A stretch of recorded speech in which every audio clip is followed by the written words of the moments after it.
A princess fled her throne to escape assassins. A common girl took her place, risking her life. Together, they uncovered a deadly secret. The killers weren't after the princess at all. What happens when the crown you were born to wear could cost someone else everything? The Mourning Crown, a web novel, Romantasy. The complete audiobook, only on Novel Charter, free to listen. Subscribe so you never miss a new release. Chapter 1 begins now. Chapter 1. The bells began before dawn. One deep note from the cathedral tower, then another, then the full peal rolling across Valadine like a tide of iron and grief. Auriane counted them from her window. 7 for the king, 7 for the kingdom, 7 for the 100 days that would decide whether she lived to wear the crown or died before it touched her brow. The third toll shook the glass.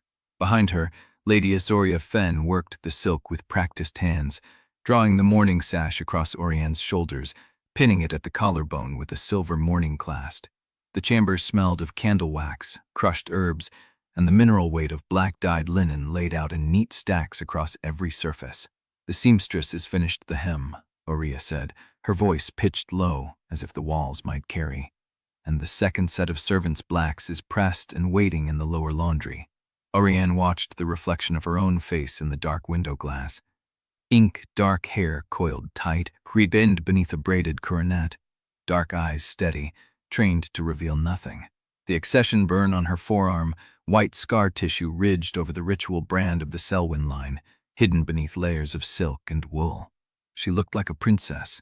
She had always looked like a princess. "The procession route," Auriane said. "Confirmed?" "North Gate, along the Surrey Road, past the merchant docks, then up through the temple square to the crypt." Ozia's fingers did not pause. 3 balconies, 1 bridge, 8 bells between the start and the moment you kneel at the king's rest. 3 balconies meant 3 places where a crossbow could sight her. 1 bridge meant a bottleneck where a blade could reach her through the press. 3 attempts already. 3 failures that left bodies in the gutters and questions she could not answer any self. And the replacement? Ozia's hands stilled for half a breath. Waiting in the east mourning chamber, she arrived before the bells began. No one saw her enter. Auriane turned from the window. The east mourning chamber was a narrow room off the main hall, used for private grief before public ritual. No windows, 1 door, the sort of room where a woman could be dressed in silence and walked out as someone else entirely. The plan had existed for 6 days. 6 days of Orziria moving through trusted channels, of messages carried in laundry baskets and slipped beneath chapel cushions, of a girl found in the river quarter who shared the princess's face with an accuracy that bordered on the impossible.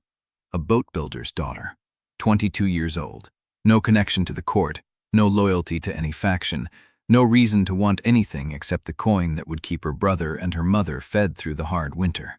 The plan was treason. The plan was the only thing keeping Auriane alive. "How does she seem?" Auriane asked. Ozia's mouth tightened. "Nervous, defiant, which is the same thing she has been for the last 20 minutes. She wants the money. She does not want to be here." Neither did Auriane, but being here was the only way to leave. She crossed to the dressing table and examined the row of mourning jewelry arranged on the velvet cloth. Black tourmaline, river pearl, the signet of the Sellwyn house, cold gold with the river seal carved into its face. She picked up the ring and slid it onto her finger. It belonged to the princess. Everything she wore belonged to the princess. The title, the silk, the death threats, the 100 days of public grief. All of it belonged to a woman she was beginning to wonder if she actually was. "Give me the knife," Auriane said. Ozia did not hesitate. She reached beneath her own sleeve and produced a narrow blade, 6 inches of good steel with a grep wrapped in worn leather. No housemark, no provenance. The sort of knife that could be dropped in the river and never traced. Auriane took it and strapped it to her inner forearm, above the accession burn, beneath the mourning silk. "If the plan breaks," she said, "if she is caught, if anyone asks who arranged this, you know what to say." "I know nothing," Ozia said. "I am an obedient lady-in-waiting who followed her princess's orders without question." Good. Auriane walked to the door and paused with her hand on the brass handle. The bells had stopped. The silence that followed was louder than the peal. "Wait 6 minutes," she said. "Then bring her out." The east morning chamber was smaller than she remembered. A single candle burned on the iron stand beside the prie-dieu. The air was thick with incense and old grief, the walls draped in black cloth that swallowed every sound. And in the center of the room, standing with her arms crossed, and her weight shifted onto one hip like a woman who had already decided she was not impressed, stood Liss Odara. Auriane stopped in the doorway. The face was hers, not a resemblance, a copy. The same dark eyes, the same straight nose, the same line of jaw and full mouth and high cheekbones. The same dark hair, though Liss's was shorter, hacked roughly at the shoulders, where Auriane's fell to her waist. The same lean build, though Liss carried it differently, shoulders broader from work, hands calloused and rough. A boat builder's daughter, a woman who had never worn silk in her life. Liss Odara looked at Auriane, and her eyes tracked over the mourning dress, the pinned hair, the signet ring, with an expression that hovered between recognition and contempt. "So," Liss said, "you're the one they want dead." The words landed like a slap. Auriane had prepared for fear, for deference, for the awkward, stumbling speech of a commoner overwhelmed by the weight of the crown. She had not prepared for blunt assessment delivered in a voice that carried no tremor at all. "I am the crown princess of Corinthia," Auriane said, and heard how stiff it sounded, how rehearsed. "And you are Liss Odara." "I know who I am." Liss did not uncross her arm. "I'm the woman you're about to dress in your dead father's silk and send out a door where 3 people have already tried to kill you. That about right?" Auriane's jaw tightened. "You were told the risks. I was told the price." Liss's eyes were steady, unblinking. "There's a difference. I need the money. My mother's lungs are bad, my brother works the river, and your court extracted half our earnings in taxes last spring. You need a body. I need a winter where none of us starve. That's the transaction." The candle guttered. Shadows crawled across the draped walls. Auriane had spent her entire life surrounded by people who spoke in circles, nobles who layered meaning beneath courtesy, courtiers who smiled with their teeth. She had forgotten there were people who simply said what they meant. "The ritual requires silence," Auriane said. "You will walk the route draped in black. You will not lift the veil. You will not speak. When you reach the crypt, you will kneel and wait for the bell to finish. That is all. And if I'm shot before I get there, you will not be shot." Liss's mouth curved, not a smile, something sharper. "You don't know that." She was right. Auriane knew the patrol routes, the guard rotations, the names of every noble who had been stripped of their balcony access in the last week. She knew the distance between each checkpoint, the angle of every rooftop, the 3 attempts that had already failed, and the certainty that the 4th would come from somewhere they had not accounted for. She did not know that Liss would survive the morning. "Give me your hands," Auriane said. Liss hesitated. Then she uncrossed her arms and extended them. Auriane took her hands, turned them over, examined the calluses, the old blisters, the fine lines of river silt embedded in the creases. Working hands. Hands that had never held a pen or a fan or a ceremonial goblet. She would need gloves, thick ones, and the hem of the morning gown would need to be let down to cover Liss's shorter legs. "You'll need to trim your nails," Auriane said. "What?" "Your nails." Auriane released her hands. "Mine are kept short. The court knows the difference. If you walk out with wover dirt under your nails, the illusion ends before you reach the first bell." Liss looked down at her own hands. She did not argue. From the basin beside the prie-dieu, Auriane produced a pair of shears, small, sharp, unadorned. She had easily placed them in the chamber before dawn, along with the servant's blacks folded in the small wooden chest beneath the iron stand. She held the shears out. Liss took them without meeting her eyes. "There is a comb on the stand," Auriane said. "Your hair will need to be pinned. Izuria will help you with the dress." "I know how to dress myself." "Not in mourning silk you don't." Liss's jaw tightened, the first crack in her composure. Auriane turned to the chest and lifted the servant's blacks. Coarse wool, rough linen, the plain cap that would cover her hair and shadow her face. She had not worn anything this cheap in her entire life. She did not know how it would feel against her skin. She began to undress.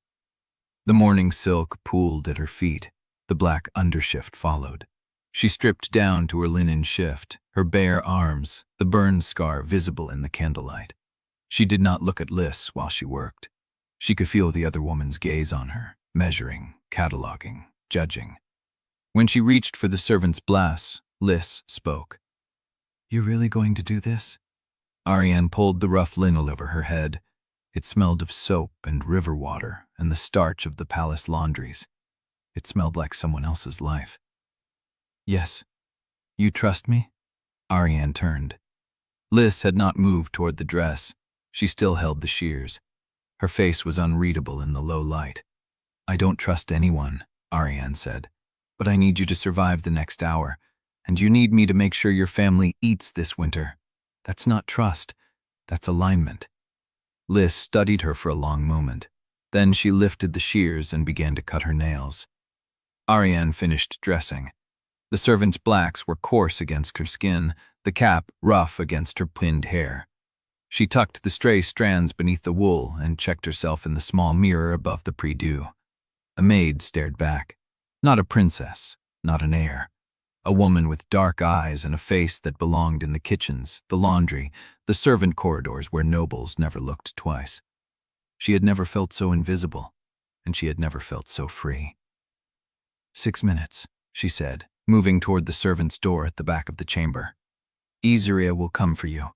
Do exactly what she says." Liss did not look up from her nails. "And if I die?" Auriane's hand rested on the door handle. She thought of the crossbow bolts, the balcony angles, the certainty that someone in her own household had already sold her death. She thought of her father's body cold in the crypt, the kingdom waiting to watch her walk the mourning road, the 100 days that would end either with her coronation or her corpse. She thought of Liss Odara, a boat builder's daughter with calloused hands and a blunt tongue, walking into the kill zone wearing Auriane's face. "Then I will bury you as family," Auriane said, "and I will find the people who killed you before the day is done." She opened the door. The servant corridor was dark, narrow, empty. It smelled of tallow and damp stone and the faint, cloying sweetness of funeral flowers. The bells would ring again soon. The procession would begin. Auriane stepped into the shadows, and the crown princess of Corinthia vanished into her own household while a boat builder's daughter walked out to die in her name. The candle in the east mourning chamber flickered once, twice, then the door closed behind them both. Chapter 2. The servant corridor swallowed her whole. Auriane stood in the darkness, one hand still pressed to the door she had just closed, and listened to the silence of her own vanishing. The stone was cold through her servant's shoes. The coarse wool of her blouse rasped against her collarbone with every breath. She had worn silk for every day of her remembered life, and the cheap fabric felt like a foreign skin. She took a step, then another. The corridor bent left, then right, descending toward the lower kitchens where the palace forgot its elegance and became bone and mortar. She had studied the servant maps Ioria had smuggled to her, memorized the turns, the shortcuts, the blind corners where a maid could stand unseen for hours. But knowing a map and walking a body through it were different things. Her hand found the wall, damp, gritty, a water stain she could not see but felt under her fingers. She rounded the corner and stopped. A door stood ajar at the end of the passage, light spilling through the crack. Voices. 2 of them, low and unhurried, speaking the rough dialect of the laundry staff. "Saw the black silk going up at dawn.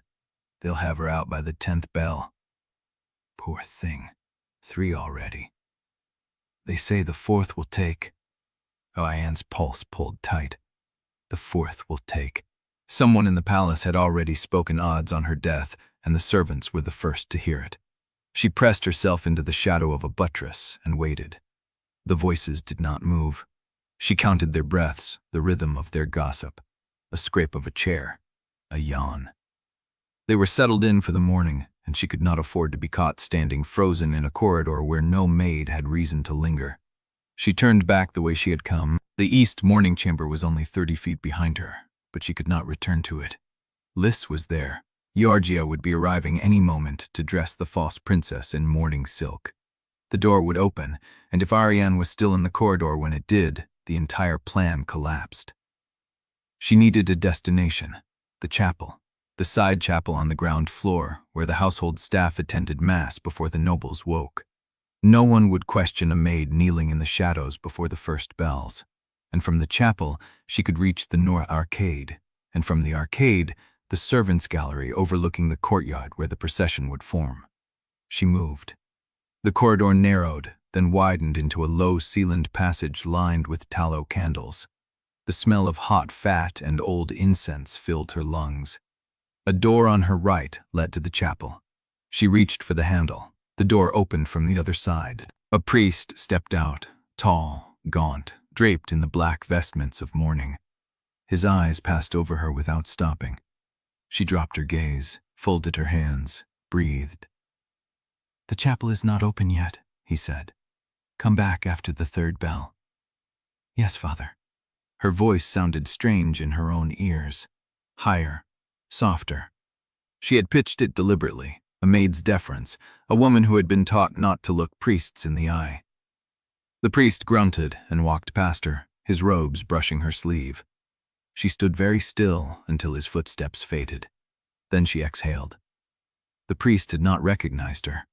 He had looked directly at her face and seen a servant, not a princess, not the heir, not the woman whose life he had blessed at every name day, every accession rite, every public mass of the royal calendar. She was invisible.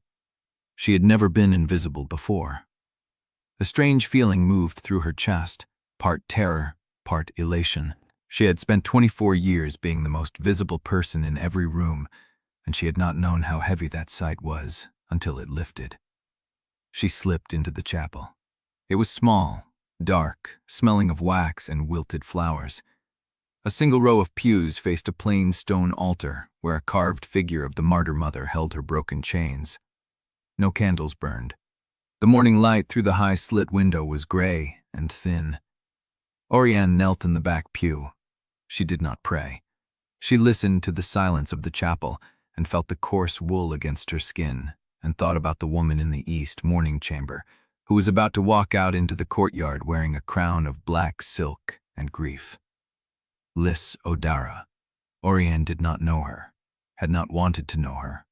The arrangement had been transactional from the beginning, Eusoria's careful negotiations through intermediaries, the sealed offers, the threats delivered in velvet tones. A boat builder's daughter with a sick mother and a brother who worked the river, enough coin to keep them fed through 2 winters, enough silence to keep them alive.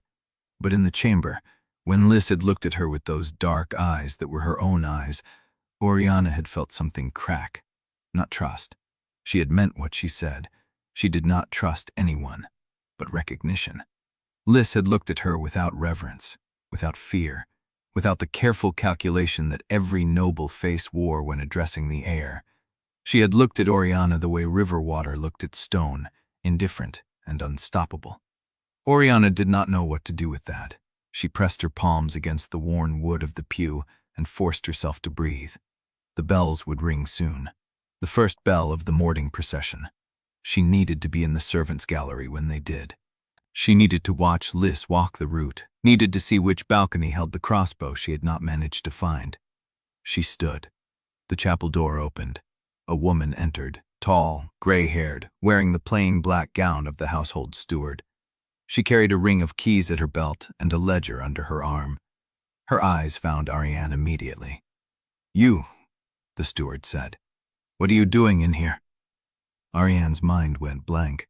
She had prepared for assassins. She had prepared for courtiers.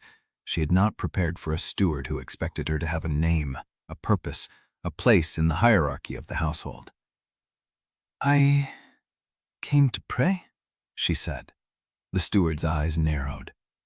"Before the morning wash? Which floor are you on?" Which floor? She needed a floor, a name, a role. "Lower kitchens," she said. "I knew. They have me on scullery rotation starting today." The steward studied her for a long moment. Auriane kept her hands folded, her gaze lowered. Her spine curved into the posture of a woman who had spent her life looking at the floor. "The scullery doesn't start prayers until the second bell," the steward said. "You should be at the wash basins." "I know. I'm sorry. I'll go." She moved toward the door, keeping her steps small, her shoulders soft. The steward did not step aside. For one terrible heartbeat, Auriane thought she would be stopped, questioned, pulled into the light. Then the steward grunted and stepped back. "Next time, pray on your own time," she said. "The household doesn't run on prayers." "Yes, ma'am." Auriane slipped through the door and into the corridor beyond. Her heart was pounding. Her hands were shaking. She had been a maid for 12 minutes, and she had already nearly broken the deception on a steward's casual question. She walked. The corridor led to the north arcade, and the arcade led to the servants' gallery, and the gallery overlooked the courtyard where the black silk had already been laid across the stone. She found a shadowed corner behind a pillar and pressed herself into it. Below, the courtyard was filling. Nobles in black, servants in black. The horses that would draw the mourning carriage, their manes braided with black ribbon, the guards in their polished armor, the priests in their vestments, the crowd pressing against the outer gates. And there, emerging from the palace doors, dressed in the mourning silk that should have been Oriana's, walking with the measured step that should have been Oriana's, was Liss Odara. She looked like a princess. She looked like the heir. She looked like the woman who would die if Oriana did not find the truth in time. Auriane watched her walk toward the carriage and felt the weight of everything she had done settle across her shoulders like a second skin. The crown could be removed faster than the self beneath it. She had learned that in 12 minutes of wearing servants' blacks, but she had not yet learned who she was without the crown, and the bells were ringing, and the procession was beginning, and somewhere in the palace, someone was loading a crossbow. Chapter 3. The procession moved like a wound being reopened. Auriane watched from the servants' gallery as Liss took the first step beyond the palace gates, the black silk pooling at her heels like spilled ink. The crowd pressed against the barriers, a sea of faces blurred by grief and hunger for spectacle. They'd come to see the air break. They'd come to see if the crown still had blood in it. Auriane's hands were cold.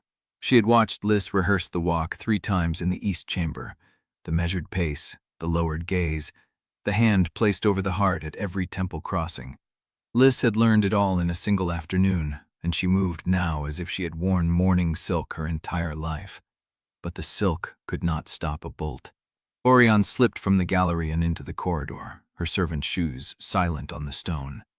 She had mapped the route from Syria's sketches, North Gate, Surrey Road, past the merchant docks, up through the temple square to the crypt. 3 balconies, 1 bridge. Every balcony within crossbow range of the processional path. The first balcony was the east gallery of the counting house, 40 feet above the road, with a clear sight line to the point where the procession would slow for the turning toward the docks. Auriane reached the counting house through a rear service entrance, her heart a dull fist against her ribs. The stairwell was narrow and smelled of old ledgers and candle grease. She climbed. At the top, a door. She pressed her ear to the wood. Silence. She opened it. The balcony was empty. She stopped.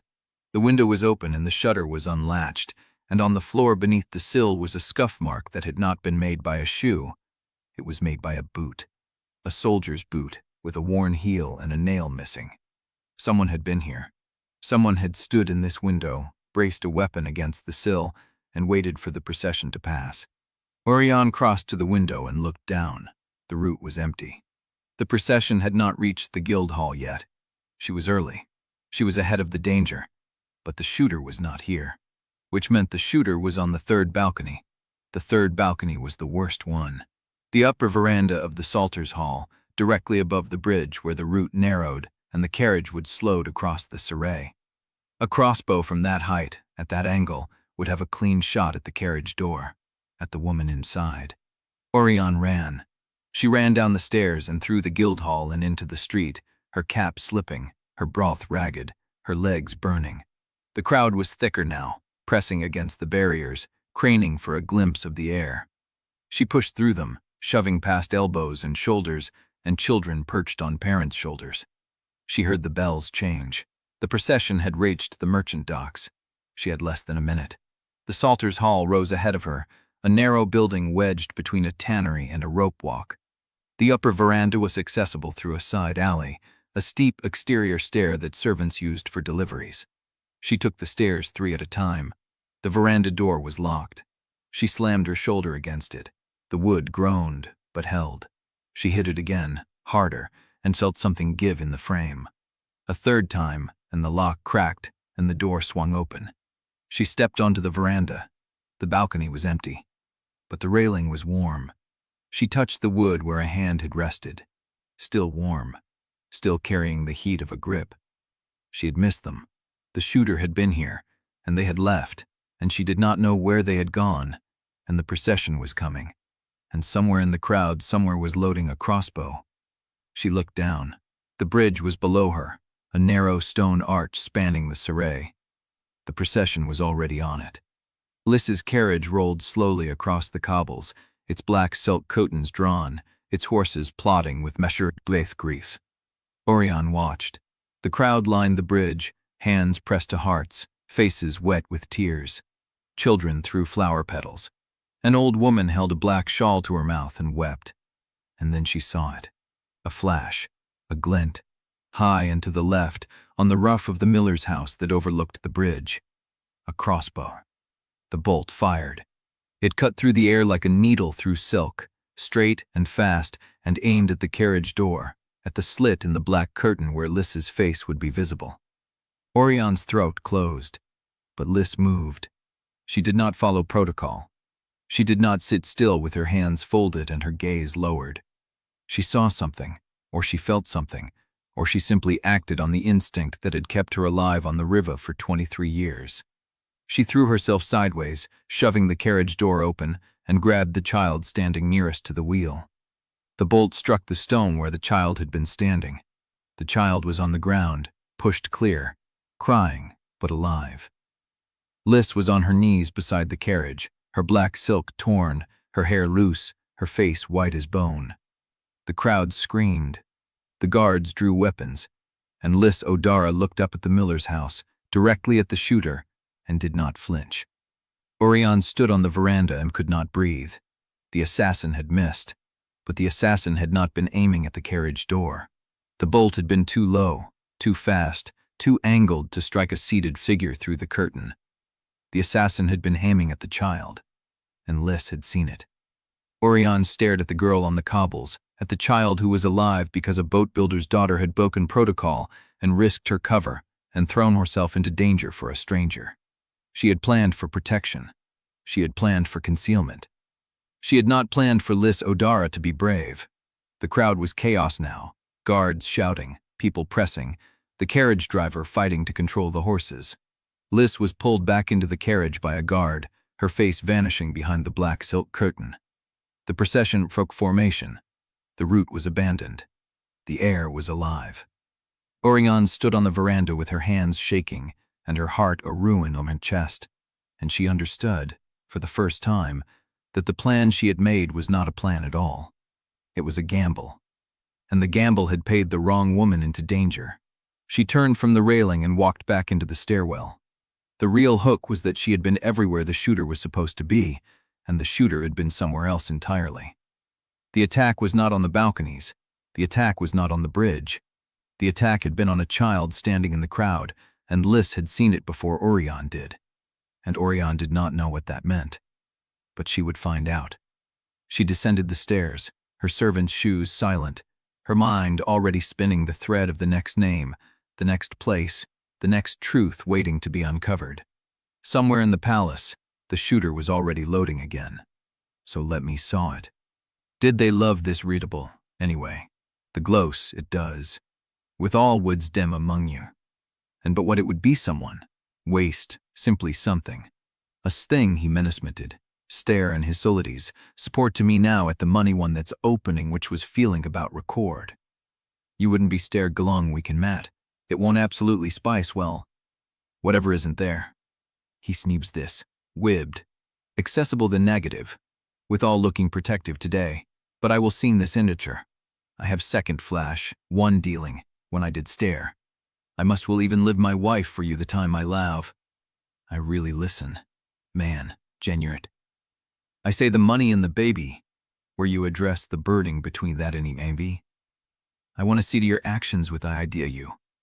I can't keep me swear to this more'n things, that one it is just another rain. We would not decide the stuff of locate to minispin my resh. No, a life and a renaissance to make. It's wholly phenomenal, sensed that I would best to me. For everything they would go. Now, waith.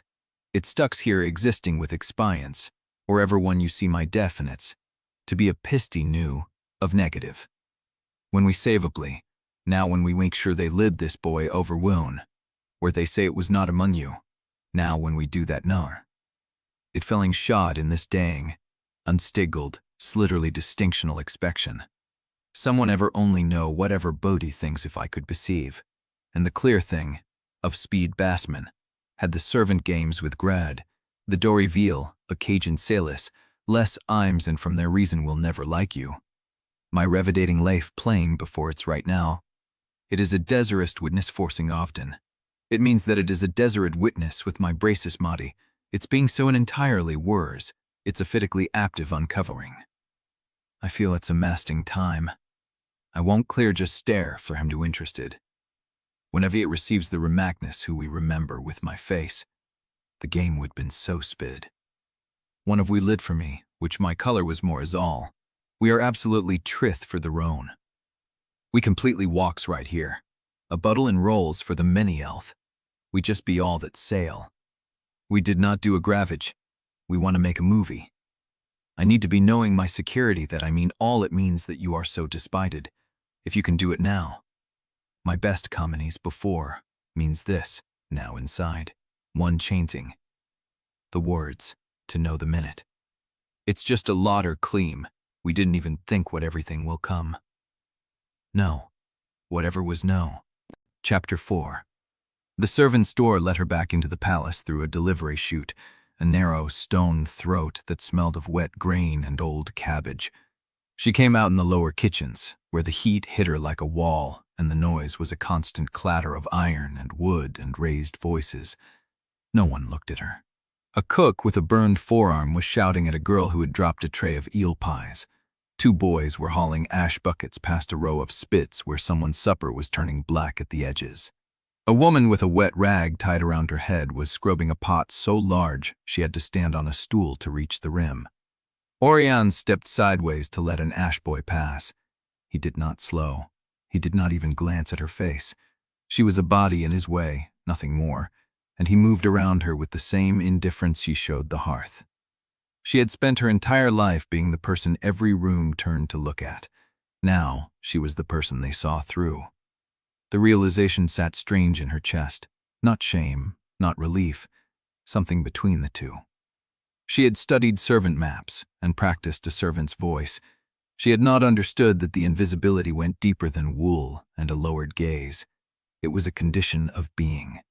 The palace did not look at its servants. It looked through them, past them, around them, as if they were furniture that happened to breathe. She moved deeper into the kitchen. A young man with flour on his forearms was lifting bread from a stone oven. He grunted at her as she passed, a sound that meant nothing, just acknowledgement of another body in the space. She grunted back and kept moving. A door led into a scullery corridor, low-ceilinged and lit by a single tallow candle burning in a dish of grease. Two girls sat on upturned crates, shelling peas into a wooden bowl. They were 14, maybe younger, their fingers moving fast and their voices low. "They say the heir's coach was on the bridge when the shot came," one said. "I heard she jumped out, grabbed a child from the crowd." "That's what Fen said. Fen was on the gallery and saw it." Fen sees everything. The girl shelled a pod, flicked the peas into the bowl, dropped the shell into a bucket at her feet. "They'll try again. They have to. The route goes past the crypt on the 9th day, and that's where the old wards are, and if she doesn't bleed on them before the closing rite, the succession is sealed." Auriane stopped breathing. The crypt wards were not common knowledge. They were not even court knowledge. The bloodline wards on the crypt floor were a matter of clergy records and royal instruction, spoken of only in the sealed archives and the private training chambers where heirs were taught what their blood meant. This girl knew. This girl with flour on her apron and pea shells in a bucket knew about the crypt wards and the closing rite and the 9th day of mourning. Auriane leaned against the wall, forced her spine soft, made herself look tired and bored and unworthy of a second glance. "Who told you that?" the second girl asked, not skeptical, just curious. The first girl shrugged. "One of the Chancellor's scribes. He was in the pantry last night, drinking. Said the old wards would wake if the right blood touched them, and that's why the crypt was sealed between rites. Said it was a bad omen that the king died before the heir could complete the full blood cycle. What's a blood cycle? I don't know, but he said it matters, and he said someone was making sure it never happened. The second girl's hands slowed on the peas. Making sure the heir never completes it? That's what he said. Auriane's pulse was a drum in her throat, a chancellor's scribe, in a pantry, drinking, speaking of crypt wards and blood cycles and succession rites to a scullion who shelled peas for a living. Either the scribe was a fool, or the leak was deliberate. Either way, this information was moving through the household like water through cracked stone, and she had been in the palace for less than a day, and already the servants knew more about the threats to the crown than the crown's own guards. She pushed off the wall and walked past the girls without looking at them. They did not look at her. She was a serving woman in coarse wool with a tired walk, and nothing remarkable about her face, and they had no reason to remember her. She took the corridor toward the east stairs. The route detail was the 9th-day crypt procession. The scullion had known the date, the location, and the ritual condition that would make it significant. That meant the assassin knew too, or would know soon, or already knew and was waiting for the 9th day to finish what the bridge had failed to do. Auriane climbed the stairs. Her mind was already stacking pieces. A chancellor's scribe who drank in servant spaces, a crypt ward that recognized Sellwyn blood, a route detail that should have been restricted to the clergy and the heir's inner council. Someone inside the household was feeding information outward, someone with access to Bremer's office, his clerks, his sealed records. She reached the top of the stairs and turned into a narrow service corridor that ran behind the great hall. The walls were bare stone here, cold even through her wool, and the only light came from a slit window at the far end. She stopped. A voice was coming from the other side of the wall. Low, male, careful. She lives, the child lives, the plan failed. A pause. No, the shooter missed on purpose. The bolt was meant for the girl, not the carriage. The target was never the heir. Another pause, longer this time. Yes, I will wait on the 9th day. Footsteps moved away. Auriane stood in the dark corridor with her hand pressed to the cold stone and her heart hammering against her ribs. The shooter had missed on purpose. The target was the child, not the carriage.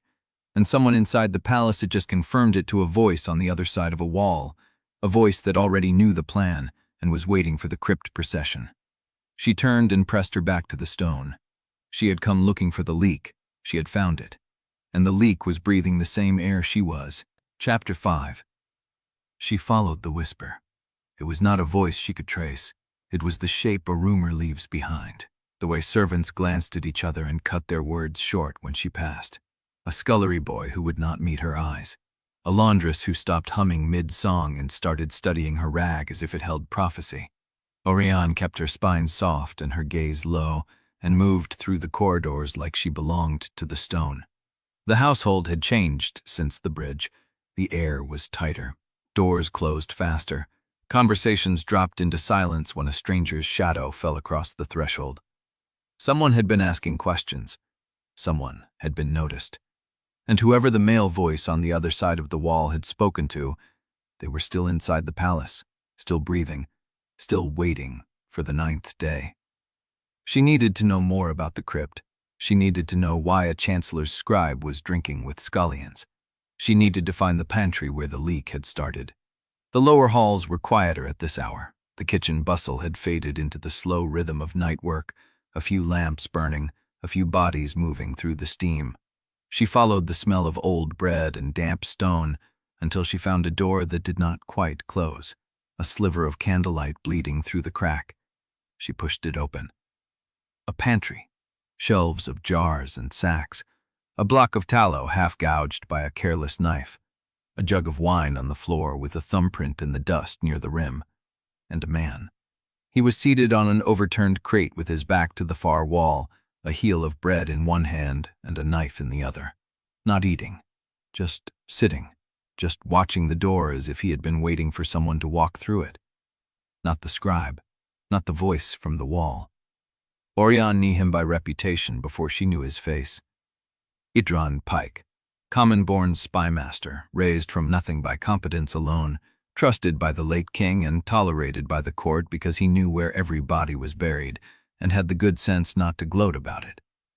He was younger than she had expected, lean, hard-eyed, a scar pulled through his left eyebrow and another one at the corner of his jaw. His clothes were good but not fine. Dark wool, no sigil, no ornament, the uniform of a man who did not need symbols to announce his authority. He looked at her. She looked at him. The knife in his hand did not move, but the angle shifted, just slightly, just enough to tell her he could throw it before she reached the door. "You're not the night cook," he said. His voice was low, calm, the voice of a man who had spent years learning to sound unafraid. "No," she said. She kept her shoulders rounded, kept her hands visible. She was a serving woman who had wandered into the wrong room and was too tired to be properly afraid of a man with a knife. That was the story she needed him to see. "Then what are you doing here?" "Looking for wine." He did not smile. "The wine is in the buttery, 2 corridors east. I took a wrong turn." "You took 6 wrong turns. This pantry is behind a false wall at the end of a corridor that servants are told not to enter." She said nothing. He studied her. His eyes moved over her face, her hands, the hem of her dress, the way she stood with her weight evenly balanced, the way she had opened the door without hesitation. A maid who stumbled into a restricted room at midnight would hesitate, would flinch, would apologize and back away. She had not done any of those things. "You're new," he said. "Hired this morning." "Doing what?" "Scullery." He tilted his head. The motion was small, bird-like, the curiosity of a predator who had found something that did not quite fit the pattern. "The scullery doesn't have a night rotation." She had not known that. She kept her face empty. "I couldn't sleep. The cook said to find something useful to do." "The cook is a woman named Hestra. She has worked the palace kitchens for 30 years. She does not give new hires permission to wander at night. She gives them a bucket and a brush and tells them to scrub until their hands bleed." Auriane's pulse picked up a notch. She had the story wrong. She had stepped into a room she should have scouted first, and now she was standing in front of the one man in the palace whose entire profession was seeing through people who did not want to be seen. She needed to leave. She needed to leave without making him curious enough to follow. "I'll go back," she said, and turned for the door. "Wait." She stopped. She heard him rise from the crate, felt the weight of his attention on her back like a hand pressed between her shoulder blades. "What's your name?" She had one ready. She had practiced it. "Elena," she said. "From the mill quarter." "Elena from the mill quarter." His voice was flat. He did not believe her. She turned to face him, keeping her expression tired and obedient and a little bit frightened. The face of a woman who had been caught somewhere she should not be and wanted only to disappear. He was closer now, close enough that she could smell the wine on his breath and the wool of his coat and something else, wood smoke and river mist, the scent of a man who had been moving through the city all night. "The scullery maid from the mill quarter," he said slowly. "Who knows that the crypt wards require Sellwyn blood before the closing rite? Who knows that the 9th-day procession is the critical route? Who knows that a Chancellor scribe has been drinking in servant pantries and speaking of blood cycles to children shelling peas?" Her heart stopped. He knew. He knew about the scullion. He knew about the whisper. He had been tracking the same thread she was, and he found her before she found him. "I don't know what you mean," she said. "Yes, you do." He took another step forward. The knife was still in his hand, but he was not holding it like a weapon anymore. He was holding it like a question. "You are in a restricted pantry at midnight. You knew exactly where this room was. You opened the door without hesitation. And you are standing here, in front of me, lying badly enough that I almost respect the effort." He was too close. She could see the gray in his eyes now, a ring of it around the dark, and the fine lines at the corners from years of watching things other people missed. "So I will ask you again," he said softly. "What are you doing here?" She had a choice. She could keep lying. She could feed him another name, another excuse, another story she had not prepared well enough. She could let him grow suspicious enough to investigate, to dig, to find the thread that led back to Azoria and the locked chamber, and the woman who should have been wearing mourning silk instead of servant wool. Or she could give him something true. Not everything, not nearly enough, but something that would make him pause. "I heard a voice through the wall," she said. "After the bridge, a man. He said the shooter missed on purpose. He said the target was never the carriage. He said he would wait on the 9th day. The change in his face was almost invisible. Almost. But she saw it. The flicker of something behind his eyes, recognition or confirmation, or both. "That voice," she said. "Do you know who it belongs to?" He did not answer. He looked at her for a long moment, and she saw him make a decision, saw him weigh the risk of trusting a woman he did not know against the risk of letting a thread drop that might lead to the truth. "No," he said, "but I know whose office he walked into after he finished speaking." He paused, "And I know it was not the Chancellor's." Chapter 6. Not the Chancellor's. Auriane held the words in her chest like a held breath. Edran watched her the way a cat watched a mouse hole, patient and still and ready to move, the instant something emerged. "Whose then?" He did not answer immediately. He turned back toward the crate where he had been sitting and picked up the bread he had been eating, tore a piece off, chewed slowly. Buying time, deciding how much to give her. "You first," he said. "I told you. I heard a voice through the wall." "And before that? What were you doing in the scullery corridor at dusk, listening to girls shell peas?" She had underestimated him. She had walked into this room thinking she could feed him scraps and leave with the full meal, and he had already seen the shape of her hunger. "I was looking for the source," she said. "The leak. The scullion knew things she should not have known. I wanted to pant for me away. And you chased it to the pantry. To the scribe. Who works for the Chancellor, who you say is not the man whose office the voice walked into." Edran's mouth curved, not quite a smile. "You are quick. I am standing in a secret pantry at midnight being questioned by a man with a knife. Quick is survival." He laughed, a low, rough sound that surprised them both. "All right," he said. "I will give you something." He set the bread down and reached into his coat, pulled out a folded sheet of paper, creased and smudged at the edges. He did not hand it to her. He held it where she could see it, and that was a different kind of trust. "Route notice for the Guildhall procession, the one scheduled for the morning after tomorrow." She looked at the paper, recognized the format, the seal imprint at the bottom, the notation of timing and positions. "What about it?" "It has been altered." She went still. The original route was supposed to pass through the upper market. Straight line, good visibility, 2 flanking guard posts that have been in place for 30 years. This version, he tapped the paper, sends the carriage through the Weaver's Lane shortcut, narrow street, covered windows, rooftop access on both sides. Who altered it? That is what I am trying to find out. She folded the paper and put it away. She watched his hands, the economy of movement, the way he did not waste a gesture. "The guard rotations have been shifted too," he said. 3 captains reassigned in the last 2 days. Men who have held those posts for years suddenly moved to different stations. The new assignments leave gaps." "What kind of gaps?" "Blind spots. A window without a watcher, a stairwell without a posted guard. Small things, each one. A pattern you would only see if you were looking at the whole map instead of the individual pieces." She was looking at the whole map now. She could feel it forming behind her eyes, the shape of something moving beneath the surface of the court's daily business. "Who benefits?" she asked. "That is the wrong question.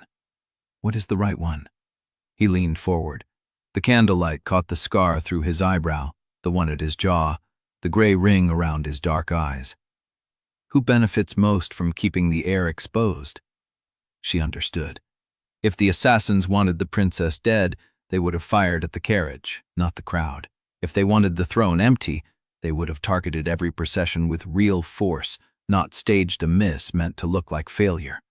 But if they wanted something else, something slower, something that depended on fear and uncertainty and a public spectacle of vulnerability, then every exposed route, every shifted guard, every leaked piece of right information was not a mistake.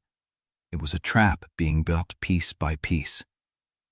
Someone inside the palace, she said slowly, wants the heir to keep walking public routes, wants the kingdom to see her survive, wants the tension to build. Why? So the tension breaks at the right moment. Edran's eyes held hers. Yes, he said, that is what I think too. She felt the shape of it click into place. The 9th day, the Crypt procession, the bloodline wards that could verify legitimate descent, the shooter who had missed on purpose and promised to wait. They were not trying to kill the princess before the Crypt, they were trying to kill her inside it. The forged seal, she said. You mentioned a forged seal. I did not mention a forged seal. You implied it. The root notice. You said it had been altered, and you showed me the seal imprint at the bottom. If the seal was legitimate, you would not have needed to show it to me. You would have told me the root was changed by proper authority. You showed me the seal because you wanted me to see that it looks right, but you know it is not. He was quiet for a moment. Then he reached into his coat again and pulled out a second piece of paper. This one was smaller, a scrap, folded tight. He handed it to her. She opened it. A seal impression, perfectly rendered. The royal mark of the crown chancellery, the crossed keys and the river wave, the same stamp she had seen on every official document of her father's reign. I pulled this from a clerk's desk in the lower archive, Edran said. A man named Sorel. He works in Bremer's orbit, handles route documentation, carriage assignments, procession timing. The seal on the altered route notice matches this one exactly. But it is a forgery. It is a copy, so close that most eyes would never catch the difference. But the original seal has a flaw in the river wave, a break in the third crest line that was laid when the die was cut 30 years ago. Every legitimate document carries that break. She looked at the impression in her hand. The river wave was unbroken. This one does not. No. She folded the scrap and handed it back. Sorel. He does not know I took it. He does not know I am looking. Why are you telling me? Edran's gaze settled on her face. She felt the weight of his attention, the way he was reading her, measuring her, deciding whether she was worth the risk he was taking. Because you are the only person in this palace who has found the same thread I have, he said. And because I do not believe you are a scullery maid from the mill quarter. Her stomach dropped. Who are you? She held his eyes. Someone who needs to know where that door leads, she said, and who is standing on the other side of it. The silence stretched. Then Edran Pike did something she had not expected. He smiled. Good, he said. Then we have something in common. He reached for the candle and blew it out. The dark swallowed the pantry whole. There is a door in the lower archive, his voice came from the blackness, that is not on any map. It leads to a room where clerks are not allowed to go. Sorel was seen entering it 3 nights ago. Seen by whom? A maid who owes me a favor. She said he came out looking pale, carrying nothing, and locked the door behind him with a key that did not belong to the archive. The dark pressed against her eyes. I need to see inside that room, Edran said, and I need someone who can watch the corridor while I work. She understood what he was asking. Not trust, not alliance, a transaction. Her silence for his knowledge. When? She asked. Tomorrow night, after the supper bells. Silence held between them in the pitch dark. Then she heard him move, the creak of the crate, the soft step of his boots on the stone floor. Elena from the mill quarter, he said, and his voice was closer now, close enough that she felt the warmth of him in the cold pantry air. If you are lying to me about who you are, I will find out. She said nothing. And if you are telling the truth, I will find that out too. She felt him pass her in the dark, felt the brush of his wool sleeve against her arm, and then the door opened, and he was gone, leaving her alone in the black pantry with a key she had not asked for pressed fold into her palm. Chapter 7. The great hall of Valadoon had been draped in black from cornice to floor, every sconce extinguished save the tapers on the high table, so that the nobles ate in a honeycomb of candlelight and shadow, their faces carved into masks of grief that fit as poorly as their mourning silks. Liss sat at the center of the long table, directly beneath the empty throne of King Severus, dressed in the same black velvet Auriane had worn to her father's bedside. The fabric itched at her neck. The jewels at her throat felt like a collar. She had not eaten. She had barely moved. For 2 hours she had sat with her hands folded in her lap, watching the court perform its grief in courses and sips, in murmured condolences and sideways glances. The servants moved behind the chairs like ghosts. The wine poured dark as old blood, and every pair of eyes in the room kept returning to her, measuring her for cracks. She held still. Auriane had told her the rules before the switch. Speak only when spoken to. Keep your face soft and your voice low. Grief is your armor. Silence is your weapon. But the silence had grown heavy, and the armor was chafing. On her left, Lord Renford Vexley, a broad-shouldered man with jowls that trembled when he chewed, had spent the meal complaining about the river taxes in a voice designed to carry. He spoke of the serrate docks as if they belonged to him, of the boat builders as if they were children who could not be trusted with their own coin. The river quarter bleeds the treasury dry, he said, reaching for his wine. Every season they demand new wharves, new dredging, new protections against the spring tides. And what do they give in return? Tar, timber, and sullen faces. The nobles around him murmured agreement. Liss kept her hands still. And now, Vexley continued, wiping his mouth with the back of his hand, with the king dead and the succession uncertain, they grow bold. I heard rumors of guild meetings in the lower warehouses, secret gatherings, as if the river rats believe they have a voice in who wears the crown. She glanced at Liss as he said it, a casual, testing look. She held his gaze. The table went quiet. A servant refilled her glass, and she watched the wine settle, dark and still. She thought of her mother's hands, cracked and stained from binding timber. She thought of her brother Tovin, standing watch on the night wharves with a cudgel and a lantern, earning the coin that kept their roof from leaking. She thought of the ferrymen who had carried her to school, the chandlers who had taught her to read tide tables, the old women who had pressed dried fish into her palms on feast days. She set her glass down. "Lord Vexley," she said, and her voice carried across the hall. The nobles turned. Vexley's jaw stopped mid-chew. "I am curious," Liss said, "how much of the river quarter's treasury bleed you have measured yourself?" He blinked. "I beg your pardon? You said the quarter bleeds the treasury dry. It is a strong claim. I assume you have ledgers to support it, tax tallies from the last 5 years, perhaps a breakdown of what the serrate docks contribute to the crown versus what they draw." She tilted her head. "I would be fascinated to see them. I am told the river quarter's tariffs alone fund half the garrison at the North Gate, but I may be misinformed. You seem certain." The silence spread. A woman near the far end of the table set down her spoon with a soft clink. Vexley's face reddened. "I speak from general knowledge, Your Highness. Anyone who watches the accounts knows." "General knowledge," Liss repeated, and she let the words sit. "I see. So you have not walked the docks. You have not seen the winter repair crews working in sleet to keep the bridges open. You have not spoken to the men who haul stone for the crown's walls and sleep on the stone because they cannot afford the rent the crown demands." She did not raise her voice. She did not need to. "The river quarter does not bleed the treasury, Lord Vexley. It builds the treasury.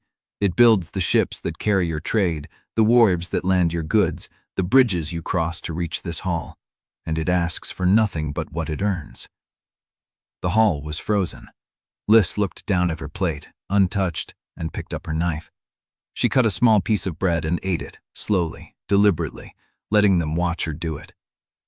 "If the river rats grow bold," she said, "perhaps it is because they have been patient long enough." She did not look at Vexley again. She did not need to. The meal resumed in a different key. The murmuring changed pitch. Servants moved with new energy, and the nobles who had been watching for weakness now watched for something else, something they could not name, something that made them sit straighter when Liss turned her head. Auriane's watched from the gallery above. She had found a place behind a stone pillar, standing still in her servants' blacks, invisible among the household staff who lined the upper walls. She had watched the whole exchange with her chest tight and her breath caught. She had expected Liss to endure. She had not expected Liss to win. The river woman had done what Auriane could not have done in that chair. She had spoken truth in a room built on lies, and she had made a lord of the realm look small without raising her voice or breaking her composure. The court had come to watch the heir grovel, and instead they had watched her rise. Auriane's hands gripped the stone ledge. She felt something shift inside her, a loosening of the knot she had carried since childhood, the belief that only careful performance could command a room. Liss had commanded it with nothing but the truth of where she came from and the refusal to be diminished. Asura Debai cleared his throat. Auriane stepped back from the ledge, but she did not look away from the table below. She watched Liss sip her wine, steady and unhurried, and she thought of her father's voice, the one he had used when teaching her statecraft. The realm does not love a princess who bends to the wind. It follows one who stands against it. She had always thought that meant rigidity. Now she was not sure. Below, the meal continued. The candles burned lower.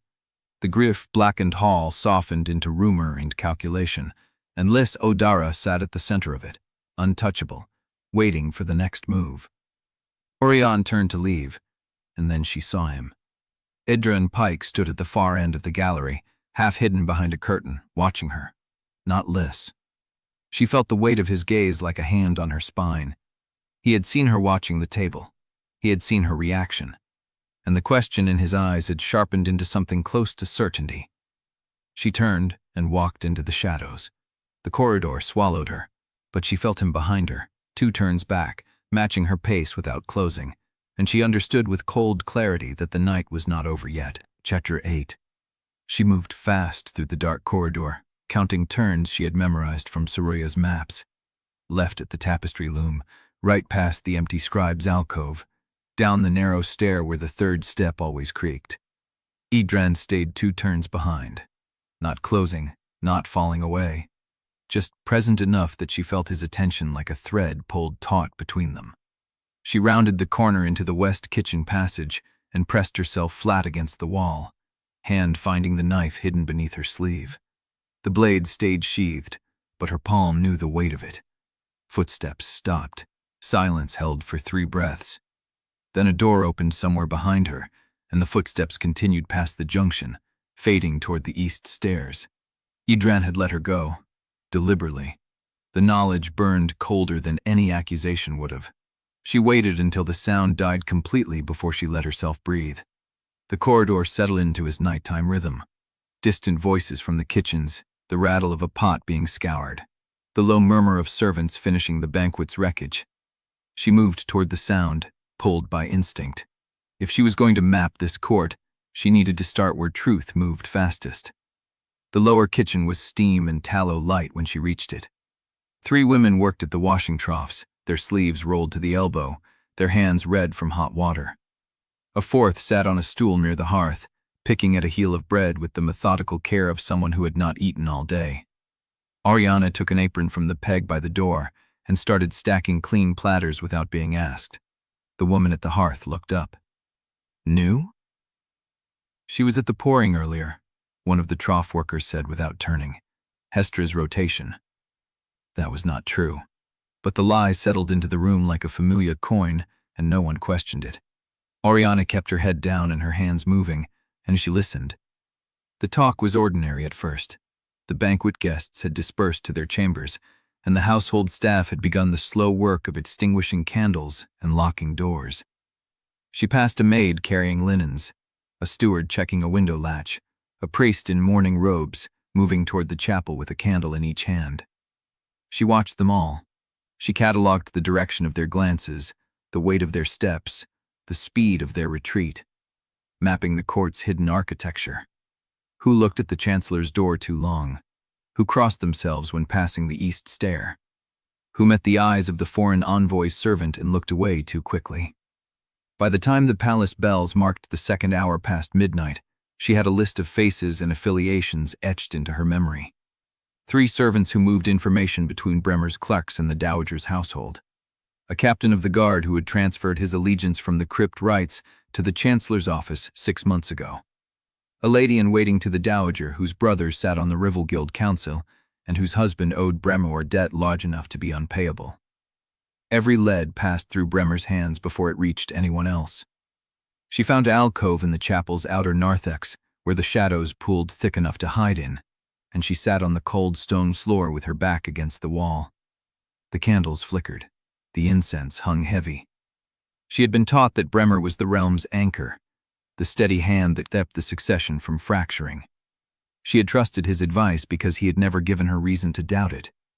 But the shape of the conspiracy was changing. If the male conspirator had walked into someone else's office after speaking through the wall, then Bremer might not be the mastermind. He might be a piece, a useful shield for whoever stood behind him. Or he might be exactly what he appeared to be, a chancellor protecting the kingdom by controlling the story, and the assassin was someone else entirely, someone who used Bremer's network without his knowledge. She pressed her palm flat against the stone floor and let the cold ground her. Truth was a tool. She had learned that early. The crown does not speak truth, it speaks what the realm needs to hear. But Liss had spoken truth tonight, and the room had bent toward her. Auriane closed her eyes. She thought of Edran's hand pressing the key into hers. She thought of the secret door in the lower archive, the room Sorel had entered with a key that did not belong. She thought of the 9th day, of the crypt wards, of the blood that would spill there if she did not find the thread that held it all together. She rose. The chapel was empty. The candles had burned low. She walked to the altar or stood before it, looking at the carved stone, the faded gilt, the ancient symbols of a dynasty that had ruled Garanthia for 300 years.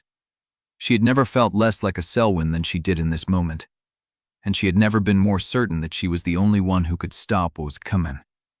She turned. Edran stood in the chapel doorway. He did not speak. He did not move.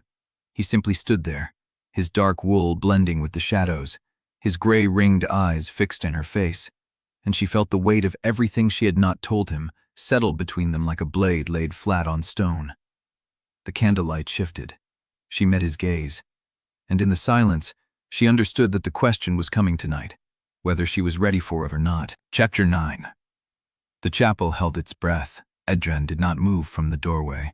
The candlelight caught the scar through his brow, the hard line of his jaw, the gray ring around his dark eyes. He stood like a man who had already decided the question and was only waiting to hear how she would lie. Auriane did not look away. "The hour is late for prayer," he said. "The hour is late for games." She let the words settle. "You followed me through half the palace. You let me walk. Now you are here. Say what you came to say." He stepped inside. The door swung closed behind him with a soft click that echoed off the stone. "I want to know who you are. You know who I am. I am the woman who traces leaks in your palace while you watch from the shadows. I know who you are not." He moved closer. "You are not a scullery maid. You are not from the mill quarter. You move like someone who has been trained to enter rooms without opening doors." His voice dropped. "And you think in patterns that servants do not learn?" She held his gaze. "And if I told you the truth, I would listen. You would also arrest me." Something flickered in his face. Not denial. She took a breath. Then the door opened. Isoria Fen stepped into the chapel, pale and composed, her mourning silk trailing like smoke. She did not look at Edran. She looked only at Auriane, and her voice was low and precise. "The river quarter sent a message. You need to come." Edran's head turned. "Lady Fen, Lord Pike." Isoria's tone was courteous and empty. "I did not expect to find you here." Clearly. Edran moved before either of them could speak again. She crossed to Isoria, felt the other woman's hand brush hers in a gesture that was not quite accidental. "Is it the meeting?" "Yes." "Now?" "The bells will strike the 3rd hour before you reach the lower wharves. He will not wait longer." Auriane turned back to Edran. He stood rigid, watching them both with an expression she could not name. Anger, suspicion, something that looked almost like hurt. "This is not finished," he said. "No, it is not." She followed Isoria out of the chapel, and the door closed behind them, leaving Edran alone in the candlelight. They moved through the palace in silence. Isoria knew the routes the way Auriane had memorized them, but faster, smoother, as if she had lived her whole life in these shadows. She guided Auriane through a service corridor, down a spiral stair that smelled of wet stone, past a door that should have been locked and was not. "How did you know I was in the chapel?" "Edran Pike has been watching you since the banquet. I watched him watching you. When he stopped, I knew where he would go." "Did he see you follow?" "No." Eusoria paused at the bottom of the stair. But he will guess. They emerged through a storage cellar into a narrow alley that ran between the palace kitchens and the outer wall. The fog had thickened, rolling off the river in sheets of salt-touched gray. The lower wharves lay a quarter-mile south, invisible beyond the mist. Auriane pulled her servant's cap lower. "You spoke to Tovin Kestrel yourself?" "His man found me in the kitchen. Said Tovin wanted to meet the woman who put his sister in the heir's carriage." Eusoria's voice was careful. He did not sound pleased. But he said he would bring something worth seeing. "Bring what?" He did not say. The alley opened onto a cobbled lane that sloped toward the river. The fog muffled every sound, the distant lap of water, the creak of moored boats, the murmur of a city still awake beneath its morning veil. Auriane's hand went to her inner forearm. The knife was still there, flat against her skin, the same blade she had carried since the first morning of black silk. They reached the lower wharves in silence. The river smelled of brine and tar and wet wood. The wharves stretched into the fog like skeletal fingers, each pier lined with boats that rocked gently against their moorings. A single lantern burned at the end of the third pier, a small copper flame that barely pierced the mist. Tovin Kestrel stood beneath it. He was taller than Auriane had expected, broad-shouldered, with the same dark eyes as Liss, and a face that had learned distrust young. His hands were calloused, his coat stained with riverwork, and he held a rolled leather map like a weapon he was not sure he would need. Eusoria stopped at the edge of the pier. "I will watch the path." Tovin did not look at Eusoria. He looked at Auriane, and his gaze was flat and hard. "You are the one who hired my sister." "I am the one who made the arrangement, yes. You put her in the carriage, on the Mourning road, with a crossbow bolt hit." "I did." He waited, as if expecting her to defend herself, to explain, to lie. She said nothing. His jaw tightened. "Liss says you are not what she expected. She says you looked at her like she was real, not a tool." "Liss is braver than I was at her age, smarter too. She held the black banquet tonight and made a lord look like a fool without raising her voice." Tovin's expression shifted, a crack in the stone. Pride, worry, something softer that he buried fast. He unrolled the map. It was not a court map. The parchment was stained, the ink uneven, the borders drawn by hand that knew the river better than the Crine. Valadoon sprawled across it in a tangle of alleys, secret stairs, smuggler routes, and boathouses that did not appear on the official chart. "Every district where the attacks spiked," he said, tapping the parchment with a blunt finger. "3 in the last 2 months. All here." He traced a line along the eastern wharves, the old customs house, the district of clerks and record-keepers. "And here." The finger moved inland to a cluster of buildings near the palace outer wall. "The Chancellery Annex, where they keep the sealed records." Auriane's blood went cold. "Sealed records of what?" "The old king's private journeys, the ones that did not appear on the official logs." Tovin's voice dropped. "I have a man in the annex. He says documents have been requested and returned 4 times in the last month. Every time, the request came from the Chancellor's office. Every time, the clerk who pulled them was Sorrel." Sorrel. The name from Edran's ledger. The clerk who had entered the secret room with a key that did not belong to the archive. When were they requested last? 3 days before the Mourning road procession. Auriane stared at the map. The lines of the city seemed to rearrange themselves.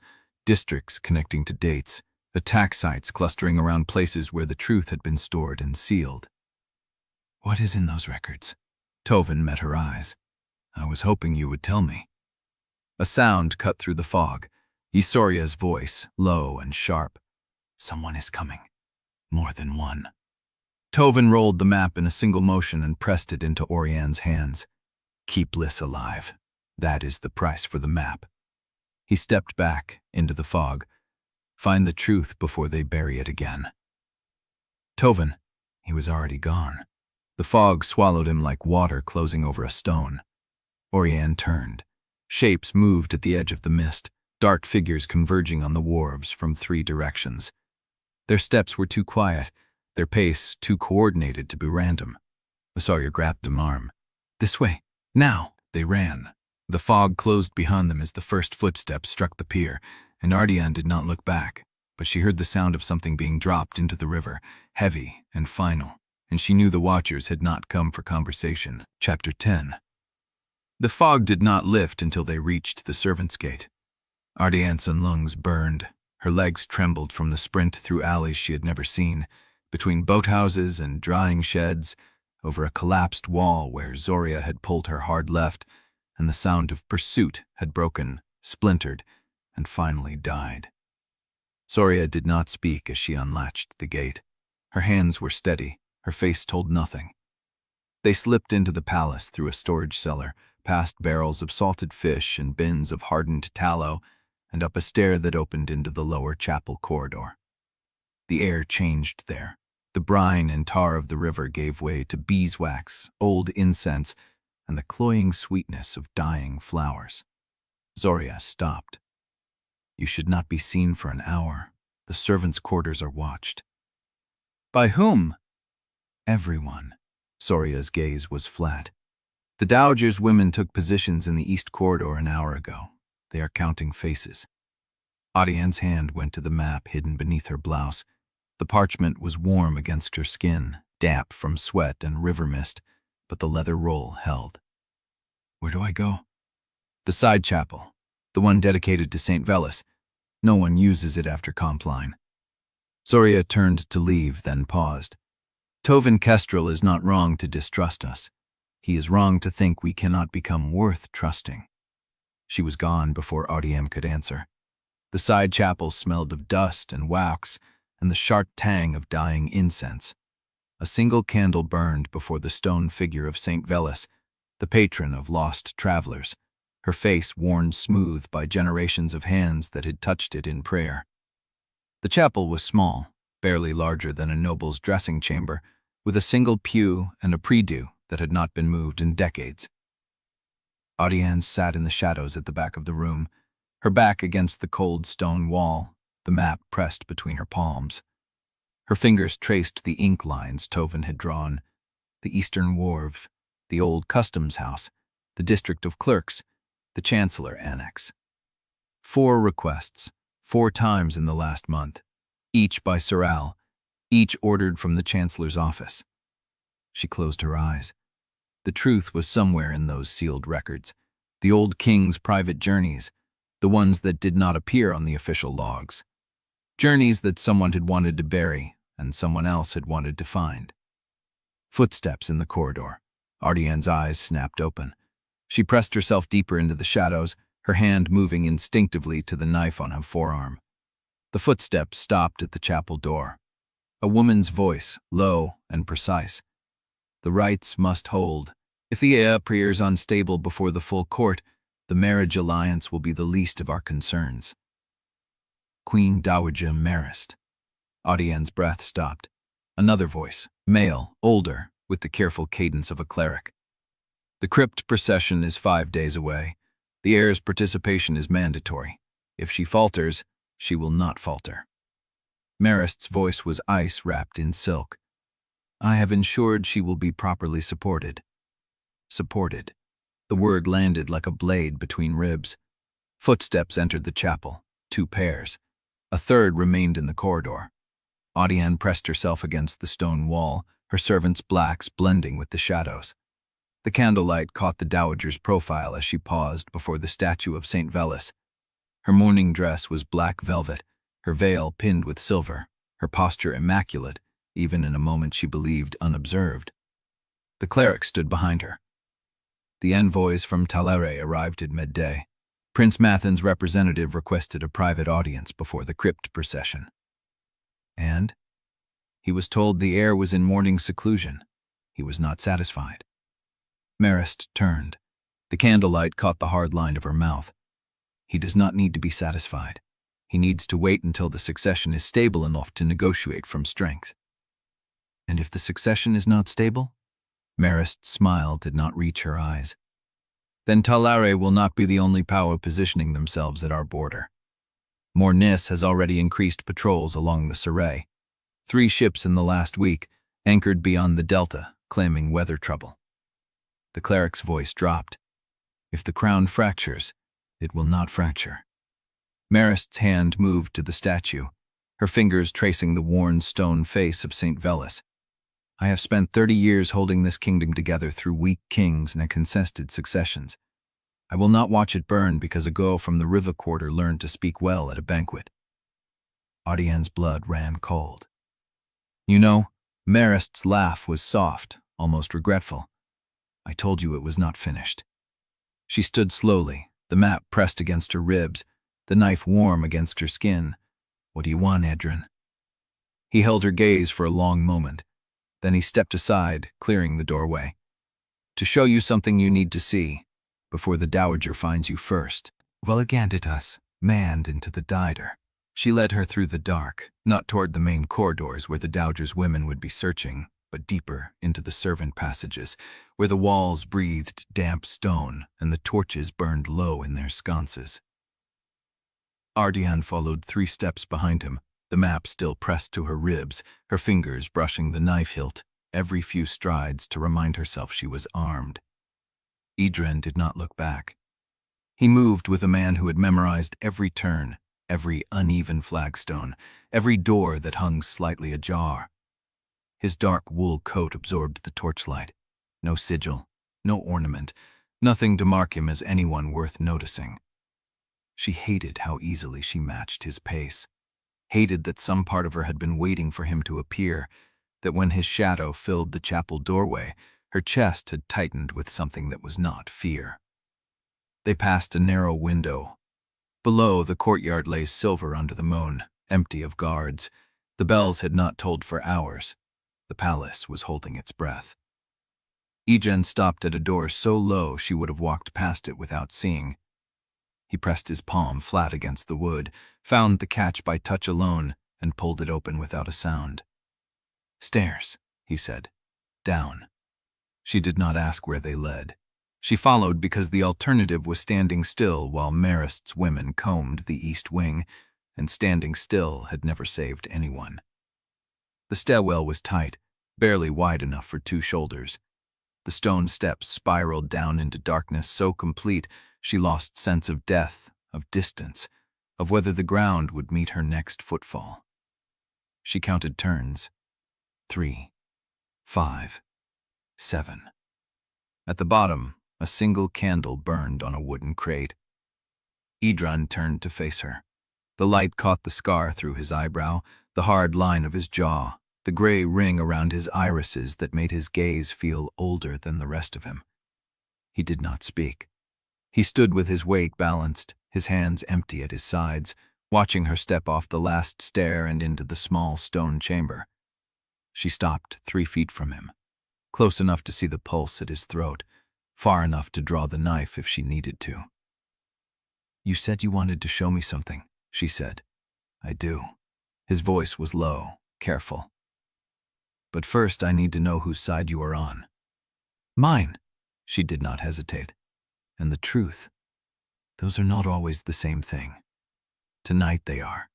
He held her gaze. The candle flickered between them, casting shadows across his face that made the scars look deeper, darker. You were at the wharves, he said. You met a man who gave you a map. You fled from watchers who came from 3 directions, and you crossed back through a cellar that connects to the Chancellery Annex. She kept her face still. He knew. Not everything, but enough to trace the shape of her night. I have been tracking the Annex connection for 4 days, he continued.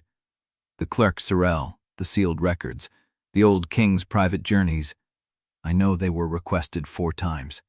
I know the last request was 3 days before the Mourning Road attack. What I do not know is what the records contain, or why someone is trying to bury them.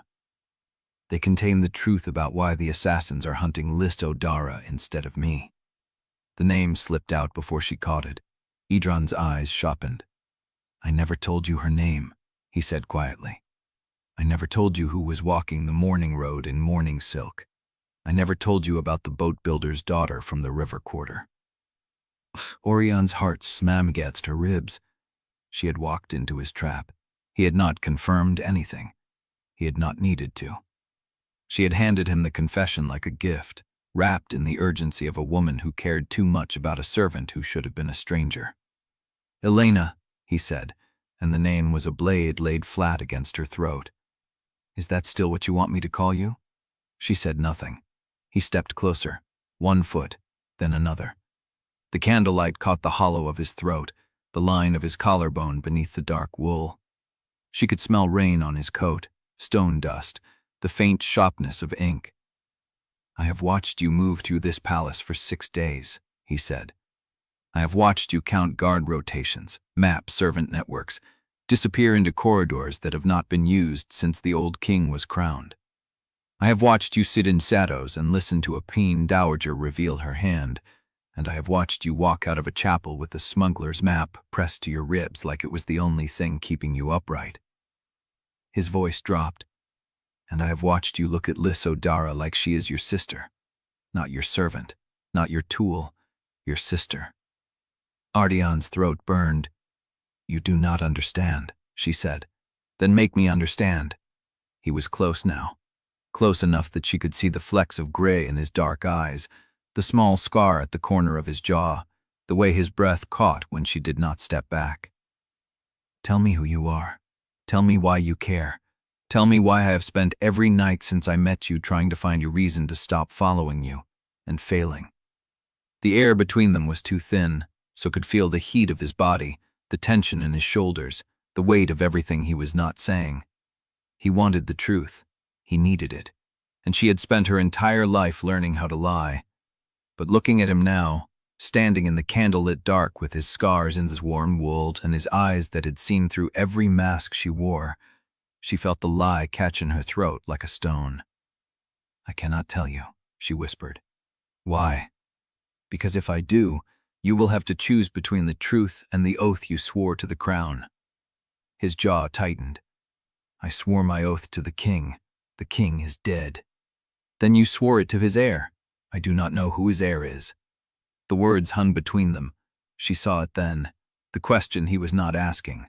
The suspicion he had carried since the pantry, since the chapel, since the moment he first saw her in servant's blacks and knew she was nothing she pretended to be. He was not asking because he was afraid of the answer. He was afraid because he already knew. A footstep echoed above them. They both froze. It came from the top of the stairwell, a careful tread on the stone, accompanied by the muffled clink of a key ring. Edran moved without ticking. His hand shot out, caught her wrist, and pulled her into the narrow gap between the crate and the wall. The candle guttered. The shadows swallowed them. She was pressed against his chest, his arm braced against the stone behind her, his breath warm against her temple. She could feel his heartbeat, fast and steady, faster than she had expected. The footsteps descended. One turn, two. Auriane's hand found the knife hilt. Edran's fingers tightened on her wrist, not restraining her, warning her. They waited. The footsteps reached the bottom of the stairs. A guard, young from the sound of his boots on the stone. He stopped at the chamber entrance, his torch casting a pool of light that stopped 3 feet from where they stood. He did not enter. He stood for a long moment, his head cocked, listening. Then he turned and climbed back up. The footsteps faded. Edran did not let go. She could feel the shape of his palm against her wrist, the calluses on his fingers, the tremor in his hand that he could not quite control. He was not afraid of the guard. He was afraid of her. "Edran." Her voice was barely a breath. He looked at her. In the dark, with the candle low and the stone cold at her back, she saw something crack behind his eyes. Something he had been holding in place since the night they met. "I need to know her," he said, and his voice was rough, broken, nothing like the spymaster who had pressed a key into her palm and walked away. "I need to know who I am following, who I am trusting, who I have." He stopped. The word hung between them. Falling for. Auriane's heart splintered. She reached up with her free hand and touched his jaw, just barely, her fingers brushing the scar at his chin. He went still beneath her touch. "You already know," she said. "You have known since the pantry." The Dowager's women had expanded their search. Edran's eyes opened. He released her wrist slowly, as if the motion cost him something. Then he stepped back, and the space between them filled with cold air. "This is not finished," he said. She had heard those words before. From him, in the chapel. She had thought it was a threat. Now she realized it was a promise. "Show me what you found," she said. "The records, the annex, whatever you were leading me to see." He studied her for a long moment. Then he nodded once, sharply, and turned toward the far wall where a second door was hidden in the stone. "Follow me. And this time, Elena, whoever you are, stay close." He pushed the door open. Beyond it, the passage sloped down into darkness. She followed. Chapter 12. The passage sloped for what felt like 100 steps before the darkness began to thin. Auriane followed Edran through the narrow stone throat, her hand trailing the wall where damp limestone gave way to dry mortar and then to wood. The air changed, too. Colder, laced with salt and river rot, and something sharp beneath it, like rust. Edran stopped at a wooden door banded with iron. He pressed his ear to it, listened for a long count of 10, then lifted the latch. They emerged into a storage cellar, barrels of salted fish, coils of rope, a single oil lamp burning low on a hook near the far door. A kitchen cellar. She recognized the smell of rendered fat and old flour. Edran turned to her, his face half in shadow. "Wait here.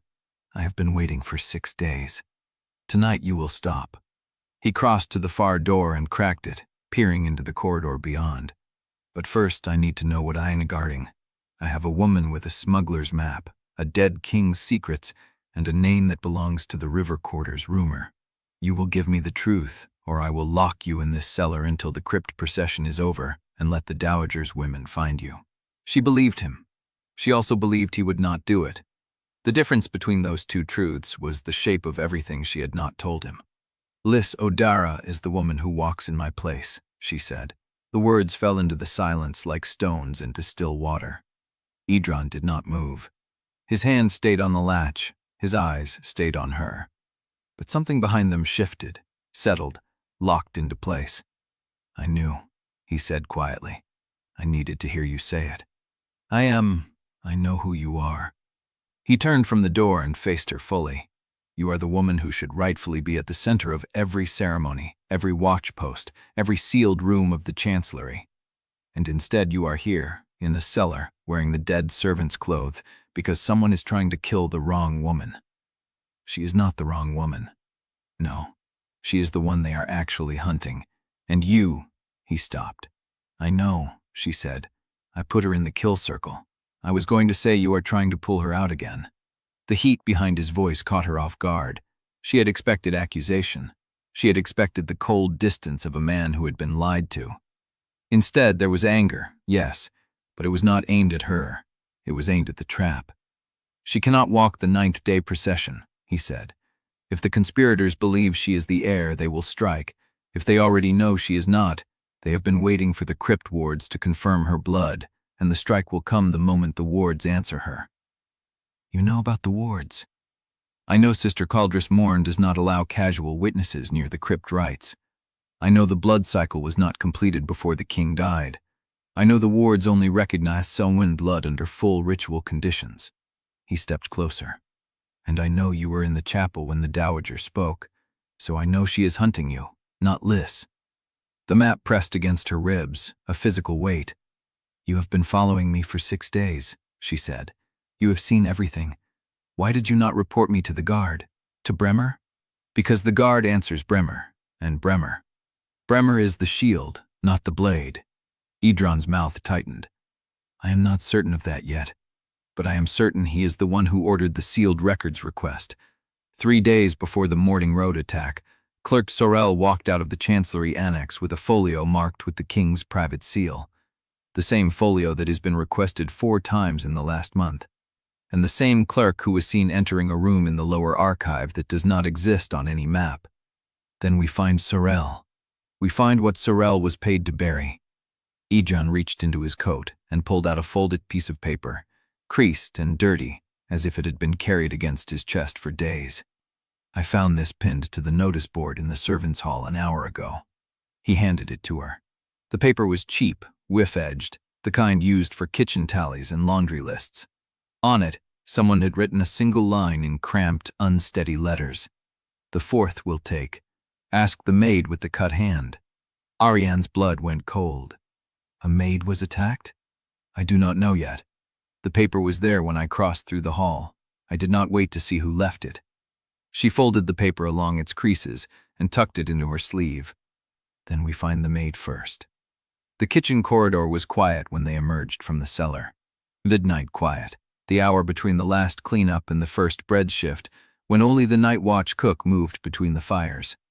They found her in the scullery. She was young, 16 maybe. Her name was Della, and she worked the second watch rotation, scrubbing the cookpots until her knuckles bled. Auriane knew because she had seen her 3 nights ago, stacking platters beside the hearth. Now Della sat on an overturned bucket with her hand wrapped in a rag that had already soaked through. The rag was red at the center and dark at the edges, and the girl's face was the color of ash. Hestra, the head cook, knelt beside her, pressing a fresh cloth against the wound. "Who did this?" Edran's voice was low, controlled. Hestra looked up. Her eyes went to Edran first, then to Auriane, and something flickered in them. Recognition. Not of a princess in servant's clothes, but of a face that had been passing through her kitchen for days. A face Hestra now saw differently. She will not say. Hestra's jaw was tight. Found her in the pantry, bleeding into the flour. The blade was a filleting knife from the 3rd rack. Someone took it while I was at the evening count.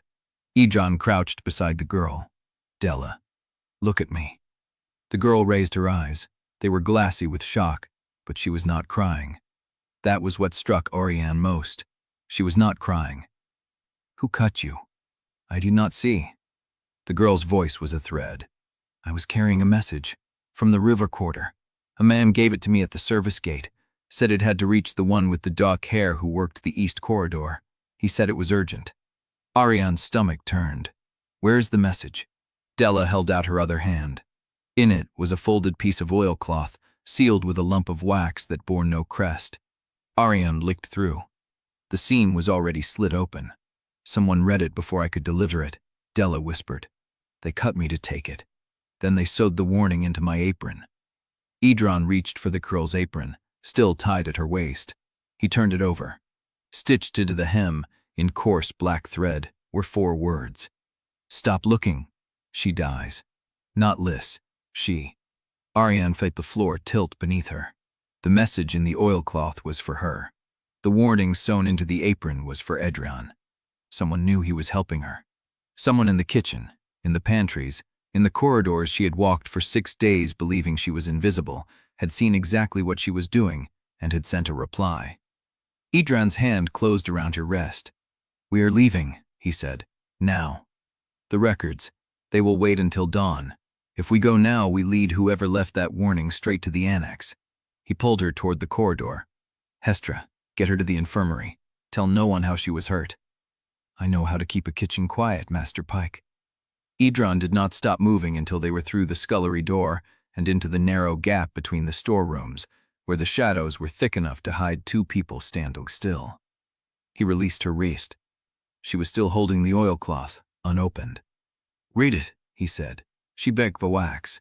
Inside was a single sheet of thin paper, covered in a cramped hand she did not recognize.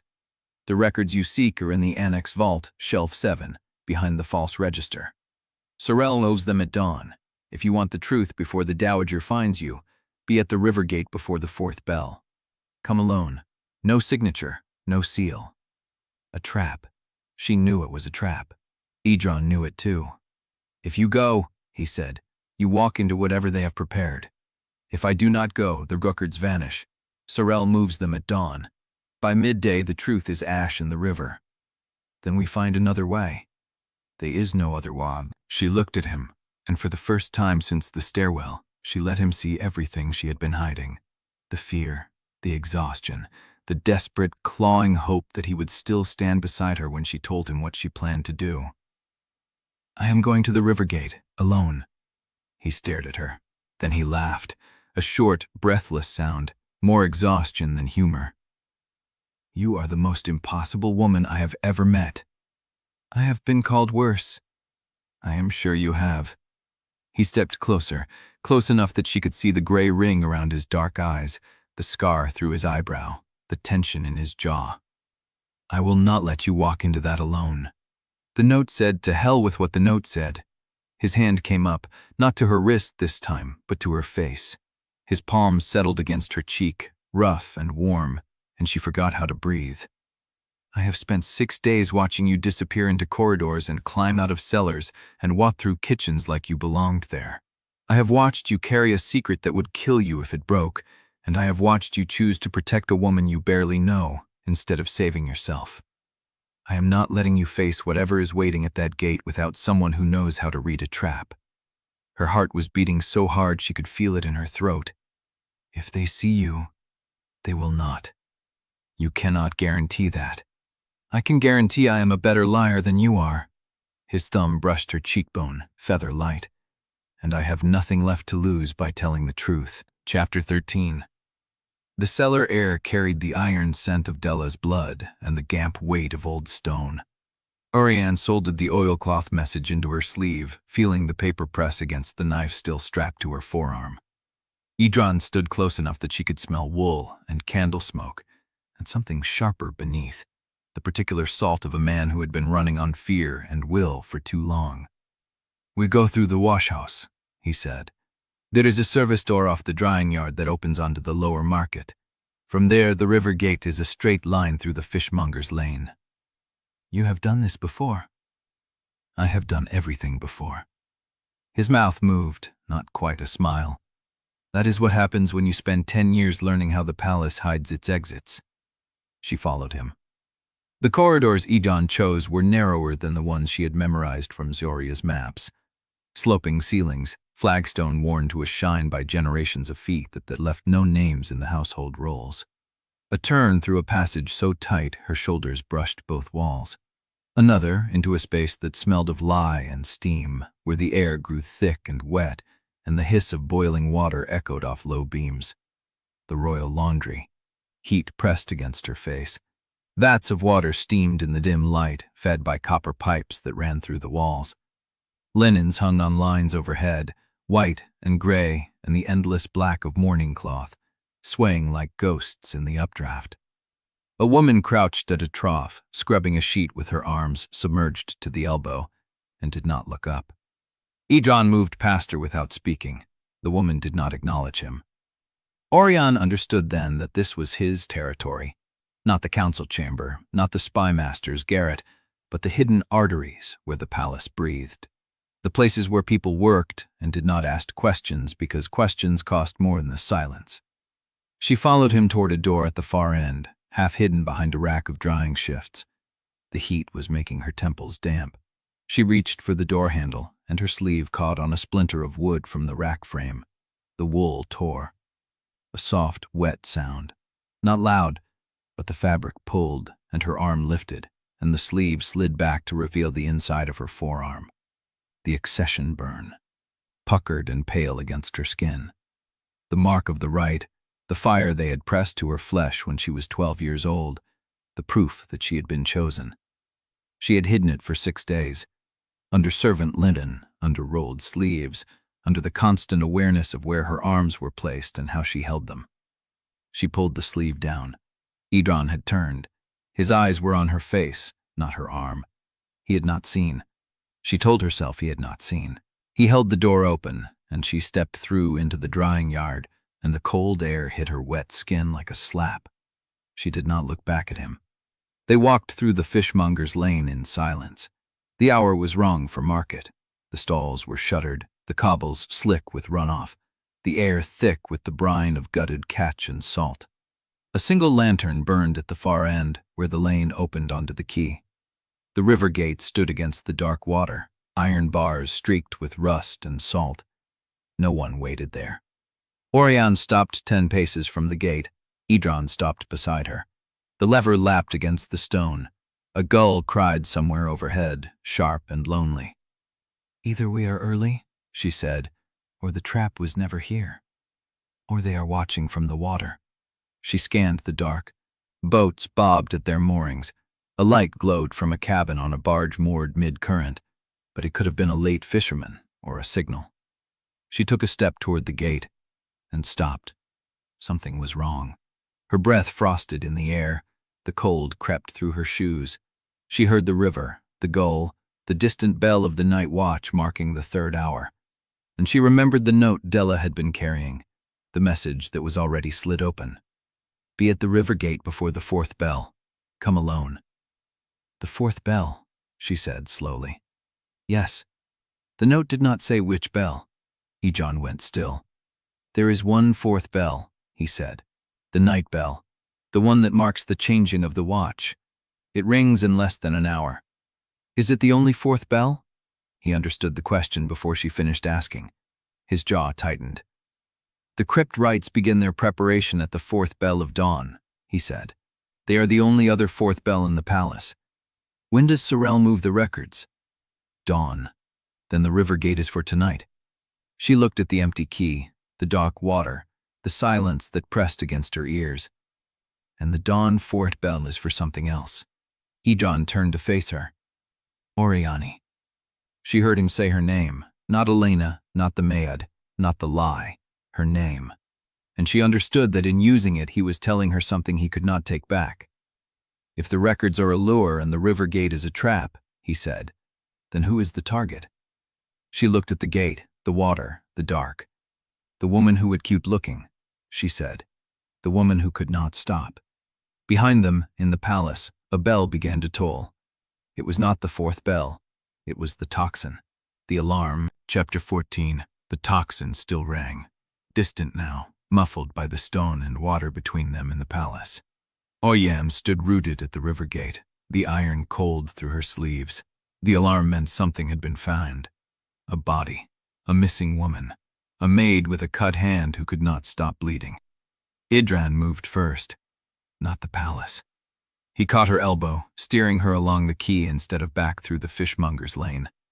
If they are sounding the alarm, they are looking for someone. That someone is you. The records are at the annex, and if Sorrel moves them at dawn, we have hours, not minutes. She pulled free of his grip, but kept walking. The river slapped against the stone. The barge light still glowed mid-current, steady, patient, watching. Where are we going? The cleric's registry. He did not slow. Every route notice, every procession order, every sealed packet request passes through there before it reaches the Chancellery. Sorrel's name is on the transfer lists, but the registry keeps the date stamps. If someone ordered those records moved before the Mourning road attack, it will be in the ledger.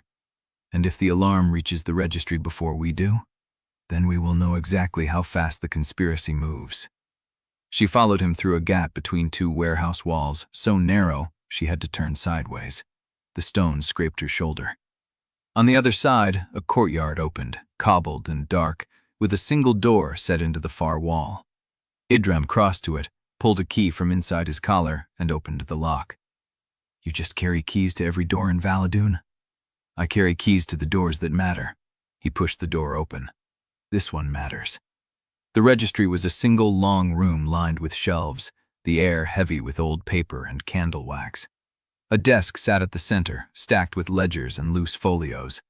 A single lantern burned low, left by a clerk who had fled at the sound of the tocsin. Edran closed the door behind them. The route notice for the Guildhall procession. It passed through here before it reached Sorrel. Auriane moved to the desk. The ledgers were organized by date, each spine labeled with ink and shellac. She found the corrupt volume and opened it. The entries were precise. Timestamps, clerk initials, transfer notes. She found the Guildhall route notice 4 days before the attack. Written by a clerk she did not recognize, transferred to Sorrel's office the same afternoon. Clean, neat, routine. Too routine. She flipped backward through the ledger, scanning for irregularities. Requests for sealed packets. Date stamps that did not match the entry sequence. Names that appeared too often. Then she found it. The same clerk had entered a sealed packet request 2 days before the Mourning road attack. The entry was initialed, timed, and stamped. But the ink was darker than the surrounding entries, as if the pen had been dipped fresh for that single line. She touched the page. Someone wrote this after the fact. Edran came to stand beside her. How can you tell? The bleed. She pointed at the surrounding entries, where the ink had spread slightly into the paper grain over time. This one is still sharp. It was written within the last few hours, not days. She turned the page, looking for the facing entry. Nothing. The ledger continued from the previous date without interruption. She turned back. Then she looked closer. The page was thicker than the others. She pressed her thumb to the corner and felt the slight ridge where 2 sheets had been pasted together. Carefully, she worked the edge free. The top sheet lifted, and beneath it, a second entry waited. Different handwriting, different ink. A date stamp from 3 days before the Mourning road attack. Request, sealed packet, King's private folio. Origin, Chancellery Annex, Shelf 7. Recipient, Clerk Sorrel. Witnessed by Pen. Auriane looked up. Pen is the clerk who filed the original route notice. Was. Idran's voice went flat. Pen died last week. Fell from a bridge into the Surrey. They called it a drunkard's accident. The kind of accident that happens to clerks who file the wrong paperwork. The kind that happens to clerks who file the right paperwork and remember it. She looked back at the hidden entry. A sealed packet, requested before the attack, then scrubbed from the official log. A dead witness. A cleaned ledger. And beneath the false leaf, a second discovery. The packet had been requested twice. The first request was stamped with the same date as the original entry. The second request, written in the same dark as the forged line above, is stamped 1 day later. Someone had made a copy of the packet before it was moved. Auriane felt like a prayer. Where did you put it? The tocsin stopped. The silence that followed was louder than the alarm. Auriane looked toward the door. The registry was still. The lantern flickered. Outside, the palace was waking to its alarm. But the registry door swung shut behind them, and the ledger sat on the desk, its hidden truth sealed beneath a lie. And in the silence of the cleric's registry, a dead clerk's initials breathed again. M. Pen. The name that would undo them. Knife. Still, Tridge smelled of candle wax, and the crushed rosemary Liss had rummed into her wrists to steady herself before the banquet. Auriane stood at the window, watching the palace courtyard still churning with alarm response, torches cutting paths through the dark as guards reset their positions.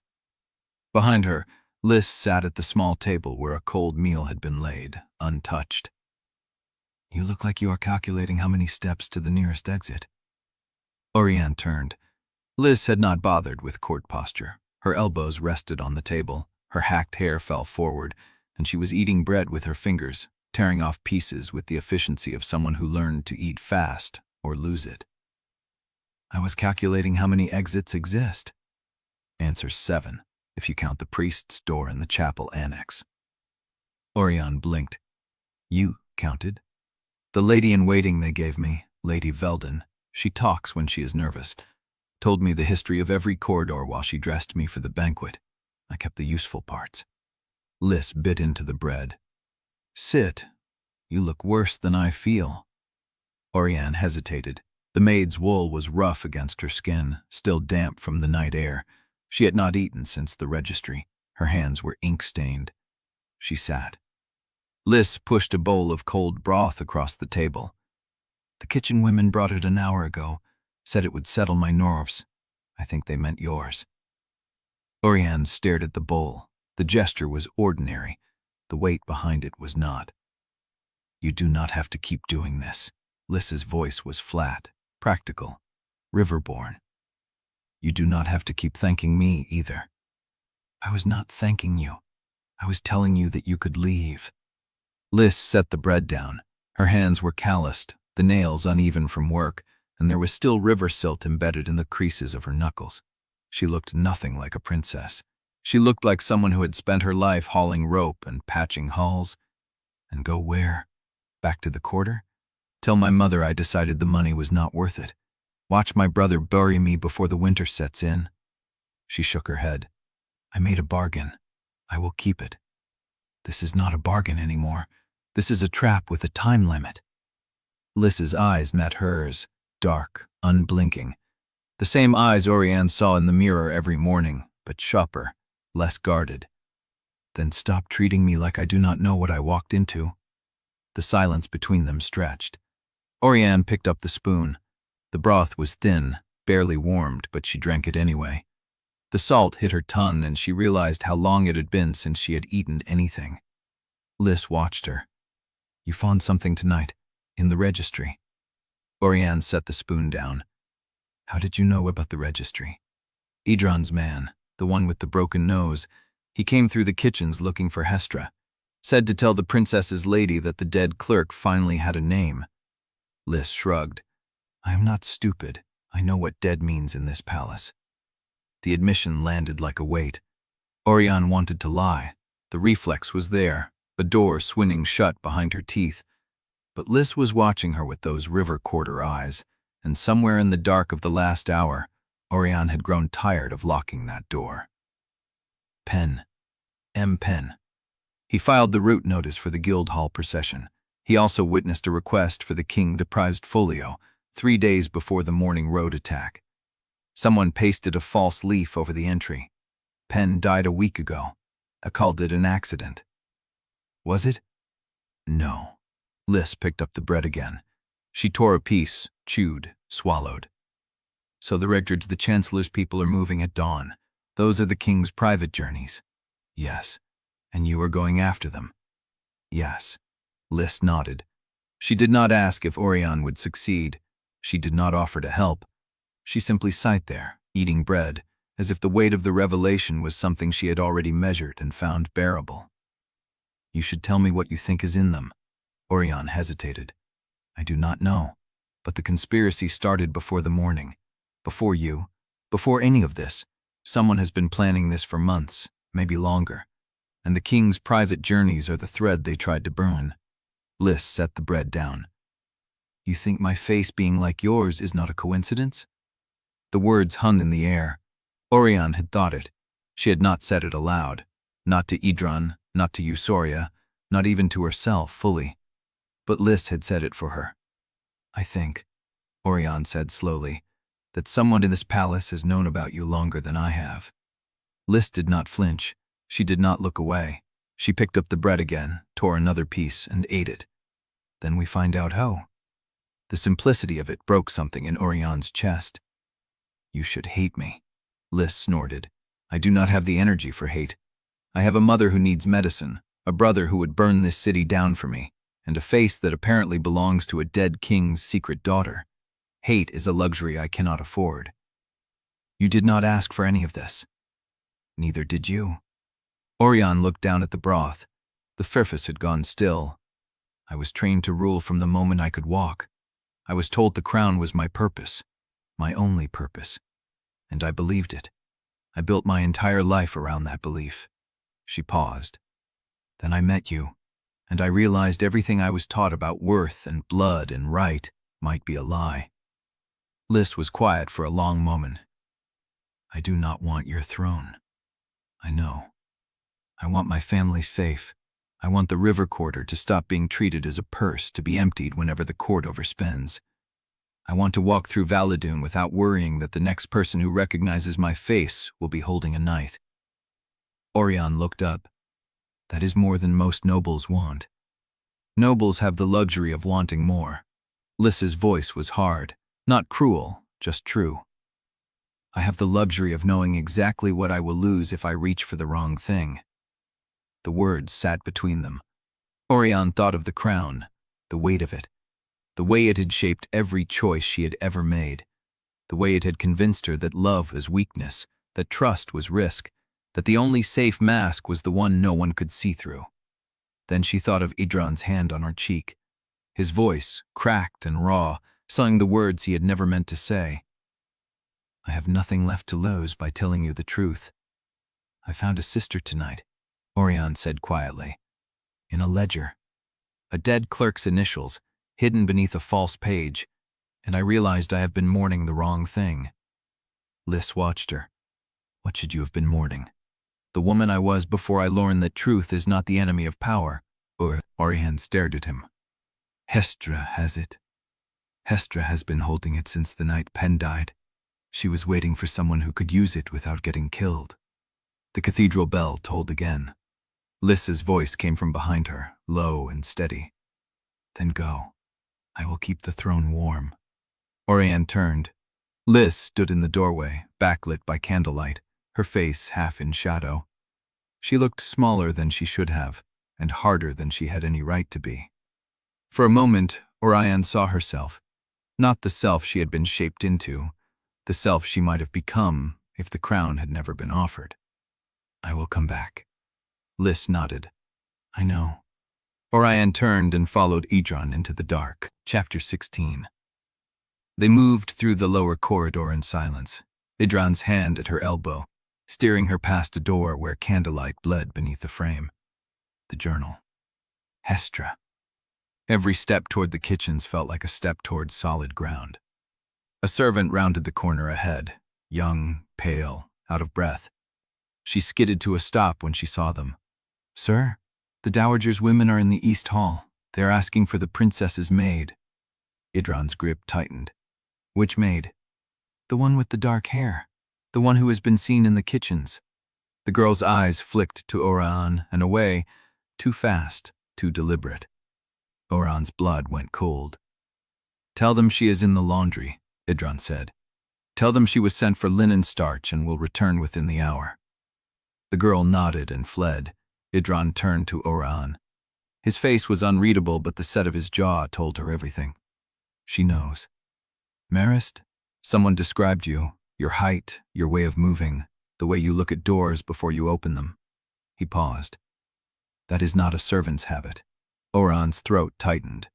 "Then I go to ground until—" "No." Edran pulled her into a recessed doorway, his voice dropping to a whisper. "You go to Liss. The Dowager has requested a private audience with the princess. She is in the east withdrawing room now. If Marist is hunting you, she will test Liss first. She will look for cracks." "You want me to watch? I want you to hear what she says when she thinks no one is listening." He pressed a key into her palm. Cold iron, worn smooth at the edges. The S smelled of dried rose petals and something older, something preserved. Auriane found the servant's passage as Edran had promised. The tapestry panel swung inward on silent hinges, revealing a narrow space behind the wall, no wider than her shoulders. She pressed herself into the dark and left the gap open a finger's width. Liss sat in a high-backed chair near the window, her mourning silk arranged in perfect folds, her hands still in her lap. She looked exactly like a princess should look, composed, grieving, untouchable. Queen Dowager Marist stood across from her, one hand resting on the mantel, the other holding a cup of wine she had not tasted. "You have done well," Marist said. "The court speaks of you with something close to admiration. That is rare for a woman in your position." Liss inclined her head. "I am grateful for their trust." Trust is not given freely. It is cultivated, nurtured, and sometimes it must be guided. Marist set the wine cup down. "You are young. You are untested in the full weight of governance, but you are not foolish.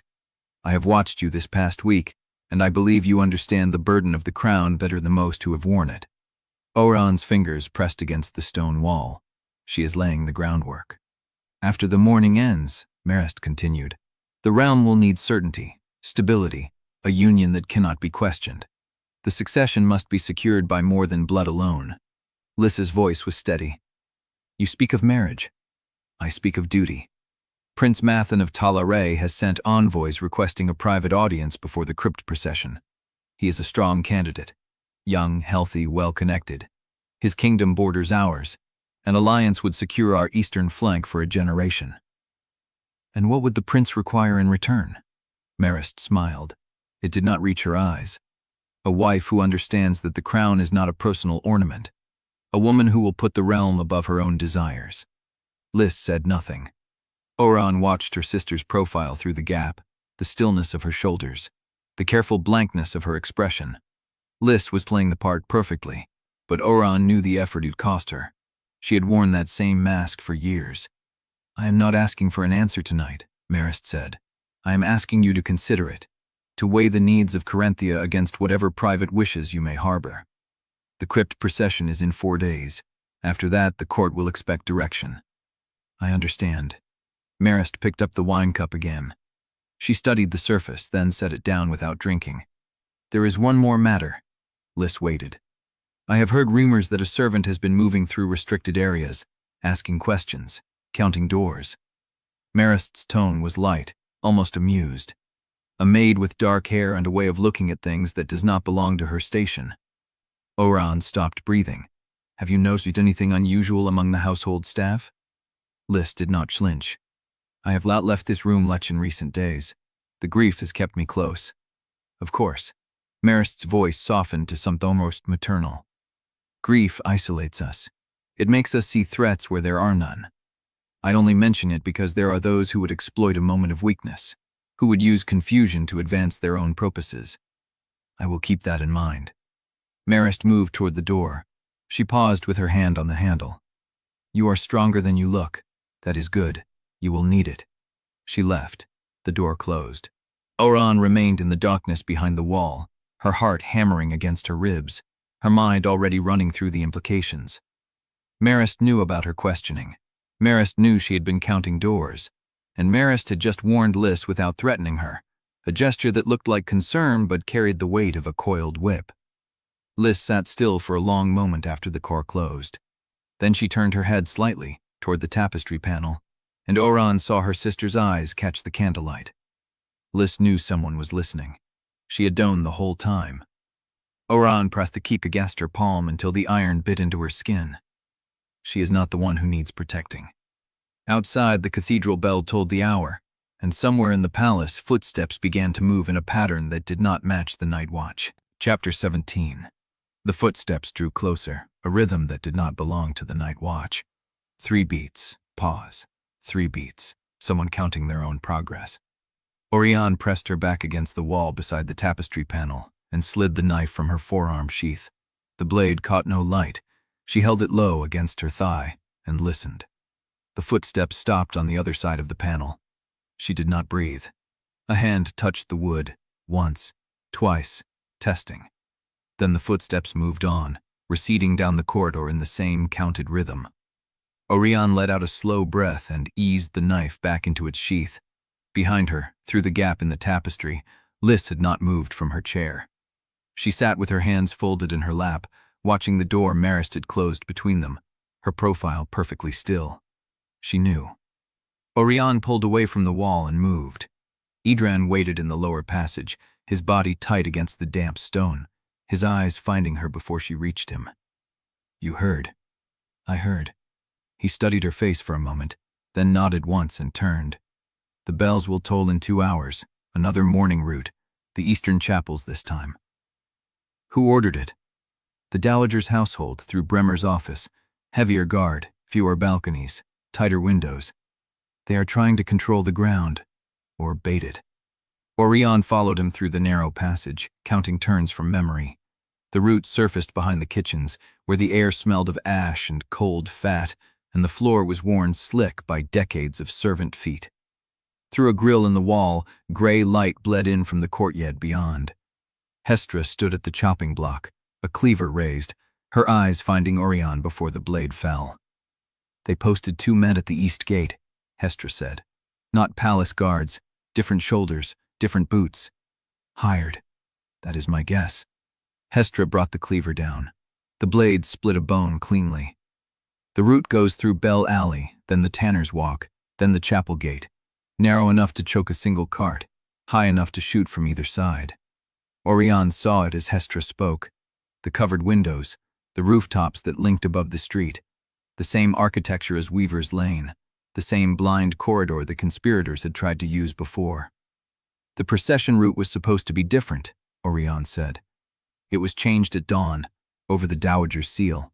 Heavier guard, fewer angles, everything looks controlled. And the assassins always adjust. He met her eyes. They are not trying to kill her today. No, they are testing something. Auriane looked up at the bell tower. The ropes hung still. The clappers waited in their iron yokes. Or someone, she said. The frost bell caught her mid-stride. The sound rolled over the palace, heavy and slow, one bronze stroke after another, shaking the frost from the roof tiles. The crowd began to gather at the eastern gate. Mourners in black wool, their breath rising in white clouds, their faces turned toward the chapel where Liss would appear under guard. Auriane climbed to the second tier of the bell tower, her shoes silent on the worn stone steps, and found the window that looked out over the Tanner's Walk. She scanned the rooftops. Nothing. The second bell. She shifted position, checking the windows on the opposite side. Their shutters were still closed, but one of them was not latched. The gap was no wider than a finger, but it was there, a dark seam in the gay wood. Auriane held her breath and watched. The third bell. The shutter moved. Not much, a fraction of an inch, someone behind it tracking the procession's approach. Auriane turned and ran. She hit the street at a dead sprint, her shoes skidding on the frost-slick stones. The crowd was pressing forward, flowing toward the chapel gate, and she drove through them with her shoulders low, her eyes fixed on the unlatched window. A servant courier stood at the corner of the Tanner's Walk, holding a sealed message pouch, his face blank with confusion as she grabbed his arm. "You. Drop your belt. Now." "What? Do it." The boy fumbled with the buckle. The belt came loose. Auriane stripped off her dark wool outer layer and wrapped it around the messenger's livery, hiding the sigil. "Walk through the Tanner's Walk at a slow pace. Look at the windows. Do not stop." "I am supposed to deliver. You deliver right now or you die in this street." She pushed him forward. "Move." The courier walked. Auriane watched from the corner, her hand on the knife beneath her sleeve. The boy moved at an even pace, his boots loud on the cobbles, his head turning as she had told him. The shutter shifted, then stopped. The courier reached the end of the Tanner's Walk untouched. Auriane let out a breath, but in the silence that followed, she heard something else. The rhythm of footsteps, 3 beats, pause, 3 beats, moving through the alley behind her, and she understood. The assassins had adjusted. They had expected interference, and they had already planned for it. Chapter 18. The cold from the alley seeped through her shoes as the counted footsteps faded. 3 beats, pause, 3 beats. Moving away now, deliberate, unhurried, the sound of someone who had already delivered their message. Auriane stood frozen at the corner of the Tanner's Walk, her hand still on the knife beneath her sleeve. The courier had reached the chapel gate. The shutter above the street had not moved again. The procession would begin in minutes. She turned and found Edran watching her from the shadows of the bell tower arch, his face unreadable. "You used the boy as bait. He is alive." "That is not the same as safe." She met his gaze and held it. "I knew they would not take the shot. They were testing, not striking." "And if you had been wrong?" "I was not, huzzily ago." The words hung between them, sharp and final. Edran's jaw tightened. He stepped out of the arch and walked past her into the alley, his boots loud on the frost, and she followed because there was nowhere else to go. They moved through the back lanes in silence, past the drying sheds and the empty market stalls, the cathedral bells still tolling behind them. The procession would reach the chapel gate soon. Liss was walk the Tanner's Walk, under guard. The unlatched shutter would stay closed, and nothing would happen, and the day would pass like all the others. Edran stopped at a narrow door set into the wall of a chandler's shop, pulled a key from his collar, and opened it. Inside, the air smelled of tallow and wick. Shelves of half-made candles lined the walls, their wicks trailing like pale threads waiting to burn. A single lamp burned on the workbench. He closed the door behind her and turned the lock. "The note Della was carrying," he said. "The one already slid open. I found the scrap you kept." Auriane's stomach tightened. "You recognize the handwriting," he continued, his voice flat, "because it was yours." She said nothing. "I watched you write in the registry, the way you form your letters, the pressure on the downstrokes, the same hand that wrote the warning Della carried to you. I did not write that note." "No." He stepped closer. "You wrote it weeks ago, before the mourning began, before you knew what the conspiracy was hunting. You wrote a warning to yourself, from yourself, and planted it in the servant network to surface when the time was right." The silence stretched. Auriane felt the shape of the lie forming in her throat, the elegant curve of it, the practiced weight. She could deny it. She could claim coincidence, misdirection, and of a dozen plausible reframings. She held his gaze instead. You have been following my trail through the palace for 6 days, she said. You saw me in the registry. You know what the ledger hides. You know what Sorrel moved during the toxin. You have seen everything I have done, everything I have touched, and you are still here. Because I keep hoping you will stop lying to me. The words hit like a door closing.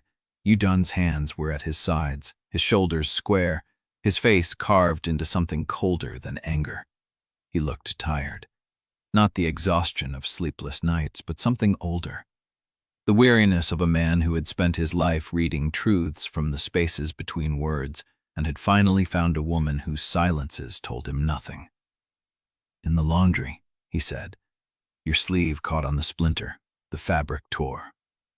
Auriane's arm burned beneath her sleeve, the old scar pulsing as if his words had woken it. Your sleeve tore, he repeated, and you pulled it down before I could see. But I saw the shape of it, the raised line, the way you covered it. Servants have scars. Servants do not hide them like stolen crowns. She felt the trap closing, each word another wall, and there was no graceful exit, no careful deflection that would leave her untouched. He had been watching too long. He had seen too much. And he wanted, not answers, not information, but the one thing she had never given anyone. The truth. I am tired, he said, of wanting the truth from someone built of masks. His voice cracked on the last word, and the sound of it, the raw edge, was worse than any accusation. He was not angry at the deception. He was angry because he had let himself care despite knowing the cost, and she had let him. Auriane opened her mouth to speak. A knock at the door. 3 beats. Pause. 3 beats. Edran's hand went to his belt knife. Auriane's fingers found the blade beneath her sleeve. The room went still, the candle flame trembling in the draft, the tallow smell thick and close. The door handle turned, locked. A beat of silence, then footsteps moving away. Edran did not lower his knife.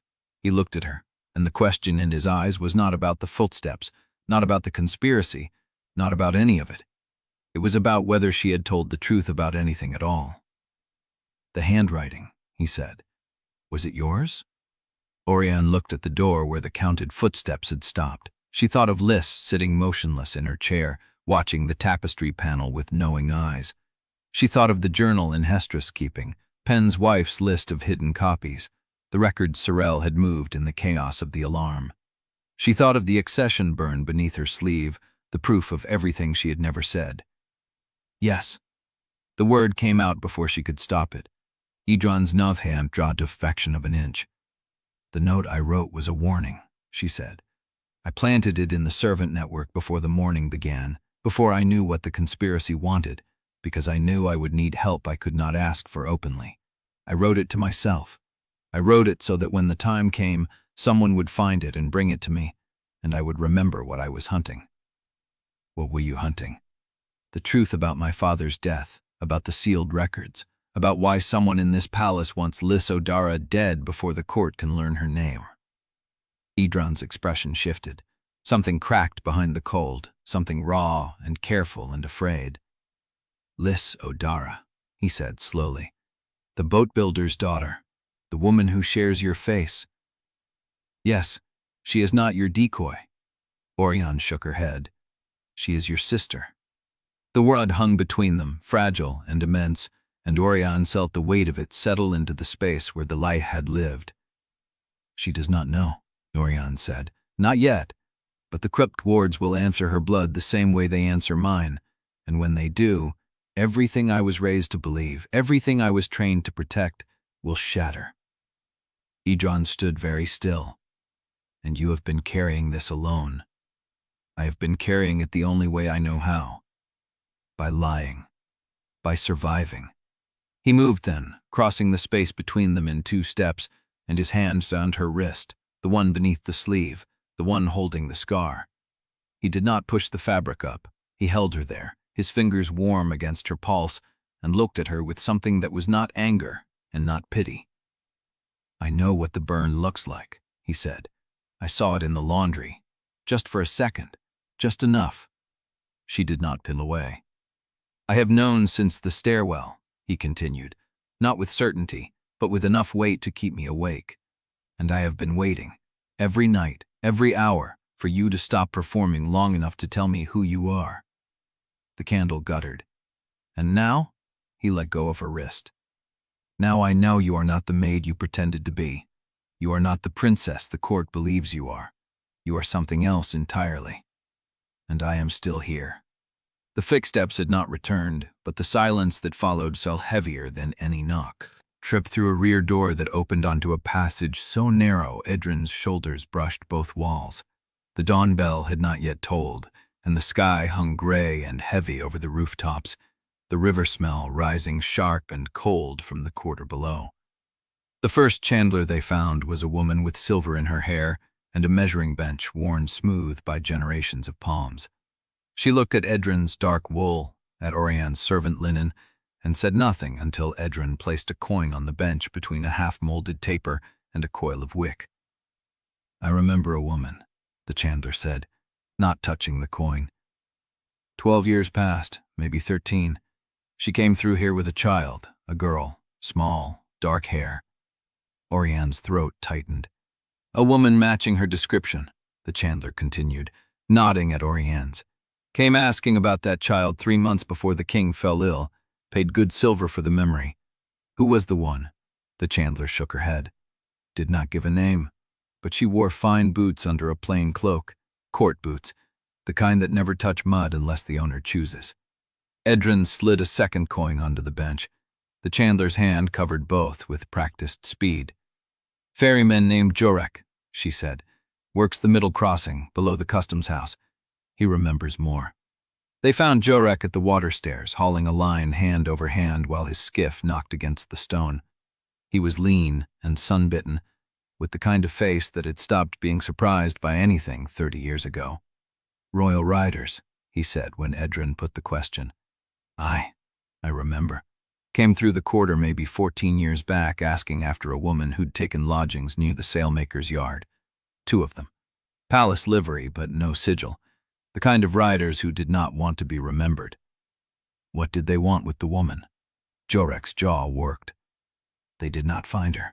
She had moved on 3 days before, but the landlord said she left in a hurry.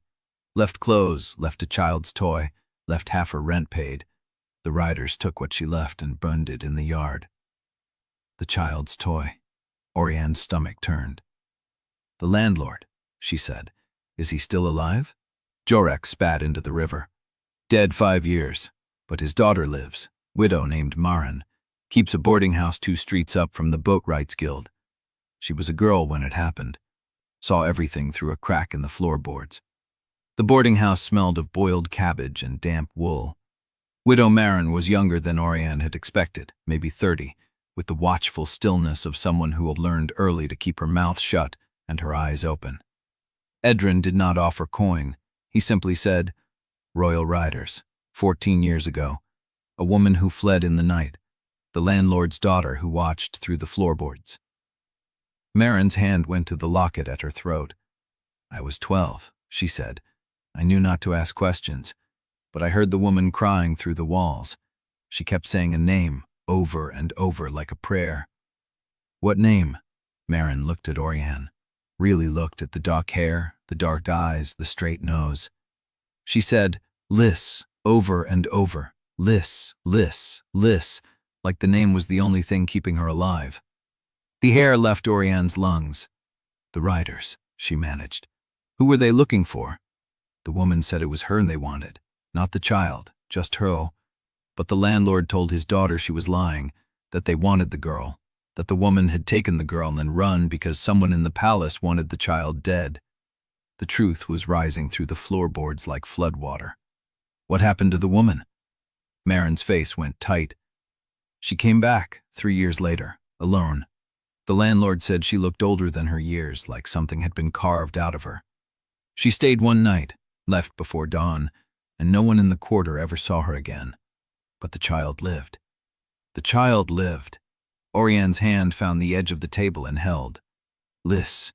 The woman who had fled with Liss, who had hidden her in the river quarter, who had returned alone 3 years later and disappeared into the dark. Someone had been protecting Liss from the palace long before Auriane ever knew she existed. The knock came from the alley door. 3 beats. Pause. 3 beats. Edran moved before the rhythm finished, crossing the room in 2 strides, his knife already drawn. Marin's face went white. Auriane's hand found the blade beneath her sleeve. The door burst inward. The man who entered was broad-shouldered and quick, a cudgel in one hand and a short blade in the other. He did not look at Edran. He did not look at Marin. He looked at Edran, and his eyes told her everything she needed to know about who had sent him. Edran engaged before the man could cross the room. Metal rang against metal, the cudgel catching Edran's knife and driving him sideways into a shelf of crockery. The man was strong, heavier than Edran, and he fought like someone paid to finish the job, not to survive it. Auriane moved around the flank, low and fast, the concealed knife burning against her palm. She caught the man's wrist as he swung for Edran's head and drove her blade into the meat of his forearm. He roared and twisted, and the cudgel caught her across the ribs, sending her crashing into the table. Edran finished it. A short, brutal exchange that left the man on the floor, bleeding from a wound in his thigh, his cudgel skittering into the corner. Marin was pressed against the far wall, her hand over her mouth. Auriane knelt beside the downed man, ignoring the fire in her ribs. She searched his belt, his pockets, the lining of his coat. She found a token. Small, brass, worn smooth by handling, stamped with a crest she recognized. The crest of Chancellor Bremer's household officer. The man on the floor laughed through bloody teeth. "You think you are hunting the truth," he said. "You are hunting the wrong question." Edran hauled him up by the collar. "Then what is the right question?" The man's eyes found Auriane, held. "Ask the woman who borrowed the toy. Ask why she came back alone." The words landed like a blade between her ribs, and in the silence that followed, Auriane hurled it. The rhythm again. 3 beats. Pause. 3 beats. Coming from the street. Closer now. Someone had followed them through the entire river quarter, and they were not done yet. Chapter 20. The rhythm came again from the street. Closer. Measured. Deliberate. Edran had the wounded man by the collar, dragging him toward the back door of the chandler's shop. Marin stood frozen, her hand still pressed to the locket, her eyes fixed on the blood spreading across the floorboards. Auriane did not wait for the next 3 beats. She grabbed Marin's wrist. "Is there a back way out?" "The alley, behind the smokehouse." Marin's voice was thin but clear. "It opens onto Tanner's Walk." The rhythm stopped, not because the stalker had passed, because the stalker had reached the door. Auriane moved. She pulled Marin toward the back room, through a curtain of dried herbs that smelled of rosemary and rot, past a cold hearth, into a narrow passage that reeked of smoked fish and salt. Behind her, she heard Edran haul the wounded man through the same passage, the body scraping against the walls. The front door of the chandler's shop opened, not kicked in, opened, as if whoever stood on the other side had a key. Auriane did not look back. She pushed through the rear door into the alley, the cold night air hitting her face like a slap, and kept moving. Edran was beside her in 3 strides, the wounded man slung over his shoulder now, leading a trail they could not hide. They turned into Tanner's Walk. Empty. The street lamps had burned low, and the shutters Auriane had unlatched earlier still hung crooked against their frames. They ran. The river quarter swallowed them again, narrow lanes and wet cobbles, and the smell of the charade rising from every grate. Edran did not stop until they reached the fish market steps, where the wounded man's blood had finally stopped dripping, where the shadows were deep enough to hold 3 people without giving their shapes away. Auriane's ribs screamed when a cudgel had caught her. She ignored them. "Bremer's crest," she said, her voice flat from running. "The attacker carried Bremer's crest. That is what he wanted you to find." She turned on Edran. "You think he was planted?" "I think a household officer's token is too easy to steal." He lowered the man to the steps, checked his pulse.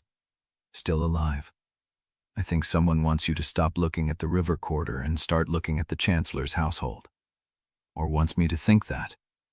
Edran's eyes found hers in the dark, The gay ring around his pupils caught what little light remained. Either way, we are being herded. The weight of the night pressed down on her.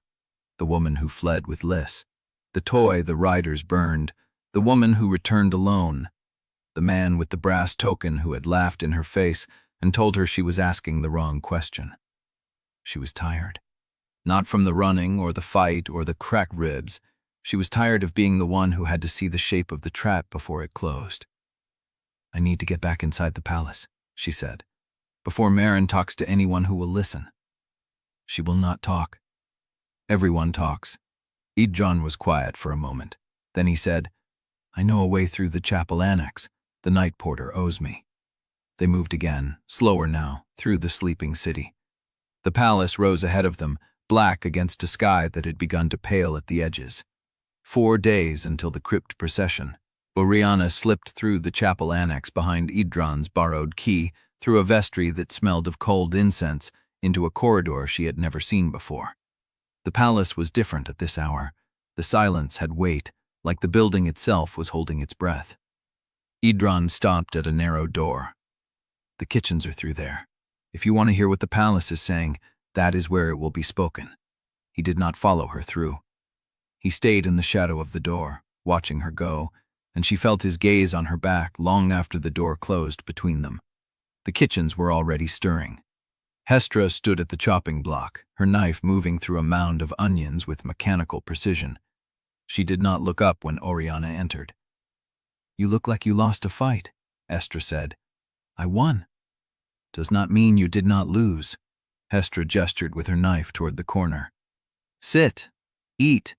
You have shadows under your eyes that did not come from one night." Auriane sat.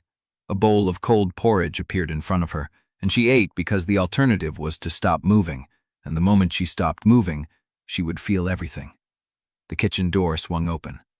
2 scullery maids entered, their voices low, their faces sharp with the kind of gossip that traveled through the palace faster than any official message. "Did you hear what happened at the banquet? Lord Vexley is still red-faced. Says the princess has lost her balance." "Lost her balance?" "She carved him open in front of the whole court." "That is what I mean. The heir is supposed to smile and nod and let the lords talk. She was never supposed to answer." Auriane's spoon stopped halfway to her mouth.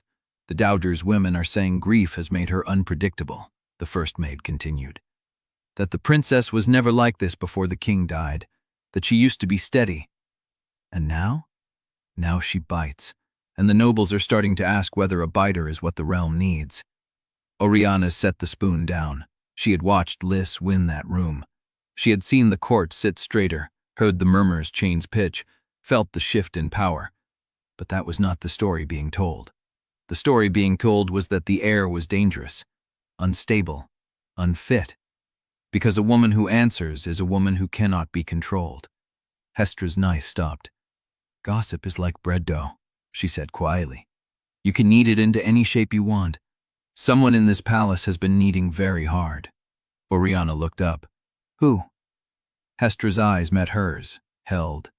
"Chancellor Bremer's clerks have been in the servants' hall all morning, not asking questions, just listening, letting the stories settle. Containment, not denial. He was not trying to stop the rumor. He was letting it breathe while his people tracked who picked it up and passed it on."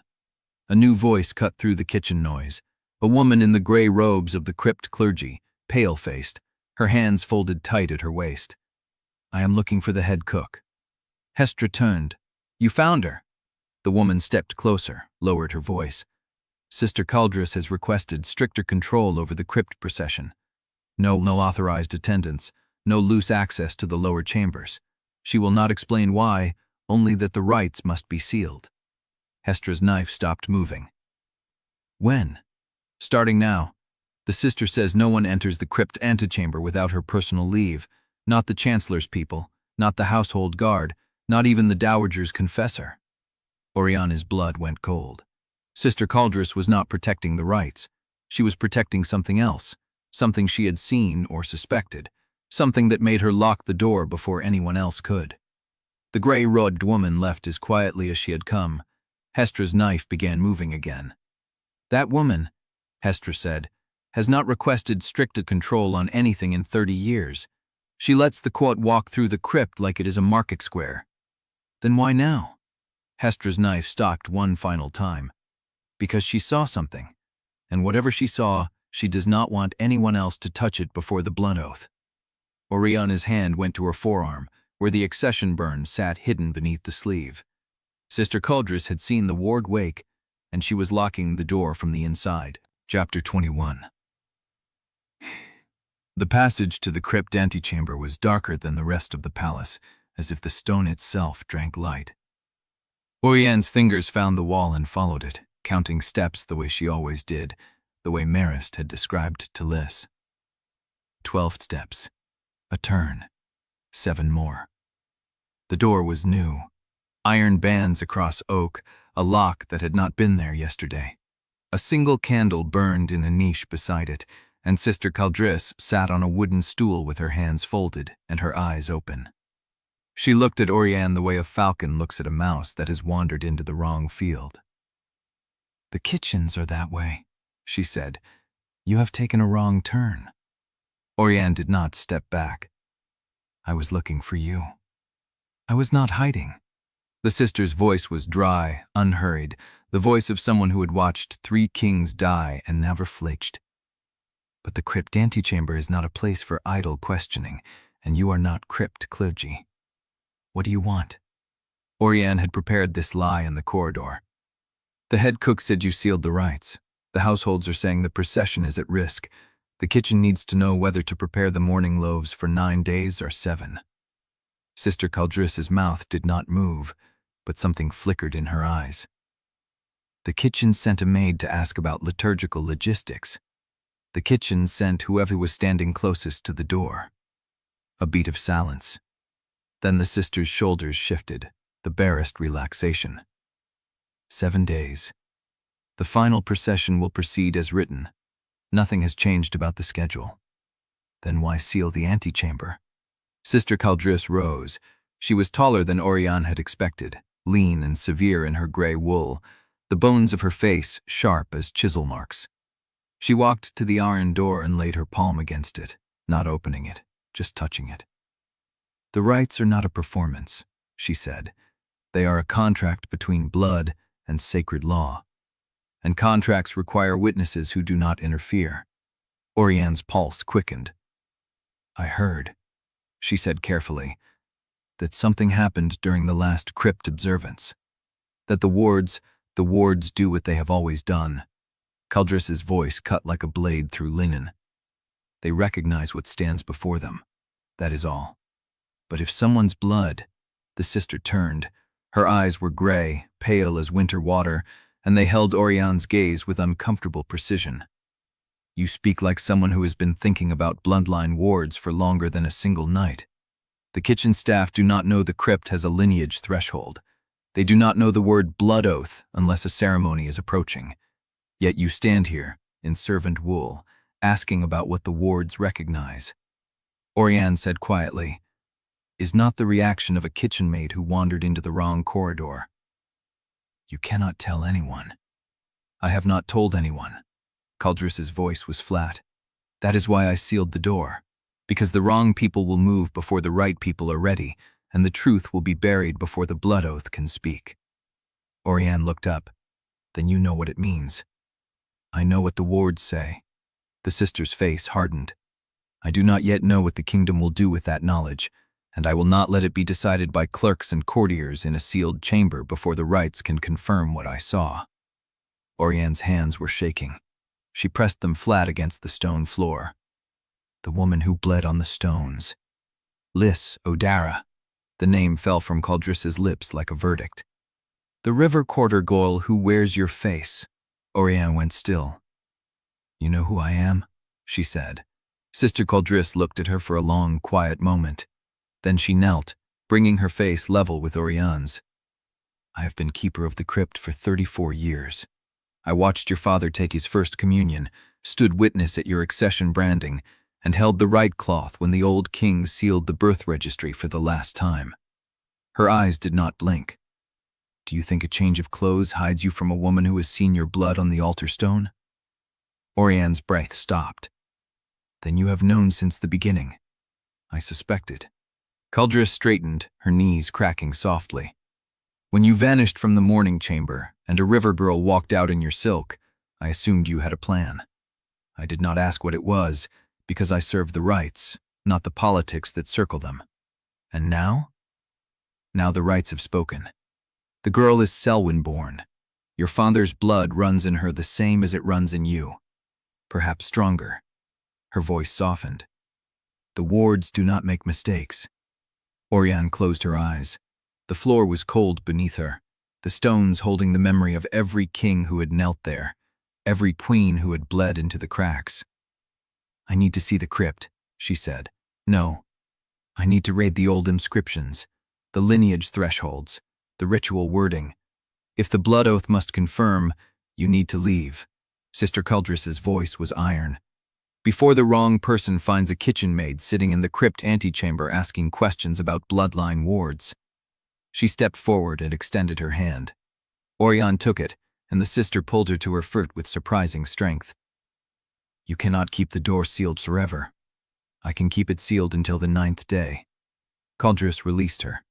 After that, the rites will speak, and I will not be able to stop what comes next. But until then, I am the only person in this palace who can be trusted to guard the truth without weaponizing it. Auriane looked at her. The gray eyes held nothing but fact. You are afraid, Auriane said. I am prudent. There is a difference. The difference is whether you are locking the door to protect the truth or to delay it. Sister Culdress's face did not change, but her silence was answer enough. Go back to the kitchens, she said. Tell the head cook the loaves are for 7 days. And if you value your lice and horrors, do not come back to this corridor until the 9th day. Auriane turned, asking to leave. Her hand was on the door when the sister's voice stopped her. One more thing. She looked back. The woman you are hiding, the river girl, she does not know what she carries. Culdress's voice dropped lower than the candle flame. When the blood oath speaks, she will have to carry it anyway. I hope you have thought about what that will cost her. Auriane's chest ached. I have thought about little else. She stepped through the door and into the dark corridor beyond.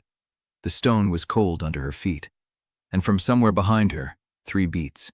A pause, 3 beats. The rhythm began again. Chapter 22. Rain had moved in from the river while they worked, a low, gray sheet that turned the lower courtyards to mirrors and drove the guards into their boxes early. Auriane stood on the landing above the eastern stables, pressed against the stone where the eaves failed to meet the wall, and watched Edran unfold a wet paper across his knee. His dark wool clung to his shoulders. Water ran from his hair down the scar at his jaw. She should not be watching his jaw. The second rotation, she said, forcing her voice flat. Show me the second rotation. He turned the paper. The ink had blurred at the edges, but the guard assignments were still legible. Names and times in a clerk's even hand, each shift change marked with a sealed stamp at the bottom. 3 bodies moved from the crypt corridor to the east gate between the 6th and 7th bells, he said. That leaves the crypt unguarded for 2 hours every night. Marist's suit change required heavier guard on the chapels. She had to pull from somewhere. She pulled from the only place that matters. His dark eyes found hers, and Bremer's office approved the redistribution. Auriane took the paper from him, turning it toward the gray light. The clerk's hand was careful, the numbers precise, but the logic beneath them was wrong. 3 guards removed from the crypt corridor, 2 added to the east gate, 1 reassigned to the Dowager's household. 4 moves, she said. 3 of them make sense if you are protecting the procession routes. The 4th is a gift. He stepped closer. Which one? The reassignment to Marist's household. That guard did not need to move. The Dowager already has her own people. She looked up. Someone wanted a man inside her rooms who reports to Bremer. Edran's mouth curved. Not a smile, something harder and more alive. Then Bremer is watching her, or she is watching him through the same man. Auriane handed the paper back. Either way, the crypt is undermanned tonight, and every night until the 9th night. So we use it. Tomorrow, not tonight. She shook her head. Culdress locked the door. Even if we reached the crypt, we could not enter without breaking her seal, and that would announce us to every faction in the palace. He folded the paper and slid it inside his coat. The rain had soaked through his collar, darkening the wool along his shoulders. He did not seem to notice. "You are thinking about what she said," he said. "I am thinking about what I cannot prove." The wards answered Liss's blood. "That is not proof enough?" "It is proof of lineage. It is not proof of who ordered the attacks, who paid the shooter, who has been moving guards and manipulating routes and leaving false crests on dead men." She pressed her palm flat against the wet stone. "Caljuris can confirm the truth. She cannot protect us from it." The rain was falling harder now, drumming against the eaves, turning the courtyard below into a sheet of hammered silver. No one moved in it. Even the horses had been brought inside. Edran watched her. "You are cold," he said. "I am fine." "You are shaking." She looked down at her hands. She had not noticed.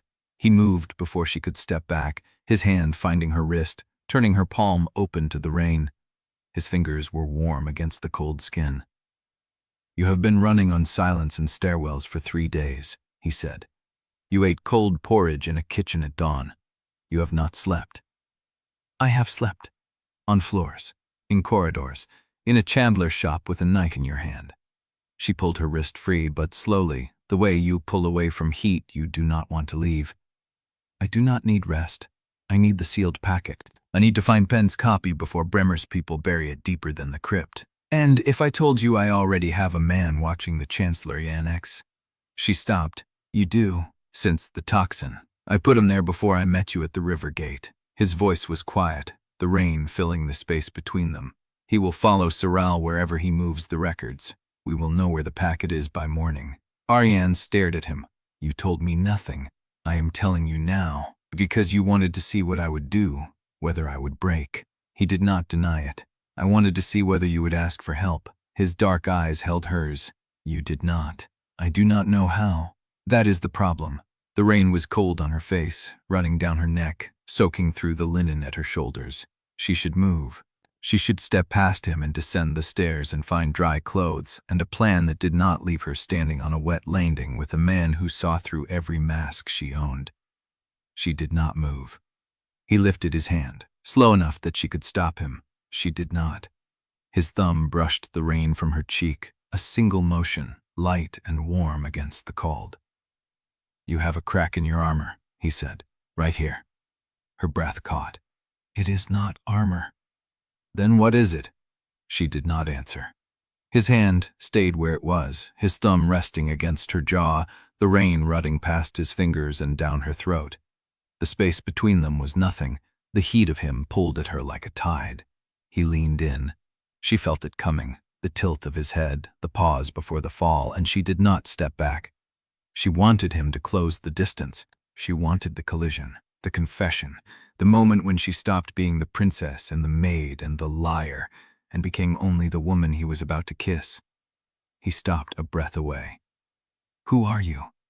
The question hung in the rain between them. "I need to know." His voice was rough, not from cold. "Before I do something I cannot undo, before I cross a line that will not matter if I am kissing a maid named Elena, who will vanish when the morning ends." "Is that what you think I will do?" "I think you will vanish the moment it serves your purpose. I think you will leave me standing in a wet courtyard with the taste of you still on my mouth and no name to call you by." His hand did not leave her face. "So tell me who you are, before I forget why I am asking." She opened her mouth. The words were right there, and she could not say them. Chapter 23. She was still lying beside him when the rain stopped, not touching, not speaking. The cold seeped through her wet linen, through the stone floor, through the bone.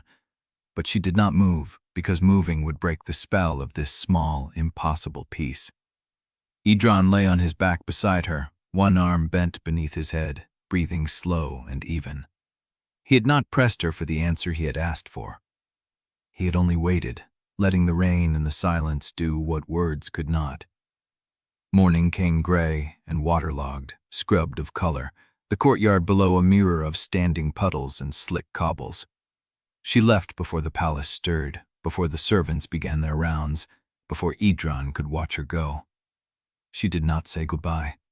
The kitchens were already awake when she slipped through the service door. Histra did not look up from the chopping block, but she set a bowl of warm broth on the counter anyway. Auriane drank it standing, her hand shaking only a little.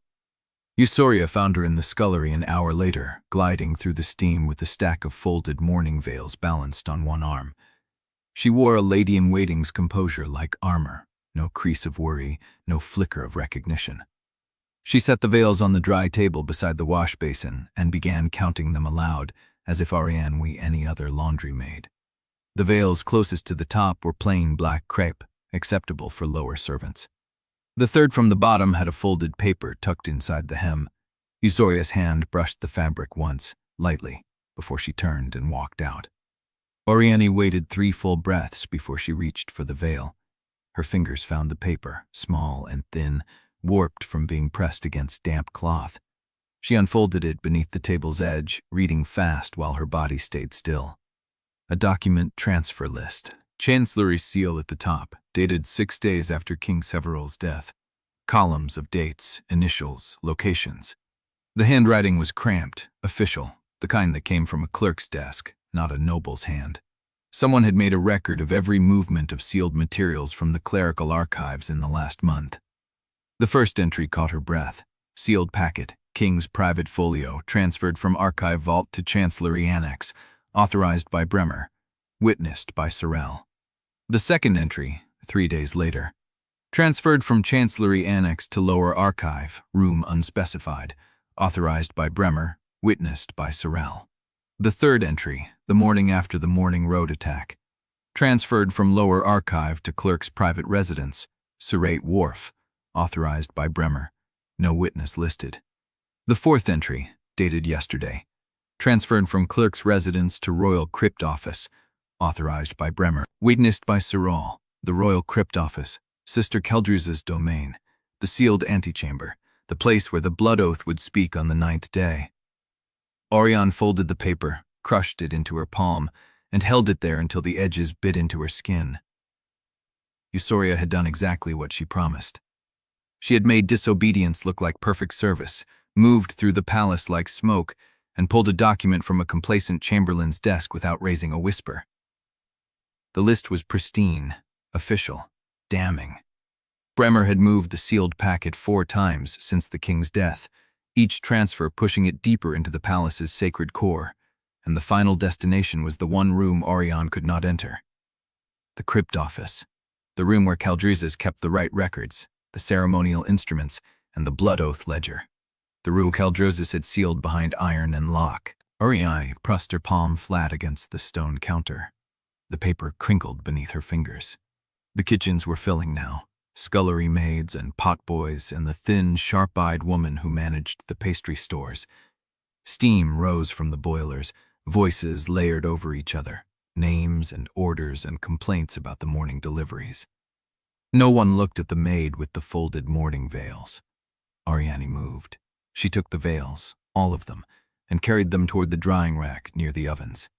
She walked past the chopping block where Hestra worked, past the spits and the boiling kettles, and into the narrow passage behind the pantry that connected to the lower servant corridor. The passage was empty. The shadows were deep. She stopped. Her hand unclenched. The paper lay open in the dim light, the ink stark against the creased surface. She read the dates again, the locations, the progression that led from archive to annex to wharf to crypt. 4 transfers. 4 times Bremer had moved the sealed packet. 4 times Sorel had witnessed. The final destination was the Crypt Office, and the transfer happened yesterday, 1 day after Keldruz sealed the antechamber. Not against Bremer's access, with it.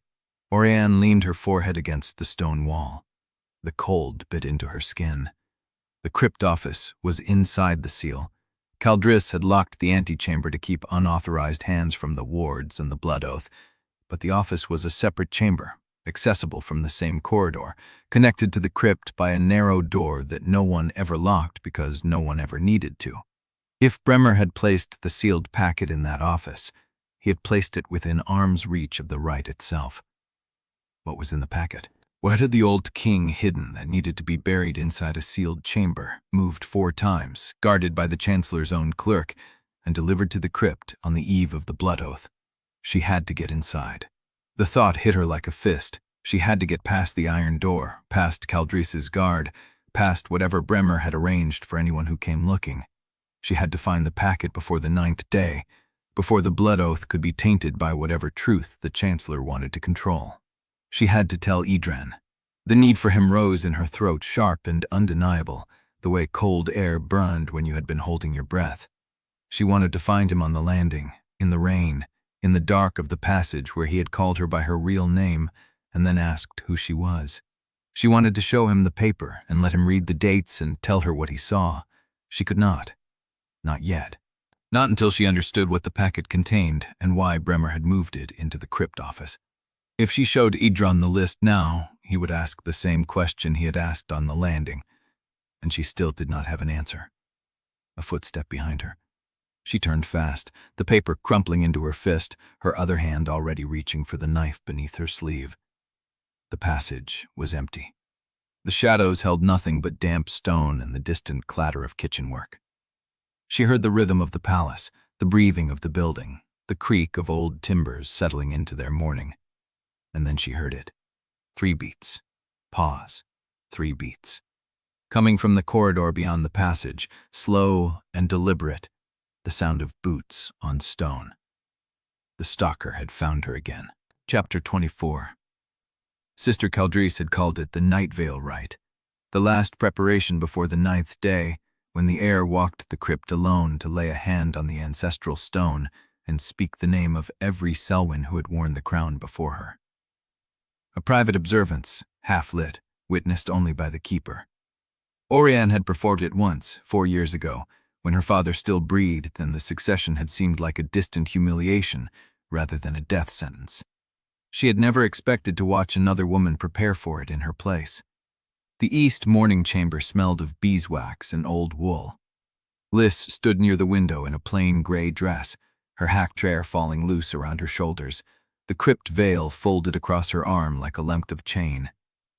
She looked smaller without the silk and jewels. She also looked more dangerous. "You have been standing in that doorway for 12 heartbeats," Liss said without turning. "Are you going to come in, or do you plan to count every stone between here and the crypt before you speak to me?" Auriane stepped inside and closed the door. She had come up through the servant passage, past the laundry, past the storage cellar where Hestra kept the dried herbs, past the corridor where she had heard the 3-beat rhythm behind her, and run. The stalker had not followed. Not yet. But the silence felt borrowed, not won. "The crypt observance is tomorrow night," Auriane said. "I know." Liss turned. Her face was calm, but her hands were not. She was twisting the edge of the veil between her fingers, the fabric crumpling under a grip that would have torn silk. "Sister Caldris sent the schedule this morning. I am to enter alone, kneel at the stone, and speak the names. She will be the only witness. No guards, no nobles, no one to see if I stumble." "You will not stumble." "That is not what I am afraid of." The words sat between them like a stone dropped into still water. Auriane felt the weight of them settle in her chest, cold and familiar. "I know what the crypt is," Liss said. "I know what it does. Caldris told me enough. She said the wards are old and they answer to blood.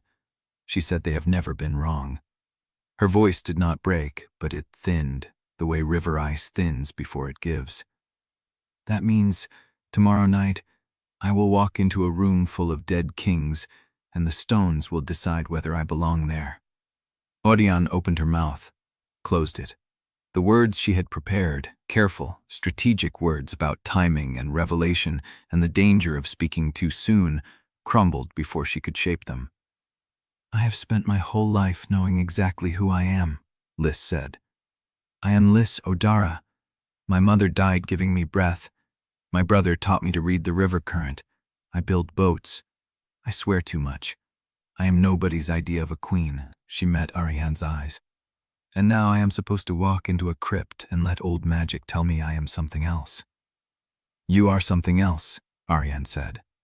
"I know." Liss's jaw tightened. That is what I am afraid of. The silence stretched. Auriane felt the familiar urge rise in her throat, the need to control, to manage, to offer a version of the truth that would smooth the edges and buy time. She had done it 100 times, 1,000. Every word out of her mouth for 24 years had been measured against what the listener needed to hear. But Liss was not a courtier. She was not a faction. She was a woman wearing Auriane's face and carrying Auriane's danger, and she had asked for nothing except the truth. I have been lying to everyone who matters, Auriane said. The words came out flat and raw, like something scraped from her chest with a dull blade. She did not look at Liss. She looked at her own hands, the calluses forming where the servant work had begun to reshape them, the ink stain on her index finger from the registry ledger. I was taught that survival depends on knowing what to hide, she said. My father taught me. Bremer taught me. Every lesson I ever learned was about the shape of a lie, the weight of a half-truth, the exact moment to reveal a fragment so it looks like the whole. She pressed her palm flat against the doorframe. I do not know how to stop. Liss did not move. She stood in the gray light from the window, the veil still twisted in her hands, and watched Auriane with an expression that was not pity, but something sharper. Recognition. Then you are not ready to rule, Liss said. The words hit like a blade between the ribs. You think you are protecting me, Liss said. You are not. You think keeping the truth inside your chest is strength. It is not. It is just another way of being alone. She stepped closer, and Auriane saw the anger in her, banked and hot, the same fire that had humiliated Lord Vexley at the banquet. I have been wearing your face for 23 days. I have smiled at your enemies.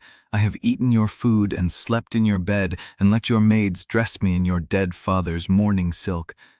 And you still will not tell me who I am. I am trying to keep you alive. No. Liss's voice cracked. You are trying to keep yourself in control. There is a difference, and if you do not learn it before the 9th day, we are both dead. Auriane felt the floor shift beneath her. The room tilted, or she tilted, and for a moment she was not standing in the east mourning chamber, but in the crypt antechamber, kneeling on cold stone while Sister Paldris watched her with those pale winter water eyes. She had thought she was carrying the weight of the kingdom. She had not realized she was carrying the weight of her own silence. I do not know how to be known, she said. The confession was barely a whisper. It was the truest thing she had said in years. Liss reached out and took her hand. The touch was unexpected, rough and warm, river-calloused fingers closing around Auriane's. Liss's grip was not gentle. It was the grip of someone who had held ropes in weather, who knew exactly how much pressure a line could take before it snapped. Then learn, Liss said. Starting now, tell me one thing you have not told anyone. Auriane's throat closed. The truth was a shape she had never learned to hold. It had no edges she could control, no corners where she could hide a blade. It sat inside her chest like something alive and wounded, and the thought of releasing it felt like death. But Liss was still holding her hand. The night my father died, Auriane said, I was not in the palace. Liss's fingers tightened. I was in the river quarter, disguised, watching the house where you grew up. The words came faster now, tumbling past the wall she had built around them. I had known about you for 3 years. I found the records myself, and instead of telling anyone, instead of bringing you to the palace or confronting my father, I watched your house from a rooftop across the street and told myself I was gathering information. She stopped. The silence hummed. I was afraid, she said. I was afraid of what you would mean, afraid that if you existed, then everything I had worked for, everything I had sacrificed, the weight of the crown I had carried since I was old enough to understand what it meant, that it would all become a choice I had to make, instead of a fate I had to bear. Liss exhaled slowly. That is the first honest thing you have said to me, she said. Auriane nodded. She could not speak. "'Tis a start," Liss said. She released Auriane's hand and stepped back, lifting the crypt veil and settling it over her own shoulders. The fabric fell in gray folds, catching the light from the window, and for a moment, Liss looked like something carved from the same stone as the Sellwyn kings. "But if you want me to walk into that crypt tomorrow night and face the truth of what I am, then you need to face the truth of what you are, too." She turned toward the door. "Tell Edran," she said, "before the rite. Tell him everything, or I will walk into that crypt alone, and I will speak your name to the stones, and I will let them decide whether you deserve a sister who trusts you." She left. The door closed behind her with a soft click. Auriane stood in the empty chamber, the gray light fading toward dusk, and felt the weight of the crypt veil settle across her own shoulders even though she was not wearing it. She had one night to tell Edran the truth she had been avoiding since the moment he first looked at her without knowing who she was. One night to decide whether she was the woman who controlled every story or the woman who let herself be known. A sound pulled her back. 3 beats. Pause. 3 beats. Coming from the corridor outside. Auriane's hand moved to the knife beneath her sleeve. The door was still open a crack. The passage beyond was dark, the torchlight flickering in its bracket, and she could see the edge of a shadow that did not shift with the flame. Waiting. Chapter 25. The bells began before she reached the crypt stairs. 6 of them, slow and hollow, each stroke falling through the stone like something dropped into deep water. Auriane counted them the way she counted everything, ribs tight against her spine, the concealed knife cool against her inner forearm. Edran walked 3 paces behind her, dressed in the gray wool of a minor household clerk. He did not look at her. He had not looked at her since they took their positions in the procession line, and she did not know if it was strategy or the wall between them hardening into something permanent. The crypt corridor narrowed as it descended. Torches burned in iron brackets, their light swallowing at the edges, and the air changed, grew dense and cold and old, carrying the weight of stones that had held Sellwyn bodies for 3 centuries. The king's name meant nothing, she thought. The stone would not remember how long they mourned or how many candles they lit. It would remember only what bled upon it. Liss walked ahead. The crypt veil settled over her shoulders, her spine straight, but her hands pressed flat against her palms. The veil was gray wool, not silk, and it made her look carved from the bone of the earth, a woman walking into a place that already knew her name. Sister Caldress stood at the crypt entrance. She held no candle. She held no staff. She simply stood, gray-eyed and severe, her hands folded at her waist, and Auriane knew with absolute certainty that Caldress saw not a princess, but a truth that had been waiting for its moment. "The heir enters alone," Caldress said. Liss did not falter. She stepped past the iron door, and the darkness swallowed her. Auriane counted heartbeats. 1, 2, 3. The procession waited in the corridor, crypt attendants in gray, 2 guards at the outer door. Edran frozen in his clerk's wool, his jaw tight, his hand resting at his belt where a weapon was hidden. 4, 5, 6. A sound from inside the crypt. Not a scream, not a word.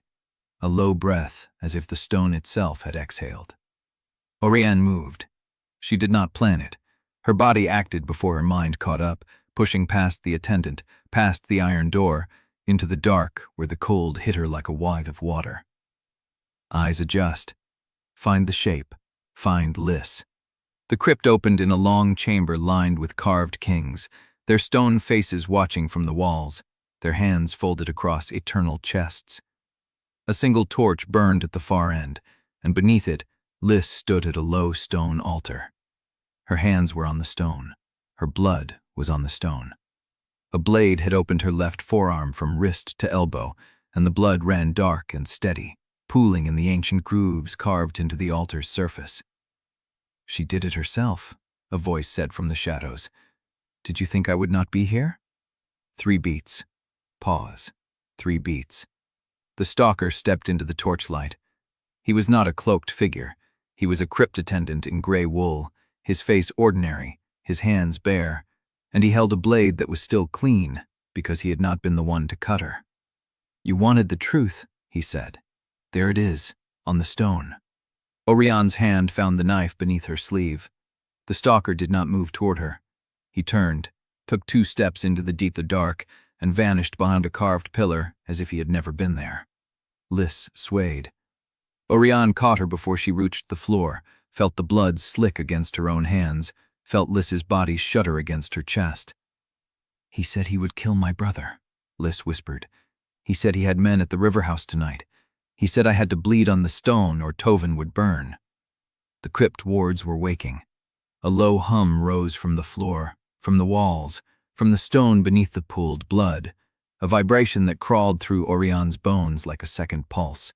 The grooves of the altar began to glow, faint and amber, tracing the path of Liss's blood as it spread. She had read about this in the old texts. She had never seen it happen. The lineage ward was answering, and it was answering to Liss. "She will be dead before she has a chance to claim it," a new voice said. Auriane turned. Two men stood at the crypt entrance, their faces hidden behind iron masks, their blades drawn. Behind them, Edran was on his knees, his hands bound, a cut bleeding along his jaw. "I was wrong about the guards," he said. His voice was flat, controlled, the voice of a man who had already accepted what he was about to lose. Bremer didn't move them. He didn't need to. The ones who stayed were always his. The first attacker stepped forward.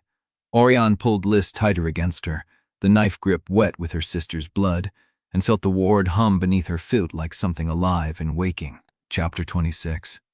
The light came from beneath Liss's blood. It rose through the carved grooves of the altar, amber and slow, like honey catching flame from within. The stone itself seemed to breathe, the old wards drinking the blood and waking line by line, each ancient symbol igniting in sequence as the truth of Liss's lineage wrote itself across the crypt floor. Auriane felt it through her knees. The vibration deepened, became a sound just below hearing, a hum that resonated in her ribs and teeth. The Sellwyn kings watched from the walls. Their stone faces caught the growing light, shadows shifting across carved eyelids and folded hands, and Auriane thought she saw something move in the stone, a pulse, a recognition, as if the dead themselves had turned their heads. Liss sagged against her. "I can feel it," Liss whispered. Her voice was slurry, loose with blood loss. "In my chest, like something calling my name."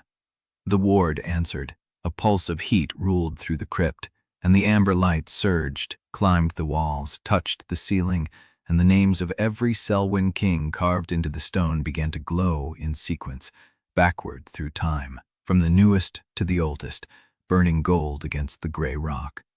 Sevillel, Theron, Merrick, Aldrin, on and on, a chain of light stretching into the dark where the oldest kings lay forgotten, and every name blazed as if the blood of Liss Odara had called them all from sleep. The masked attackers stopped at the threshold. They had seen what the court had only heard about in rite talk and legend. The ward was awake for a woman in servant gray, not the crowned princess, not the woman whose accession brand had been sealed with ceremony and witness. The first attacker lowered his blade. "She cannot be. She is," Sister Kildress said. Her voice cut through the hum, flat and absolute, and she stepped through the crypt entrance past the masked men as if they were furniture. Her gray eyes found Liss, found the glowing stone, found the blood still pooling in the ancient grooves. "The bloodline wards have not answered in 3 generations, Kildress said. "They answer now, and they have not answered for the woman who entered wearing silk." Auriane understood. Kildress was not speaking to her.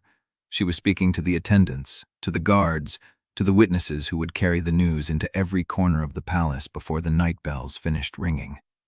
The air had entered alone, the stone had answered, but it had not answered for Auriane. One of the maxed men stepped back.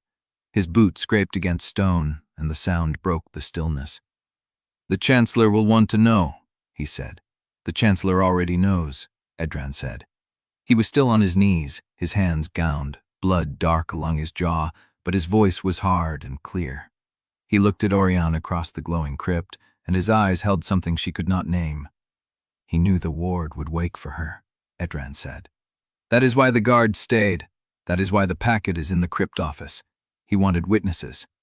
The second attacker moved. He did not step toward Edran or Auriane. He stepped toward the altar, toward Liss, his blade raised, and the intent was so clear that Auriane's body moved before her mind caught up. She shifted Liss behind her. The concealed knife was in her hand. She did not remember drawing it. The blade was slick with Liss's blood, and the grip was warm and wet, and she held it low and close, the way Edran had taught her in the chandler's shop. "You will not touch her." The attacker stopped. Not because of the knife, because of the light. The ward had reached the farthest wall. The oldest names burned golden against the stone, and the floor beneath the altar began to crack, hairline fractures spreading outward from the grooves where Liss's blood had pooled, and from those cracks a sound emerged. Low, constant, a heartbeat. Not hers, not Liss's, the Crypt's. Sister Caldreas crossed to Liss and pressed a cloth against the cut on her arm, firm and practiced, the movement of someone who had stanched blood on these stones before the night bells finished ringing. "The ward has spoken," Caldreas said. "The blood oath is not needed. The stone has already answered." Auriane looked at Edran. He was watching her. Not as a spymaster watching a suspect, not as a man watching a woman he wanted. He was watching her the way a soldier watches a commander the moment before the line breaks, waiting for the order that would tell him whether to charge or die. Auriane, absentially. Her name, not Olena, not the maid, not the princess in silk. Auriane. He spoke it like a key turning in a lock, and she felt something shift inside her chest, a door opening that she had sealed so long ago she had forgotten it existed. "Tell me what to do," Edran said. The attackers were regrouping. The first one had stepped back to the corridor, and his voice carried as he gave orders to someone unseen. More would come. Bremer's men would seal the crypt, and the truth would be buried with them. Auriane looked at Liss, at the stone, at the burning names of every Sellwyn king who had ever ruled this kingdom. The ward had answered, and it had answered for Liss. The kingdom would never be the same. "Get her out," Auriane said. "Get Liss out of the crypt before they seal it." Edran was already moving. He had cut his bindings somehow, the rope falling away as he crossed to the altar, and he lifted Liss in his arms as if she weighed nothing, as if the blood soaking through his sleeves was only water. "What about you?" he said. Auriane looked at the crypt office door. The sealed packet was inside. The king's private folio. The truth that Bremer had buried with 4 transfers and a dead clerk's silence. "I am going to find what he is so afraid of," she said. The heartbeat from the stone grew louder. The first masked attacker stepped back through the threshold, and behind him, in the corridor, a new voice spoke.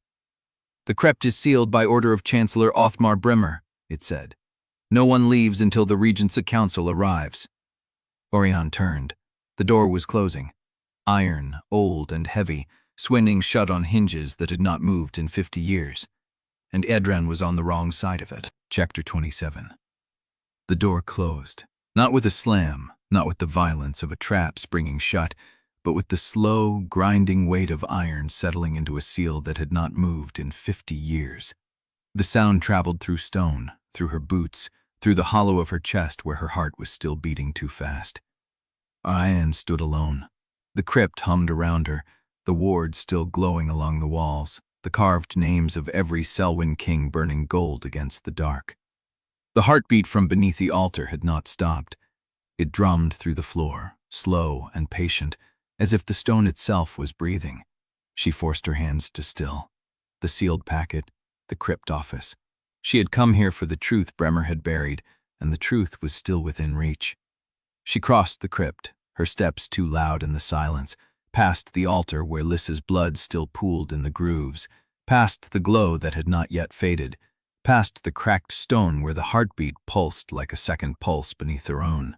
The door to the crypt office was where the transfer list had said it would be, unlocked, untouched, as if Bremer had placed the packet here knowing she would come for it. She pulled the door open. The office was small, a clerk's room with a single desk, a ledger shelf, and a sealed iron straw box bolted to the floor. The packet sat on the desk, not hidden, not locked away, placed there as if it had been waiting for her. She picked it up. The seal was intact. The king's personal sigil, the one he had used for private correspondence, pressed into wax that had not been broken. She turned it over in her hands, feeling the weight of it, the shape of the truth inside. Behind her, the crypt door groaned.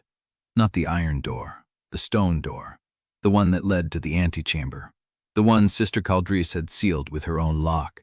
It opened, and the old keeper stepped through with a lantern held high, her gray eyes pale as winter water. "You have it," Caldrice said.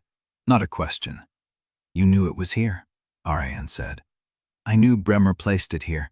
I did not know what was in it until the ward woke." Caldrice lowered the lantern. "The corridor is clear for now. The Chancellor has not yet arrived, but he will. He is sealing the crypt, not to trap you, to control what the witnesses carry out. He will say the ward was an omen. He will say the crypt has grown unstable, that the old magic is unreliable, that any reading of the blood oath must wait for a formal convocation of the Regency Council." Caldrice's voice was flat, precise. "He will buy himself time to bury what the ward revealed." Auriane looked at the packet in her hands. 3 years. She had known about Liss for 3 years. She had watched her house from a rooftop the night her father died. She had found the records herself, traced the hidden line, discovered a sister she had never been told existed, and she had done nothing. She had buried the truth the same way Bremer buried everything, behind sealed packets and careful silence, and the comfortable lie that control was the same as protection. The heartbeat from the crypt pulsed through the floor. "How do I get out?" she said. Caldrice tilted her head toward the far wall. "There is a service passage behind the ledger shelf. It opens into the lower chapel corridor. The Chancellor's men are watching the main crypt entrance, but they do not know about this passage." "Why are you helping me?" "Because the ward answered." Caldrice met her eyes. "I have served this crypt for 34 years. I have watched 3 kings kneel at that stone. The stone does not lie. It answered for her, not for you, and you are the one carrying the proof." She paused. "That is not loyalty to you, Princess. That is loyalty to the truth." The word hit like a blade. Princess, not Elena, not the maid, not the woman Edran had held in the rain. Auriane. She had not heard that word from anyone but Edran in days, and from Caldrice it landed differently, like a title she had already lost. She tucked the packet inside her blouse and crossed to the ledger shelf. The passage was narrow, barely wide enough for her shoulders, and the air was cold and still. She moved through it by touch, counting steps the way she had counted doors all her life, and when she emerged into the lower chapel corridor, the first thing she saw was Edran. He was standing against the wall with Liss in his arms, her blood dark on his sleeves, her head lolling against his shoulder. His eyes found Auriane the moment she stepped into the light, and the look on his face stopped her cold. Not the spymaster watching a suspect, not the man who had nearly kissed her in the rain, a soldier looking at a commander he no longer trusted. "You found it," he said. His voice was flat, empty. "Bremer is sealing the crypt," Auriane said. "Caldrice bought us time, but not much. We need to move before he—" "Before he what?" Edran's voice cut through hers. "Before he does what you have been doing all along. Control the story, contain the damage, sacrifice the few for the many." She felt the words like a blow. "That is not, is it?" He shifted Liss's weight, adjusting his grip, and his eyes never left Auriane's face. "You knew about her. You knew the ward would answer. You knew Bremer was moving the packet, and you did not tell me any of it." He took a breath, slow and deliberate. "I asked you who you were, and you could not answer. Now I know." "Edran, you are not the maid I thought I was protecting." His voice cracked on the last word. "You are the crown. You are the throne. You are everything I was trained to serve, and I do not know if I have been protecting the right crown all along."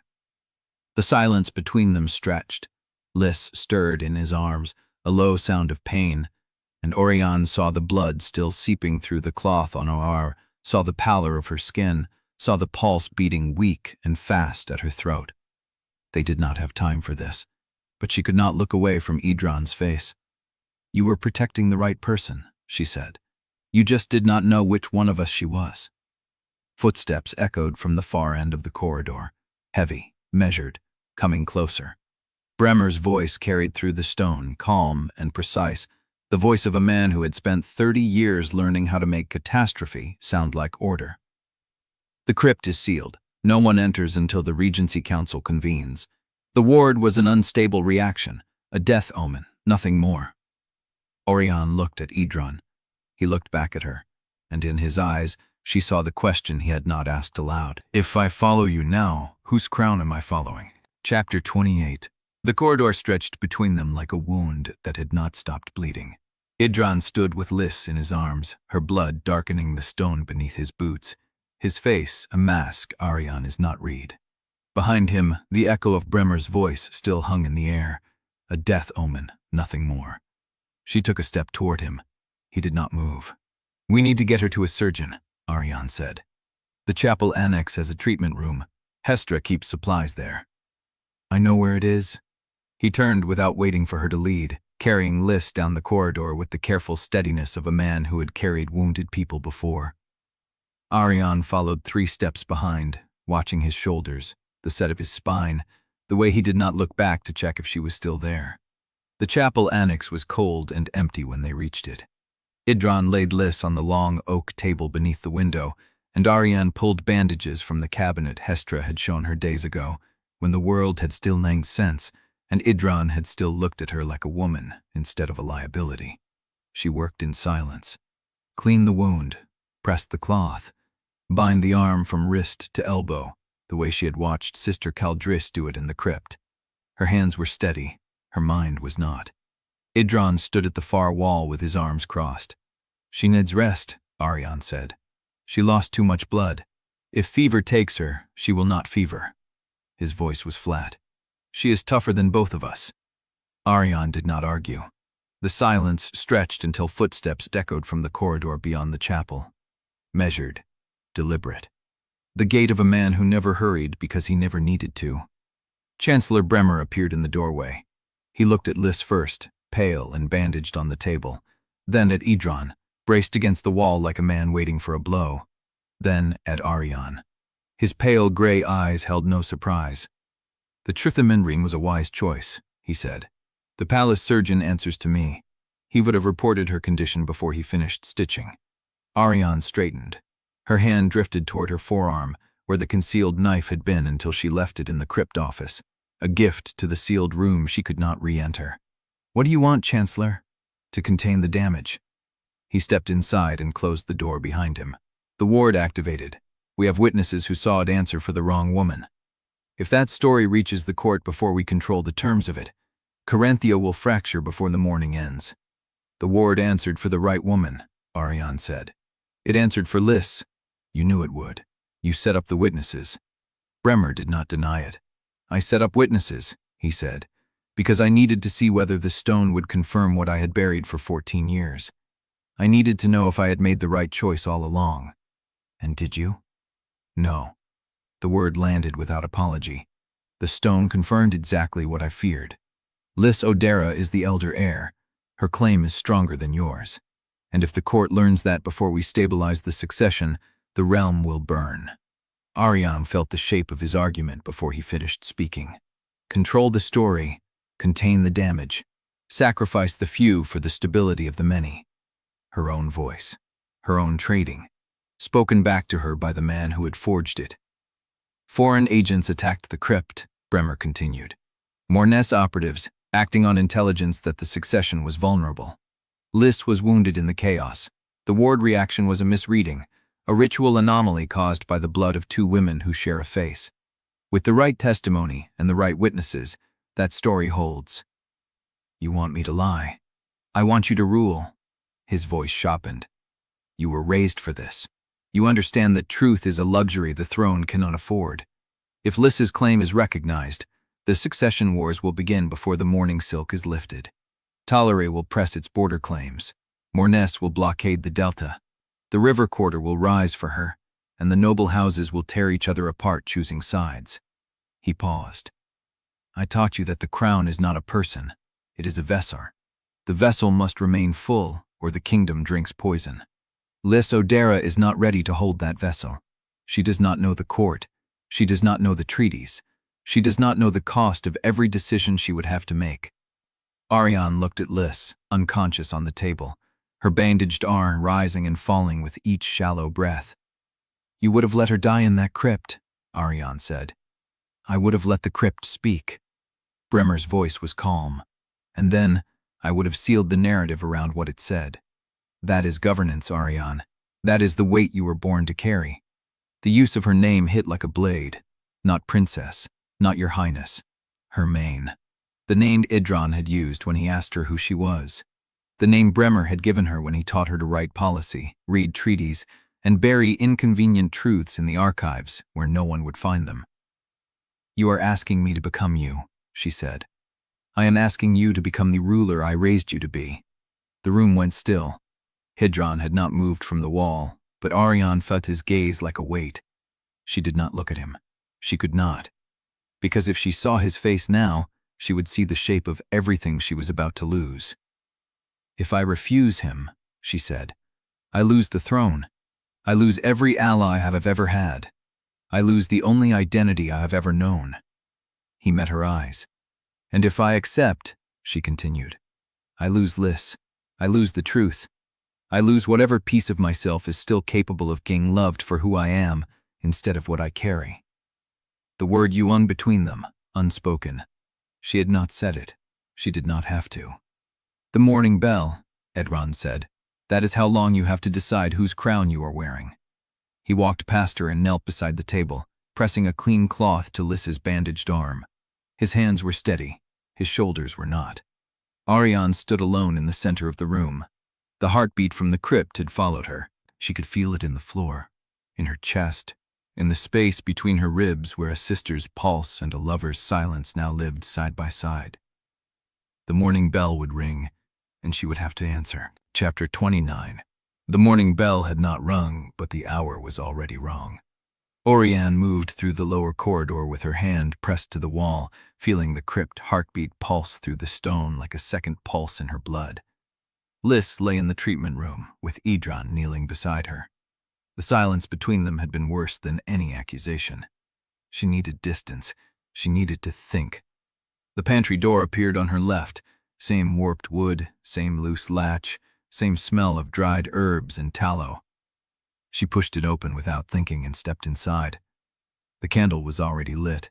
Edran stood at the counter with his back to her, shoulders set like he had been waiting. "You knew I would come here," she said. "I know you count your steps. I know you turn left when you are afraid. I know you cannot stay still when a decision is pressing on your chest." He did not turn around. "The pantry was the first place we spoke without lies between us. I thought you might return to it." She closed the door. "That was before you knew who I was." "No." He turned. His face was hollow in the candlelight, the scar at his jaw catching shadow. "That was before I knew which part of you was real." The words hit like a stone. "Edran, do not use my name like it still means what it meant yesterday." He stepped toward her, hands open at his sides, and the movement was not threatening, but broken. "I need you to tell me one thing. One thing I can hold without it turning to ash in my hands." She waited. Was any of it real? The question landed in the space between her ribs where the heartbeat had lodged itself. "The kitchen," he said. "The night you told me about the forged root. The way you looked at me when you said you trusted no one. Was that performance?"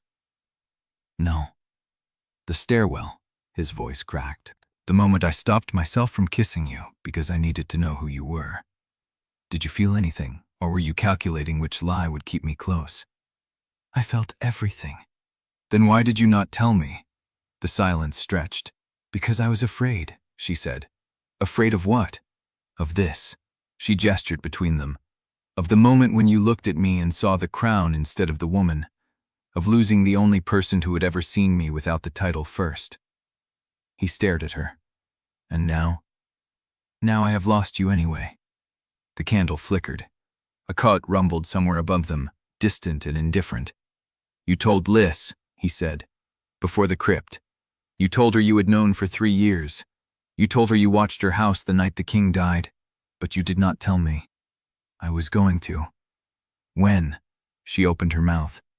"After the rite," she said. "I was going to tell you after the rite. When it could not change anything," he finished. "When I could not walk away. When you had already secured my help and my silence, and I would have no choice but to accept it." The accusation was precise. She had no defense. "That is what Bremer does," Edran said. "He manages truth by timing it. He gives people facts after the decision is already made, so they can only assent. I am not Bremer. You sound like him. You plan like him. You bury truth the same way. The only difference is that you still feel guilty afterward." He stepped closer. "But guilt is not honesty. Guilt is just the price you pay for keeping control." The words burned. She wanted to argue. She wanted to tell him he did not understand, that she had been raised to believe concealment was love, that every mask she wore had been strapped onto her before she was old enough to refuse. But that was also an excuse, and he deserved better than excuses. "You are right," she said. He stopped. "I do not know how to be honest," she continued. "I do not know how to let someone see me without armor.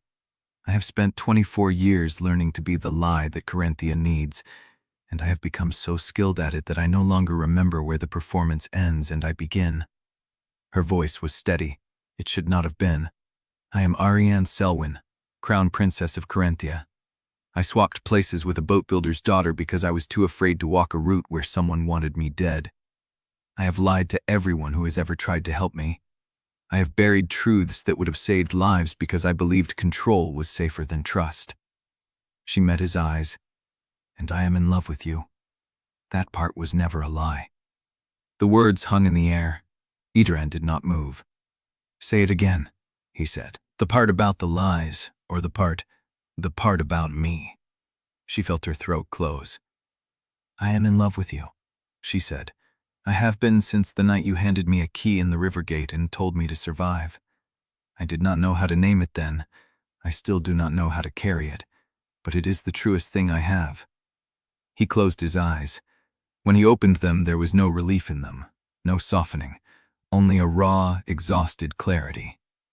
"That should mean more than it does," he said. "But I do not know how to trust it, because every moment we shared, every touch, every near confession, was built on a name that was not yours. I have been falling in love with a woman I did not truly know. I am still that woman. You are the woman she became when she stopped wearing the mask." He shook his head. "But I did not get to choose whether to follow you knowing who you were. That choice was stolen from me." The truth of it settled between them like cold water. "I cannot undo that," she said. "I know. I cannot go back and tell you earlier. I cannot make the confession cleaner than it is. I know that too. Then what do you want from me?" He looked at her. The candlelight carved shadows into his face, and she saw the exhaustion, the hurt, the war he was fighting between what he felt and what he could no longer believe. "I want you to tell the truth," he said, "to everyone. Tomorrow, when the council convenes, when Bremer tries to bury Liss's claim, I want you to stand in front of the realm and say what you just said to me, without calculation, without timing it for maximum advantage. And if I do, then I will decide what I can still believe in."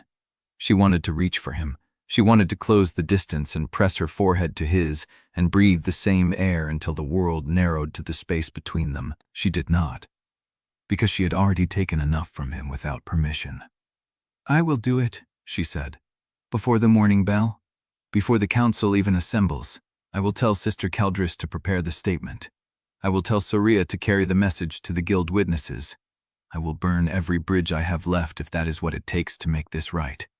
He studied her for a long moment. "Then I will wait," he said, "and I will watch." The word watch felt like a verdict. Footsteps in the corridor. Fast, purposeful, multiple sets. The pantry door swung open before either of them could move. A guard stood in the frame, breathless, insignia of the Regency Council stitched to his collar. He looked at Edran, then at Auriane, and recognition flickered across his face. "Your Highness," he said, "the Chancellor has ordered Lady Odara transferred to the East Wing under restricted watch. The order is being executed now." Auriane's blood went cold. "On whose authority?" "The Regency Council convened an hour ago. The vote was unanimous. Behind the guard, more footsteps, the clatter of steel. Voices in the corridor, sharp and orderly. Edran moved before she could. He was past the guard and into the corridor before she had taken her first step, his voice cutting through the noise like a blade. "Stop!" Auriane suckles up time as my truth not come up, and saw the guard surrounding the treatment room door, and heard Liss's voice from inside, ragged and furious. "Touch me again, and I will make sure your next post is the Mourning border." The morning bell had not rung, but the war had already begun. Chapter 30. The guard's words still hum in the air when Auriane moved. She did not think. She stepped past Edran, through the knot of guards, and Bremer's seal on his collar met her eyes without flinching. "Your Highness, the Regency Council has voted. The order is signed." "Then unsign it." "I cannot." "Then move aside and let me speak to my sister." He did not move. Behind her, Edran's voice came low and flat. "She outranks every man on this corridor unless the council has declared her unfit. Has it?" The captain's jaw tightened. "No." "Then open the door." The captain hesitated. Then he stepped aside and rapped twice on the wood.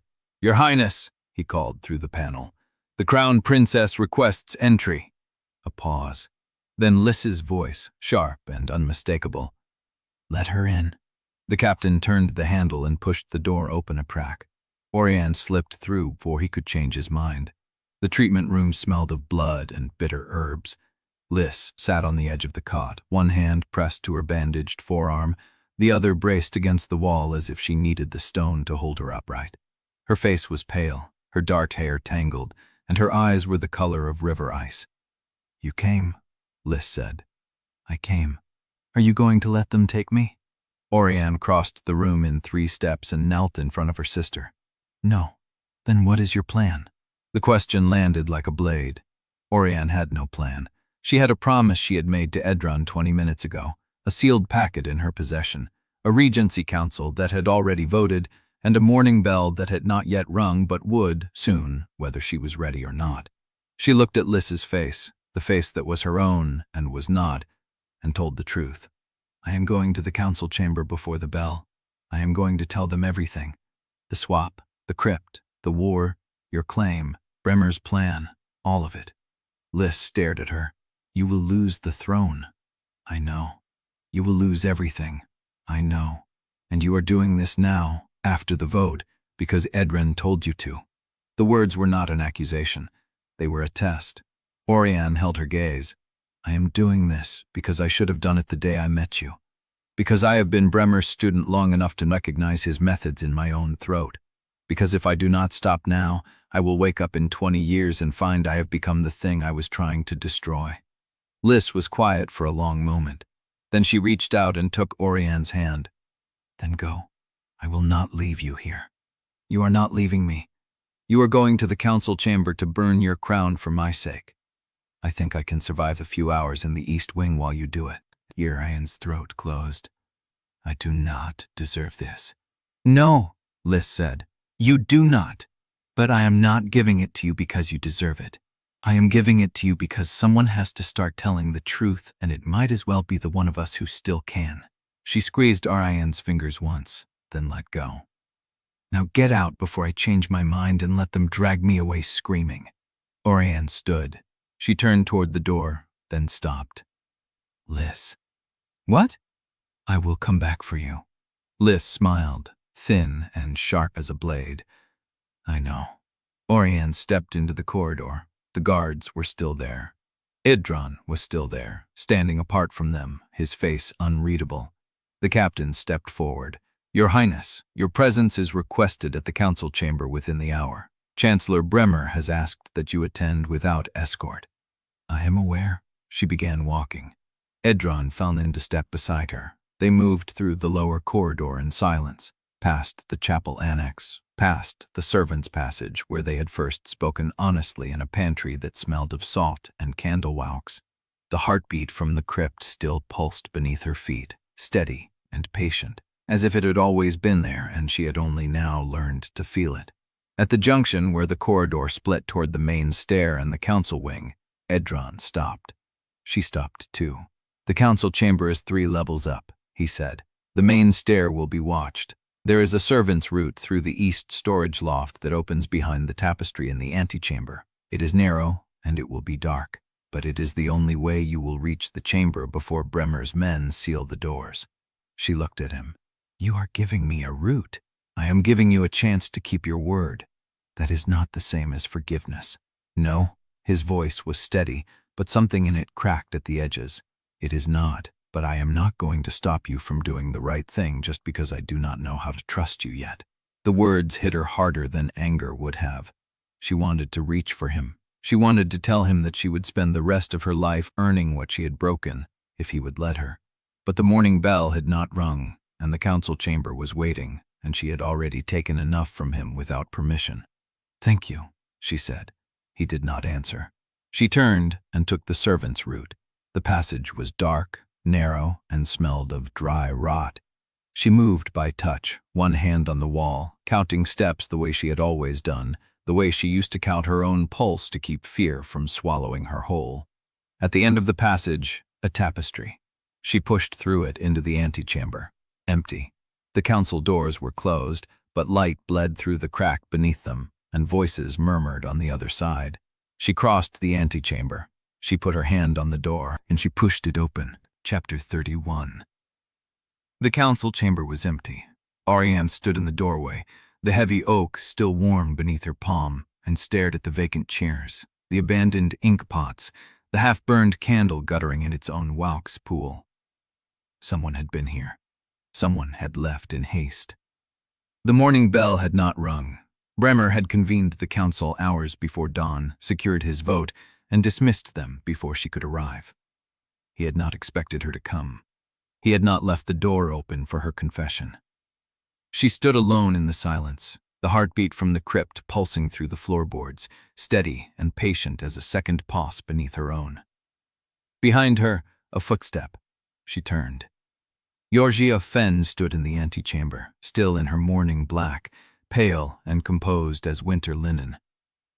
"He dismissed them an hour ago," Georgia said. "The vote was ceremonial. He already had what he needed." "Where is he now?" "His study. He is waiting for your answer." Auriane let the door swing shut. "Then I will give him one he does not expect." She crossed the chamber, past the long council table, past the empty chair where her father had once sat and listened to men argue about grain prices and border patrols, while she stood in the corner and learned to read the room before she learned to read the page. "I need access to the lower archive, the sealed records, the ones that do not exist." Georgia's expression did not change. "That will require a chancellery seal I do not have." "Then find someone who does." Georgia was quiet for a long moment. Then she reached into her sleeve and produced a key, plain iron, worn smooth at the edges. "I took this from the Chamberlain's desk while he was arguing with the captain about the East Wing transfer. He will notice it missing within the hour." Auriane took the key. "Then we had better move fast." The lower archive smelled of stone and old paper, dust so fine it coated the tongue, candle smoke from a century of clerks reading by insufficient light. Shelves stretched into darkness, each one stacked with ledgers so old their spines had cracked to the texture of dried riverbeds. Auriane moved through them by memory, counting rows the way she had always counted steps, past the tax records, past the marriage settlements, past the foreign treaties that had not been opened since her grandfather's reign. At the back wall, a door, not marked, not locked. She pushed it open. The room beyond was small, windowless, lit by a single candle on a desk that had been cleared of everything except a leather folder. She opened it. Inside, a single sheet of parchment, worn at the folds, the ink faded to brown. She read it once, now. She read it again. Severell Sellwyn's hand. She knew it from 100 childhood lessons, the sharp slant of his capitals, the way he crossed his tis with a line that cut through the word beneath. "To whoever finds this, I have buried the truth in the only place I thought safe. My daughter was born in the river quarter on the 17th of the flood moon, 2 years before my marriage was signed. The mother's name is not recorded here by her choice, but the child is mine. I have provided for her in secret, and I have sworn the Chancellor to silence. If you are reading this, I am dead, and the secret has not died with me. Forgive me. The date was 14 years old. Auriane's hands were steady, her voice was not. He knew. He told Bremer to bury it. Georgia stood in the doorway watching her. The Chancellor was not acting alone. He was following the king's command. And then he kept following it long after my father was dead. Auriane set the parchment down. He monitored her. He watched her grow. And when the records resurfaced 3 years ago, he started killing. We do not know that. Yes, we do. She pulled another sheet from the folder, a list. Names, dates, locations, river quarter addresses. A woman named Liss Odara, taken in by a boatwright's family. A child registered as daughter. Payments recorded in regular intervals, signed with the chancellery seal, ending on the date of the king's death. Bremer had been paying for Liss's silence before she knew she had a secret to keep. She turned the page. A second list, shorter. A clerk who had requested the king's prized folio. Dismissed. Found dead a week later. A woman who had asked questions in the river quarter. Vanished. A scribe who had copied a sealed entry into his own ledger. Fallen from a bridge. M. Pen. The killed man whose name she had read in a registry and never connected to the shape of the conspiracy. Auriane closed the folder. He did not just bury the truth. He buried everyone who found it. Georgia's voice was quiet. Then what do we do with it now? Auriane looked at the candle flame, the single point of light in a room designed to hold secrets no living person was meant to see. We place it where it cannot be buried again. She turned toward the door. From the corridor outside, a voice. 3 beats. Pause. 3 beats. The stalker. Auriane's hand went to the knife at her forearm. The footsteps stopped. A pause that stretched longer than breath. Then the door swung open.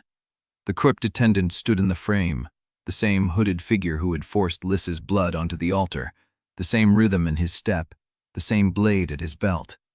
But his hands were empty. "The Chancellor knows you are here," he said. "He sent me to bring you to him." Auriane held the folder against her chest. "Then lead the way." He did not move. "He also told me to burn the records." The candle guttered, and Georgia's hand closed over the iron key in Auriane's palm like Hiralima.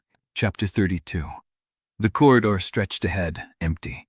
The crypt attendant had not moved. His hands remained open at his sides, his hood casting his face in shadow, but his weight had shifted forward, ready to pursue if she ran. Yosoria's fingers pressed the iron key deeper into Auriane's palm. "The Chancellor is waiting," the attendant said. "He will want the records brought intact. Then take me to him. Alone." Yosoria stepped forward before Auriane could answer.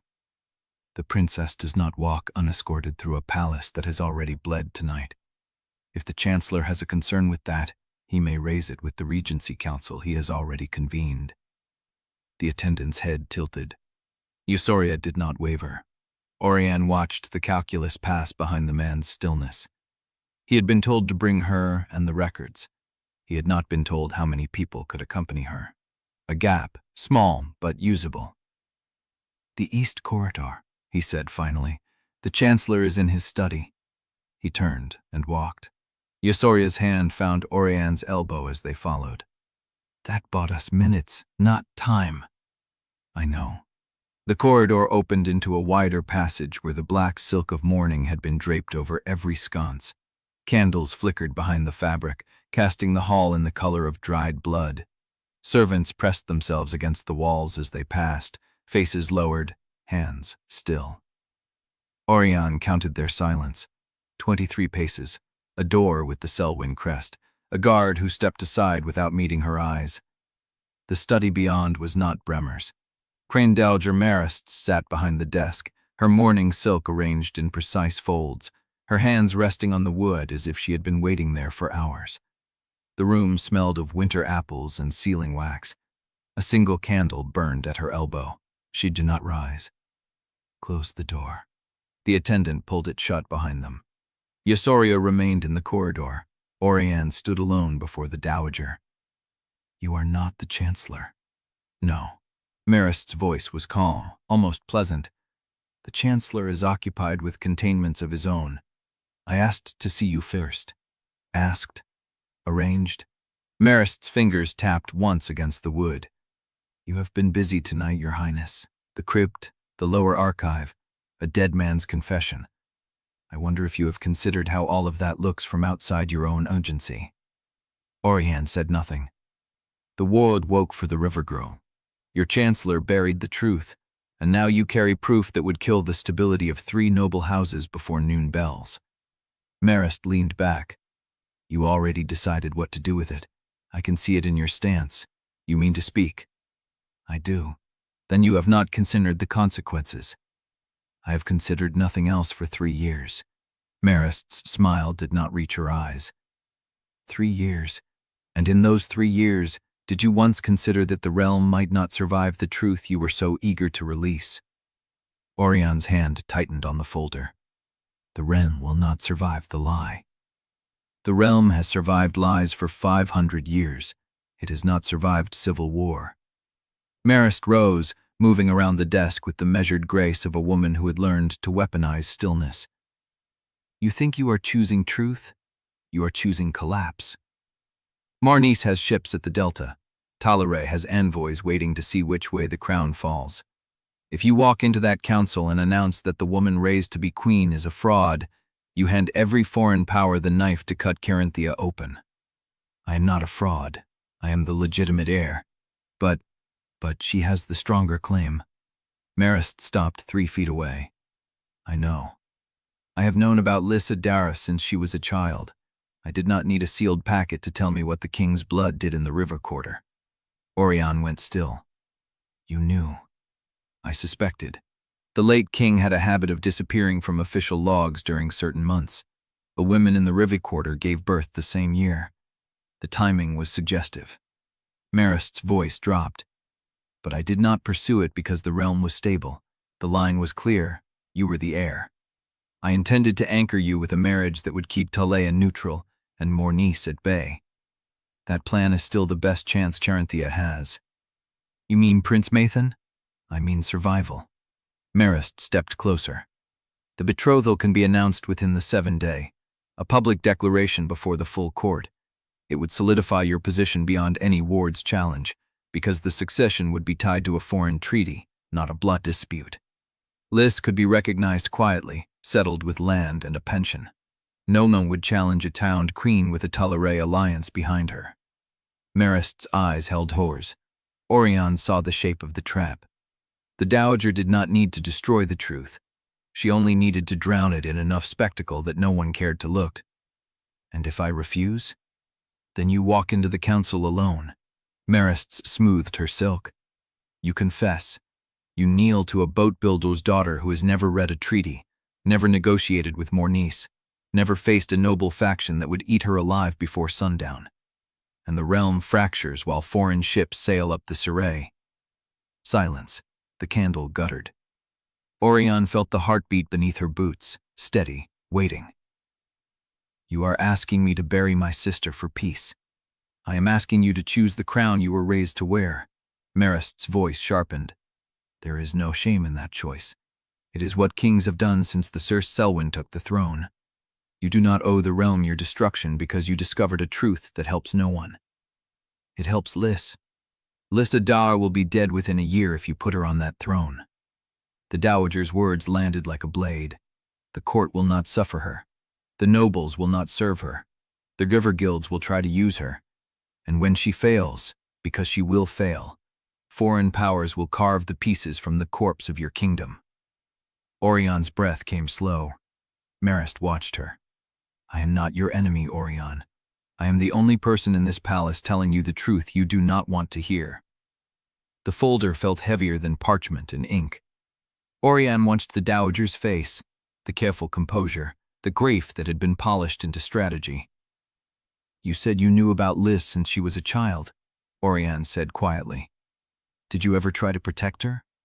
Marist's pause was barely a breath. "I tried to protect the realm." That is not an answer. It is the only answer that matters. Auriane turned toward the door. Your Highness. Marist's voice stopped her. If you speak tomorrow, I will not stand between you and the consequences. But I will also not stand between the realm and the marriage that might save it. Prince Mathan is in Valadoon. He arrived at dusk. So is prepared to sign the betrothal contract before the morning bells end. Auriane's hand rested on the handle. Then he will be disappointed. She opened the door. The corridor breathed with candlelight and shadow. Yosoria stood where she had left her, eyes searching.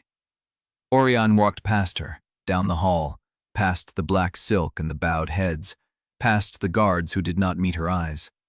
The folder pressed against her ribs, and somewhere behind her, she heard Marist's voice, low and unhurried, speaking to someone she could not see. Prepare the proclamation. He will not wait long. Chapter 33. The corridor stretched empty ahead, black silk trembling in the draft from a window someone had left unlatched.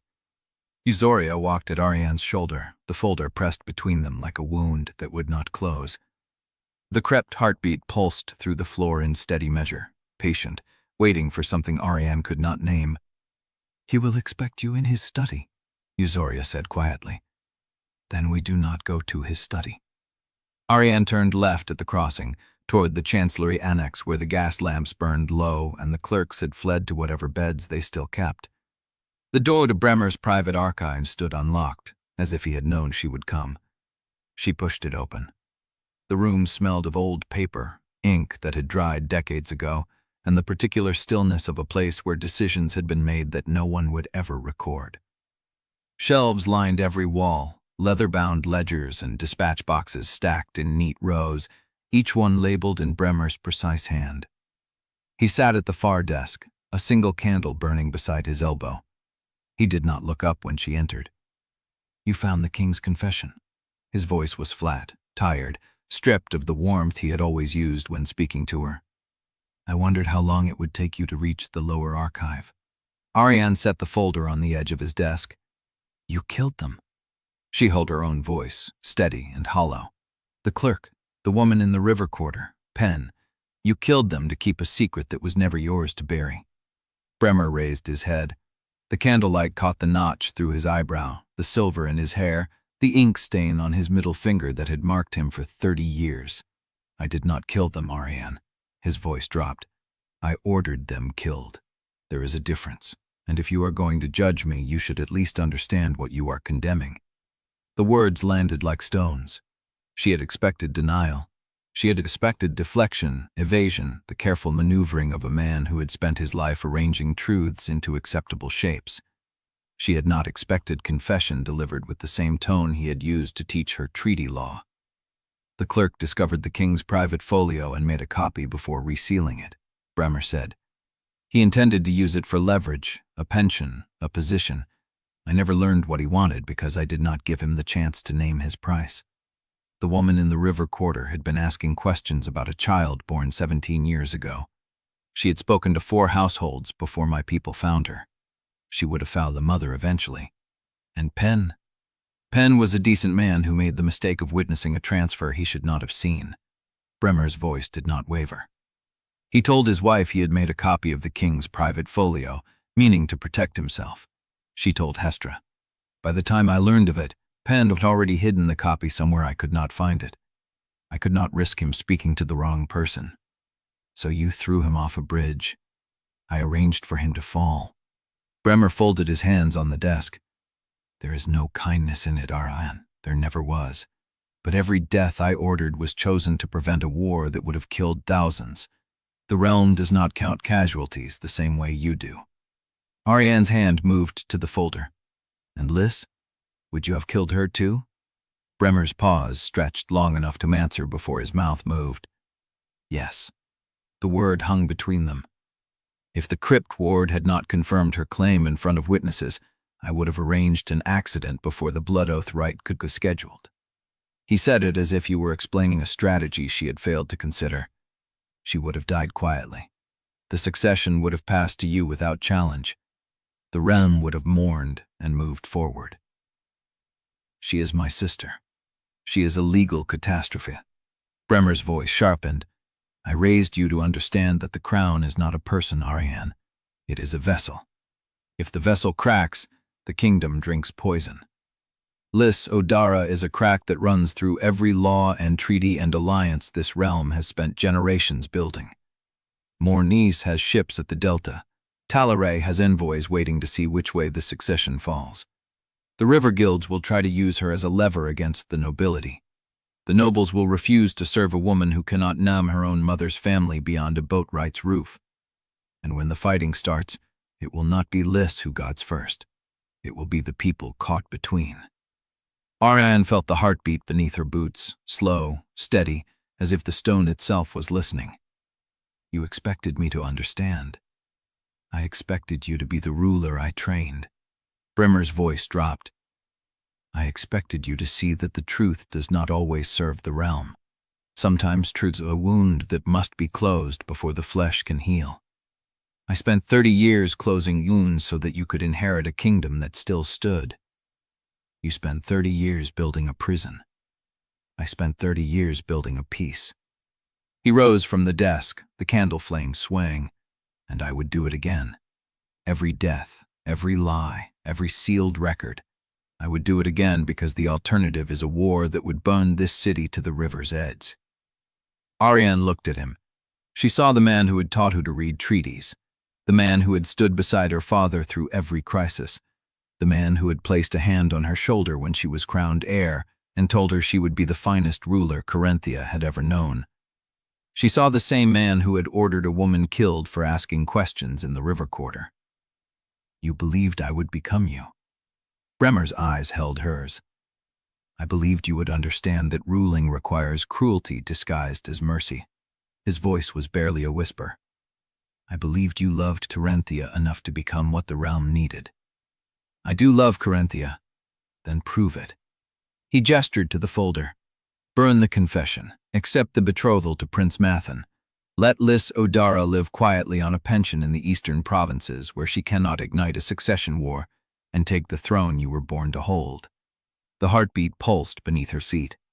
Auriane looked at the folder. She thought of Liss's hand squeezing hers in the treatment room, thought of Edran's voice cracking when he said he would wait and watch, thought of King Severell's handwriting on the page that named Liss as his daughter, the same hand that had signed her own accession papers. You are wrong, she said quietly, about what Corinthia needs, about what I am willing to become. Bremer's face shifted. Grief, perhaps, or something older, colder. Then you will destroy everything I built. No. She lifted the folder from the desk. I will build something better. She turned toward the door. Auriane. She stopped. Bremer's voice came from behind her, quiet and measured.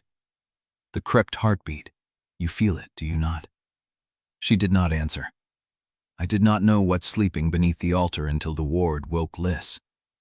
His voice carried something she had never heard in it before, uncertainty. Be careful what you wake when you tear down the walls I built. Some things were buried for good reason. The heartbeat trembled through the stone. Auriane walked out into the corridor without looking back. Chapter 34. The corridor stretched empty ahead of her, the king's confession pressed against her ribs beneath the servant's blouse.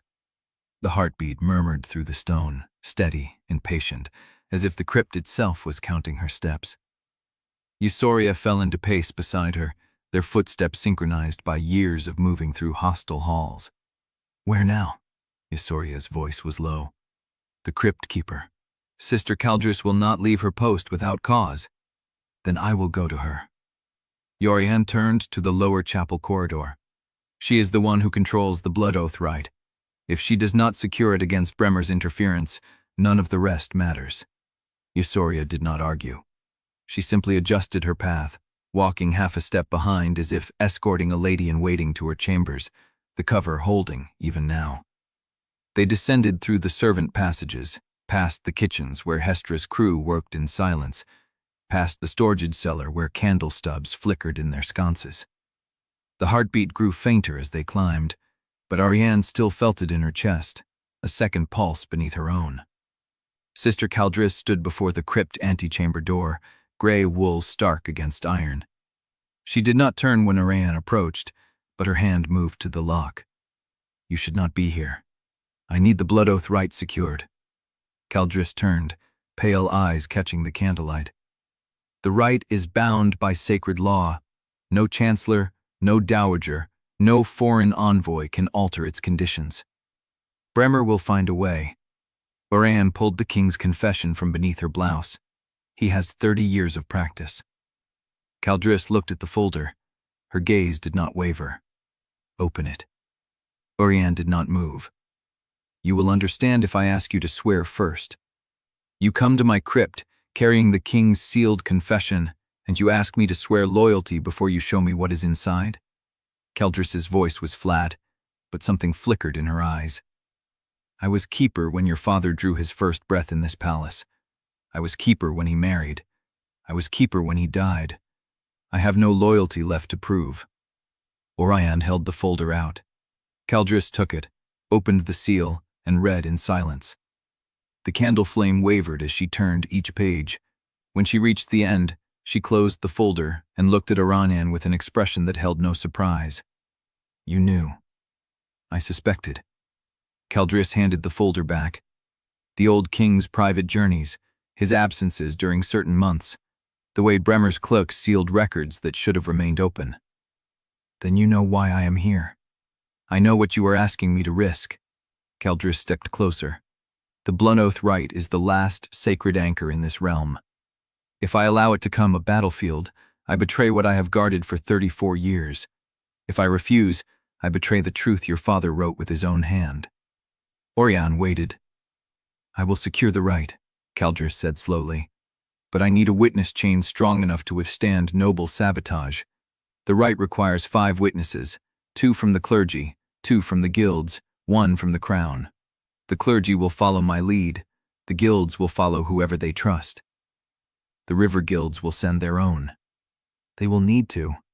And the crown witness." Caldris paused.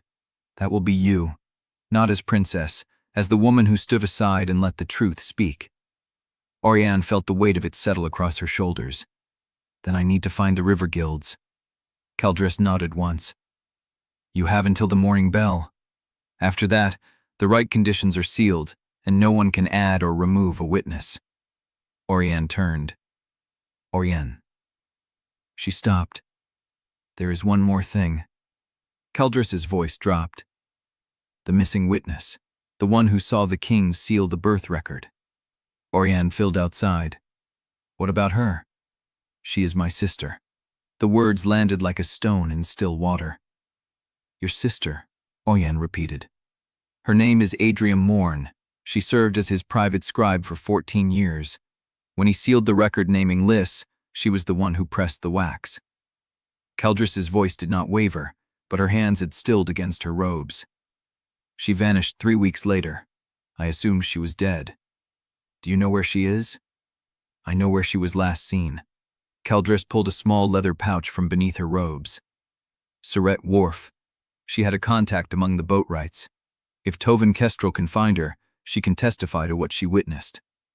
Auriane took the pouch. Inside was a single iron key, worn smooth at the edges. "What does this open?" "A lockbox in the Crypt office, left there 14 years ago, untouched, because I did not have the courage to open it." Caldris's eyes met hers.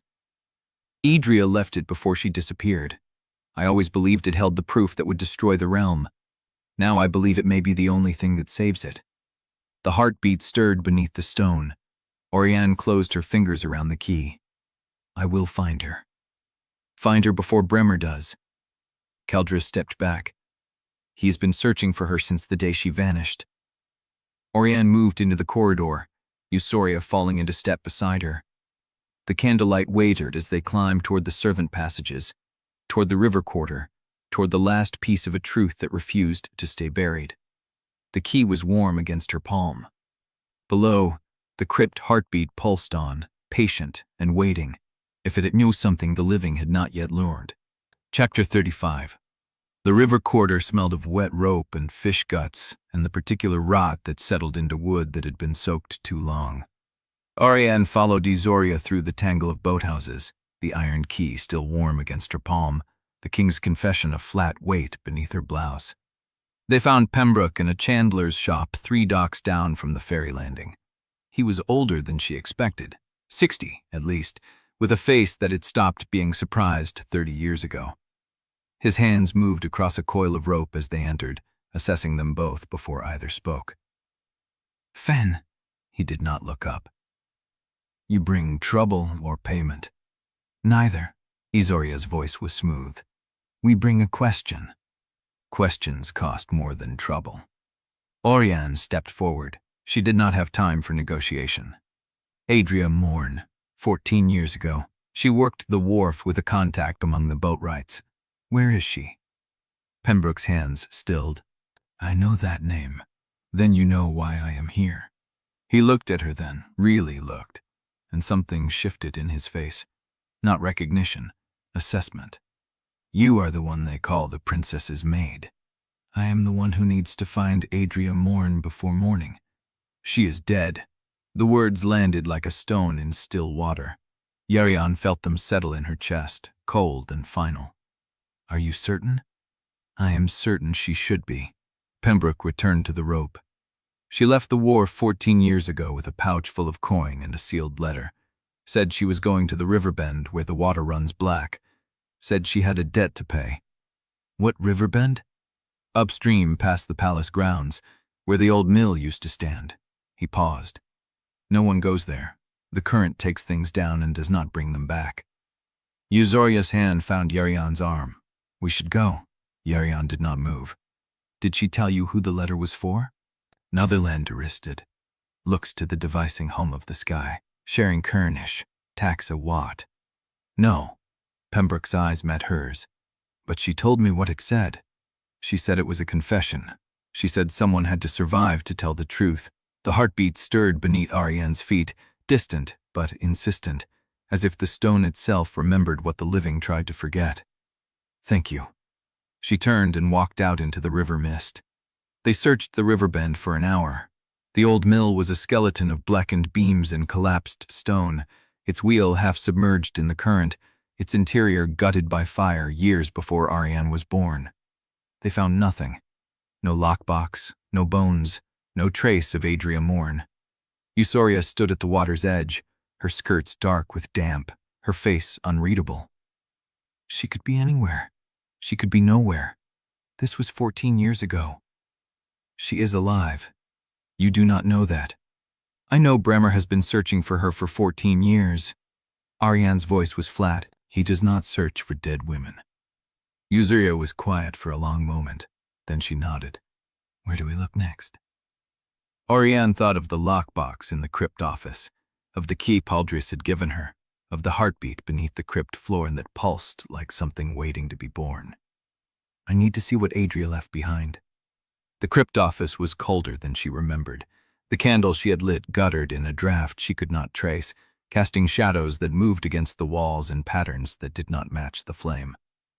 Auriane set the iron key into the lockbox's ancient mechanism and turned. The box opened with a sound like a wound parting. Inside was a single sheet of parchment. The ink had faded to brown, the edges curled with age, but the handwriting was precise. Each letter formed with the care of someone who knew their words would outlive them. Auriane read it standing in the candlelight. To whoever opens this, I was the king's scribe for 14 years. I sealed the birth record naming Liss Odara as his daughter. I watched him sign it. I was the one who pressed the wax. He told me to keep the record safe. He told me it was the most important document I would ever touch. He did not tell me it would get me killed. I am leaving this box because I do not trust the Chancellor. He has been watching me for weeks. He asks questions about the king's private journeys. He wants to know what I saw, what I sealed, what I remember. I remember everything. I remember the night the woman came to the palace door with a child in her arms. I remember the king's face when he saw her. I remember the way Bremer's voice went cold when he gave the order to take the child to the river quarter and leave no record of the arrangement. I have hidden a copy of the birth record where Bremer will never find it. It is in the one place he never looks. The crypt office, behind the loose stone beneath the south window, wrapped in oilcloth and sealed with the king's own wax. If you are reading this, I am already dead. Do not look for me. I have gone where the current takes things down and does not bring them back.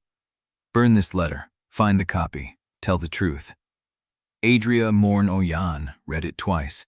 Then she crossed to the south window, knelt, and pressed her fingers against the stone until one shifted.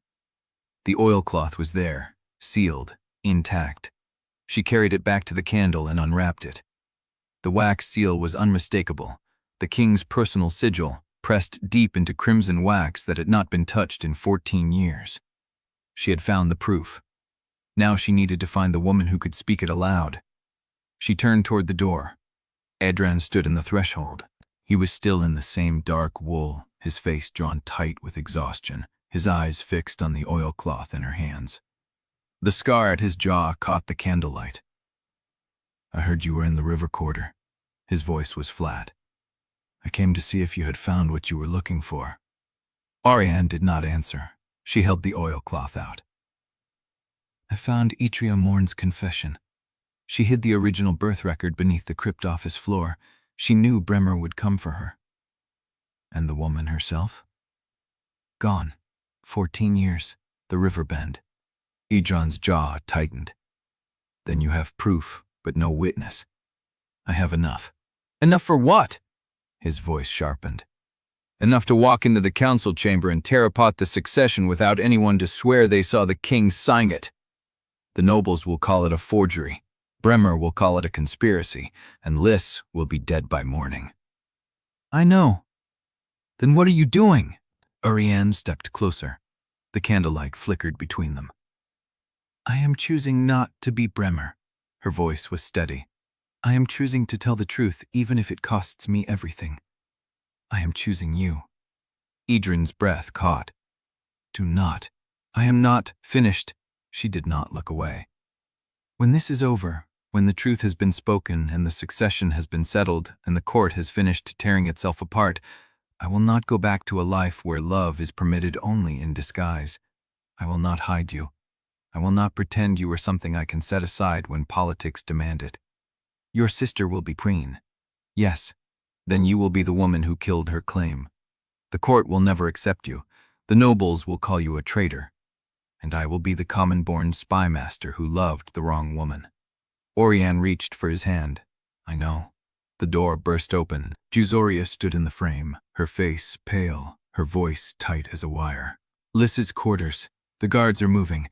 Someone lit a signal light from the east wing window." Edran's hand tightened around hers. Then they were running. Chapter 36. They ran. The east wing corridor stretched ahead, candlelight swimming in the drafts from cracked windows. Auriane's breath burned in her chest. The oilcloth was still pressed against her ribs, the king's seal a hard weight beneath her palm. Juzoria reached the corner first. She stopped so abruptly that Auriane nearly collided with her. The east wing door stood open. No guards in the corridor, no sound of struggle, just the gaping dark of the threshold and a single candle burning on the floor inside, its flame undisturbed. Auriane pushed past Juzoria. Liss sat on the edge of the bed, her wounded arm bandaged fresh, her dark eyes fixed on the door. Her hacked shoulder hair was damp at the temples. The empty cup on the side table still held a film of white residue. "I told them I wanted water." Liss's voice was flat. "The girl brought it. I watched her pour it from the ewer. She did not touch the cup." Auriane's throat tightened. She was the one who lit the signal light, from the window. She told the guards I had collapsed. Liss stood, slow and deliberate. She was supposed to wait until I drank. But I have spent too many years on the river to trust a woman who will not meet my eyes. "What happened to her?" "I locked her in the linen press." Liss's mouth curved, hard and cold. "She will keep until someone finds her." Edran moved past them to the window. He pressed his palm to the glass, then looked down at the courtyard below. The signal was seen. There are men moving in the lower yard. They were waiting for a report. They will not get one. Liss stepped closer to Auriane. Her bandaged arm hung stiff at her side, but her voice carried no tremor. "I am finished being managed. By Bremer. By Marist. By you." "I did not you. You did." Liss's eyes held hers. You put me in this room. You let them seal the door. You told yourself it was protection, but it was the same cage Bremer built, just with softer bars. Auriane's jaw tightened. I was trying to keep you alive. And I will be alive when I walk into that rite and stand before every noble in Carinthia and let the blood oath speak. Liss's voice did not rise. It dropped instead, low and dangerous. Not because you hid me, because I chose to. The candle on the floor guttered. Auriane felt the heartbeat beneath her feet, steady and patient, the same pulse that had followed her from the crypt. It did not waver. It never did. If you walk into that rite without security, she said carefully, Bremer will have you killed before the oath mirror is lit. Then you had better make sure he cannot. Liss held her gaze. Find Adria Mourne. Bring her here. Let her stand beside me when the stones answer. She is dead. You do not know that. Liss's voice was steel wrapped in river silt. You have a lockbox. You have a letter. You have a copy of the birth record. That is proof of the crime, not proof of the body. If Bremer has been searching for 14 years, she is still alive somewhere, or he would have stopped. Edran turned from the window. She is right. Auriane looked at him. His face was unreadable, but his eyes held hers with the same gray, ringed steadiness she remembered from the midnight pantry, the stairwell, the laundry slip. Bremer searches for living witnesses, he said. He buries dead ones. If he had found Adria Mourne's body, he would have stopped asking questions. Then where is she? No one answered. The silence stretched, thick and waiting, until Liss broke it. She went to the river bend, the old mill. That is what the chandler said. Liss's voice softened, just barely. But the river bend is not a place you leave. It is a place where things are hidden, where the current runs deep enough to keep secrets. Auriane remembered the chandler's words. She said she had a debt to pay. Toven knows the mill, Liss said. He used to run cargo past it when the guild tolls got too high. He knows every eddy and undercut between Serrate Wharf and the Mourness line. Toven is being held. Then find him first. Liss's voice did not waver. He's the only one who can lead you to her. Auriane moved to the door. I know where they are keeping him. The River House Tanner's Walk. 3 guards rotating at the 8th bell. Auriane looked at him. You knew where he was? I knew where he was being held. I did not know how to reach him without burning every bridge we have left. His voice was quiet. I was waiting for the right moment. Is this the moment? Edran met her eyes. It has to be. The candle on the floor went out. Auriane stood in the sudden dark, the oilcloth pressed against her ribs, the heartbeat pulsing through the stone, Liss's breath steady in the black. I will go to Tanner's Walk, she said. Yoria, stay with Liss. Do not let her out of your sight. The guards will come back, Yoria said. Then make them think she is still here. Auriane turned toward the door. Bar the door. Keep the candle burning. If anyone asks, she is too weak to move. And you? Auriane looked back at Liss. I am going to find the only person who can keep my sister alive. Liss did not thank her. She did not smile. She only nodded, once, and her eyes held a warmth that might have been sisterhood or warning, or both. Auriane walked out into the corridor. Edran followed. The east wing door closed behind them, and the third silence fell. Not of breath, not of waiting, but of the moment before the current takes hold and nothing can pull you back. Chapter 37. The corridor outside the east wing swallowed the light as the door closed behind them. Auriane pressed the oilcloth flat against her ribs and followed Edran toward the servant's stair. The crypt heartbeat pulsed beneath her soles, steady and patient, the same rhythm that had followed her through every passage since the stone cracked open. Tanner's Walk, she said. How far ahead of us? 20 minutes, if we take the wharf route.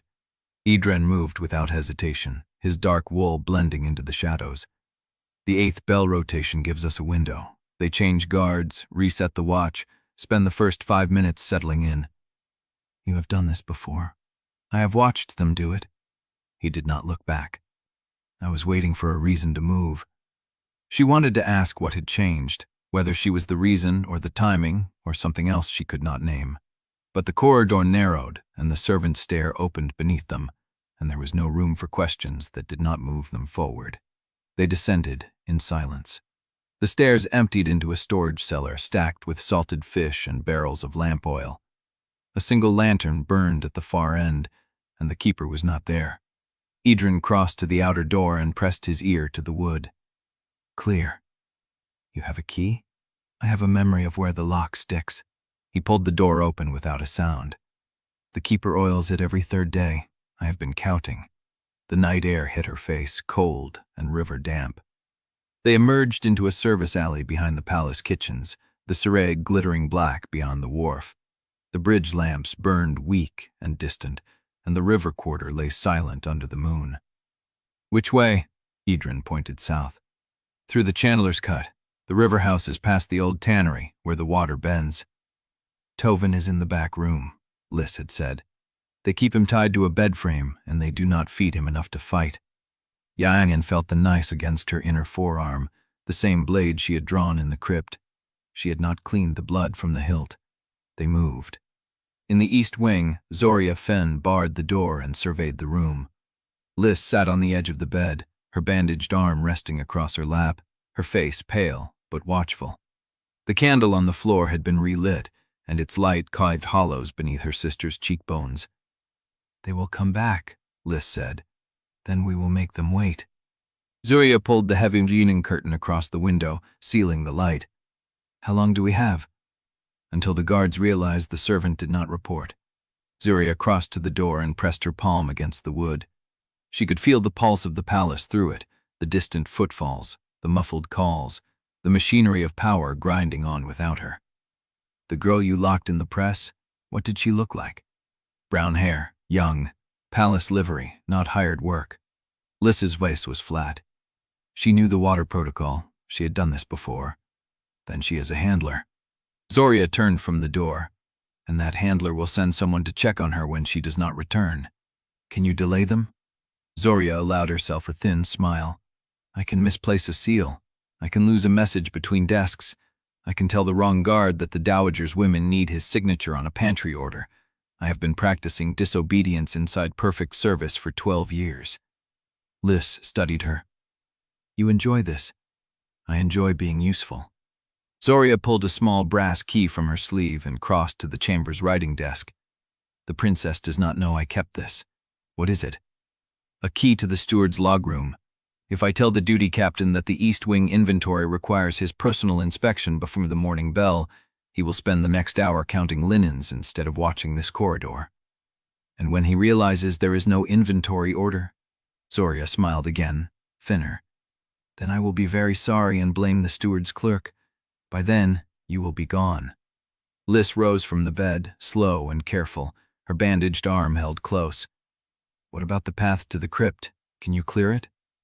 The servant route through the chapel annex is clean. Sister Culdris secured it after the crypt sealing. Zoria's voice dropped. But there is a problem. What problem? The Chancellor has already sent word to the Rite Keepers.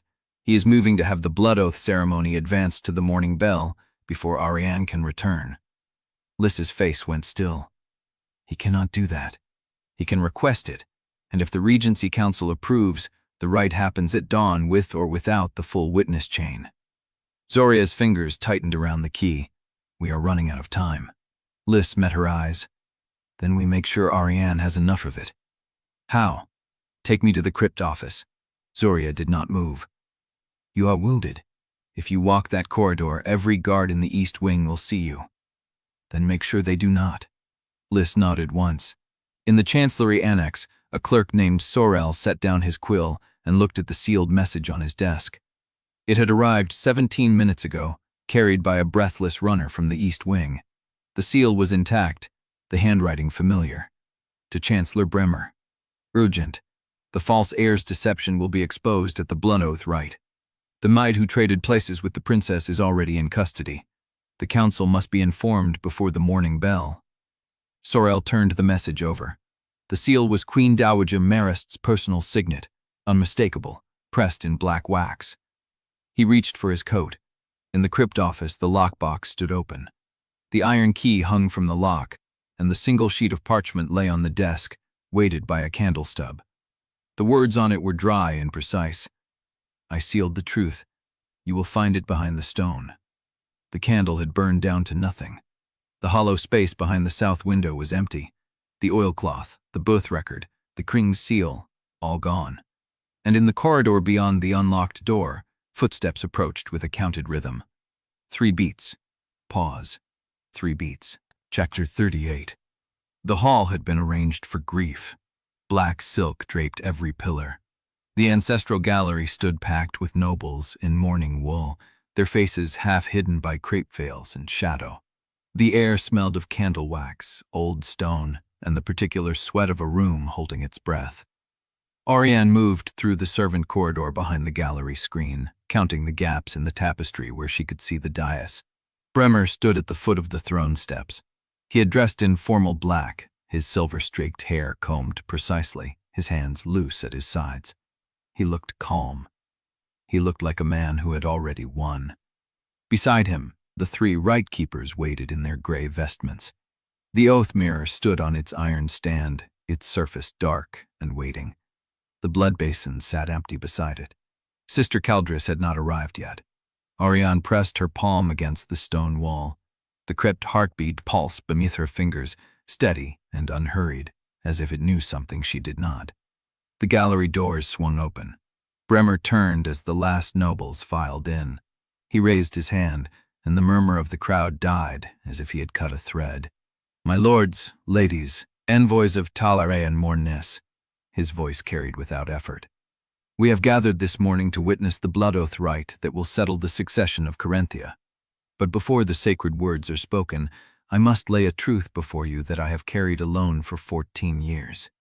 Auriane's blood went cold. He was striking first. "The woman you have mourned as Crown Princess Auriane Sellwyn," Bremer said, "has not walked a single public rite in that role. She traded places with a commoner from the river quarter, a decoy, a counterfeit. The woman who knelt at the crypt on the 9th day was not the heir." The hall erupted. Nobles turned to each other. Voices crashed against the pillars. A woman in the front row let out a sound that was not quite a scream. Bremer let the noise build, then raised his hand again. "The deception was uncovered by the Regency Council 3 days ago. The princess has been located and detained." He let the lie settle. "She will be dealt with according to law. The crown passes to the nearest legitimate blood, and the blood oath rite will confirm the line as it has always done." Auriane stepped through the tapestry. She was still wearing servant wool. Her hair was unbound. She had no crown, no train, no retinue. She walked to the center of the aisle and stopped. The hall went silent in a new way, the kind of silence that precedes either a sword or a surrender. "The princess is not detained," she said. Her voice carried because the room had become a vacuum. "I am not detained. I am here, and I have come to tell you the truth that Chancellor Bremer has been burying since my father died." Bremer's face did not change. He had known she would come. He had planned for it. "The woman who walked the Mourning road in my place is named Liss Odara," Auriane said. "She is a boat builder's daughter from the river quarter, and she is also the elder daughter of King Severell Sellwyn. She is my sister. She has the stronger claim to the throne." The hall broke again, louder this time. A lord in the 3rd row shouted something about treason. A woman near the dais began weeping. The Talare envoy rose from his seat and did not sit down again. Bremer waited until the noise peaked, then spoke into the lull. "The princess is desperate. She has been caught in her deception, and now she invents a rival heir to save herself from the consequences." He turned to the assembly. "I have proof." The crypt ward answered for Liss Odara because the rite was corrupt by the princess's manipulation. She arranged the entire procession to produce this false omen. Auriane pulled the king's confession from beneath her blouse. It was creased, warm from her skin. She held it up so the nearest nobles could see the seal. "This is my father's handwriting. It bears his personal wax. I found it in a hidden room in the lower archive, where your chancellor stored the truth he never meant anyone to see." She broke the seal. Her hands did not shake. "I will read it aloud, or I will place it in the hands of Sister Caldris Mourn, who will verify its authenticity before the rite begins." She scanned the faces in the gallery. "But I will not let this truth be buried again." Bremer took a step toward her. "You have no living witness," he said quietly. "The scribe who sealed that record is dead. The woman who carried the child is dead. Every person who could confirm your story has been silenced by time or by choice. Auriane met his eyes. Adria Morn is alive. The name landed like a stone in shallow water. Bremer's pause was barely a heartbeat, but she saw it. She saw the crack. "Produce her," he said. Her sister did not come alone. The side door opened. Sister Caldris Mourn stepped into the hall, her gray robes brushing the stone. Behind her, supported by Zoria Fenn's steady arm, walked Liss Odara. Her arm was still bandaged, her face was pale. But she wore her own clothes now, river quarter linen, and she looked at the Hall of Nobles as if she had already decided what they were worth. Liss did not speak. She did not have to. The gallery stared at the face that was not quite Auriane's, the same dark eyes and jawline but a different set to the shoulders, a different way of holding grief. Bremer's hand moved toward his belt. Auriane saw it. She also saw the crypt heartbeat pulse through the floor beneath her feet, stronger now, as if something beneath the stones had been waiting for this moment and was ready to answer. The Talare envoy rose fully. "More Nice ships have been sighted at the Delta," he said. "If this hall cannot produce a clear succession before noon, Talare will begin evacuation of its citizens." The hall turned to face him, and in that moment of divided attention, the side door opened again. A man stood in the frame, breathing hard, his dark wool coat streaked with river mud and what might have been blood. Edran Pike. He held a bundle wrapped in oilcloth. "I found what was behind the stone," he said. The hall went silent for the third time. Bremer's hand stopped moving. Auriane looked at Edran across the crowded space, and something in his expression told her he had not found the missing birth record at all. He had found something worse, or something that would end this either way. The crept heartbeat surged once beneath her seat, then stopped. The silence that followed was deeper than stone. Chapter 39. The hall had not yet resettled from Edran's entrance. His words hung in the air like struck glass. I found what was behind the stone, and every gaze in the room had locked onto the oilcloth bundle in his hands. Auriane saw Bremer's hand freeze at his belt. She saw Sister Caldris step forward, gray robes brushing the stone, her pale eyes fixed on the bundle with the focus of a woman who had spent 34 years reading truth in sacred objects. But Edran did not open the cloth. He looked at Auriane, and in that silence, she understood what he was telling her. "I found it, but this moment belongs to you first." She turned from him, faced the hall. The nobles had packed the gallery shoulder to shoulder, black wool and dark veils, faces pale in the candlelight. The Talare envoy stood at the side wall, arms crossed. The River Guild representatives had risen from their bench, hands loose at their sides, watching Liss with a different kind of attention. "You wanted a witness," Auriane said. Her voice carried because the room had become a held breath. Chancellor Bremer demanded one. He was right to demand it. A document without a living voice is just ink on parchment, and this kingdom has been ruled by ink long enough. She turned to face Liss directly. Liss stood at the edge of the dais, Eusoria's arm still steadying her. The bandage on her forearm was fresh, white against the river quarter linen. Her face was pale, but her eyes were dark and steady, and she looked at Auriane the way she had looked at her in the locked mourning chamber on the first morning, as if she were measuring everything. Auriane had spent 3 years learning to read that expression. She knew what it meant now. "Say it, or I will." "I was raised to inherit this crown," Auriane said. "I was taught to control what the realm would know of me, because control is governance, and truth is weakness. When the assassins struck 3 times, I did not trust my own guard. I hid. I traded clothes with a woman from the river quarter and let her walk into the kill circle wearing my face." She heard someone gasp in the gallery. A lord near the dais made a sound of disgust. She did not stop. "Liss Odara survived what I never gave her the choice to refuse. She walked the mourning road. She faced the black banquet. She bled on the crypt stones while I stood in the dark and watched the ward answer her blood the way it never answered mine." Bremer stepped forward. "This is a confession of treason," he said. "She admits to placing a commoner in the line of fire. She admits to defrauding the realm's most sacred rites. The crown must act. The crown will act." Auriane spoke the words so quietly that the hall leaned toward her. She turned to face Bremer fully. But not the way you intend. She raised the king's confession again. The broken seal dangled against parchment. Chancellor Bremer has spent 14 years burying the truth. He killed a clerk who requested the king's prized folio. He killed a woman who asked questions in the river quarter. He killed a scribe named N. Penn and threw his body off a bridge into the Surrey because Penn copied the records before they could be destroyed. She paused. He raised me to do the same. He taught me that stability is worth any secret, any murder, any lie, and I nearly became him. She let that land. The gallery was silent. I refused. I found the king's confession in a hidden room in the lower archive, where Bremer stored the truth he never meant to see light. And I stand here now not to claim the crown, but to tell you who should wear it. Auriane turned back to Liss. She crossed the space between them. The hall watched her move, the servant's wool still rough on her shoulders, her hair unbound, no crown, no title, nothing but the truth she had carried up from the crypt. She stopped before Liss, and she knelt. The sound of her knees meeting the stone was small, but in the silence it rolled through the hall like a bell. Liss Odara is the elder daughter of King Auriane Sellwyn, Auriane said, and the rightful heir to Carinthia. I have known this for 3 years and I chose to hide it. I chose to let her walk through danger in my place because I was afraid of what the truth would cost me.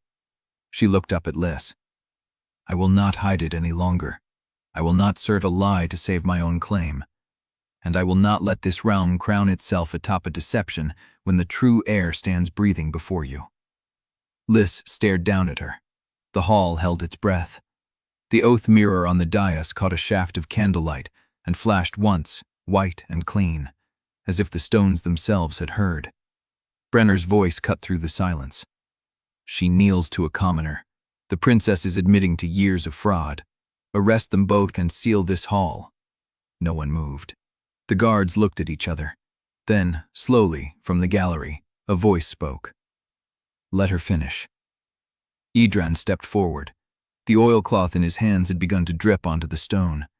He crossed to Sister Caldris and placed the bundle in her hands. She opened it. The cloth fell aside, and the hall saw a river stone, black and smooth, with writing carved into its surface. Not ink, not wax, but word cut into the stone as if they had always been wont to be there. Caldris read aloud. Here lies the truth. I sealed it with the river. Those who seek it must follow the current down, because I will have gone ere the water does not bring things back.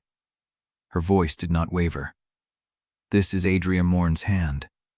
The hall erupted, and in the noise, Auriane remained on her knees before Liss, her head bowed, her breath slow, her hands open at her sides. She had surrendered everything, and for the first time in her life, she had nothing left to protect.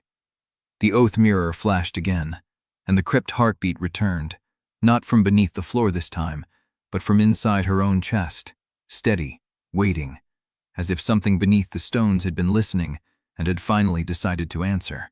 Chapter 40. The hall had not stopped moving since the Riverstone spoke, but the movement had changed. It was no longer the chaos of a room cracking open. It was the slow, terrible settling of something that would never fit back together.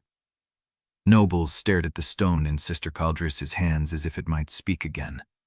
Sister Caldris looked at Auriane, still kneeling before Liss, and said, The rite is not complete. The words cut through the noise. The oath mirror has not been consulted. The blood ward has not been asked a direct question. We have witnessed testimony, not confirmation. Bremer made a sound that might have been a laugh. You would perform the rite now? In this chaos? The rite was called, Sister Caldris said. I will complete it.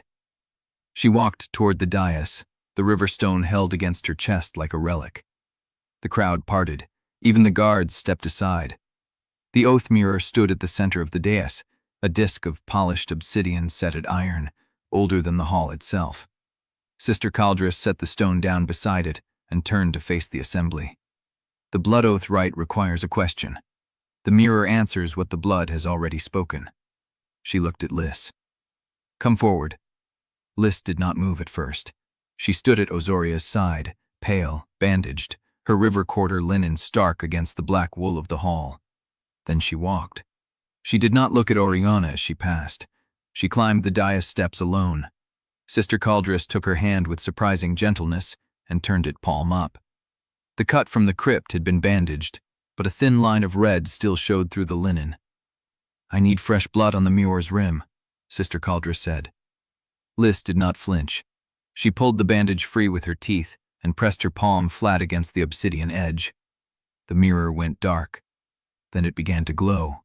Not the amber of the crypt ward, something older, silver, the color of moonlit water. The light spread from the rim inward, filling the obsidian until it shone like a window into deep stone. Sister Caldress spoke. "Liss Odara, daughter of Sereth, I asked you before the witness of stone, whose blood do you carry?" Liss's voice was steady. "I carry the blood of Several Sellwyn, king of Carinthia, who fathered me in the river quarter and left me with a boatwright's family because the court could not know." The mirror's silver light deepened. "Does the ward confirm this bloodline?" Sister Caldress lifted her gaze to the crypt below. The hall held its breath. Then the stone beneath the dais answered. Not the heartbeat. A hum, low and sustained, that vibrated through the floor and up through the walls and into the ribs of everyone standing. The ancient blood ward carved into the crypt floor, the same ward that had answered Liss's blood on the 9th day, pulsed once. Then the Sellwyn names carved into the walls of the great hall began to burn. Not fire, light. The names of every king and queen of Carinthia, chiseled into the stone centuries ago, ignited with silver luminescence in sequence. Sevelel, Aldrin, Maris. The line ran backward along the walls, past the great pillars, past the gallery rail, until the entire hall burned with the light of ancestors who had not spoken in 3 generations. Someone screamed. A noblewoman near the front dropped to her knees. Lord Vexley went white, grabbed a pillar. The light held for 3 full heartbeats. Then it faded, not slowly, but all at once, like a held breath released. The hall stood in ordinary candlelight again, but everything had changed. Bremer's face was gray. The guards at the door looked at each other with something that might have been terror or relief. The Tal'Dorei envoy was already writing, his eyes fixed on Liss. The River Guild witnesses, 2 men in leather aprons who had stood silent at the back of the hall throughout, looked at each other and nodded once. Sister Caldress turned to face the assembly.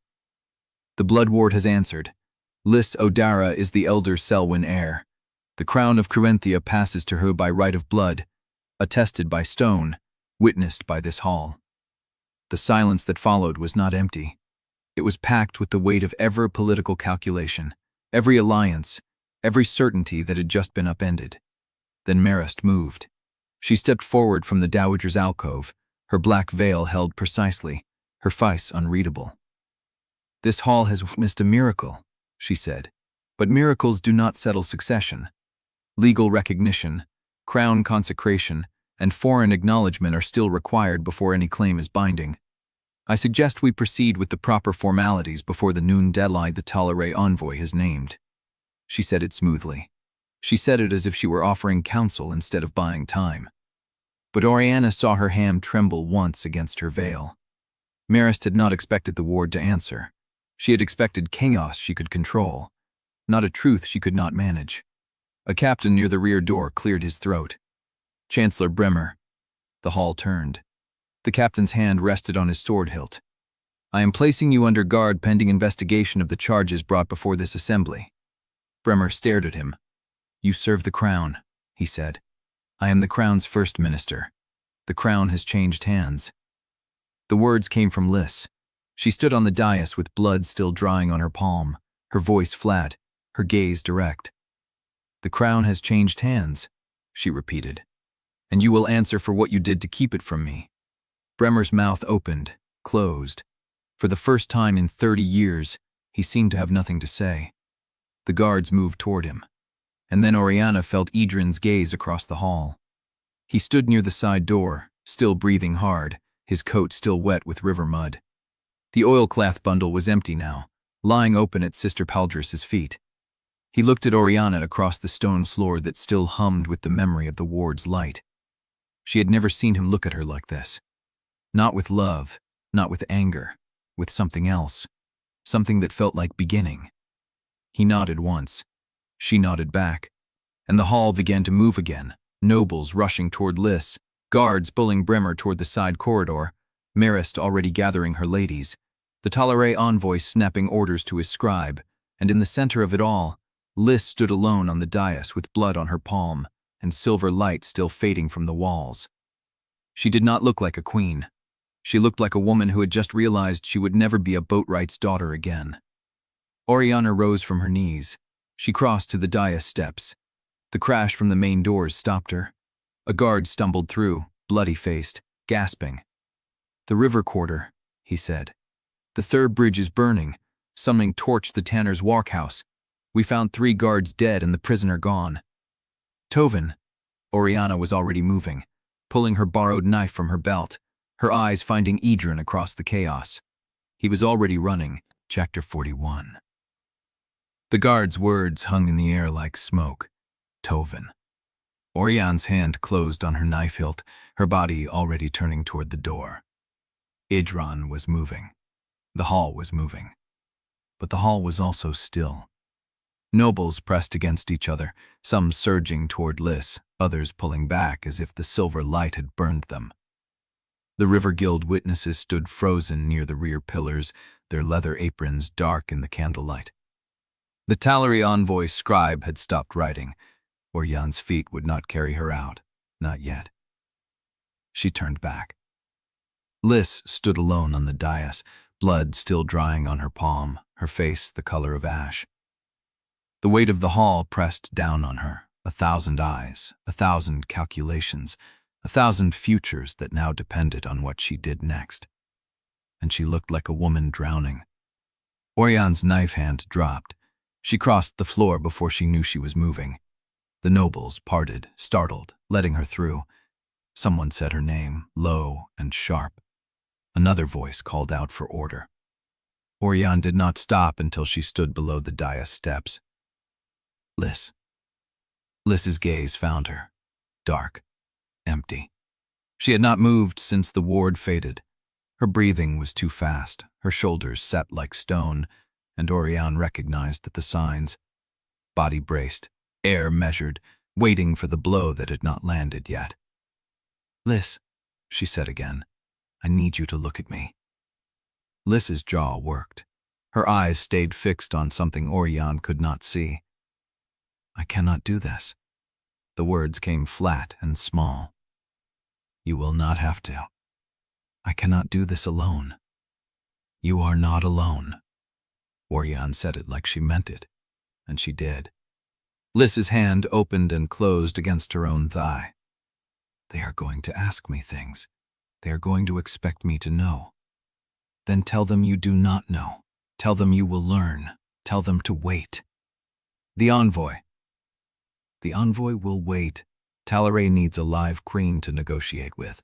Dead claimants help no one." The word landed. Claimant. Liss flinched, then something in her face tightened, not with fear, with recognition, with the effort of becoming what the moment demanded. She straightened her spine, she lifted her chin, and Auriane saw Liss Odara choose to survive the next hour.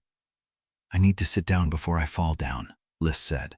Auriane turned to the nearest guard. "Bring a chair to the dais." The guard looked at her, looked at Liss, and moved. The hall hummed. Factions realigned in whispers. Clerks scratched notes on whatever surfaces they could find. The River Guild witnesses had drawn closer, speaking in low voices to each other, their eyes tracking Liss like she was a channel they had to learn to navigate. Auriane scanned the crowd for Marist. The Dowager's alcove stood empty. Auriane's stomach turned cold. She searched the moving bodies, the clusters of black-clad nobles, the servants pressed against the walls. No Marist, no veil, no sign of her anywhere. She caught Izoria's eye across the hall and cut her gaze toward the alcove. Izoria understood. She was already weaving through the crowd, her expression unchanged, her hands loose at her sides. The chair arrived. Liss sat. She looked smaller on that high wooden seat, but she held her spine straight, her eyes clear. The Tal'Rai envoy approached with a bow. "Your Grace, my government requires confirmation." The ward confirmed me. The ward spoke, he said carefully. "The Crown's lawyers will require documentation. They will have it." Sister Caldress appeared at Liss's side, her gray robe brushing the dais. "The Crypt records, the King's confession, and the stone that Edran Pike retrieved will all be sealed and presented to the Chancellery before the bells tonight." The envoy nodded. He withdrew. And in the space left by his retreat, Auriane saw a movement at the far end of the hall. A servant, small, hurrying along the wall toward the eastern corridor, the same corridor Marist had used. Auriane moved before she thought. Her feet carried her through the edge of the crowd, past guards who did not stop her, past nobles who did not recognize her without her crown. The heartbeat under her ribs pulsed, steady and slow, anchoring her. She reached the corridor mouth, empty. But the servant's footsteps rang somewhere ahead, fading into the dark. She followed. The corridor twisted, turned, opened into a narrow passage that led toward the Dowager's private chambers. Auriane pressed herself against the wall, listening. Two voices, one low, one sharp. Marist, and someone else. Auriane crept closer. The voices resolved. "Cannot be undone now." The ward spoke. The hall witnessed. That was Marist, cold, measured, but Auriane heard the edge beneath. The second voice was male, older. "Then we pivot. The girl is raw. She does not know how to hold what she has been given. She has the princess at her side. The princess surrendered the crown. She has no official standing. She has Edran Pike, the River Guilds, and Sister Caldress's endorsement." A pause. "Then we need allies who outrank a spymaster." Auriane heard cloth shitted, a paper being unfolded. "There is a ship at the Surrey Delta, Mourning. The captain knows my signet. If the blood oath confirmation is still possible within the mourning period, we delay until the Mourning negotiator arrives. And if the blood oath is expedited, then we make the river quarter untenable for a queen who claims to love it." The voices moved deeper. Auriane stood frozen in the dark, her hand on a knife. Marist was not going to fight the succession. She was going to bone the ground under it. Chapter 42. The guards did not touch him. They flanked him. 3 men in palace steel, hands on their hilts, waiting for the order that no one gave. Chancellor Othmar Bremer stood at the center of the aisle, gray-faced and straight-backed, his silver-streaked hair still precisely combed, his hands loose at his sides. He looked at the captain. "Am I to be escorted or dragged?" The captain's jaw tightened. "Escorted, my lord." "Then lead. I know the way to my own chambers." He walked before they could decide how to take him. The crowd parted. Nobles pressed back against the pillars, servants flattened themselves against the walls, and Bremer moved through the gap like a man walking to a meeting he had scheduled weeks ago. Auriane watched from the corridor mouth, still breathing hard from her chase through the dark passage. The eastern corridor, Marist's voice. The older male companion. She had been running toward that conspiracy when the hall erupted behind her, when the captain's voice cut through the chaos and named Bremer under guard. Now she stood frozen, watching the Chancellor disappear between the pillars, and she could not tell whether the cold in her chest was relief or dread. Edran reached her first. His coat still smelled of river smoke, and the cut on his jaw had reopened, a thin line of blood tracking down his throat. "You should be there when they search his offices." She nodded. She should. But her feet would not move. "He raised me," she said. The words came out flat, like a fact she was still learning to hold. "I know. He taught me to read ledgers before I could read poetry. He taught me which lords could be trusted and which needed watching. He taught me that the crown is a vessel, that the person wearing it is only ever a temporary keeper. And now you know what he used that vessel for." She looked at him. The space between them felt wider than it had in the crypt, narrower than it had in the hall. Something had shifted when she knelt to Liss. Something had cracked when the ward answered. She did not know what he saw when he looked at her now. "What did you find behind the stone?" she asked. Adria Morn's confession, not the birth record, a sealed letter naming the witnesses who could verify it. She wrote it the night she vanished, sealed it in oilcloth, and pushed it into the mill wheel casing where the water could not reach it. Then the birth record is still missing. The person who took it from the Crypt office knows where it is, and they know we will come looking. The captain appeared at the end of the corridor. Your Grace, the Chancellor's offices are being secured. We need a witness for the search. Auriane followed him through the palace, Edran a half-step behind her. Bremer's chambers occupied the south corner of the Chancellor Annex, 3 rooms connected by a narrow hallway lined with lacked cabinets. The door stood open. 2 guards flanked it. Inside, the lamps were already lit, throwing long shadows across the papers stacked on every surface. Auriane stopped at the threshold. She had been in this room 1,000 times, as a child, standing on a stool to reach his desk, learning to write her name. As an adolescent, sitting in the chair across from him while he explained which lords could be trusted and which needed watching. As a woman, standing in this same spot 3 months ago, listening to him plan the mourning rites that would keep her safe. She had never noticed how cold the room was, how the windows faced north, how the light never touched his desk directly, how everything was arranged to be read from a specific angle. A clerk sat at the side table, trembling, a stack of ledgers open before him. He looked up when she entered. The dispatch books, Your Grace. They want me to catalog them. Do it. She moved through the room slowly, her fingers brushing the spines of books she had seen him open 100 times. Edran began at the desk, lifting papers, opening drawers, reading the labels on sealed folders. He kept everything, Edran said. Every letter, every petition, every note from the king. It is all here. Then where is the dispatch book for the last 6 months? The clerk's voice faltered. I do not know, Your Grace. The current book should be on the desk. It is always on the desk. Edran's hand paused over a drawer. It is not here. Auriane turned. What was in it? Outgoing correspondence, dates, seals, recipient names, brief summaries of content, standard tracking. Standard tracking that would show who Bremer was writing to in the weeks before the king died. Edran nodded. The clerk's face had gone pale. I saw it. This morning, before the rite, he was writing in it when I brought him his coffee. Then someone moved it, Auriane said, or someone took it. She looked at the open drawer, at the empty space where the book should have been, at the clerk's trembling hands and the guards' waiting silence. Bremer had known he would be arrested. He had known, and he had made sure that one book would not be found. Search every cabinet, she said. Every drawer, every locked box. I want that book. She turned to leave, and Edran caught her wrist.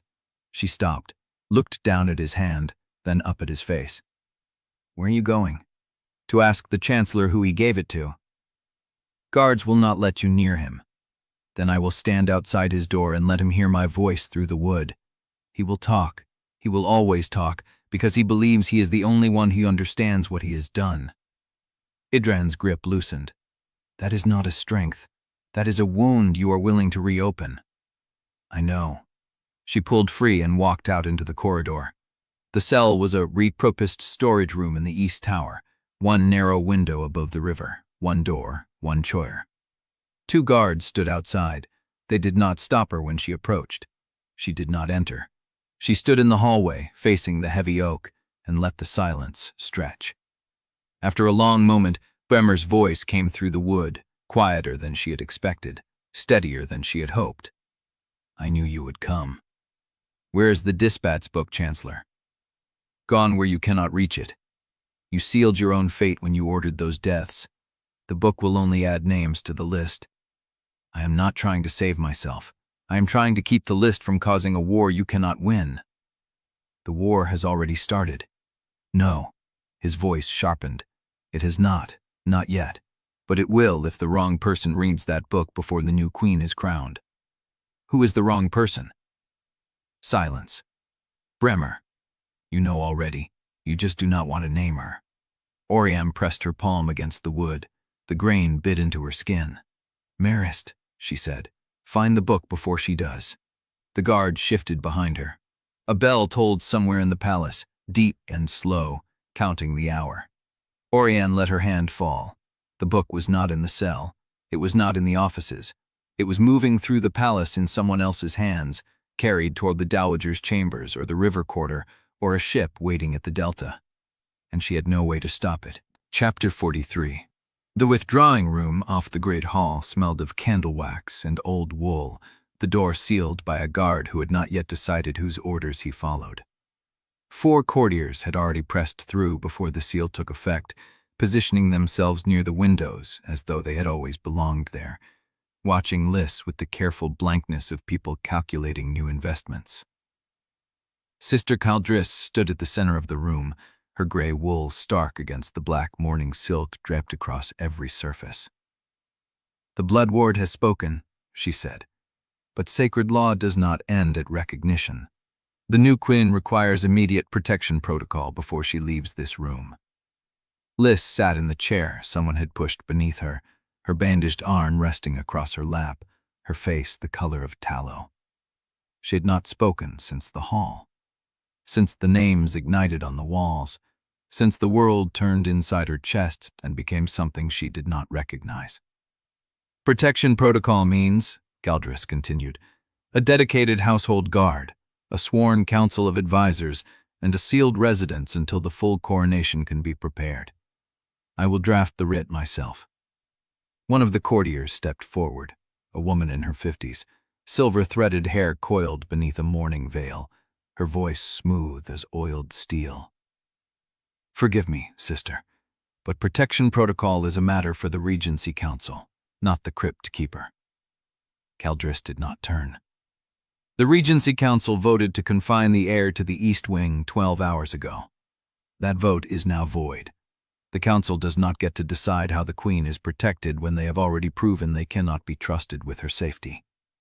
The courtier's mouth tightened. Liss stirred in her chair. Her fingers curled against the armrest, the nails still carrying river silt to meet them, impossible to scrub clean in a single day. "What is your name?" she asked. The courtier blinked. "Lady Marin Sellick, your grace. I served your father for 17 years. And you stood in the hall when the ward answered. You saw the names light." "I did." "Then why are you in this room telling the Crypt Keeper she does not have authority while I am sitting here bleeding?" "You may go."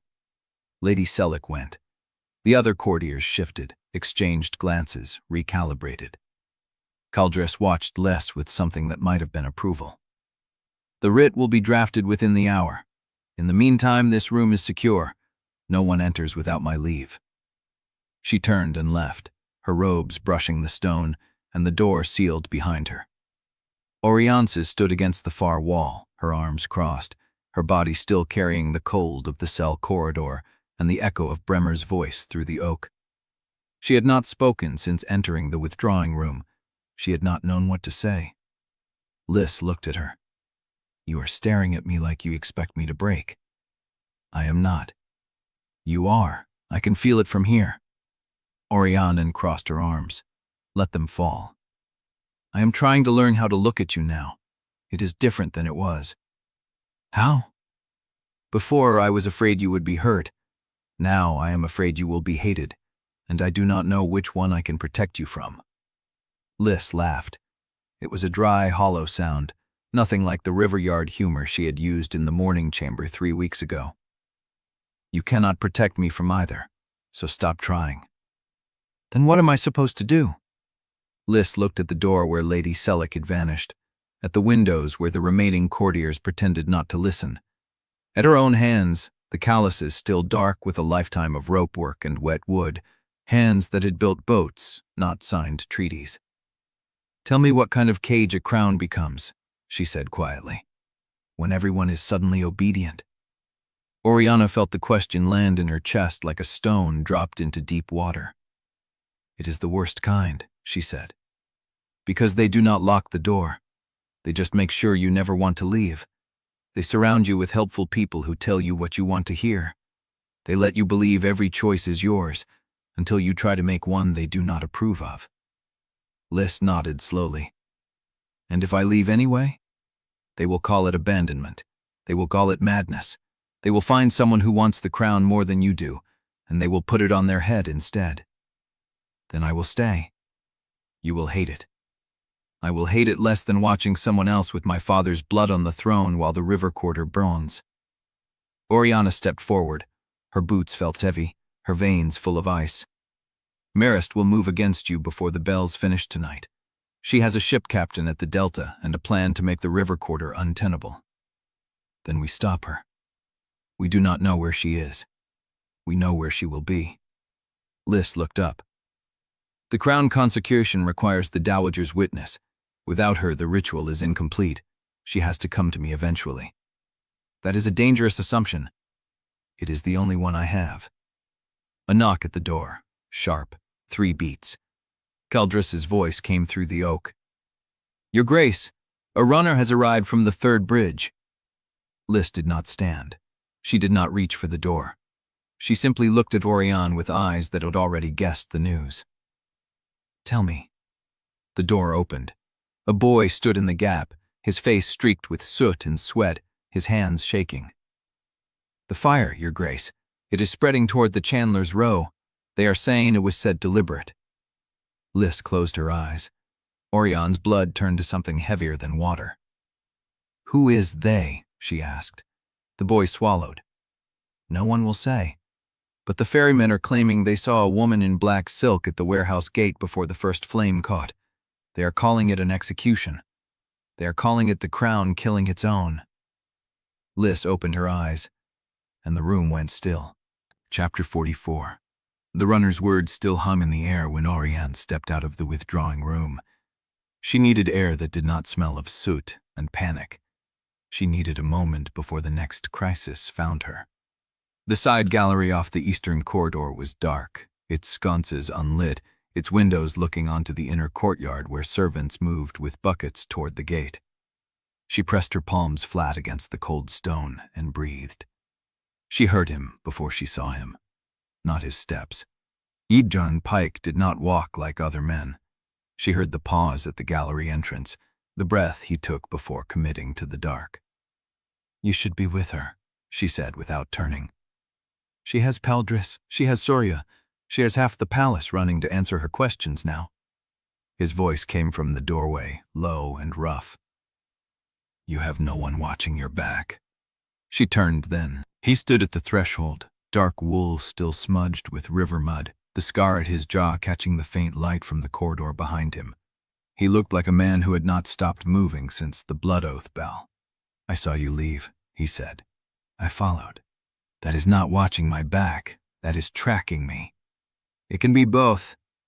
The words landed between them like a stone dropped into still water. She waited for the ripples. He did not step closer. "We have not spoken," he said. "Not since the hall. Not since you knelt. There has not been time." "There has been time. You chose not to use it." She felt the accusation in her chest, sharp and familiar. He was right. She had avoided him through the chaos of Liss's confirmation, through Brummer's arrest, through the runner's arrival. She had let the crisis swallow every gap where a conversation might have fit. "I did not know what to say," she admitted. "That is a first." The dry humor cut because it was true. She had never been at a loss for words with him. She had lied, deflected, and maneuvered, but she had never been silent because she did not know how to begin. He moved, finally, 3 steps into the gallery, halving the distance between them. The moonlight from the courtyard caught his face, and she saw how tired he was, how carefully he was holding himself together. "The maid I met in the pantry," he said slowly. "The one who talked back and moved like she owned every room she entered. The one who made me feel like I was not just a tool the crown kept oiled and ready. I loved her." She felt the word land like a blow. "I still do not know if she was real." Auriane opened her mouth, closed it.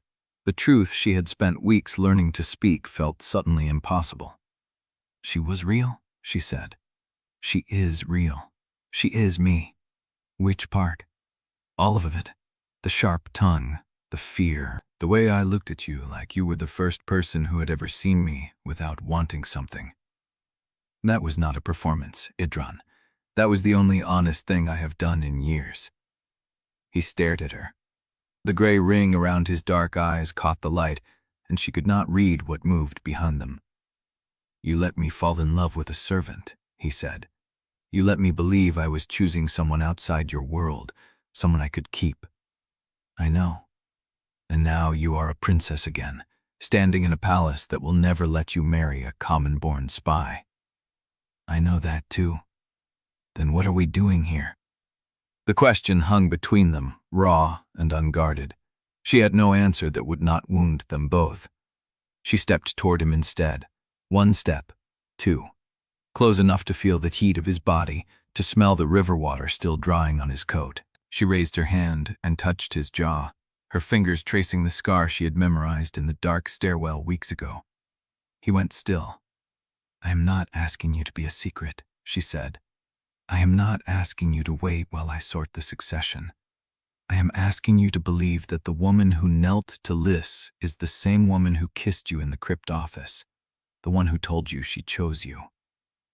You are a princess. I am a woman who surrendered a crown.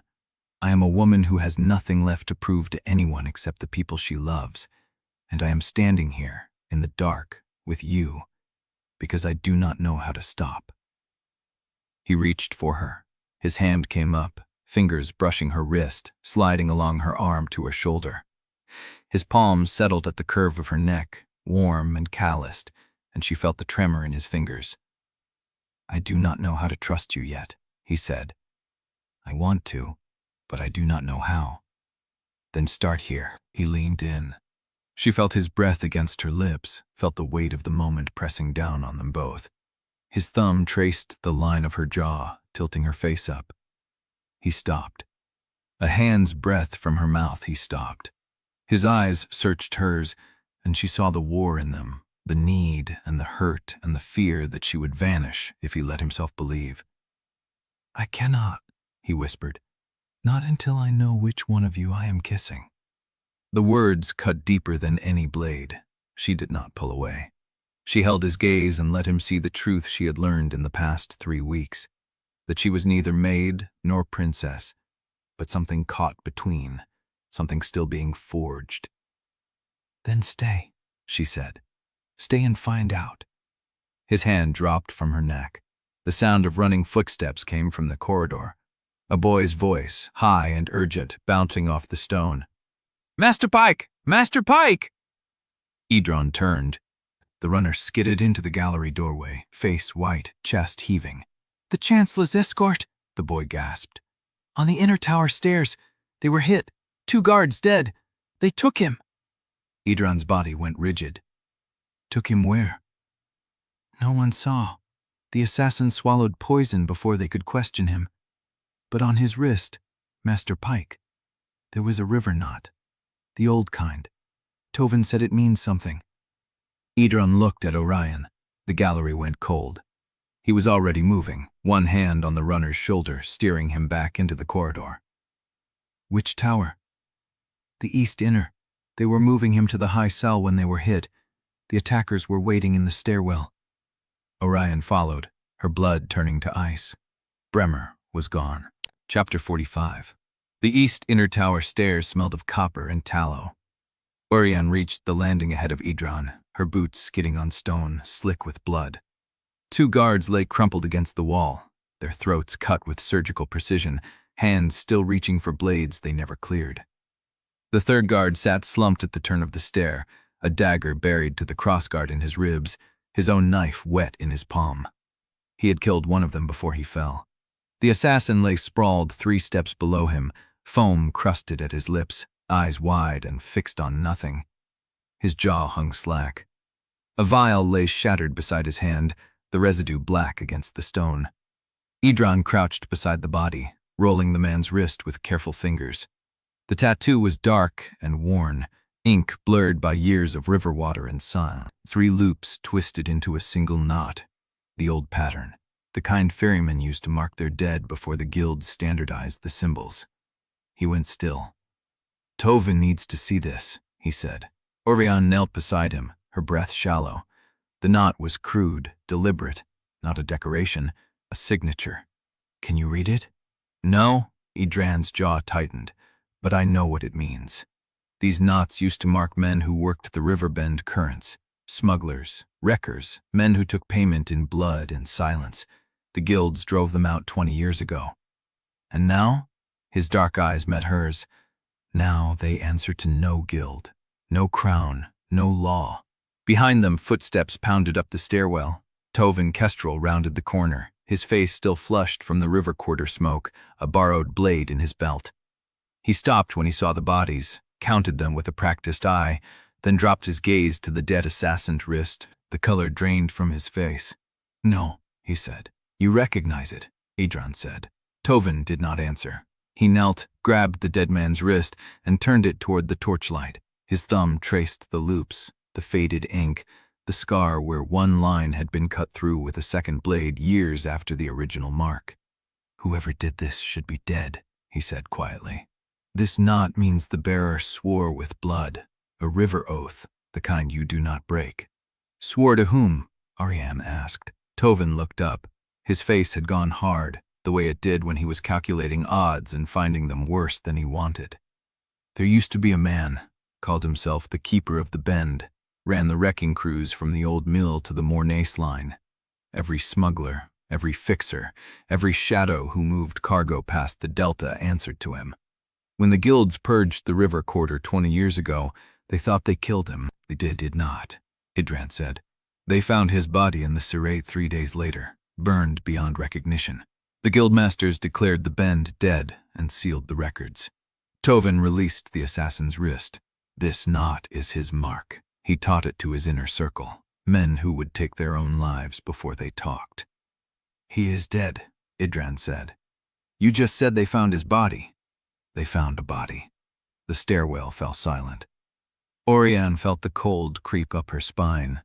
The cellar, the stalker with the 3-beat walk, the women in black silk at the warehouse gate, the river knot on the wrist of a man who swallowed poison before he could be questioned. A pattern was forming, and she did not like its shape. "Bremer," she said. "Where did they take him?" Tovin stood, wiping his hand on his coat as if the dead man's skin had left something unclean behind.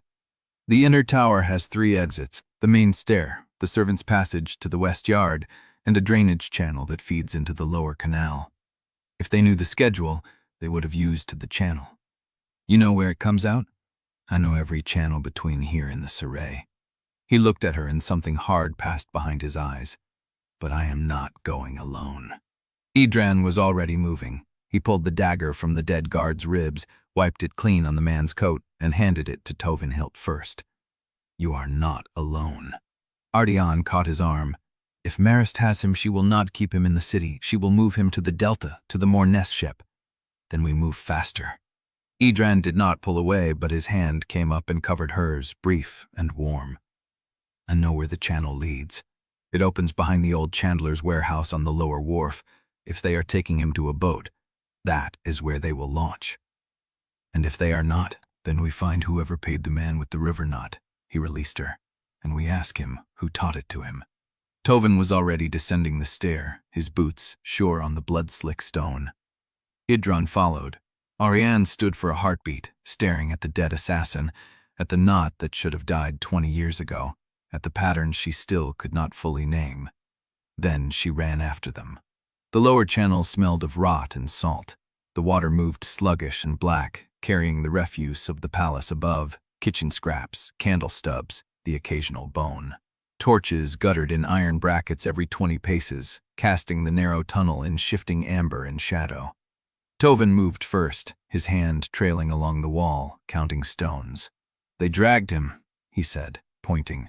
A smear of blood marked the edge of the channel where a body had been hauled over the lip. Edran crouched, touched the blood, tested its tackiness. "Recent, less than a quarter bell." They pushed on. The tunnel sloped downward, the ceiling dropping until Auriane had to bend her neck.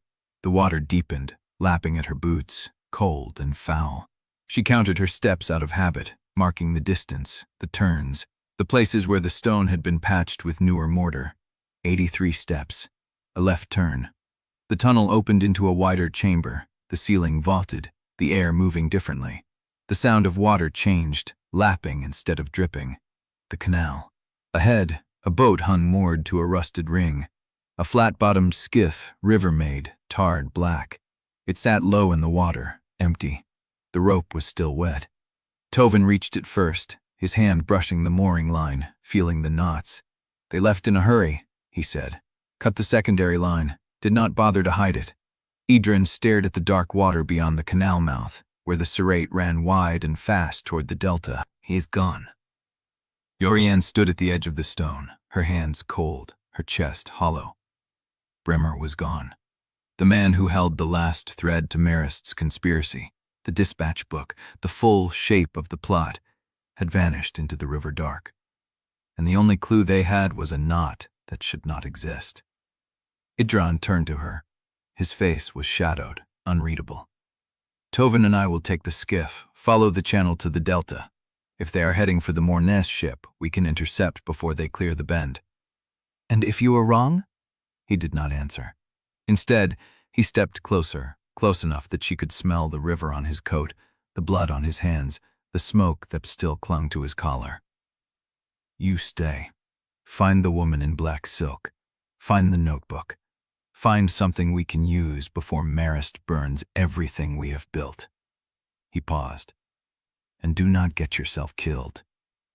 She wanted to argue. She wanted to demand he let her come, let her fight, let her do something that felt like action instead of waiting in the dark.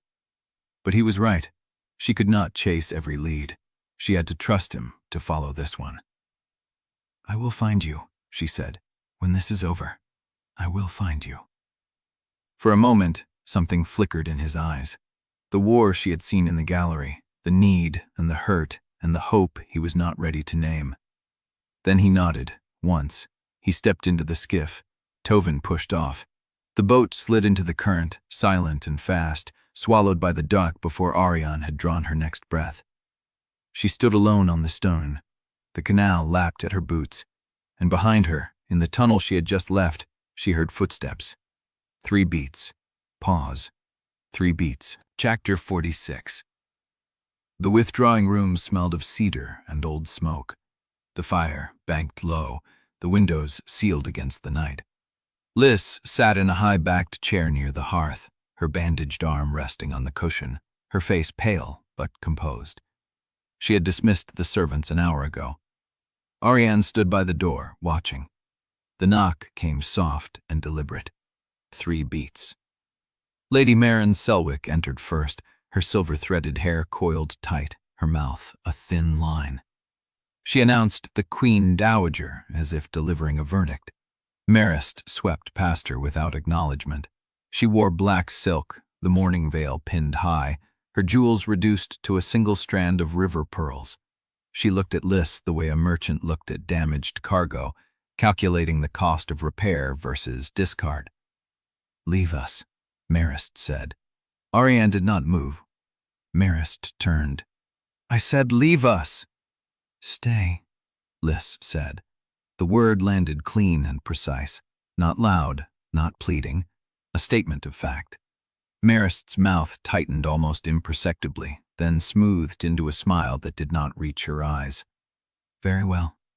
I had hoped for a private word between women of the blood, but I understand why you would want a witness."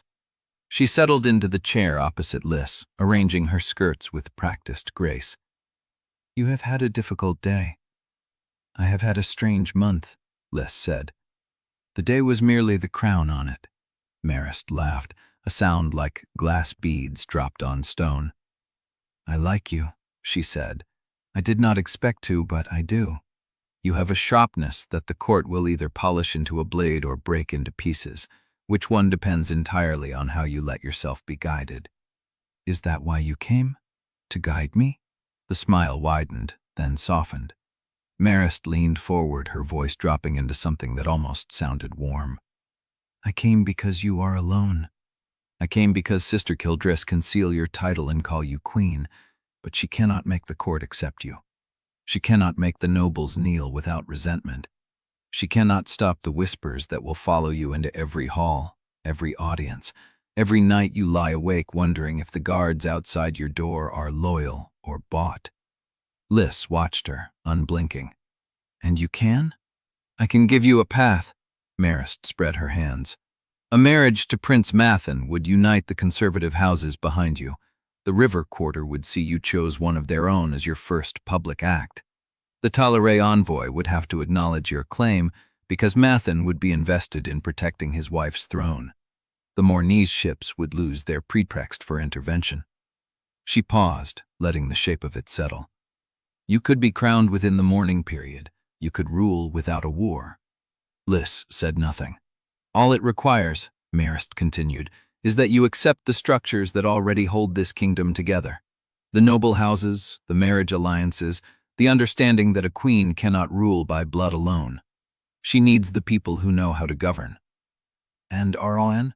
The name hung in the air like struck glass. Marist's expression did not change, but something shifted in her posture, a readiness, a waiting. What about her? Where does she fit in your path? Nowhere. Marist said it gently, as if delivering kindness. The court will not accept two women with rival claims. Every lord who knelt to her will watch for signs that she is maneuvering to take back what she surrendered. Every faction that feared her will whisper that she still holds the real loyalty of the Guard, the Serwens, the river guilds who saw her kneel. As long as she remains at court, you will never rule without question. Liss's hands tightened on the armrest. You want me to send her away? I want you to consider what kind of queen you intend to be. Marist reached into her sleeve and produced a folded paper, creased and worn. She held it out. A list of houses that have already indicated they would support a queen, on the condition that the previous claimant is removed from influence. Quietly, of course, a minor holding in the eastern provinces, a pension, a life far from the throne. Liss took the paper. She did not look at it. Instead, she held it over the hearth flame. The corner caught, the ink darkening, the paper curling and blackening. She dropped it into the fire and watched it burn. The room was silent. Marist stood. You will not have many more chances to refuse, she said, her voice losing its warmth. The river quarter is already burning. The nobles are already whispering. The Mourning ships are already at the delta. Every hour you delay, the kingdom fractures further. Then help me hold it together, Liss said, instead of asking me to cut away the only person in this palace who has told me the truth. Marist's smile returned, thin and sharp. I did not come here to make enemies, child. I came to offer you a faster, cleaner path to the throne. If you choose to take the longer road, that is your right. She turned toward the door. But do not expect me to clear the rubble when you stumble. She paused at the threshold. The list I gave you was a copy. I have others, and the houses on it will remember that you burned their offer before reading their names. The door closed behind her. Liss sat motionless, her hands still extended toward the fire, the heat curling against her palm. Auriane stepped forward. You should have read it. I know who they are, Liss said. The same houses that watched Bremer run the kingdom for 30 years and said nothing. The same lords who would have let me die in the river quarter if it meant keeping their taxes low. She lowered her hand. They do not want a queen. They want a seal who will stamp whatever they put in front of her. She looked up at Auriane. I would rather burn every bridge in Valadoon than rule as a puppet. Auriane opened her mouth to answer.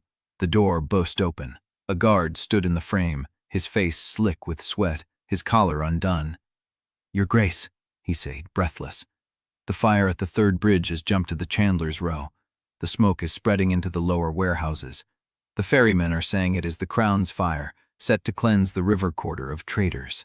Liss was already rising. Who is leading the response? No one, the guard said.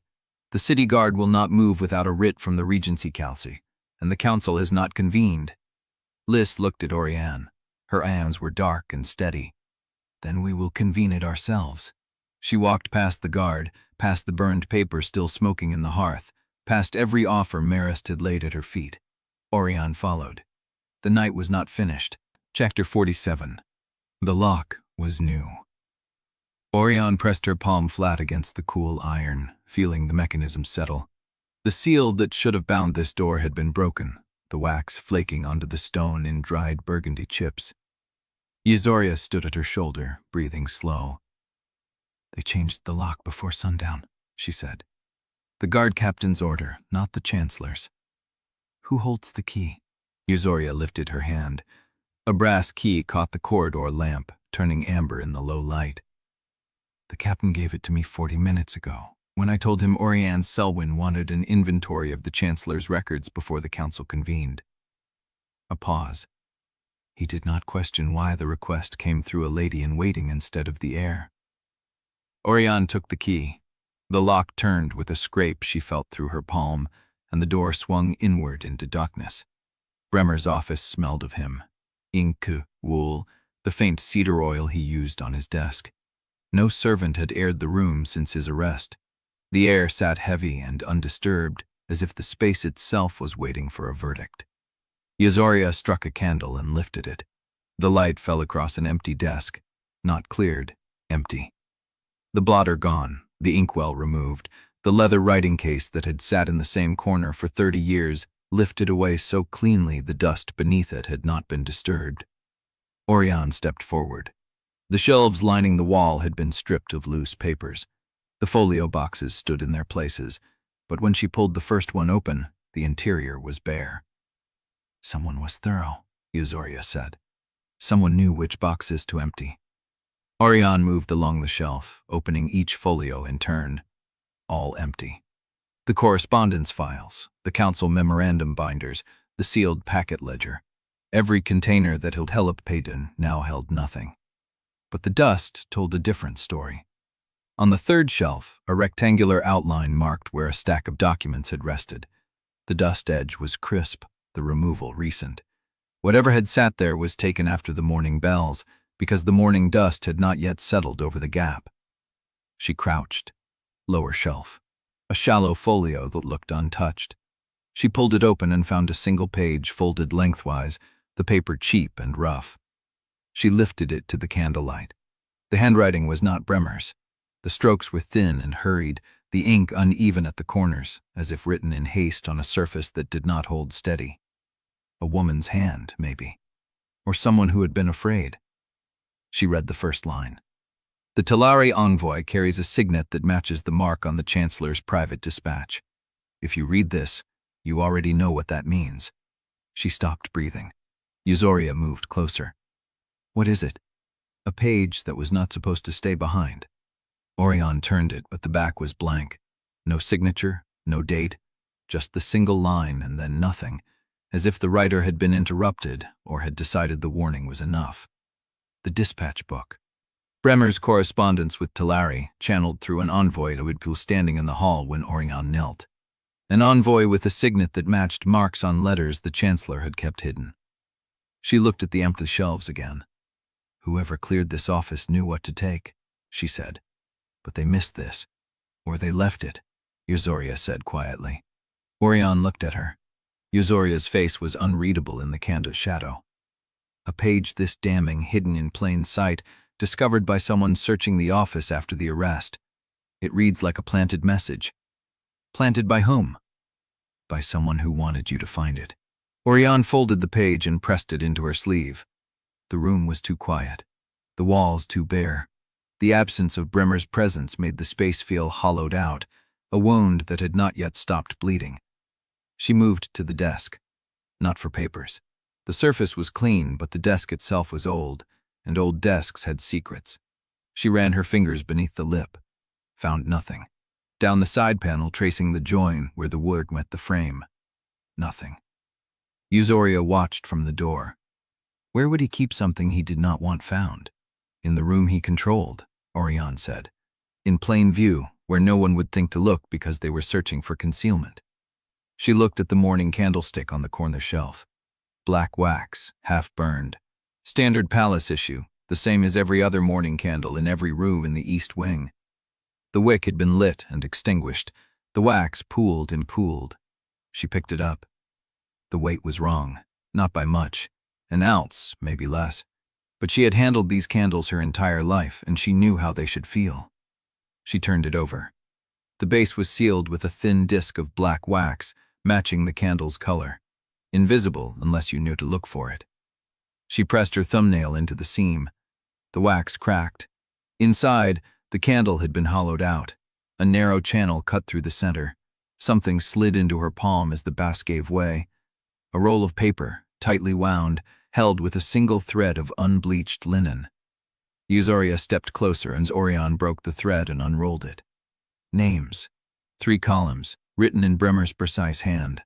The first column listed Talari noble houses. The second listed dates, spanning the latted 18 months. The third listed amounts in gold, each sum large enough to outfit a small garrison.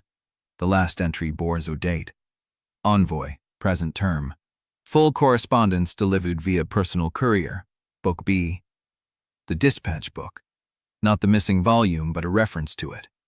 A record that the book existed, that it contained active correspondence with Talari, and that it had been delivered through channels that bypassed official palace record-keeping. She looked up at Eusoria. He was selling access to the succession. Eusoria's face tightened. Or preparing to sell it.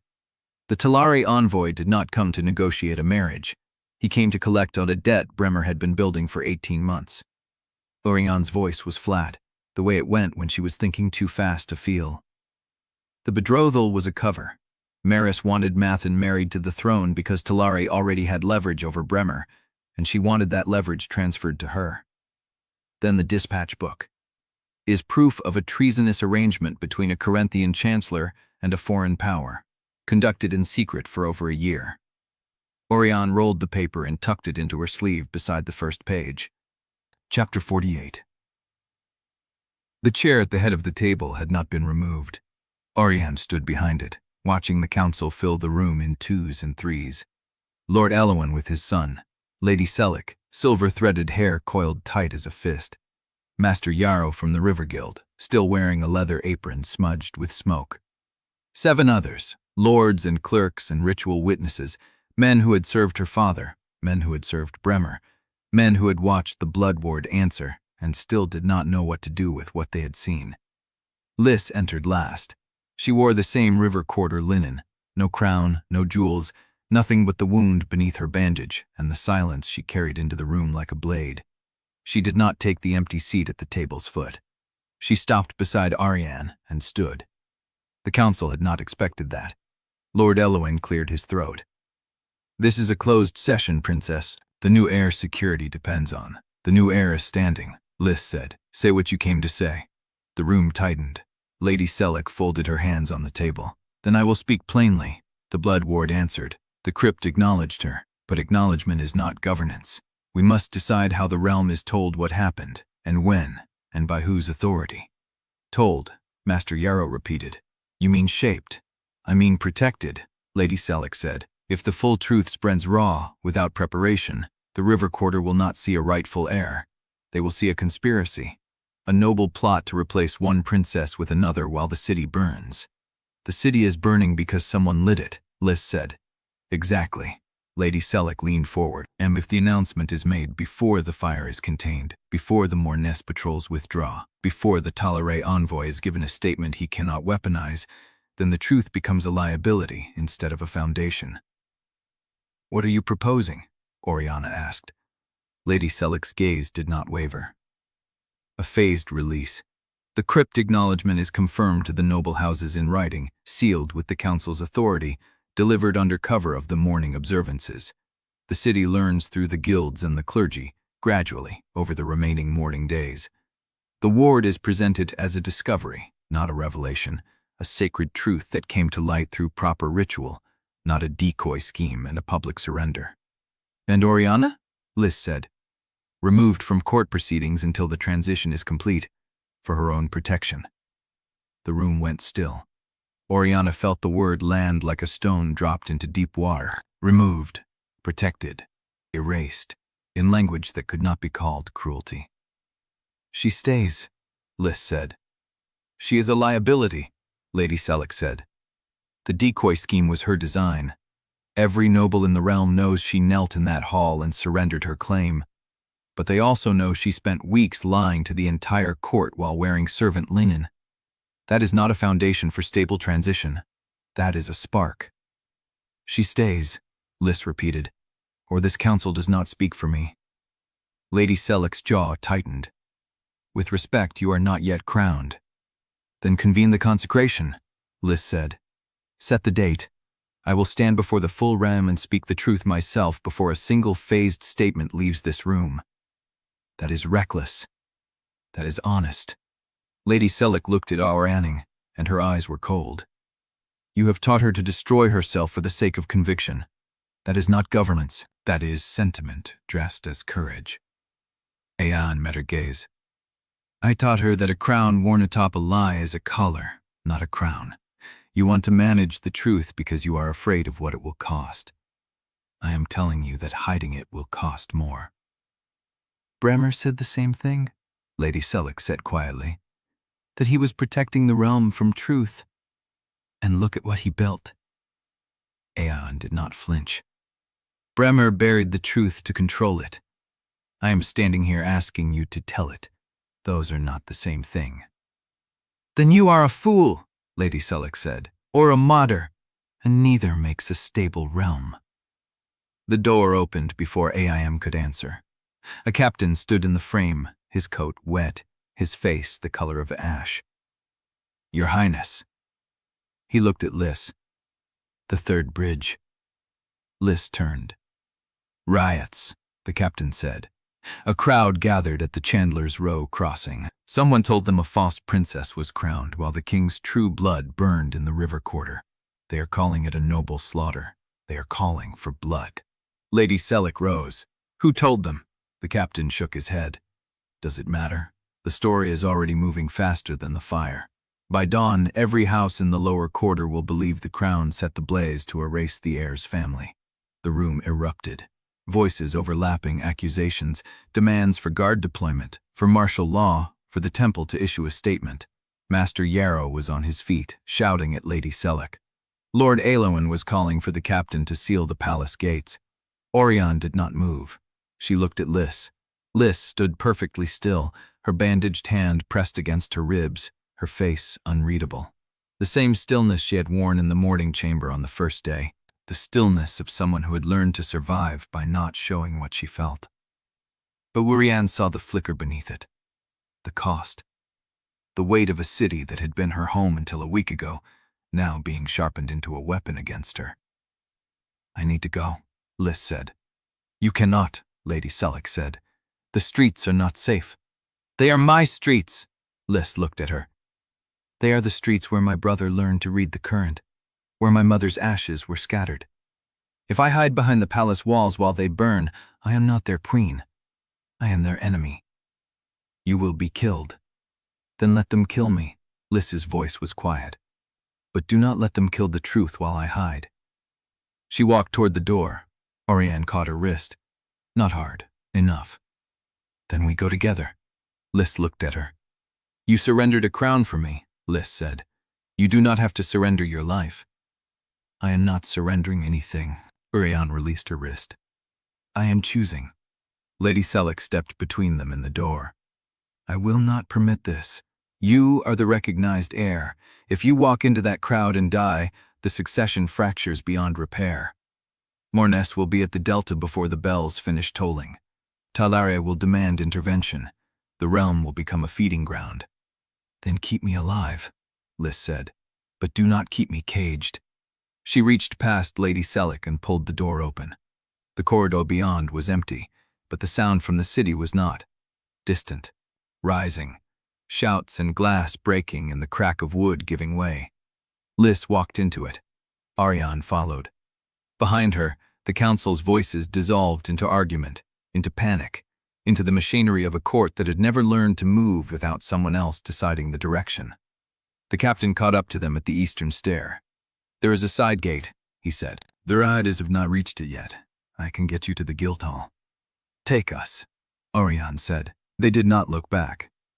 The palace fell away behind them, stone and silk and candlelight, a world that had already begun deciding what to call the truth. Auriane followed Liss into the dark. And the city screamed. Chapter 49. The side gate opened onto a street that did not belong to the same city. Smoke rolled through the alley in gray sheets, carrying the bite of burned tallow and the sharper edge of something living. Shouts bounced off stone walls, distorted by distance and the crack of wood giving way. Auriane pulled the collar of her wool coat over her mouth. Liss moved ahead without hesitation, her bandaged hand pressed against her ribs, her bare feet silent on the cobbles. She had left her shoes somewhere in the palace. Auriane noticed she did not limp. The captain gestured toward the eastern cross street. "The guild hall is 3 blocks down. If we move fast—" "We are not moving fast," Liss said. "We are moving together." She did not slow. The alley opened onto a market square that had become a battlefield. Barrels burned at the corners. A cart lay overturned, its wheels still spinning. Figures moved through the smoke in clusters, some carrying torches, others carrying stones, and some carrying nothing but the rage that fire did not need fuel to spread. Auriane counted them without meaning to. 20, 40, more in the shadows beyond. A woman stood at the edge of the square with her arms crossed, watching. She wore no weapon. She did not shout. She simply observed, as if taking attendance. Auriane memorized her face. Then the smoke shifted, and the woman was gone. 2 o'clock. Edran's voice came from behind her. Auriane turned. He emerged from the mouth of a side alley with Tovin at his shoulder, both of them wet to the knees. Edran's coat streaked with something dark that might have been river mud or might have been blood. "I thought you were chasing a skiff," Auriane said. "We lost it at the bend." Edran's jaw tightened. "Whoever took Bremer knew the currents better than we did. They had a second boat waiting beyond the mill." "They are gone," Tovin said flatly. "Into the Delta dark. No catching them now." Auriane felt the words land like a second loss she had no time to mourn. "We have another problem," she said. She pointed into the square. "The crowd is not spontaneous. Watch the edges." They watched. A man in a heavy coat moved between the clusters, not shouting, not throwing. He touched elbows. He leaned close.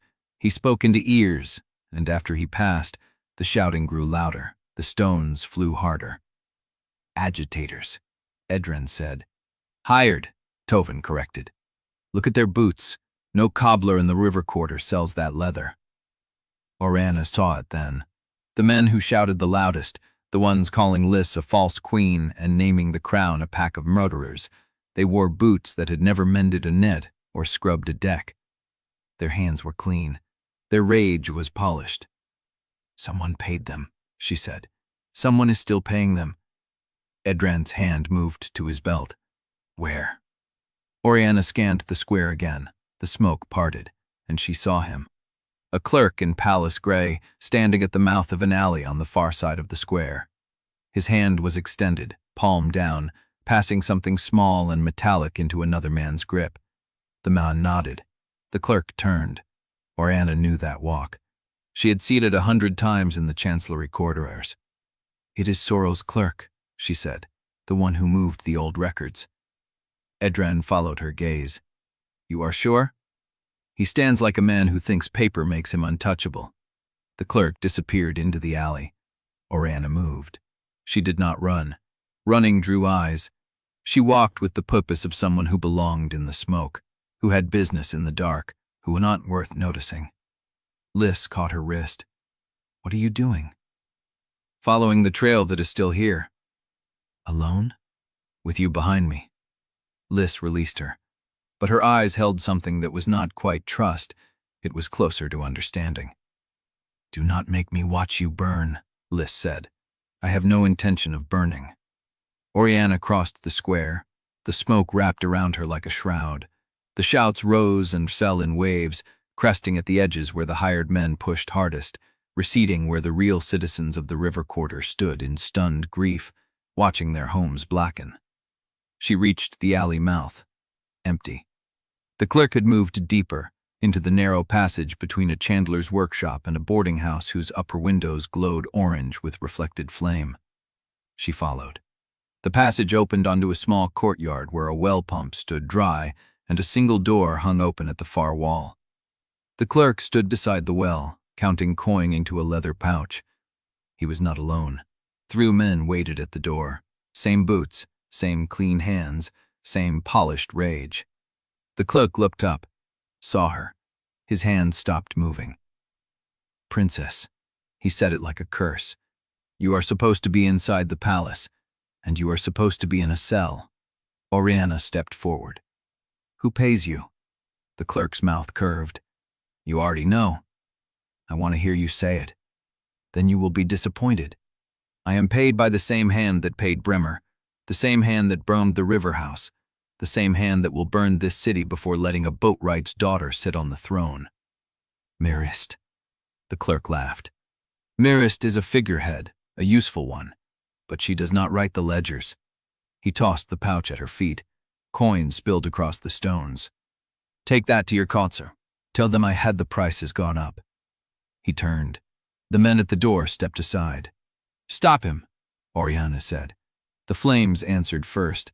A crash behind her, wood giving way, and a sheet of fire roared across the courtyard entrance as the chandler's workshop collapsed inward. The heat slammed into her back like a wall. The smoke turned black. She could not see the clerk. She could not see the door. She could only feel the fire climbing, hungry and fast, and the weight of a trail that had just burned behind her. A hand grabbed her arm. Edran. We have to move, now. The clerk is gone. The fire is not. He pulled her toward the far wall, toward a gap in the stone that had not been there a moment ago, where Tovin was already forcing a shutter open with his shoulder. Auriane looked back. The courtyard was a furnace, and somewhere beyond it, a man with clean hands and a leather pouch was walking deeper into the dark, carrying a name she still did not know. She followed Edran through the gap. The fire followed them out. Chapter 50. They burst through the gap into a narrow lane where the fire had not yet reached. Smoke hung low, waist-high, thick enough to swallow boots and cobblestones. The air tasted of timber dust and rendered fat.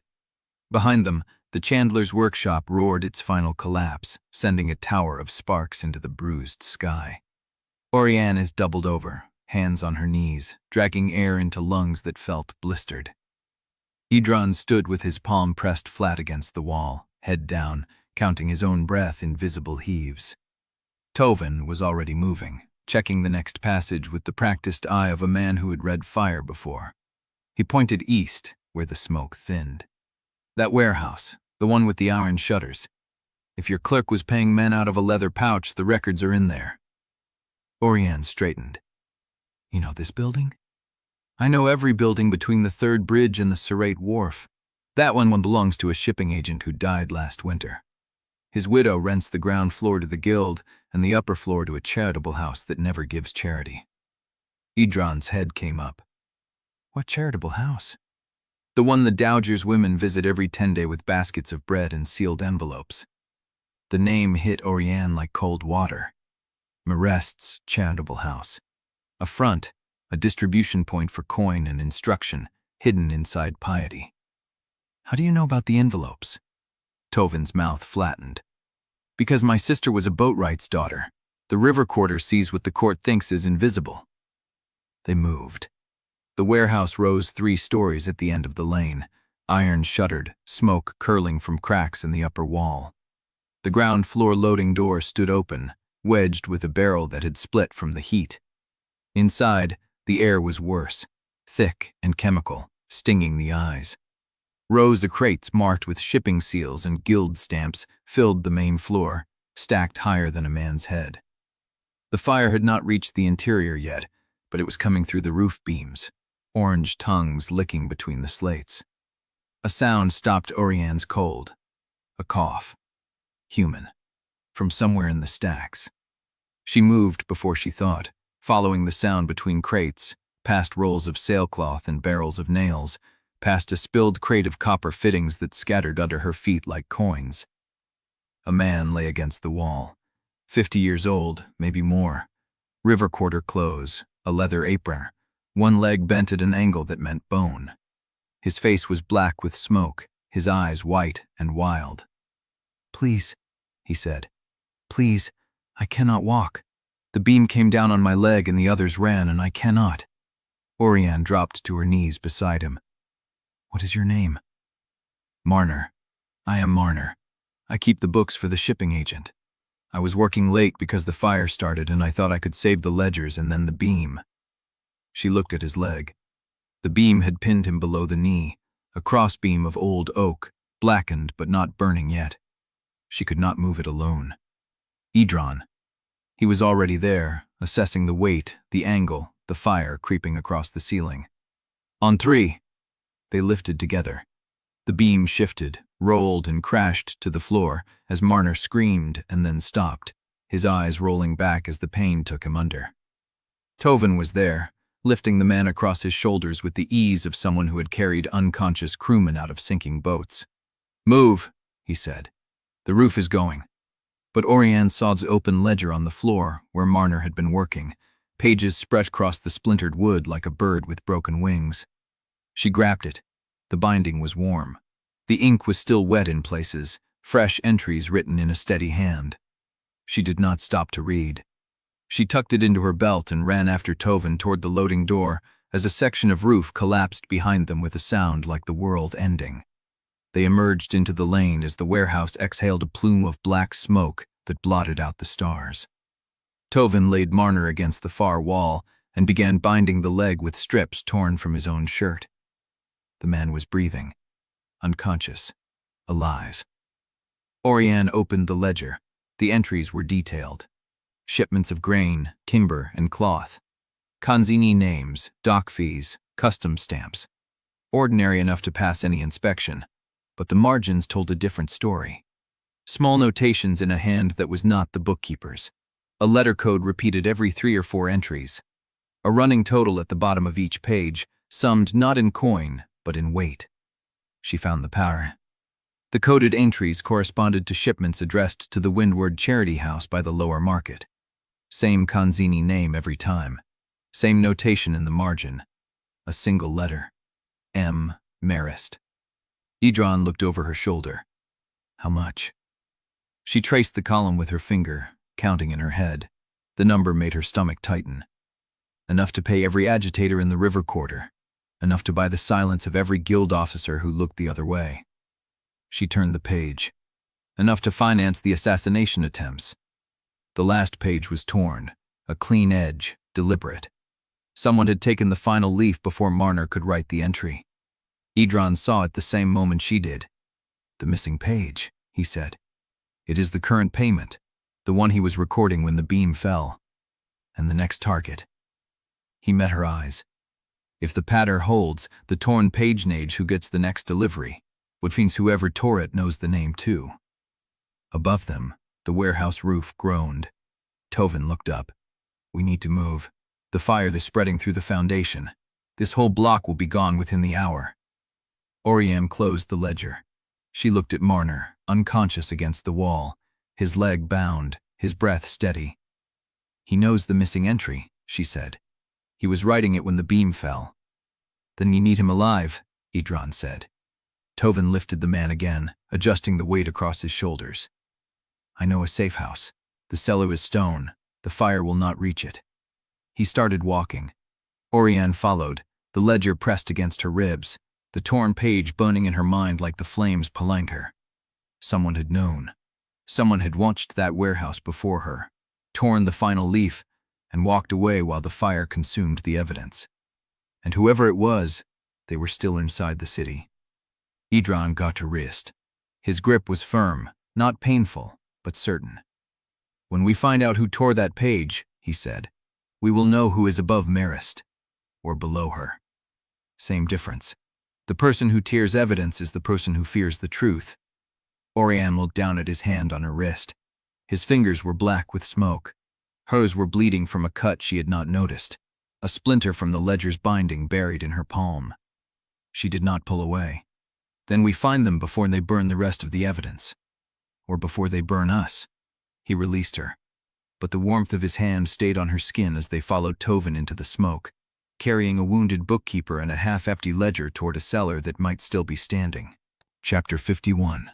The cellar smelled of wet, stone, salt fish, and the particular rot that lived in river quarter foundations since before the first bridge was built. Tovin laid Marner on a pallet in the corner and lit a lamp with steady hands. The bookkeeper's breath was shallow but even. The leg binding held. Auriane set the ledger on a wooden crate and stood over it, her fingers tracing the torn edge where the final page had been ripped free. The coded entries blurred in the lamplight. M. Marist. Over and over, each notation a thread in a net she could now almost see. Edran stood at the door, listening to the street. "I need to get back to the palace," Auriane said. He turned. "The fire is still spreading. The streets are not safe." "The streets have never been safe." She closed the ledger. Liss is alone in that withdrawing room with no guard she trusts and a council that wants to manage her like a ceremonial doll. Anna staying in a cellar while she faces them. Tovin looked up from Marner. "I will watch him. When he wakes, I will ask what he remembers about the torn page." "If he remembers it at all," Edran said. "He will." Tovin's voice was flat. "Men who keep ledgers do not forget numbers. They forget faces and names, but never numbers." Auriane tucked the ledger under her arm and moved toward the door. Edran did not stop her, but he fell into step beside her. The palace had changed in the hours since they left. The corridors were quieter, not the stillness of empty rooms, but the held breath of people waiting for something to break. Servants moved with their heads down. Guards glanced at each other before looking away. The air itself felt thinner, stretched over a fracture no one wanted to name. Liss was not in the withdrawing room. Rihanna found her in the infirmary, sitting on the edge of a cot with her bandaged hand resting in her lap. The wound from the crypt had been redressed. Fresh linen wrapped her palm and wrist, clean but already stained at the edges. She looked up when Auriane entered. "You found something." It was not a question. Auriane set the ledger on the cot beside her. "The Windward Charity House, your mother's front. She has been funneling coin through a shipping agent for at least a year, enough to pay every hand that has moved against us." Liss did not touch the ledger. She looked at it for a long time. Then she said, "I know." Auriane went still. "You know, I suspected. Since the night Marist visited me with her list and her marriage offers." Liss lifted her bandaged hand and let it fall again. "A woman who keeps a folded list of conditional houses in her sleeve does not stop working when the list burns. She has another copy. She has always had another copy." "Then why did you not tell me?" "Because I was not sure, and because I needed to see what you would do with the information when you found it yourself." Liss met her eyes. "You came back with the ledger. You did not leave it in the fire. I would not leave evidence to burn." "That is not what I said." The room was quiet. Auriane understood. Liss had been watching, testing, not out of distrust, but out of necessity. If she was going to rule, she needed to know who around her could be trusted with weight, with silence, with the kind of truth that could not be spoken aloud. "Then we know," Auriane said.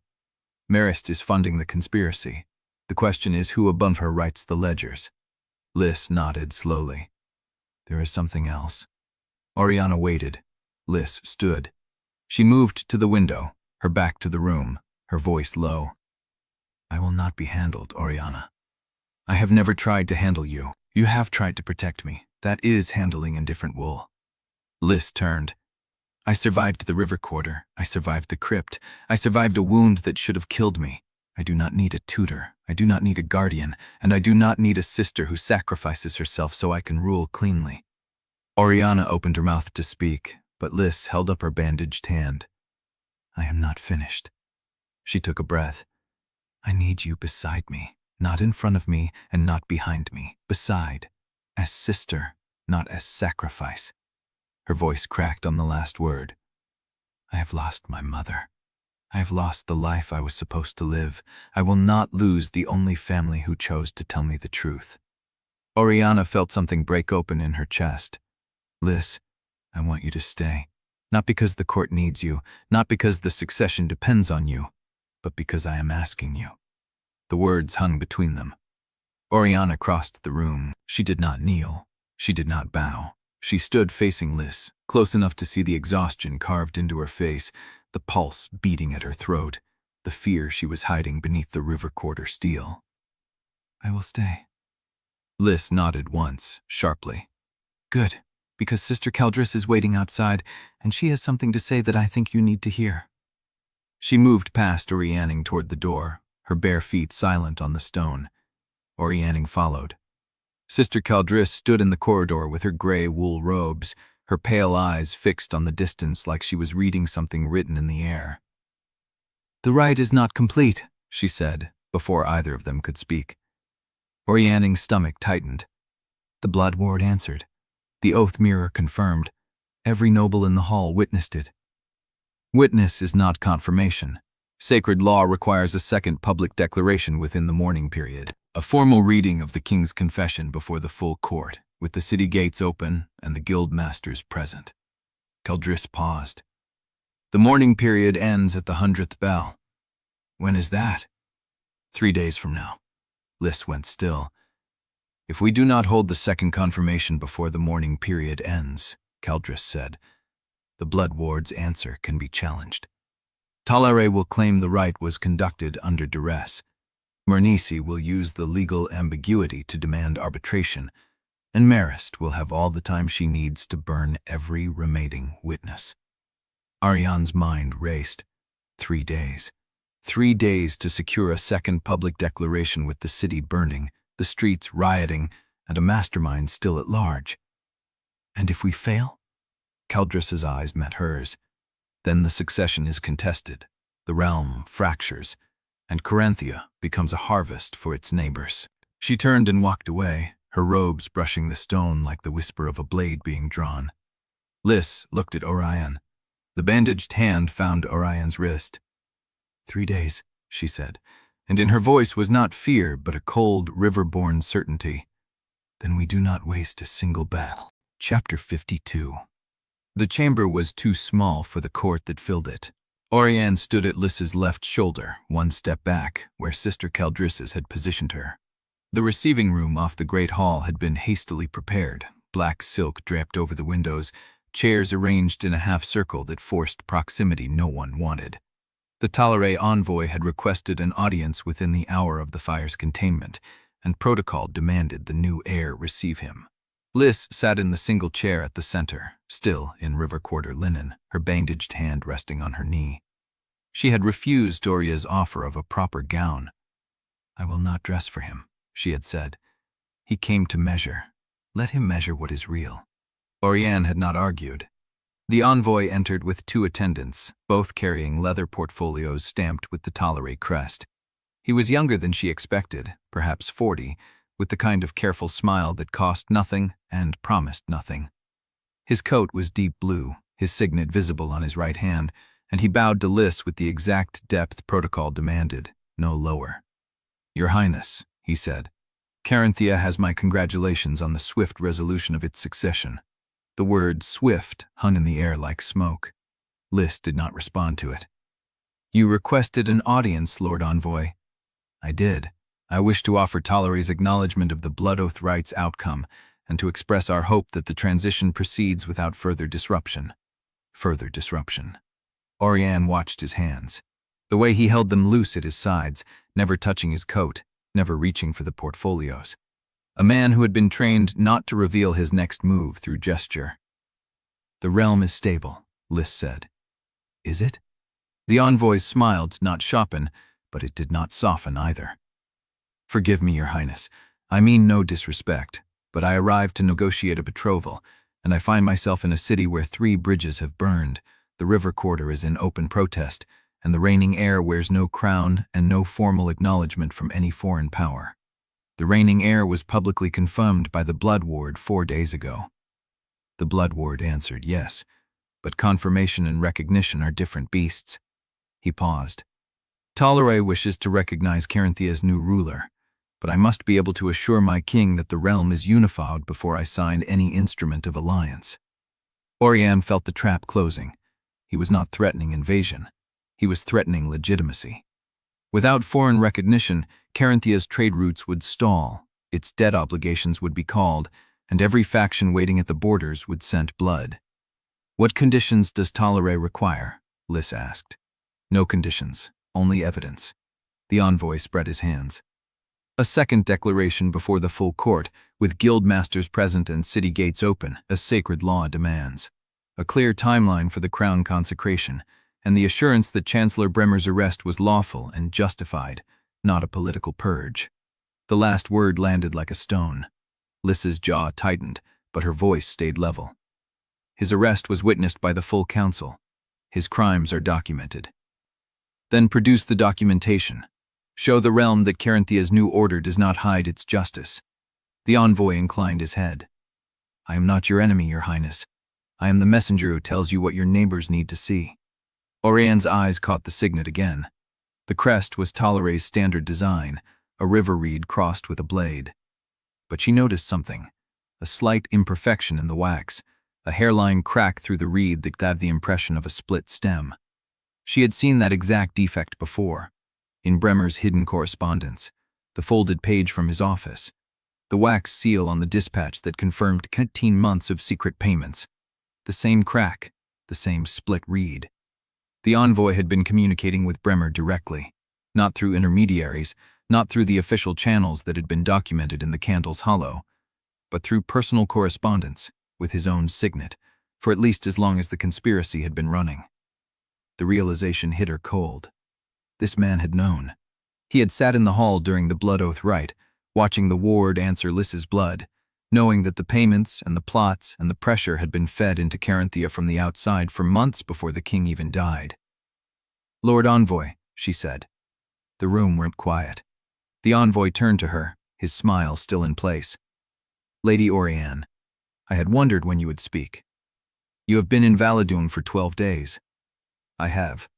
And in that time you have observed the succession crisis from within the palace walls. I have observed a great deal. His eyes held hers. I have observed that the princess who was meant to rule spent 3 years training a boatwright's daughter to walk in her steps. I have observed that the Crypt ward answered a woman who had never been presented at court.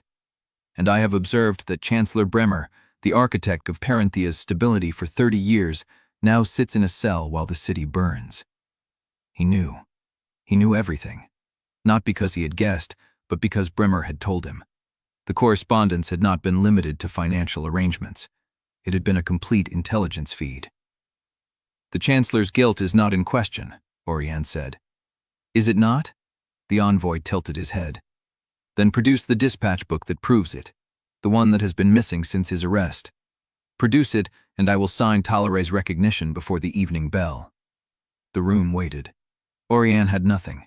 The dispatch book was still moving through the palace in someone else's hands, heading toward Marist, and she had no way to produce it on demand.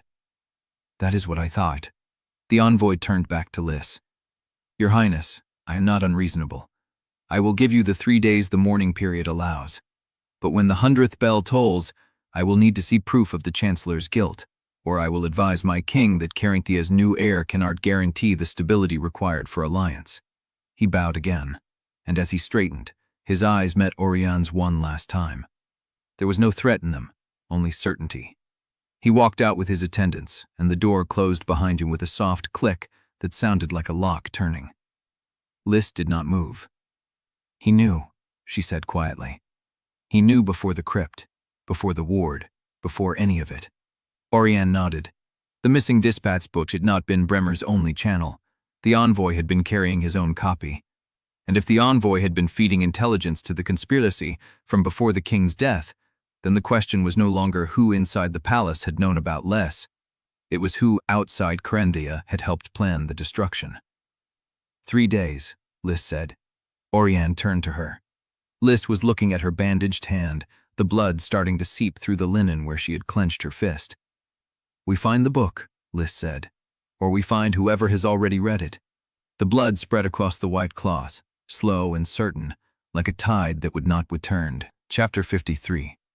The holding cells lay beneath the east tower, 3 stone chambers cut into the foundation where the river seeped through the mortar and left the air thick with salt and rot.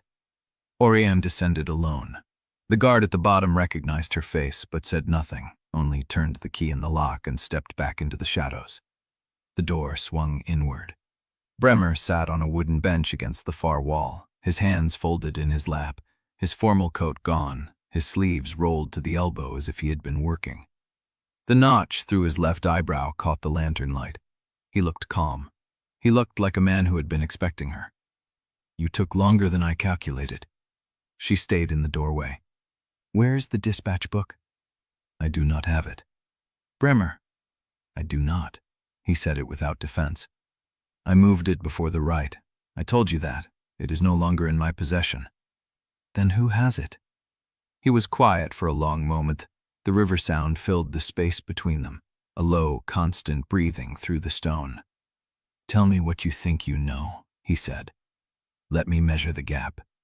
I know you sold the succession to Talare for 18 months. He nodded. That is accurate. I know you tried to have Liss killed before the crypt could speak. That is also accurate. I know you raised me to be like you. His expression shifted. Something behind the pale gray eyes, not pain exactly, but a kind of quiet acknowledgement, as if she had finally answered a question he had been waiting years to ask. Yes, he said, I did. And you have surpassed me in one critical respect. She waited. You tell yourself the truth. He said it simply, without bitterness. I never could. I always found a way to dress necessity and virtue.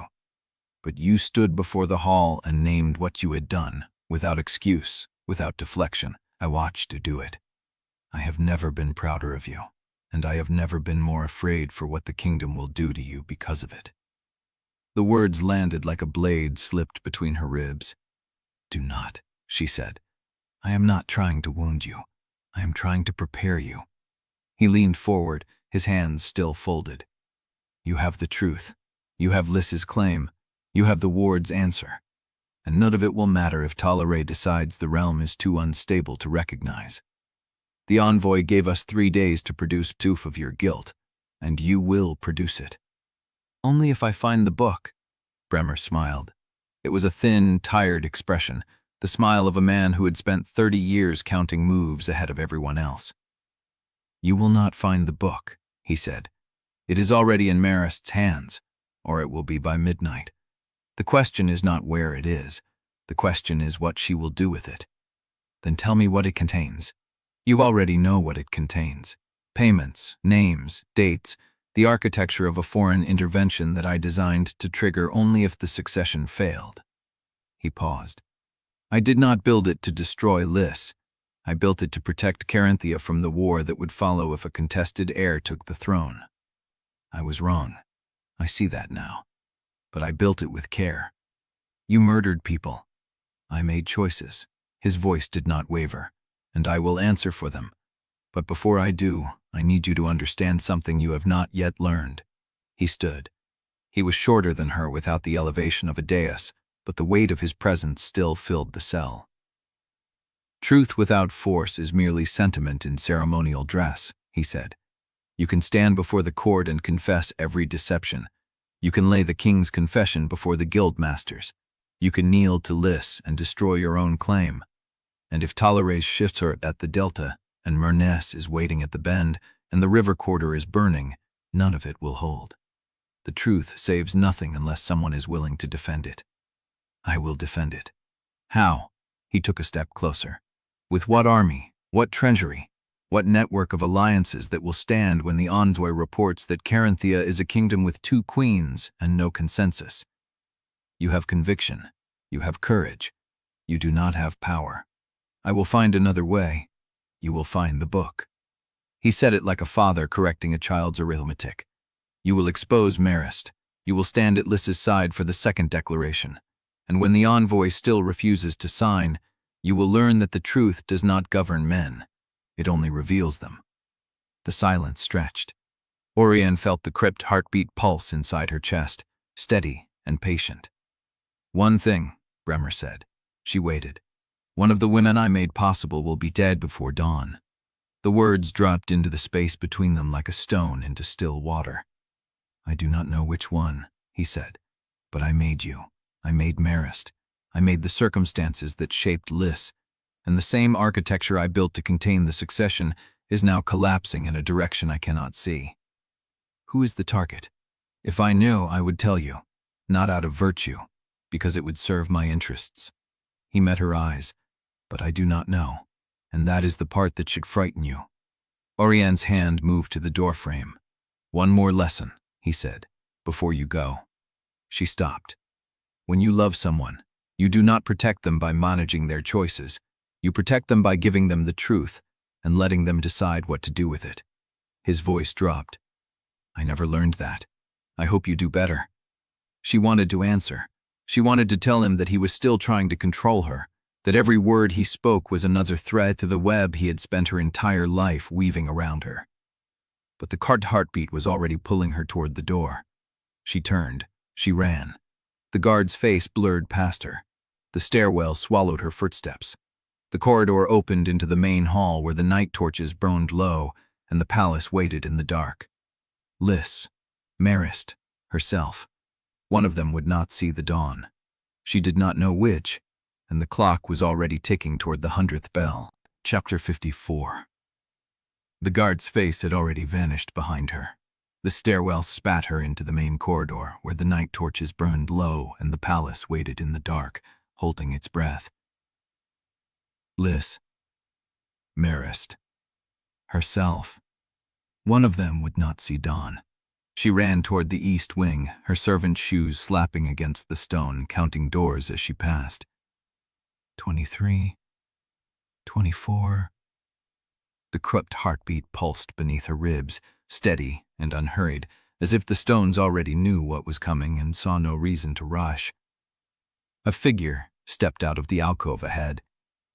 Auriane's hand went to the knife at her belt before she registered the dark wool, the scar through the left eyebrow, the gray ring around dark eyes. Edran, you look like you've seen a ghost. He moved toward her, his voice low. What did he tell you? One of us dies before dawn. He doesn't know which. Edran's jaw tightened. He did not ask which three. He already knew. Where's Liss? With Zoria in the withdrawing room, they moved her after the envoy left. He gestured toward the eastern stair. I was coming to find you. The guards have doubled the watch on her door, but the palace has too many entrances and too many people who know them. We need more than guards. I know. Auriane's mind moved through the architecture of the palace like a hand tracing a familiar map.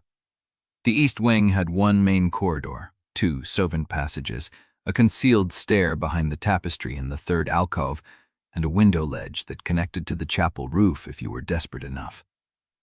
I'll take the corridor, she said. You take the passages. Zoria stays in the room with Liss. And Marist? Auriane hesitated. Bemmer's warning hung between them. If the dispatch book had already reached the Dowager's hands, Marist was not just a target. She was also a weapon waiting to be aimed. I need to know where she is, Auriane said. And I need to know if she's read the book. I'll send Toven. Toven is with Marner.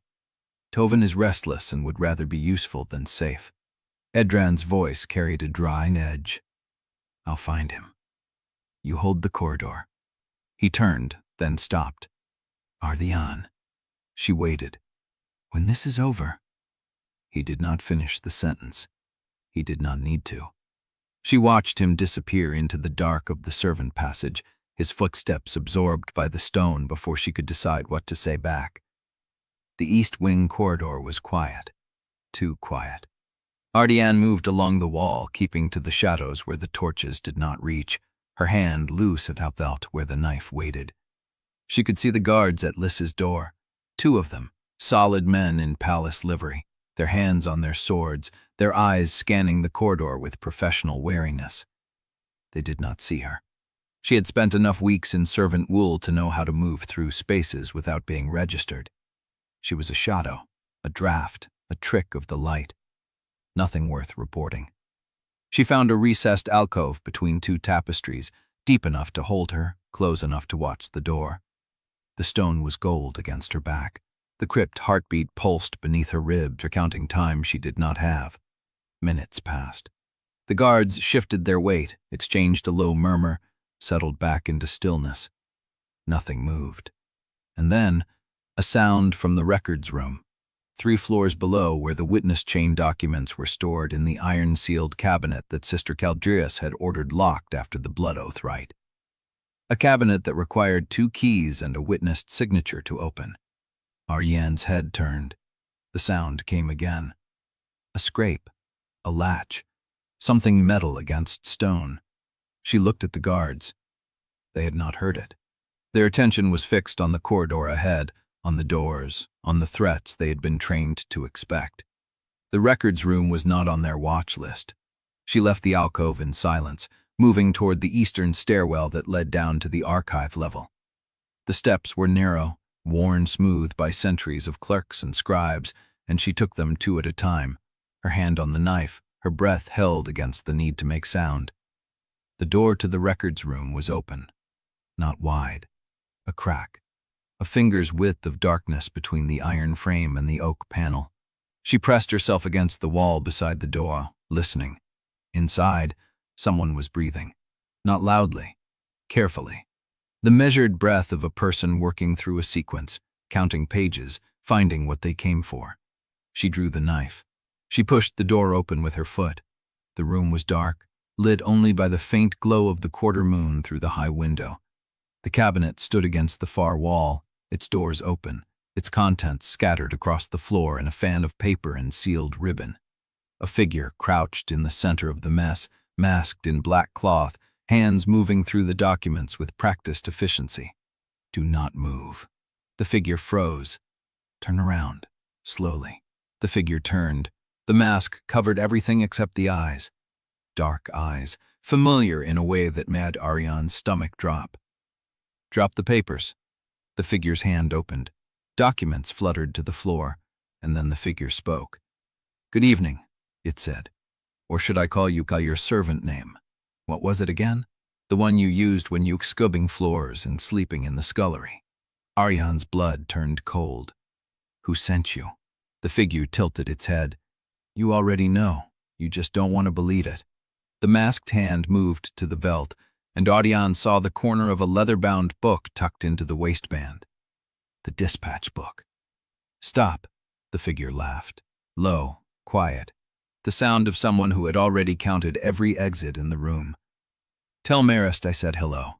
The figure lunged toward the window. Auriane moved, but she was too slow, too far, too late. The masked body crashed through the glass, and the shatter of the window was followed by the thud of boots hitting the gallery roof below. Then the scramble of footsteps routing across the tiles. Then silence.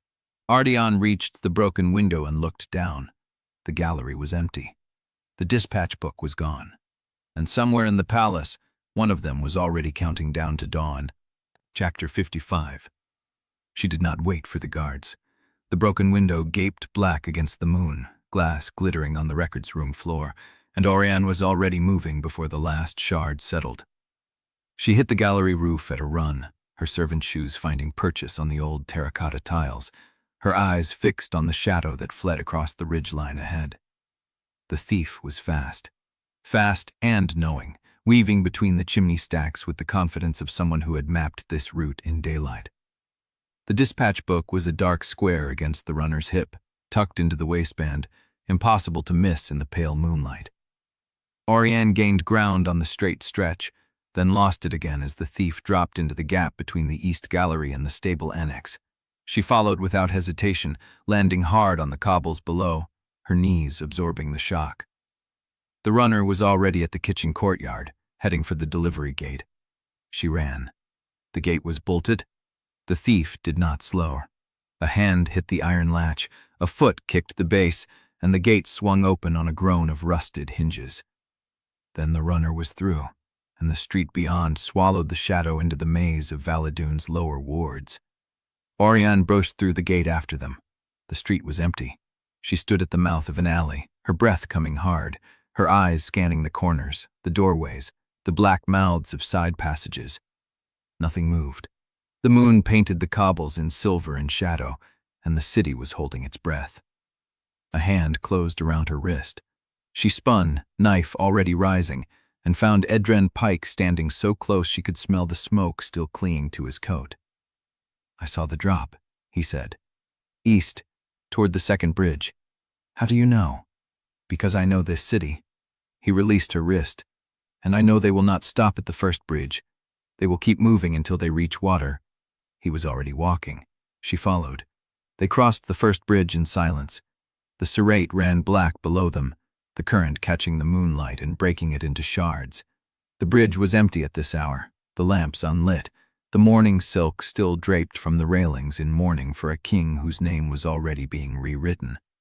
Auriane's eyes moved across the far bank, hunting movement. Nothing.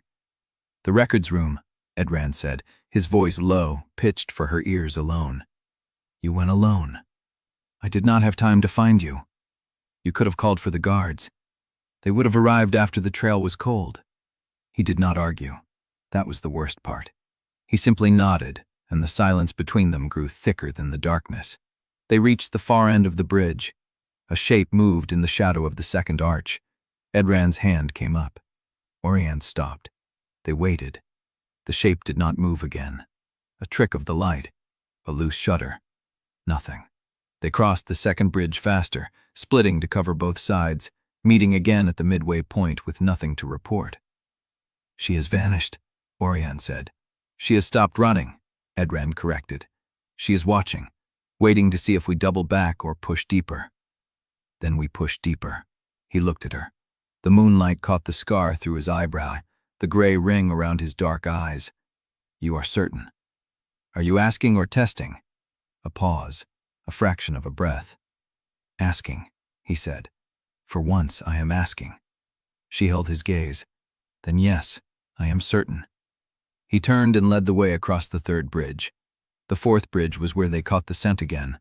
A dropped glove, lying palm up on the cobbles midway across, the leather still warm when Auriane touched it.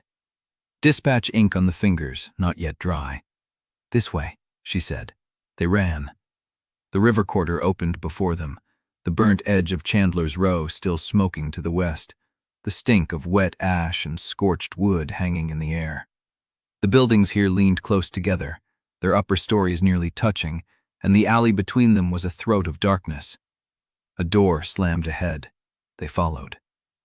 The fifth bridge was narrower, older, built for foot traffic only. The moon did not reach beneath the arch, and the sound of water echoed off the stone walls like breathing. Edran's hand caught her arm. "Listen." She stopped. A footstep, soft, careful, coming from the steps that led down to the water on the far side, the river stairs. They moved together without speaking, speeding left and right, converging on the stairhead from two sides. Edran's knife was in his hand. Auriane's was already wet with the memory of the records room. She counted. 3 steps. 2. 1. She rounded the corner. The thief was at the bottom of the stairs, crouched beside the water, the dispatch book clutched against her chest. Black mask still in place, dark eyes still catching the moonlight. Auriane's raised the knife. "Do not!" The thief did not flee. She turned, slow, her hands coming up in a gesture that was not surrender but supplication. "Please," she said. "I was not stealing it. I was saving it." Edran's voice came from the shadows. "Saving it from whom?" The thief pulled the mask down. She was young, younger than Auriane had expected. 17, maybe 18, with pale skin smudged with dust and eyes that held no cruelty, only terror. "I am a novice," she said, "of Sister Caldress's order. I took vows 6 months ago." Auriane did not lower the knife. "You broke into a sealed cabinet. I had the key." "Who took the dispatch book?" "Because Sister Caldress told me to." The words hung in the air like the echo of a bell. "Sister Caldress ordered this?" The novice shook her head. "She told me to protect the witness chain documents, to watch them, to keep them safe from anyone who would use them to hide the truth." "And the dispatch book?" The novice's voice cracked. "The dispatch book was never supposed to be in that cabinet. Someone put it there after the blood oath rite. Someone who wanted it found in the wrong hands. I took it because I was trying to save the realm from a false queen who would ruin everything my order protects." Auriane's blood turned to ice. "A false queen?" The novice looked up at her, and there was no deception in her eyes. "Yes," she said. "The woman you crowned, the woman who bleeds like Sellwyn. She is the lie, and the truth is still buried in the river." Chapter 56. The river stairs held the echo of the novice's last word. River. The truth is still buried in the river. Auriane kept the knife low, her gaze fixed on the girl's face. 17 years old, pale with terror, hands still raised in that gesture that was not surrender, but something closer to desperate faith. "Who told you to say that?" The novice shook her head. "No one told me. I read it." "Read it where?" "In the chapter house. In the theological notes that arrived 3 weeks ago, anonymous, circulated among the junior clergy during evening prayer." The novice's voice steadied, as if the memory of the act itself lent her courage. "They warned that lineage wards could be deceived, that blood planted during grief rites would answer the old magic the same as true lineage, that the crypt had been prepared." Edran moved closer from the shadows, his footsteps silent on the stone. "Prepared how?" The novice swallowed. "The notes said the wards had not been tested in living memory, said the royal crypt was sealed so long that no living priest knew how to read the signs properly. Said any woman's blood could be made to answer if the rite keepers were compromised." Auriane's chest tightened. "And you believed this?" "I believed the citations." The novice's chin lifted. "There was a reference, an older chronicle, one I knew because I had copied it myself during my novitiate. The Surrey Codex, the chapter on bloodline rites from the 3rd dynasty." The name settled in Auriane's mind like a stone dropped into still water. The Surrey Codex. She had seen that name. In Bremer's office, in a marginal note on one of the papers Zoria had retrieved from the cleared shelf. What about the chronicle? It had been altered. The novice's voice dropped. "I checked the original in the chapter archived after I read the notes. The page about the 3rd dynasty bloodline tests had been rewritten. The ink was newer. The hand was different." "Whose hand?" The novice met her eyes. "Chancellor Bremer's. I recognized the curl of his capital letters from the old witness ledgers in the Chancellery Annex. The air between them turned cold. Bremer had altered the theological record. He had prepared the ground before the blood oath rite ever took place. Not to prevent Liss's claim, but to give himself the tools to dismantle it if the ward answered against his plans. To plant the accusation that the crypt had been deceived, that Liss's blood was planted, that the whole ritual was a lie engineered by the very people who had hidden her. "Where are these notes now?" Edran asked. "Destroyed," the novice said. "I burned them the night I read them. But I memorized the citation. I can recite it." "Do it." She did. Chapter, verse, page number, the codex shelf location. The date of the alteration as best she could estimate from the ink degradation. Auriane committed each detail to memory. Then the novice's face changed. A flicker of something else. Not fear this time. Hesitation. "There is one more thing. Say it." The novice looked at the water, at the dark river lapping against the stairs. When she spoke, her voice was barely audible. 3 nights ago, I was in the chapel annex after Complied, preparing the vestments for the dawn service. The Dowager's Confessor came in through the garden door. He did not see me. I was behind the screen in the sacristy. She paused.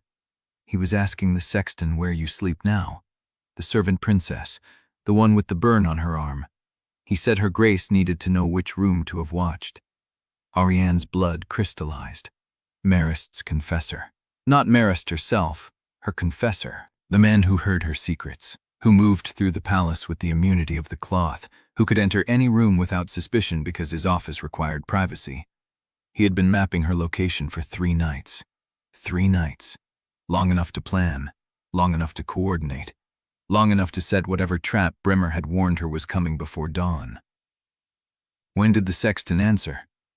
He did not, the novice said. The sexton said he did not know, that the servants kept their own sleeping arrangements and did not report to the chapel office. Auriane exhaled, a reprieve, a narrow one. But the confessor was not satisfied. He told the sexton to find out, and to send word to the Dowager's chambers before morning prayer. Before morning prayer, which meant the information had been due by first light, which meant it was already too late if the sexton had found someone who knew. Edran's hand closed around her wrist. We need to move, now. The novice looked at them both. What will happen to me? Auriane had turned. The girl was still crouched at the water's edge, the dispatch book still clutched against her chest, her face a mask of terror and defiance. Give me the book. The novice hesitated, then she held it out. Auriane took it. The leather was warm from the girl's hands. The pages inside were thick with ink and secrets. "You will come with us," Auriane said. "You will tell Sister Peldris everything you have told me, and you will stay close enough that I can find you if the Confessor decides silence is cheaper than transfiguration." The novice nodded, but her eyes were still on the river, and Auriane could not shake the feeling that the real truth, the one the girl had mentioned first, was still waiting beneath that dark surface. The truth buried in the river.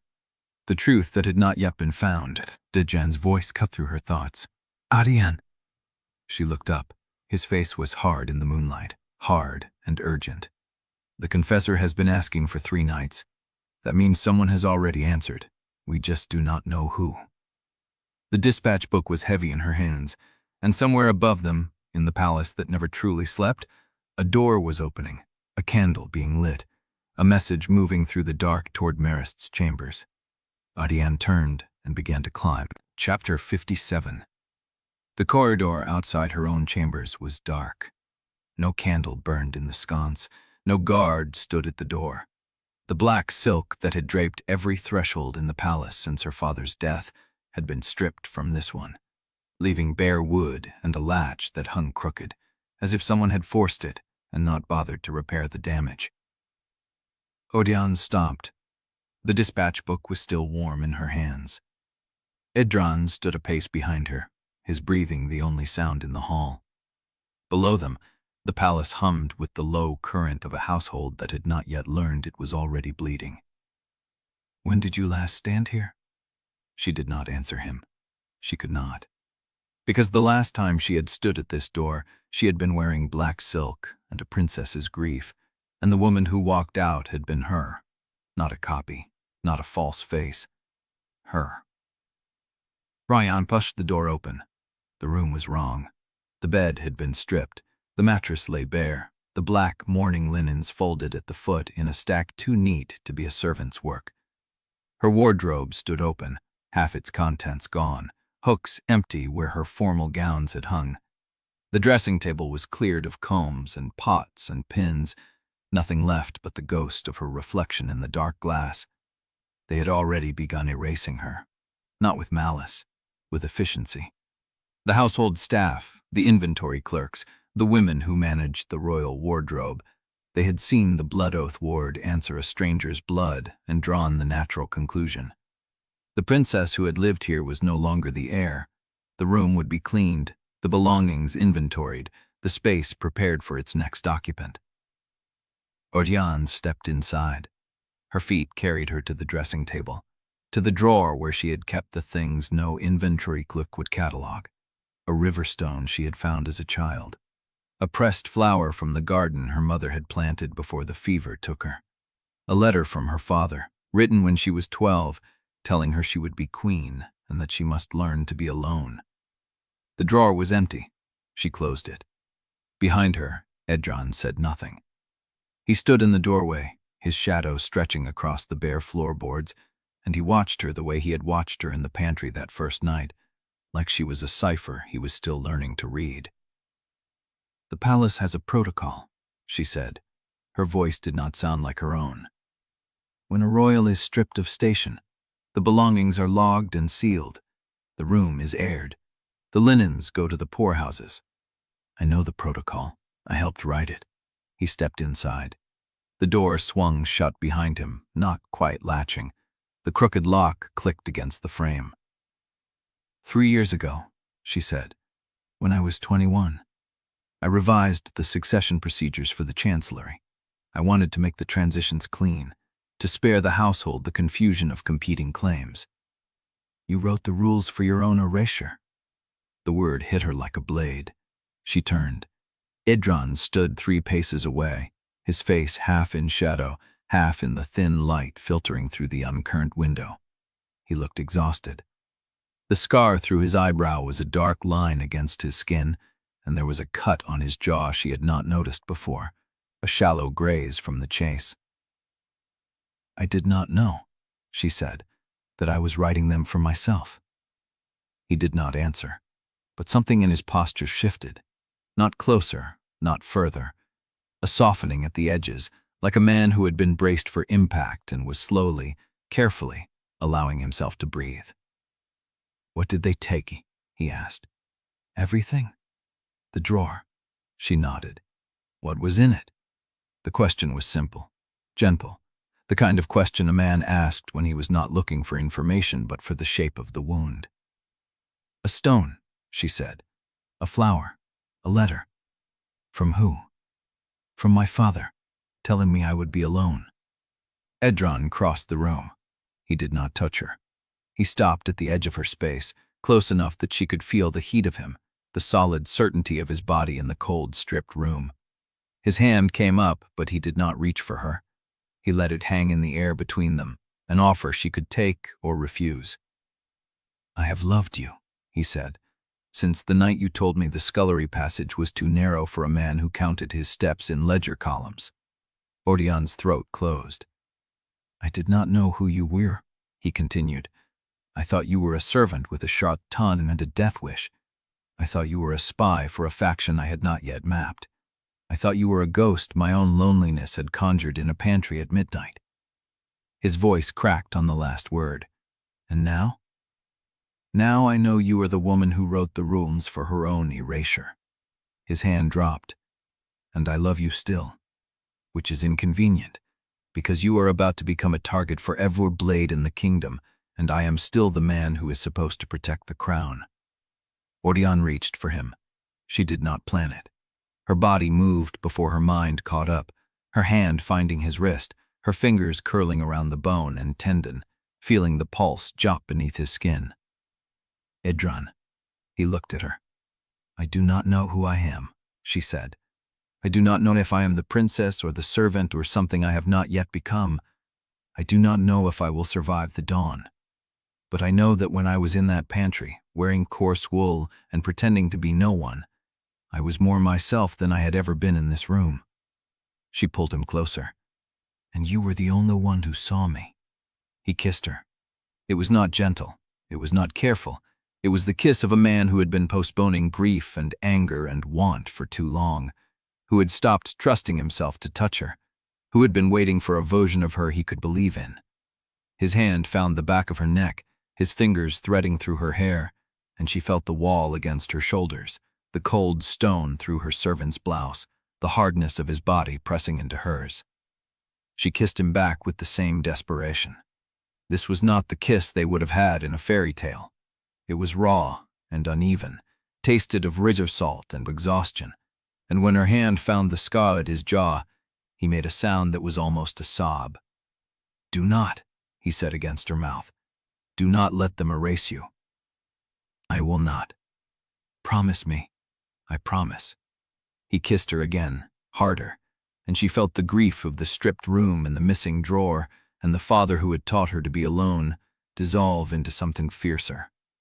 Her back arched, her fingers digging into his shoulders, and for a breath there was nothing but the heat of him and the certainty that she was still real.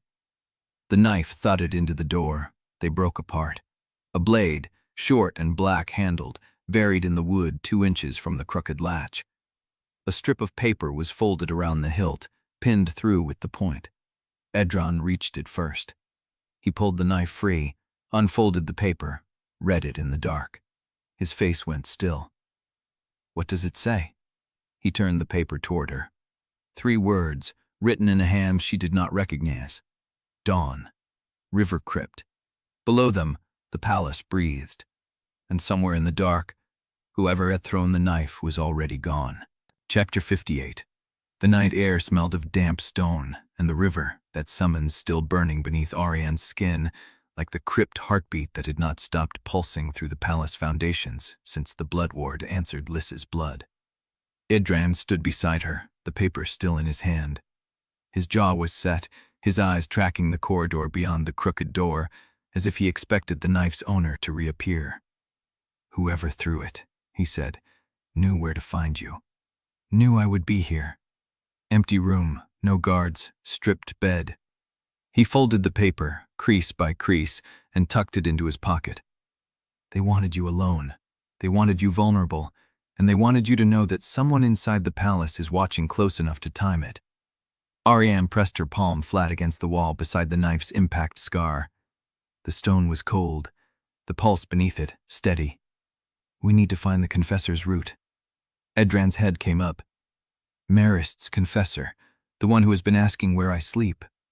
She turned from the door, her mind already moving through the dark geography of the palace.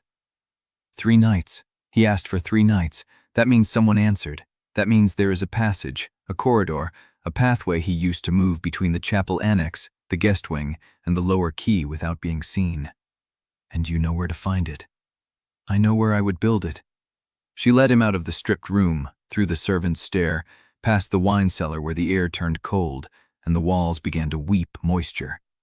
The scent of river silt rose through the stone, thick and familiar, the same smell that clung to the drainage channel where Bremer's captors had extracted him. Edran followed without question. His hand brushed her elbow once, a check, a promise, nothing more. The passage entrance was hidden behind a false panel disguised as a support beam. The wood dry-rotted at the base where decades of river damp had gnawed through the seal. Auriane pushed. The panel swung inward on oiled hinges that should have screamed but did not. The corridor beyond was narrow, barely shoulder-width, the walls lined with alcoves holding devotional books bound in cracked leather. The air was still and cold, untouched by the palace's breathing heat. Edran lifted a book from the nearest alcove. The spine cracked open to reveal a list of names written in the margins of a prayer for the dying. Lyra of the scullery, he read. 2 silvers. Oren of the stables. 1 silver, 4 coppers. He turned the page. Pen's wife. 3 silvers. Date corresponds to the week Pen died. Auriane took the book from him. Her fingers traced the names, the dates, the amounts. Coded in the language of devotion, hidden in plain sight among the prayers. He's been selling access, she said. To both sides. Bremer's network and Marist's. A double agent in a single collar. They moved deeper. The passage sloped downward, the walls changing from cut stone to rough-hewn river rock. Candles guttered in iron sconces, recently lit. At the end of the corridor, a small chamber opened. A desk, a lamp, still warm. A half-burned letter on the grate, the edges smoking. Auriane pulled it free before the flames could take it fully. The handwriting was precise, clerical, the letters formed with a scribe's discipline. The confession was addressed to someone named Kell. My conscience is clear. I told them everything. The names, the routes, the times she changes guard. They know the east tower. They know the third door. They know she does not lock it. May the river forgive what I have done to keep this kingdom whole. She read it twice.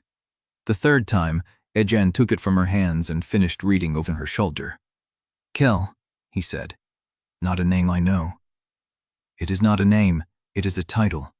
Auriane's voice was flat, hollow. Kell, the old river word for keeper, the keeper of the bend. The air in the chamber felt suddenly colder. Edran's hand found her wrist. He is still ahead of us. She heard it then, a scrape of leather on stone, a door closing, soft and final, somewhere beyond the chamber. The passage did not end at the desk. It continued, descended through a narrow arch into darkness. The smell of the river grew stronger, the sound of water lapping against stone rising through the floor. They moved without speaking. Through the arch, down a spiral of worn steps, past a grate where river water surged against iron bars, the Serate's tidal breath filling the tunnel. The passage opened onto a small stone platform suspended above the water. A skiff was moored still locking, the rope freshly untied. The Confessor was gone, but on the platform, pressed beneath a loose stone, a second letter waited, sealed with the Dowager's signet, unread. Auriane broke the wax. The letter was brief. The list of names was the same as the ones in the devotional book, and at the bottom, in the Confessor's own hand, a single line added after the signature. The princess sleeps in the east tower, 3rd door from the stair. She does not lock it. Edran read it over her shoulder. His breath was warm against her neck. He already told them. Yes, then they know exactly where you are tonight. Auriane looked at the river. The skiff's wake was already dissolving in the dark, swallowed by the Serate's endless current. The Confessor was gone into the city, into the warren of the river quarter, into the arms of whoever had hired him. And somewhere in the palace above, Marist already knew where she laid her head. The crypt heartbeat pulsed beneath her feet. Dawn was not far. "Then we stop hiding," Auriane said. She folded the letter and tucked it into her blouse. "We go to the Rites crypt, we see who is waiting for us, and we end this." Edran's hand found hers in the dark. Together. Together. The word tasted like a promise and a farewell at once. Chapter 59. The passage opened onto a stone shelf above the river, the Serate's black water lapping against the foundation. The skiff was gone, but the mooring rope still dripped, freshly cut. Auriane crouched at the edge. The water here moved differently, slower, gathering against a submerged structure just beneath the surface. Not rock. Masonry. She lowered herself out of the current. The water hit her waist, then her chest, cold enough to stop breath. Her feet found the top of the submerged wall, and she followed it along the foundation line until the stone gave way to an arch, half collapsed, its keystone marked with a faded river knot. Edran's hand found her shoulder in the dark. "What is this?" "A chapel," she said. Before the palace was built, the river quarter had its own shrines. Tide chapels, they called them, accessible only at low water. The arch led into a chamber where the ceiling hung low and the floor was slick with river silt. Candles guttered in iron stands, recently lit. The air smelled of wet stone, old wax, and something else, something that had been burning long enough to stain the walls. At the far end of the chamber, a stone altar stood against the curve of the wall. Its surface was worn smooth by generations of hands, and on it, a single object caught the candlelight. A river stone, small, gray, polished to a dull sheen, pressed into the altar's surface as if it had grown there. Auriane's hand went to her chest, to the place where she had once kept a river stone in her private drawer, the one the inventory clerks had taken. She crossed the chamber. Her fingers traced the stone's surface, and beneath it, the altar bore an inscription. Not carved by a chisel, but scratched, impatient, the letters uneven. For the daughter who came from water, for the mother who returned to it. Her breath stopped. Edran was beside her, reading over her shoulder. "Stairwell's hand?" No. She knew her father's writing. Precise, controlled, the letters of a man who never let a line wander. This was different. This was a hand that had been shaking. She looked down. The alcove beneath the altar held more stones, smaller ones, arranged in a pattern she recognized only because she had spent 3 years studying the river quarter's maps. The pattern was a channel, a route, a path to something beneath the floor. She knelt. Her fingers found a loose stone at the center of the pattern, and when she lifted it, the air changed. The crept heartbeat. Louder here. Closer. A cavity in the floor held a leather pouch, stiff with age, its ties sealed with a wax crest she had never seen. Not Sellwyn, not Ovray. A river knot, 3 loops, pressed into black wax. She broke the seal. The pouch held 2 things, a lock of dark hair tied with a frayed ribbon, and a letter, the paper yellowed, the ink faded to the color of rust. The letter was written in her father's hand. "I cannot come to the Tide Chapel anymore. They watch the river now. They watch you. If you read this, I am already gone, and our daughter has already been hidden where Bremer will never find her. Do not look for me. Do not look for her. Let her live in the water, where the crown cannot drown her." The date at the top was 14 years ago, 3 weeks before Adria Morn vanished. Auriane's hands were shaking. She did not notice. "She was here," she said. "She read this. Adria read this, and then she fled." Edran's hand closed over hers. The Confessor. He knew about this place. He was coming here. They heard it then. A sound from the tunnel behind them. A scraping, uneven, like something being dragged across stone. They turned. The tunnel mouth was dark, but the sound grew closer. And then a shape emerged, crawling, one hand pressed to its side where blood soaked through the wool of its robe. The Confessor. He collapsed at the edge of the candlelight, his face gray, his breath wet and shallow. A blade was still buried in his ribs, the hilt dark with river silt. Auriane was at his side before she knew she had moved. She pressed her hand over the wound, but the blood was already pooling beneath him. Too fast, too dark. "Who did this?" she demanded. The Confessor's eyes found hers. His mouth moved, but no sound came. Edran crouched beside her. The blade is Rivercourt to make. Someone followed him from the skiff. The Confessor's hand twitched, reaching for Oriana's sleeve. His voice was a whisper, barely audible beneath the river's breath. I told them everything. I know. Not just the tower, not just the door. His fingers curled into the fabric of her blouse, his grip weak but desperate. I told them the truth, the one you have not yet spoken. Her blood went cold. What truth? The Confessor's eyes flickered to the altar, to the stones, to the letter still clutched in Auriane's hand. Liss is not the only one with a hidden claim, he said. You are not the only daughter. The king had another. The candle flame guttered. There was a third child. The Confessor's voice was fading, each word costing him something he did not have. Born between you and Liss, a son. He died before his first winter. But the midwife lived, and Marist knows where she is. Ariane's hands had gone still. The Dowager has been holding that card for 14 years, the Confessor continued. Not to crown a husband for you, not to bury Liss, to make you destroy each other. He coughed, blood spattering his lips. The final move was never Marist's. It was never Bremer's.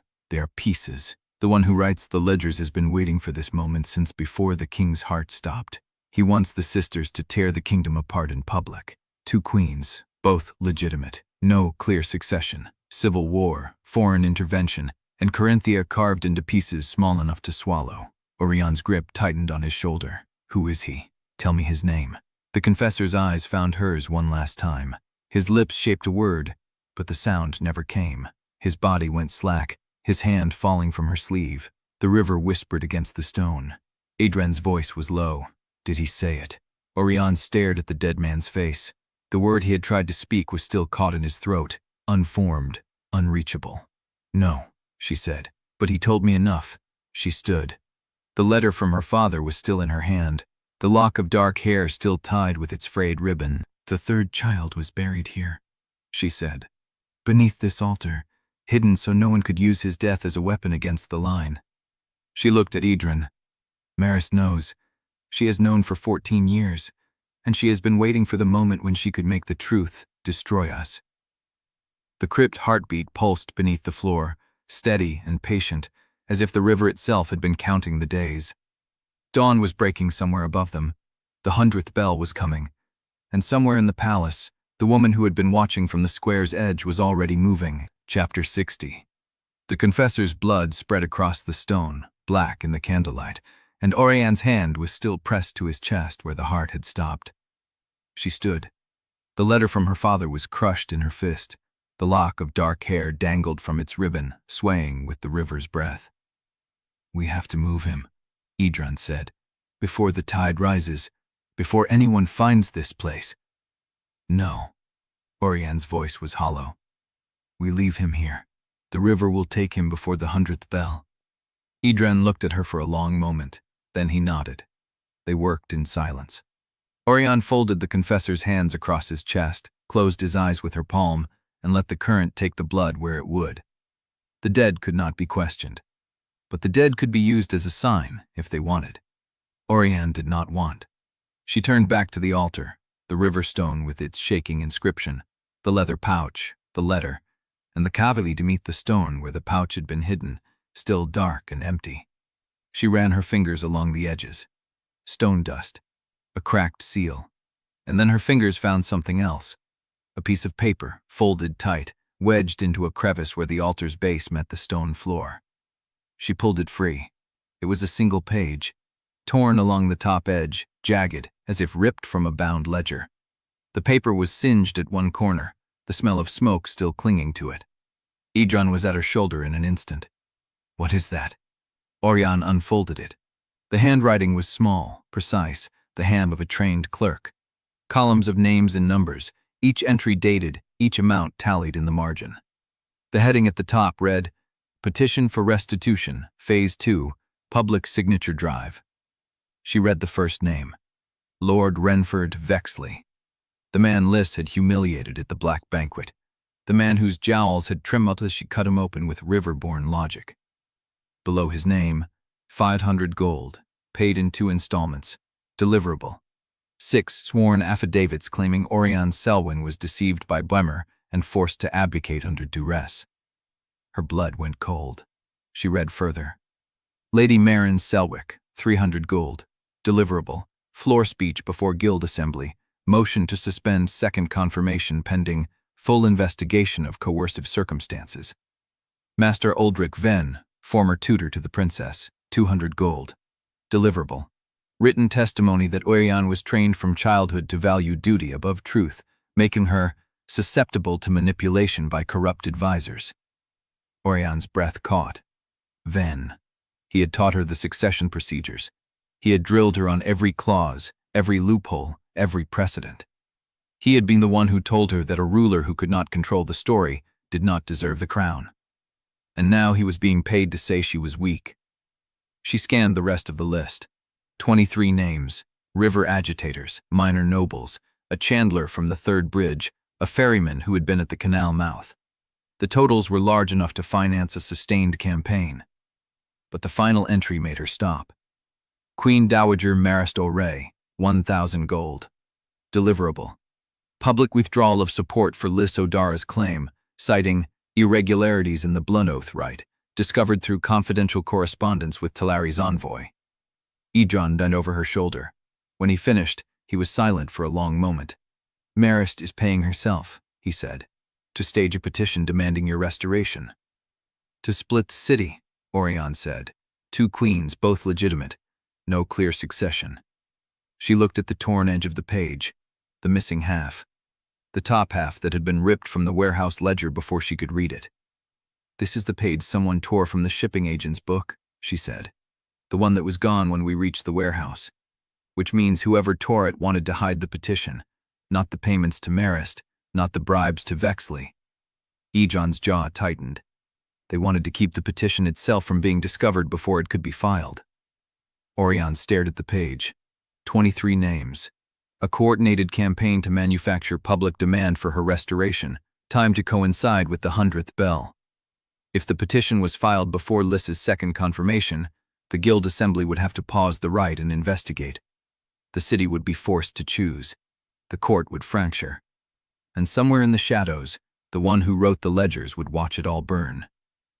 How long until the petition is filed? She asked. Edran's eyes were on the dates in the margin. The last payment was made 2 days ago. The signatures would have been collected within a day of that. If they are filing today, he stopped. A sound was rising through the stone, distant at first, then clearer. A bell. Not the death bell, not the hour bell. A different bell. Sharp, insistent, calling the city to assembly. Auriane's hand tightened on the page. That is the guild bell, she said. Someone has called an unauthorized assembly. Edran was already moving toward the tunnel, his hand out his blade. Then we have until that assembly ends to stop the petition from being read. Auriane followed, the torn page pressed against her chest, her father's letter still clutched in her other hand. The river whispered behind them, taking the confessor's body into the dark. The bell kept ringing, and the 100th bell had not yet sounded. Chapter 61. They burst from the tunnel mouth into the palace undercroft, the guild bell still hammering overhead. Edran grabbed her wrist and pulled her toward the service stair. That is the bell of assembly. They have already gathered. How many? Enough to make it a legal petition if the clerks recognized the quorum. Auriane's lungs burned as they climbed. The torn page was still pressed against her chest, tucked inside her bodice where the ink bled warmth against her skin. 23 names, a conspiracy to split the succession. A petition filed before the second confirmation could silence it. They reached the ground floor corridor. Servants rushed past with armloads of linens and trays, their faces tight with alarm. The main doors stood open at the end of the hall, and through them, Auriane could hear the sound of the city. Not a riot, not yet, but close. A low, restless roar, voices overlapping, rising and falling in waves. Someone was shouting through a speaking horn, but the words were swallowed by the press of bodies.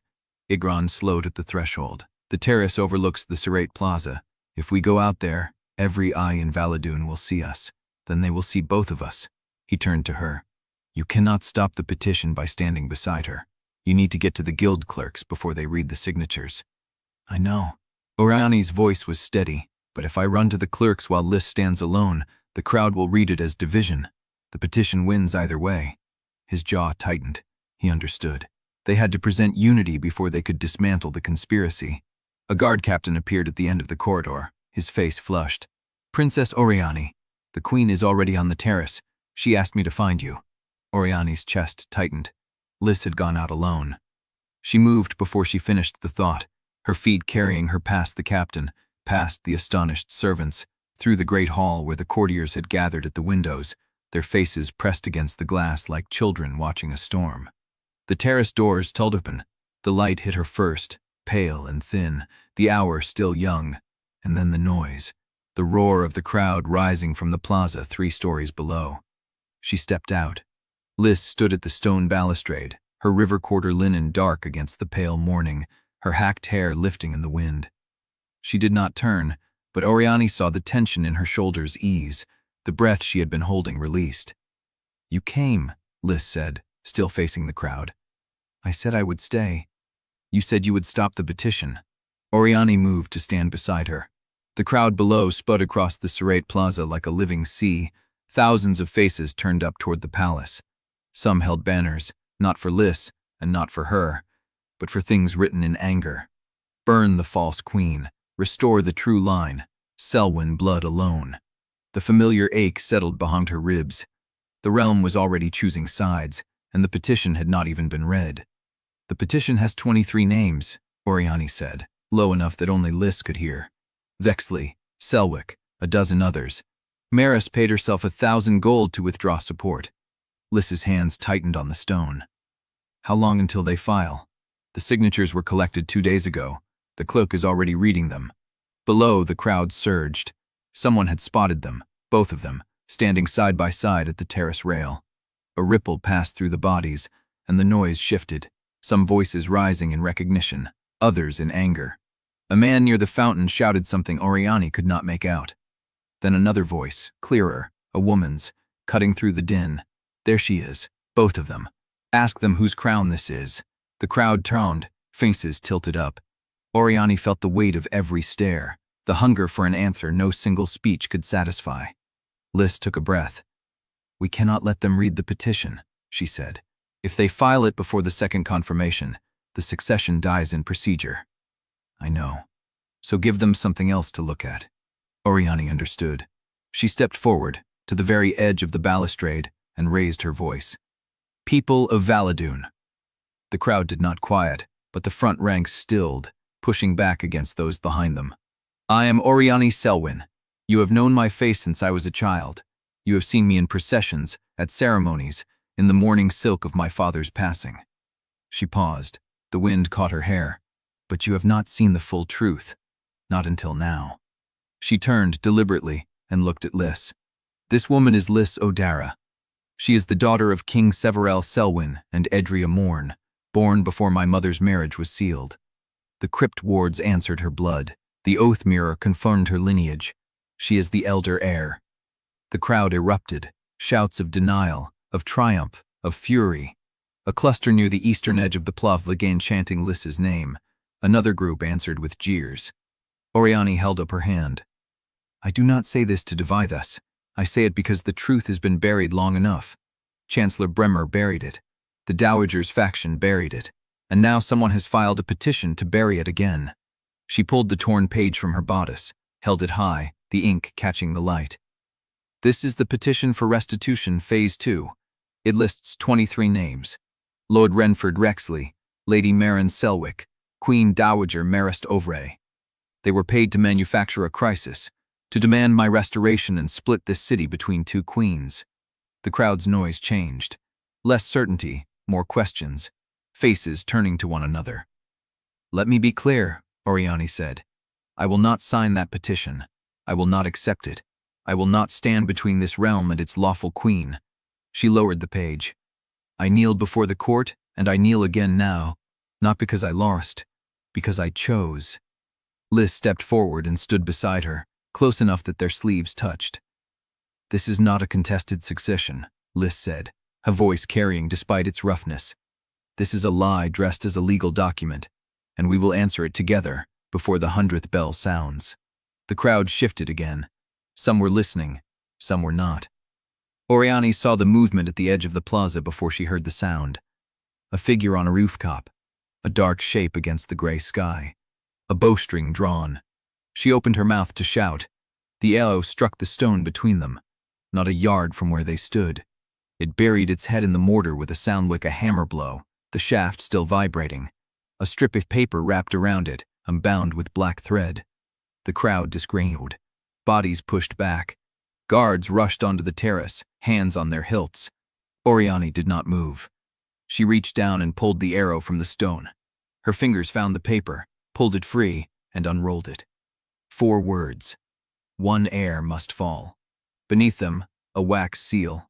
Not Sellwyn, not Ovray, a 3-loop river knot. The same seal that had marked her father's letter in the Tide Chapel. Auriane looked up at the rooftop. It was empty. The archer was gone. But in the plaza below, the chanting had changed. Someone had seen the arrow. Someone had read the message before she could hide it, and the crowd was no longer listening to either of them. They were watching the stone where the arrow struck, where the challenge still lay between the 2 women, waiting for one of them to answer. Liss's hand found hers.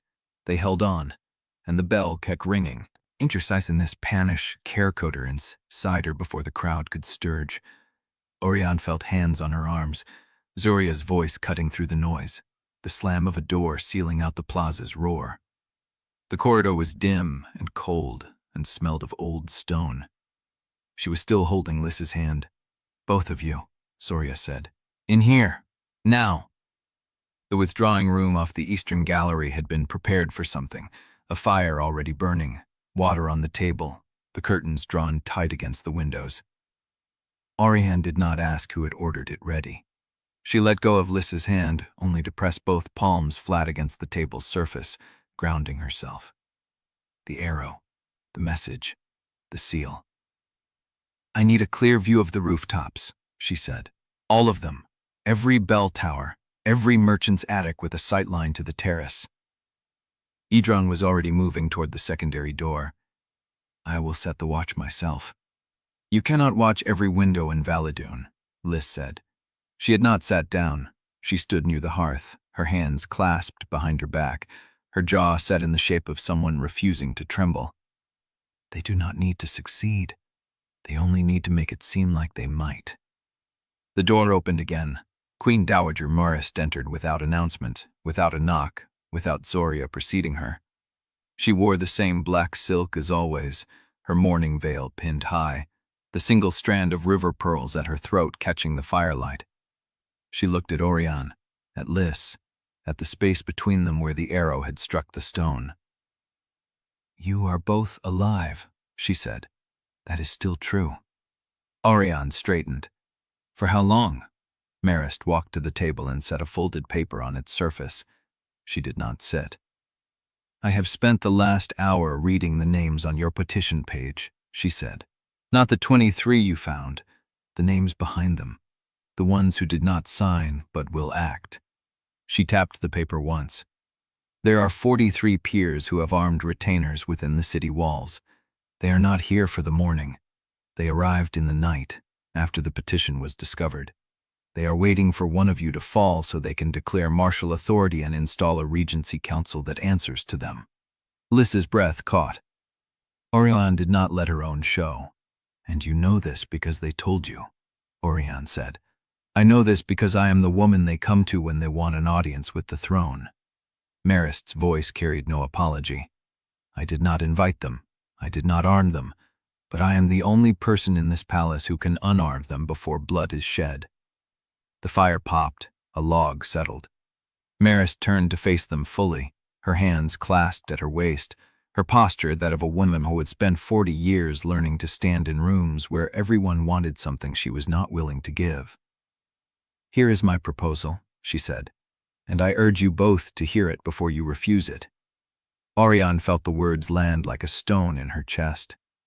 "You cannot stay in Valadoon as 2 unmarried women with rival claims," Marist said. "Not while the realm is armed and waiting for a spark. But ye need not be rivals. You can be joined by law, not through the throne, but through the house that holds it together. She looked at Auriane. The Sellwyn line must continue. That is not ambition. It is arithmetic. If you marry into a stabilizing house, a house with standing armies and treaty obligations, the peers lose their justification for intervention. You remain near the crown. You produce an heir who carries both bloodlines, and Liss reigns without the threat of a civil war being waged in your name. Auriane opened her mouth. Marist raised one hand. I am not finished. She drew a second paper from her sleeve, this one bearing a seal Auriane recognized. The River Guild's emblem, a boat hook crossed with an oar. Tovin Kestrel has already agreed to present a guild petition supporting a constitutional arrangement that keeps you both in power. He does not know I have this copy. He believes he is protecting his sister. He is, in fact, opening the door for the only compromise the armed peers will accept before they start killing each other. Liss stepped forward. You are blackmailing my brother. I am using the tools he handed me. Marist's voice did not waver. The guilds want stability. The peers want bloodlines. The city wants to survive the next 100 days without burning. I am offering a way for all three to coexist. She folded the papers together and slid them back into her sleeve. Prince Mathen is not the only eligible match. There are 5 houses within the kingdom whose loyalty is unquestioned. Choose one, and the peers lose their pretext. Refuse, and they will force the issue by custom. You know the custom, Auriane. You wrote the procedures. The room went still. Auriane felt the truth of it land in her bones. She had written the rules for contested successions. She had designed the very mechanism that could now be used to force her into a marriage she did not want, in the name of the stability she had helped codify. You want me to trade myself for peace? She said. I want you to understand that peace has a price, Marist answered, and that refusing to pay it does not make you noble. It makes you the reason the bill comes due in blood. Liss moved before Auriane could speak. She walked to the table, picked up the empty water pitcher, and set it down again with a sound that cracked through the silence. Leave us, she said. Marist did not move. I beg your pardon. You heard me. Liss's voice was low and rough, and carried the weight of a woman who had spent her life on riverboats where commands were not repeated. Leave this room. I will speak with my sister, and then one of us will find you before the bells ring comply. Marist studied her for a long moment. Then she inclined her head, once, and walked to the door. The bells do not wait, she said. Neither do the peers. The door closed behind her. Auriane stood alone with Liss in the firelight. The room was very quiet. She is right, Auriane said. Liss's head snapped up. Do not. She is right about the arithmetic. I do not care about the arithmetic. Liss crossed the room in 3 strides and caught Auriane's wrist, the same grip she had used on the terrace, fierce and steady. I care about the woman who kneeled before the court and told them I was the rightful queen. That woman does not get to vanish into a gilded cage so the peers can sleep better at night. Auriane looked down at Liss's hand on her wrist. You did not ask for this crown to be alone, Liss said, and I will not wear it if the price is watching you marry a stranger. The fire crackled. Auriane pulled her wrist free, gently, and walked to the window. Through the gap in the curtain she could see the rooftops, the bell towers, the merchants' attics. Dozens of windows, hundreds of sightlines. Somewhere out there the archer was reloading. Somewhere out there, 43 peers were waiting for one of them to fall. And somewhere in the palace below, Edran Pike was setting a watch that could not cover every shadow. The guards did not see the archer leave the rooftop, she said. Liss waited. But who used to climb that building as a child? There is a false door behind the bell tower's upper beam, sealed with the iron latch painted to match the stone. Someone who knew the palace's old roots could reach the street without ever touching ground level. She turned from the window. The archer knew the false door. The archer knew which rooftop gave a clean shot at the terrace. The archer knew I would stand at the balustrade and where Liss would stand beside me. She paused. The archer is someone who has studied us both, not from a distance, from inside. Liss's face went still. Someone in the palace is feeding them our patterns. Auriane nodded. And I do not know who. She looked at the door where Marist had vanished. But I know who just offered me a way out of the kill box that does not involve finding them first. Chapter 63. He had heard. The guard at the door shifted. The bells rang compliance somewhere above them. Edran stepped inside and closed the door behind him, and the room shrank to 3 people and a fire that was burning low. "Yisoria found the false door," he said. "Behind the bell tower. The passage leads to a chandler's attic on Tanner's Walk. No sign of the archer, but the latch was oiled within the last day." Auriane nodded. The information landed like a routine piece of intelligence, but Edran was not done. He stood with his weight shifted forward, the way a man stood before a charge. 43 peers with armed retainers, a guild petition Tovin did not know he signed, and a marriage offer dressed as salvation. He said it flatly, without accusation. "How much of it did you already know?" "I knew the arithmetic," she said, "not the specifics. And now you do. And now I do." Liss moved between them. She did not raise her voice. "She has not accepted anything."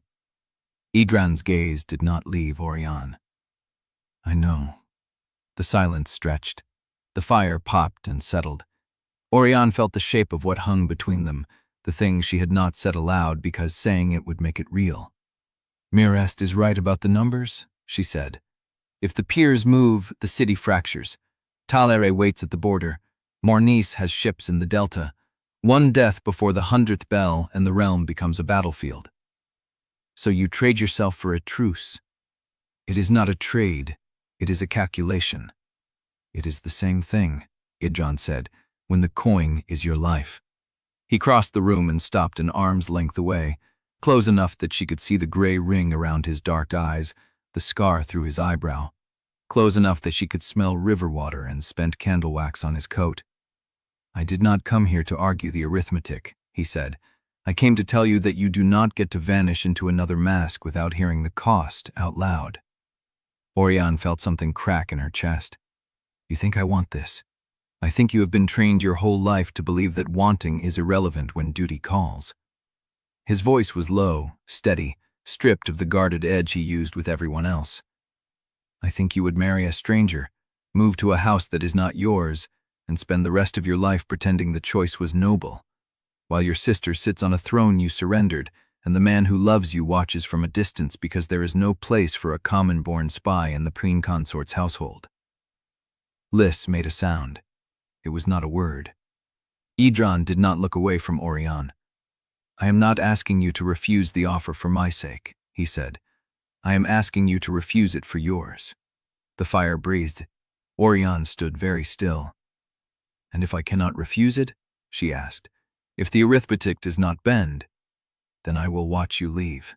His voice cracked once, barely on the last word. "But I will not pretend that a gilded cage is freedom, and I will not stand here and bless a bargain that makes you smaller." Auriane opened her mouth to answer, but Liss moved first. She walked to the table, pulled out the chair, and sat. Not as a queen, as a woman who had spent her life on riverboats where the cargo was counted twice and every knot was pulled tight. "What do you offer her instead?" Liss asked. Edran turned to face her. "I offer her the truth. I offer her a man who does not need her to be a princess in order to love her. I offer her a choice that is hers, not the court's, not the dowager's, not the realm's." "That is not a future," Liss said. "That is a sentiment." "No." His voice did not rise. "It is an oath. I swore no oath to the throne. I swore no vow to any house. I serve Corinthia because I choose to, and I love Auriane because I cannot do otherwise. That is not lesser than a marriage contract. That is harder to break." He held Liss's gaze for a long moment. Then he turned back to Auriane. "I am not asking you to run away with me to the river quarter. I am not asking you to abandon Liss or the realm or the truth you fought to speak. I am asking you to let me stand beside you while you fight it. A beat. Not as a secret, not as a man who vanishes when politics demand it. As a witness." "A witness," Auriane repeated. "A common oath. spoken before whomever you choose. No crown must sanctify it. He pulled off one of his gloves, the light one, and held out his hand, palm open. I swear to stand witness beside Auriane Sellwyn, whatever name she bears, whatever station she holds, whatever cost the telling demands. The firelight caught the scar across his knuckles. Auriane looked at his hand. She had spent her whole life surrounded by oaths, coronation oaths, blood oaths, oaths of fealty murmured in candlelit chambers, each one a chain wearing a velvet sleeve. This was different. This was a man in river-damp wool offering her nothing but his presence and his word. "Edran," she said, "you asked what future I could offer against a kingdom." He was still holding out his hand. "This is it. Not a future I built in advance. A future I will build beside you, if you let me." The room was very quiet. Liss watched from the table, her face unreadable. Auriane reached out and took his hand. His fingers closed around hers, warm and calloused and steady. "Then stand," she said, "and we will find the other witnesses together." The knock came so hard the door shook. A messenger stood in the frame, breathless, a folded paper in his hand. He did not wait for invitation. "From Sister Caldress," he said. "The Conclave of Bells convenes at midnight. All principals must attend.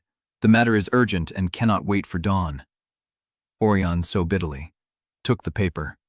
The seal was plain wax, no crest. She unfolded it and read, "The evidence from the Tide Chapel has been examined. The third child's record exists. The midwife has been located. The conclave will determine what the crown must answer. Come with your witnesses or come alone. Sister Caldress mourned, keeper of rites below." A single line of smaller script. "The river has risen. The Tide Chapel is flooding." Chapter 64. The conclave chamber smelled of river mud and old wax. Caldress had chosen the lower chapel, 3 levels beneath the great hall, where the stone walls sweated moisture and the only light came from a circle of tallow candles arranged on the central table. The room was small for the weight of the proceedings. 12 chairs. 12 figures already seated as Auriane crossed the threshold with Edran at her shoulder. She counted them by habit. 2 senior clergy in gray wool, the faces carved into identical masks of sacred neutrality. 3 crowned jurists with ink-stained fingers and leather folios open before them. A woman Auriane did not recognize, silver-haired, dressed in the plain black of a household steward, her hands folded on the table like she had been waiting for hours. Caldress at the head, her pale eyes fixed on the door as Auriane entered. And at the far end, a man in the blue sash of the River Guild, his face familiar from a dozen council meetings where he had never spoken. Tovin would have known him by name. Auriane did not. "Close the door," Caldress said. Edran pulled it shut. The latch fell into place with a sound like a bolt being thrown. "You have the evidence from the Tide Chapel," Caldress said. It was not a question. Auriane set the king's letter on the table, then the torn petition page, then the leather pouch with the 3-loop river knot, still sealed, the wax unbroken since she had found it beneath the altar. The silver-haired woman leaned forward. "You opened the king's correspondence?" "I opened what was left for me to find. That is not the same as permission. Neither was hiding a child in the river quarter," Auriane said. "But we are all managing the consequences of choices we did not authorize." The woman's mouth tightened, but she did not argue. Caldress lifted the letter and held it to the candlelight. Her gray eyes moved across the page once, then again. When she set it down, her hand was steady, but something in her face had shifted, a crack in the severe architecture of her composure. "This is Seval's hand," she said. "I knew it for 20 years. I would know it if it rose from the river." "Then you know what it says," Auriane said. "He hid Liss from Bremer. He wrote that letter 14 years ago, and Edran Mourne read it and fled the same night." The senior clergy exchanged a look. "The midwife," one of them said. "You have located her." "We have," Caldress said. "She is being brought to the palace under escort. She will arrive before the 100th bell." "Then the conclave is premature," the crown jurist on the left said. "We cannot rule on evidence we do not yet possess."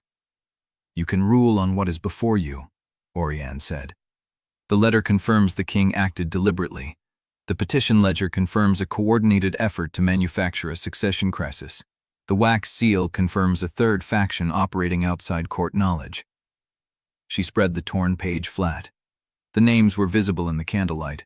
Vexley, Selwick, Marist, 23 signatures purchased with coin that had passed through a charity for widows.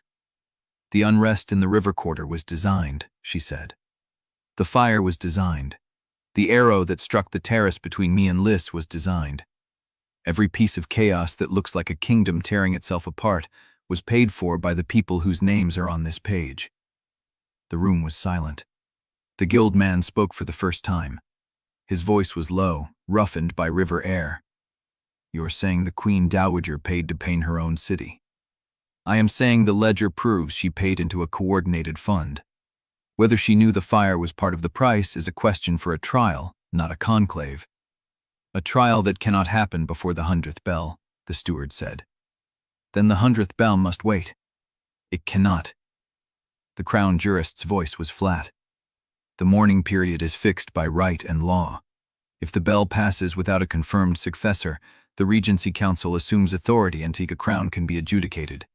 That process takes months. By then, the foreign envoys will have negotiated a different reality." Caldris raised her hand.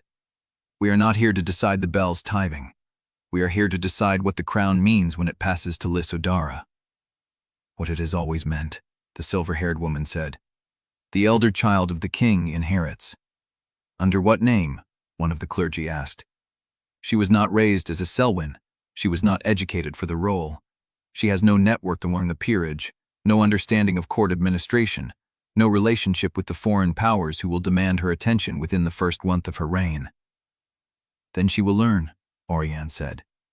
"From whom?" "The Chancellor who tried to have her killed is in a cell. The Queen Dowager who paid to strip her legitimacy is still at large. The palace is a maze of competing loyalties, and the woman who knows how to navigate it is standing here in servant wool pretending she is not the princess who wrote the rules that govern this conversation."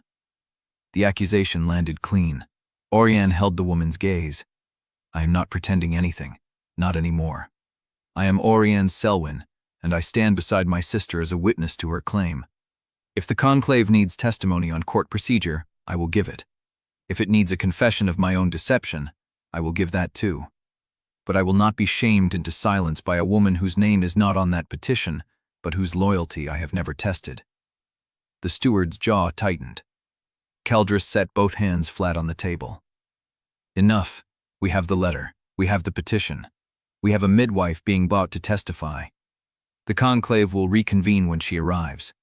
Until then, the crown is suspended between two truths, and every hour we wait, the armed peers in this city move closer to declaring." She looked at Auriane. "You are asked to remain available. You and the man behind you. Edran Pike lies when she tells. I know his name." Caldris's voice held no warmth. "I also know he has no place at this table unless the crown grants it. He has my grant. That is not yet a crown's grant." The door opened before Auriane could answer. A clerk stood in the frame, pale and breathless, his collar undone and his hands shaking. He did not wait for invitation. "Keeper," he said, "the East Tower cell." The transfer of records began at the 10th bell, as ordered. When the guards opened Bremer's door to move him to the chapel holding, the cell was empty. The candlelight flickered. "He is gone." The room went still. "How?" Caldris asked. The clerk swallowed. "The lock was intact. The window was barred. The guards swear no one entered or left between the evening check and the transfer. But he is not there, Keeper. He is simply not there." Auriane felt Thildron's shift beside her, felt his hand brush hers in warning. The steward stood. "The Chancellor has escaped judicial custody during a succession crisis. This conclave is no longer about defining a crown, it is about containing a collapse." Auriane looked at the king's letter still lying open on the table. Bremer had been in a locked cell with no access to the outside. He had no knife, no tool, no ally inside the guard rotation, or so she had believed. Someone had let him out, and that someone was still inside the palace. Chapter 65. The corridor outside the lower chapel was empty. Auriane moved before the echo of the clerk's announcement faded, her servant shoes silent on the stone. Edran caught her arm at the first turn. Where? The administrative quarter, the school archive, anywhere he would go to finish what he started. You do not know he went there. I know how he thinks. She pulled free. I know where he would go to find cover, leverage, and time. The palace was still waking to the news. Voices carried from the great hall, sharp with alarm, guards running, doors slamming. Someone shouted for the captain. Auriane told away from all of it and took the east service stair, counting the steps the way she always did. 37 to the ground floor, 22 to the archive corridor. The administrative quarter lay silent under dying candlelight. The clerks had abandoned their desks at the first alarm, leaving ledgers open, ink drying in wells, a half-eaten meal cooling on a tray. Auriane moved through the rows, scanning the shelves. Edran stayed at her back. What are we looking for? A message, a sign. He would not leave without leaving something. She found it on the third shelf of the Chancellery Annex, tucked between 2 volumes of tax records. A scrap of paper folded once, written in Bremer's hand. You taught yourself to read in this room. The words hit like a blade. She remembered. The school archive, 3 corridors east of the main library, where Bremer had set her to work on her first legal brief at 12 years old. He had watched her struggle through the phrasing, correcting her gently, never once giving her the answer. He had taught her to find her own way. Edran took the paper from her fingers. He is playing you. Of course he is. She folded the note and pressed it into her palm. That does not mean he is wrong. She walked. The school archive was smaller than she remembered, a narrow chamber lined with wood and warmed by a single hearth. The fire had been lit within the hour. The coals still glowed. A book lay open on the central reading table. Auriane crossed to it and saw her own marginal notes, cramped and careful, from a lesson 16 years old. Bremer had written his corrections beside them in black ink, precise and sparse. Beneath her last line, he had added fresh words. Come alone if you want the names. She stared at the page. Edran reached past her and touched the ink. Still wet. He was here when we entered the chapel. Auriane turned to the door, scanning the shadows. He knew the Conclave would summon me. He timed it. He is gone now. Yes. She looked at the note. The handwriting was not hurried. Every line was deliberate. The letters formed with the same controlled patience he had used to teach her. He left this for me. It is a trap. Probably. She lifted the book and held it to the firelight. But he knows I will come anyway. Because you want the names. Because he will not give them to anyone else. She set the book down carefully, the way she had been taught. If there is a list of every remaining conspirator, every payment, every promise made in his name, he will only surrender it to me. That is the point of this. Edran shares Richard with Win things. Ridicam, tell me another way to find the names before the 100th bell. Silence. The fire crackled. Auriane turned the page and joined a second message, written in the margin of her old notes, where she had once misquoted a succession statute. You always rushed the wording. I told you precision was survival. Come to the lower scriptoromium. 1 hour. Alone. The gnomes exist. So does the price. She read it twice. The price. Bremer never gave anything without taking something in return. That was the first lesson he had taught her, and she had never forgot it. What price? Edran asked. I do not know. You are going anyway. She closed the book. He is the only person alive who knows the full architecture of the conspiracy, the identities of everyone who took payment, the roots of every message, the locations of every document that can be used to prosecute them. If I do not take this chance, the armed peers in this city will declare within the day, and Liss will inherit a battlefield instead of a kingdom. Then let me come, stand outside the door, watch from the rafters. If he sees you, he will burn the list. You trust him? No. She pressed the book to her chest. But I trust the lesson he taught me. He will not lie about what he wants. He will offer a trade. That is the only honesty he has ever given me. Edran held her gaze for a long moment. Then he stepped closer and took her hand. 1 hour, he said. If you are not back in 1 hour, I will tear the scriptoromium apart stone by stone. She almost smiled. Agreed. She released his hand and moved toward the door.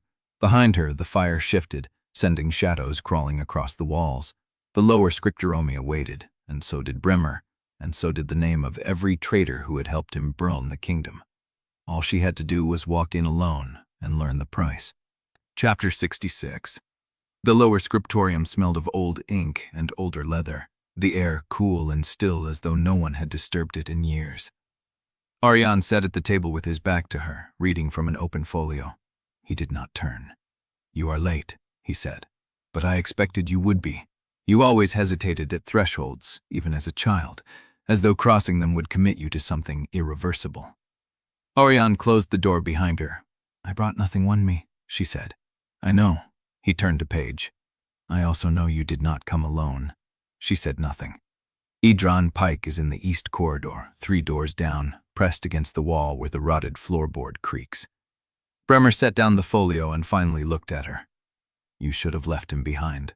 Not because I will punish him, but because bringing him means you still do not trust yourself enough to make the hard choice without a witness." "Where are the names?" "Safe." He gestured to the chair across from him. "Sit." She did not sit. "I will stand. Suit yourself." He folded his hands on the table. They were the same hands that had guided her through her first legal brief, steady and ink-stained, the middle finger marked by decades of holding a pen. "You want the list? Every conspirator who took payment, every promise I made in the kingdom's name, every document that can be used to prosecute them. It exists. I wrote it myself, by hand, in case the ledgers were ever found." "Then give it to me."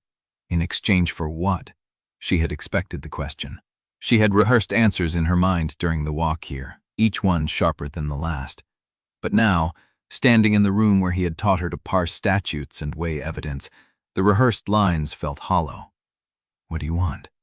Bremer considered her. "I want you to understand," he said. "Not to forgive, not to agree, to understand why I did what I did."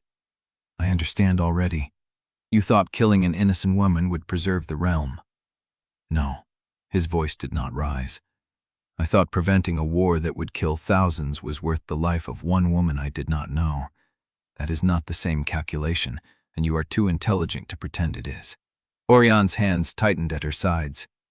"And the river quarter fire? The petition to split the succession? The archer on the terrace? All necessary."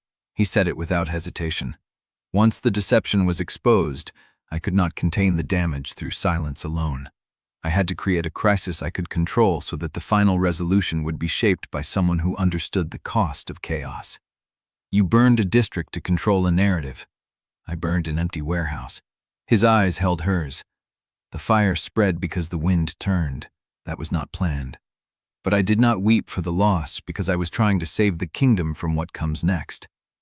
A long silence pressed between them. The lamp flickered. "You will not convince me," Auriane said. "I know." He reached into his coat and produced a leather-bound ledger, its cover scarred and stained. "I am not trying to convince you. I am trying to give you the context so that when you read this, you do not misread my motives as cruelty for its own sake." He slid the ledger across the table. It stopped at the edge, within her reach. "The names are in the back, organized by date of payment and method of delivery. The locations of the original documents are noted in the margin. Everything you need to prosecute every conspirator who helped me, including myself." Auriane's loved with the ledger, then at him. "And the price?" "Let me go." She stared. "You are asking me to let you walk free." "I am asking you to let me leave this room." He smiled, thin and tired. "I will not escape the city. I will not continue the conspiracy. But I will not spend the rest of my life in a cell while Talari's envoy negotiates Carinthia's dismemberment with the very peers who paid for the petition. If you lock me away, the kingdom's enemies will fill the silence I leave behind. If you let me vanish, I take the memory of every name and every method with me, and no one else can use them.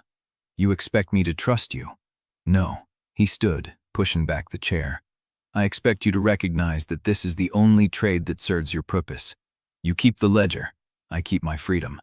The realm gets a cleaner prosecution without my testimony muddying the legal waters. Everyone loses something. Everyone gains." Auriane reached for the ledger. Her fingers touched the letter, and the room changed. A sharp hiss from the corner, the smell of lamp oil, and a cascade of sparks as a hidden sconce tipped from its bracket and hit the nearest shelf. The dry paper caught in a breath. Bremer did not flinch. "You always did know how to pick the path that cost you the most," he said. "Go now, or stay and burn with the evidence you came to take." The fire raced along the shelf, leaping from folio to folio. Auriane grabbed the ledger and turned for the door, then stopped. Bremer had not moved. "You will die," she said. "Yes."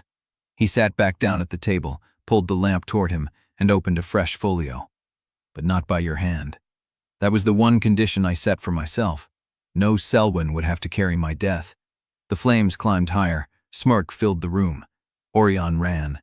She burst through the door and into the corridor, the ledger pressed against her chest, as Edran caught her arm and pulled her toward the stairwell. "The whole archive is going," he said.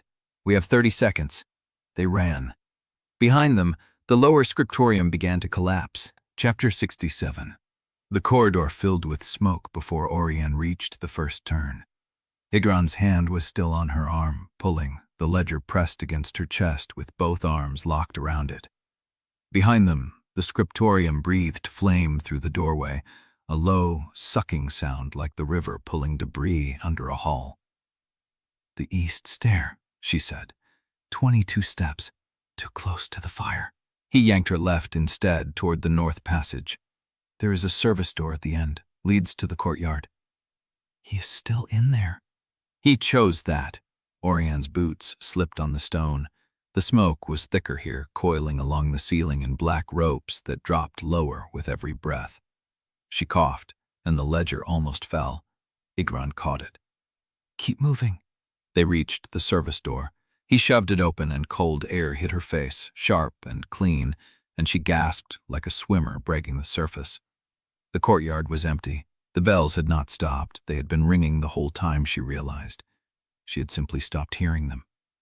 Edran turned back toward the door. "What are you doing?" "Bremer. He chose to stay. I do not care what he chose." Idran's voice was flat. "He dies in a cell with a trial and a sentence, or he does not die at all. That is the only ending that serves the ledger." He was already gone. Auriane stood in the courtyard with the ledger in her arms and the fire roaring behind the door, and she counted. 1, 2, 3. At 12, the door swung open again, and Edran emerged with Bremer's arm over his shoulder, coughing, the Chancellor's face black with smoke and his eyes half closed. Edran was bleeding from somewhere, a dark stain spreading across his ribs, but he did not stop. "Close the door," he said. Auriane slammed it. The fire's roar softened to a mutter. Guards were running toward them from the east gate, 3 of them, with a 4th blowing a whistle that cut through the bell song. They reached Bremer and took his weight from Edran, and the Chancellor straightened, slowly, pulling himself upright with an effort that seemed to cost him everything. He looked at Auriane. "You will not keep the ledger," he said. "I already have it. You have the names." His voice was rough from smoke, barely a rasp. "But you do not have the context. The petition was not the end game. It was the opening bid. The peers who signed it have already repositioned. By the time you read the last page, the board will have changed." "Then I will read faster." Bremer smiled. It was not a kind smile. "You think you have won? I think I have survived. That is not the same thing." "No." The guards pulled him toward the east gate, and he went without resistance. "But you will learn the difference before morning ends. The realm will beg for the lie again, you know. They will come to you, the same nobles who cheered Liss on the terrace, and they will ask you to put the mask back on because the truth is heavier than they can carry. And you will have to decide whether to give them the lie or let them fall." He was gone through the gate before she could answer. Auriane stood in the courtyard with the ledger against her chest and the smoke still clinging to her clothes, and she realized her hands were shaking. She turned to find Edran. He was on his knees. The dark stain across his ribs had spread to his belt, and his face was gray in the torchlight, gray in a way that had nothing to do with smoke. He had both hands pressed to the wound, and the blood was coming through his fingers. "Edran, I found something." His voice was thin. "In the last pages, the entries after the petition signatures, there is a second list. She dropped to her knees beside him. A second list of what? Chapter 68. The physician's lamp cast a circle of yellow light over the cot where Edran lay, his face the color of tallow, the wound across his ribs packed with linen that darkened as she watched. Auriane stood at the foot of the cot with the ledger still pressed against her chest. The rain had soaked through her clothes. The smoke had crusted in her throat. She could not feel any of it. The physician worked without speaking, a woman in her 50s with hands that moved like they had learned patience from watching bodies fail. She pressed a fresh cloth to Edran's side, and his eyelids fluttered but did not open. Is he going to die? The physician did not look up. Not tonight. The blade missed the lung by a finger's width. He lost blood, but he stopped losing it before I closed the wound. He will be weak for days. He will need to stay still. He will not stay still. Then you will need to tie him down. Auriane almost laughed. It came out as a cough that tasted of ash. Yosoria found her an hour later, crossing the courtyard with a dry wool cloak over her arm and a sealed pitcher of water. She did not ask about Edran. She looked at his face, at the rhythm of his breathing, and then she pulled the chair beside Auriane's and set the pitcher on the floor. You have the ledger. I have the ledger. Then read it. Auriane opened it on her lap. The leather was warm from the fire, the pages crisp at the edges where smoke had licked them. Bremer's handwriting filled every line, precise, economical, the same hand that had corrected her legal exercises when she was 12. She read. The first section listed names, 214 of them, organized by district, ranked by payment size. She recognized some from the petition page, Vexley, Selwick, Venn. Others were new. A merchant in the Silk Guild, a junior harbor master, a woman who ran the largest chandler's shop in the river quarter. The mounts were precise. Dates anchored every entry. Delivery methods noted in the margins, some by hand, some by courier, some through the Confessor's network. Yosoria leaned over her shoulder. This is every transaction. He said it was. He was telling the truth. Auriane turned the page. The second section was shorter. 5 entries, each with a location and a date, no names attached. The first 3 were palace locations. A storage cellar in the east wing, a locked cabinet in the records room, a wall panel in the chapel's upper gallery. The 4th was the crypt. The 5th had been cut away. The page ended in a raw edge where something had been torn out, close to the binding, the excision careful enough to leave the rest of the ledger intact. Someone removed the last locations, Yosoria said, before the fire, or during. Auriane turned the page again. The 3rd section was a single document, written in Bremer's hand, but formatted as a legal petition. She read the first line and her stomach turned cold. Petition to declare ritual contamination by false station in the matter of Princess Auriane Sellwyn, heir presumptive. He was not finished, she said. Yosoria took the ledger. Her eyes moved quickly, scanning, her expression hardening with every line she read. By presenting a false heir to the blood oath rite while herself concealed in servant wool, she read aloud, the subject knowingly permitted an unverified claimant to profane the ancestral wards, rendering her own witness capacity void under the Surrey Codex.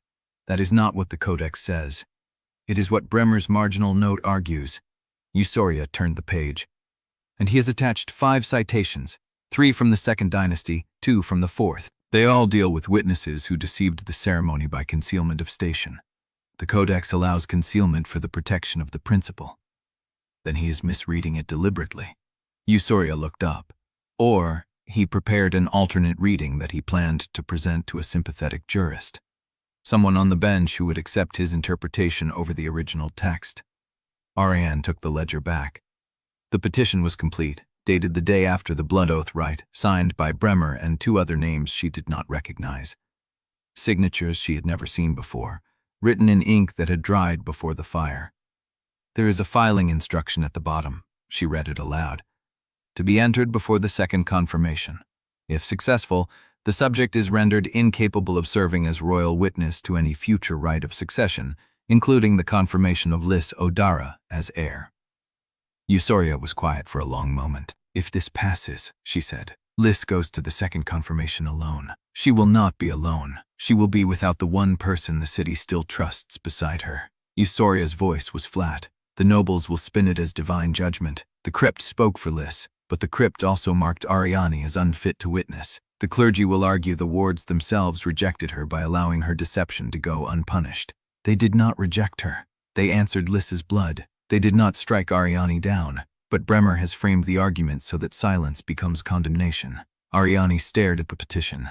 The ink was steady, the handwriting calm, the argument structured like every legal brief Bremer had ever taught her to write. This was not a last-minute gambit. He had prepared this weeks ago, before the Crypt procession, before the river court of fire, before the scriptorium. He had always intended to use her own deception as a weapon to isolate Liss. "He knew," she said. "He knew I would survive the fire. He knew I would take the ledger." Eusoria shook her head. "He planned for every outcome. If you died, the petition was moot.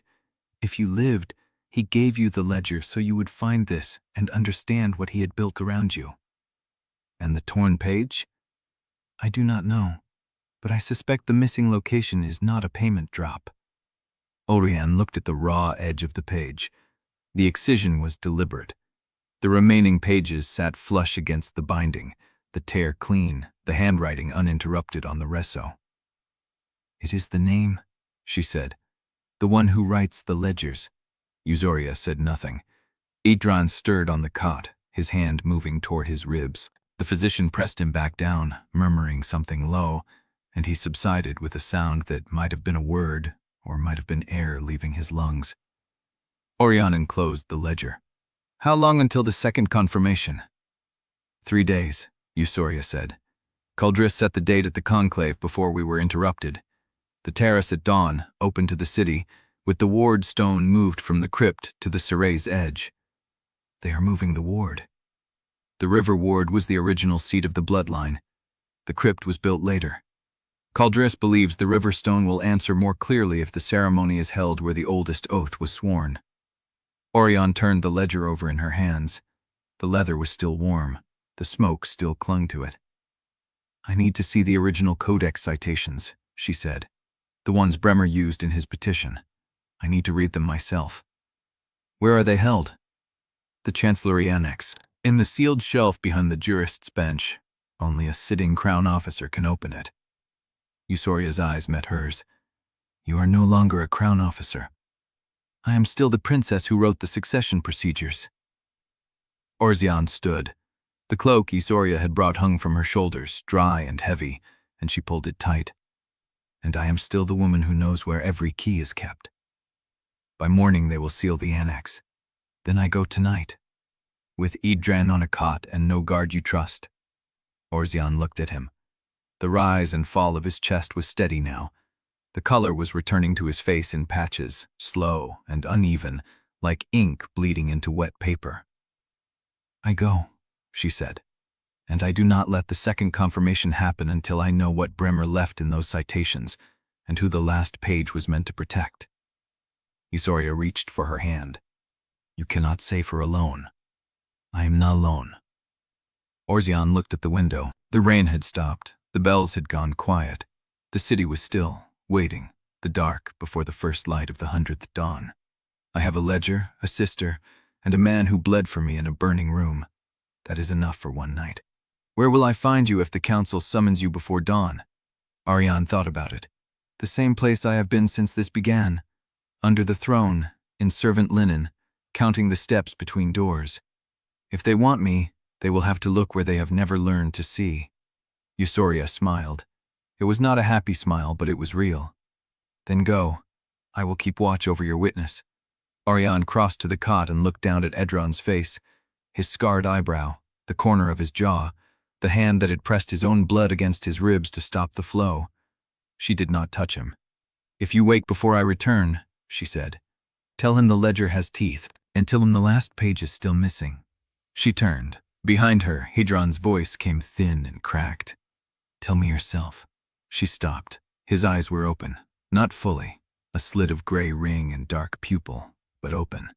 His hand moved on the blanket, searching, and she caught it before he could find the wound. "Stay still. The name. You cannot read tonight." The name on the torn page. She looked at him. It was cut out before the fire. There is no name. Not there. He swallowed. The bottom of the last visible entry, below the crypt location. Not a word. A letter. What letter? His hand tightened on hers. Auriane stood in the lamplight with Edran's fingers cold against her palm and the ledger warm against her ribs, and the city waited in the silence between bells. One letter. A starting point, or a closing one. She did not know yet, but the dawn was coming, and Bremer had not built his last trap for her to die in it. He had built it for her to find. She pressed Edran's hand once and let go. Sleep, she said. I will be back before you wake. She was already moving toward the door when she heard his voice again. You always lie about that. She did not answer. The ledger had teeth, and the dawn was 3 hours away. Tamer says to be in prefix. There's a very buddy a moment when the Auriane reached the door. She had one hand on the latch, the other gripping the ledger, when the sound behind her stopped her cold. Sheets, a body's shifting weight, a breath forced through teeth. She turned. Edran was sitting up, not fully, one arm braced against the cot frame, the other pressed to his bandaged ribs. His face was the color of tallow. The scar through his eyebrow stood out like a thread of white silk. You cannot stand. I am not standing. He coughed. The sound pulled a wince across his jaw. I am sitting. There is a difference. What do you want? He looked at her. The gray ring around his dark iris caught the lamplight. The Chancellery Annex. You are going tonight to read the Codex citations. I told you. I will be back before you wake. You always lie. He swung his legs over the edge of the cot. The motion cost him. She could see it in the way his hand shook against the frame, the way his breath stopped for half a beat before he forced it out. But I am awake, and I am coming with you. You cannot walk to the door, let alone the annex. I do not need to walk. He reached for his coat, folded at the foot of the cot. The movement pulled a line of fresh blood through the bandage, slow and dark. I need to be seen. Auriane stared at him. Bremer's petition, he said. It argues you contaminated the rites by standing in false station, that your witness is void because you wore a servant's face while the blood oath was sworn. Yes? She said nothing. I know the doctrine. I read the case law when I was still a street informant, learning which nobles could be squeezed and which would break. The Saray Codex, the dynasty-era precedents, the ritual purity clauses. He found his coat, drew it across his shoulders. The fabric hung unevenly, men's side higher than the other, and he did not bother to adjust it. The petition is Bremer's last weapon. If it holds, Liss confirms the throne alone, without your voice, without the witness who knows every name in that ledger. The council will have her isolated within a day. I know what the petition does. Then you know that breaking into the annex to read the citations is not enough. He looked at her. The gray ring was sharp now, the fatigue pushed back behind something harder. You need a living witness who stood in the room while you wore servant linen and watched you preserve the crown instead of profaning it. You need someone who will say under oath that the deception was salvation, not sacrilege. You cannot testify in your condition. I can. I will. He stood. It took him 3 breaths to straighten, and she watched him do it. Watched the discipline that was not physical strength, but something older. The muscle memory of a man who had learned to rise from worse floors than this. You are going to the annex to read. I am going to the legal chamber to speak, and I am doing it while the wound is still fresh, while the blood is still on the bandage, while every man in that room can see what the conspiracy cost a man who had nothing to gain by lying for you. She crossed the room and caught his arm. You will collapse before you reach the corridor. Then I will testify from the floor. He did not pull away from her hand. He let it rest there, let her feel the tremor running through his arm, the fever warming his skin. But I will testify, because if I do not, Bremer wins from the grave, and the second confirmation becomes a coronation without your voice. He lowered his chin. That is not how this ends. She looked at him, the smoke-stained coat, the bandage darkening at the edge, the scarred eyebrow and the hard jaw and the eyes that had seen every corner of her deception and chosen to stand beside her anyway. "Ysseria," she said. "Go to the legal chamber. Tell the duty clerk that a witness requests an audience before the morning seal. Tell him it concerns the Crown's Ritual Contamination Act." Ysseria rose from the chair by the window. Her face was unreadable. "The chamber will not convene for hours. Then they will wait." Auriane looked at Edran. "I will break into the annex, read the citations, and meet you before the first bell. Do not start without me." "I will start the moment I can stand without bleeding." He touched her wrist, the briefest pressure. "You taught yourself to read in that room. I taught myself to speak to men who would rather see me hanged than hear me. Trust me to do what I was made for." She did. She let go of his arm and walked into the dark corridor, the ledger against her ribs, the letter K burning in her mind like a door that had not yet opened. The Chancellery annex smelled of dust and old ink. Onima moved through the dark with her hand against the wall, counting steps, feeling for the draft that would mark the seam of the sealed shelf. The corridor was empty.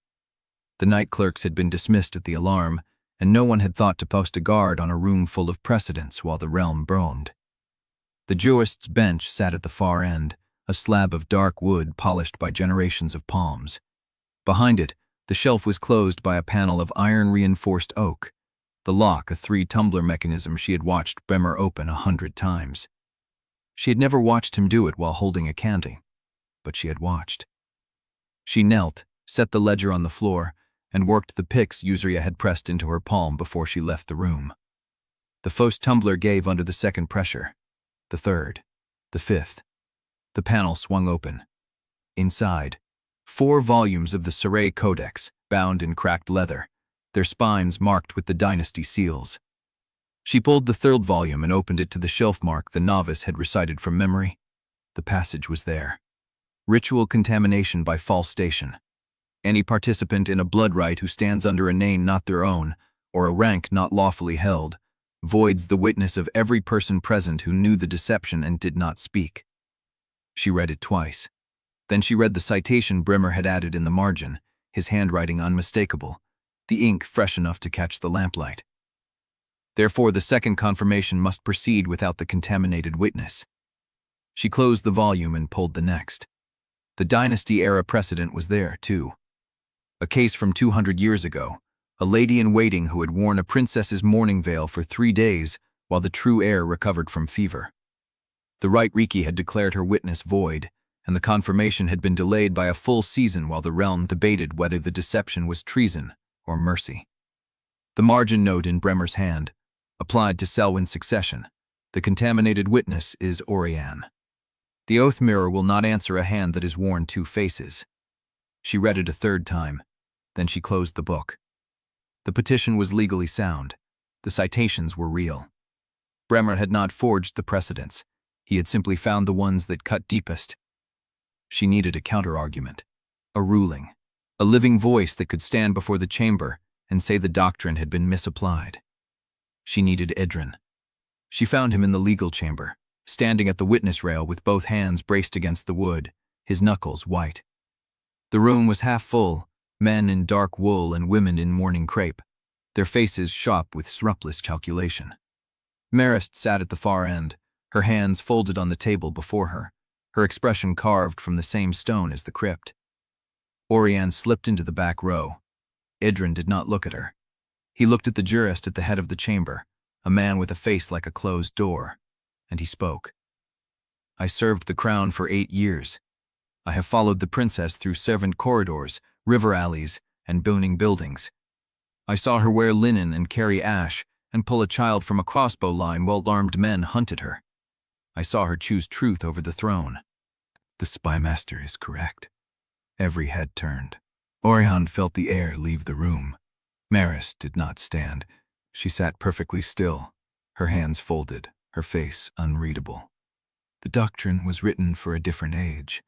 A lady-in-waiting wearing a veil for 3 days is not the same as a princess who risked her life in servant wool to uncover a conspiracy that would have destroyed this realm.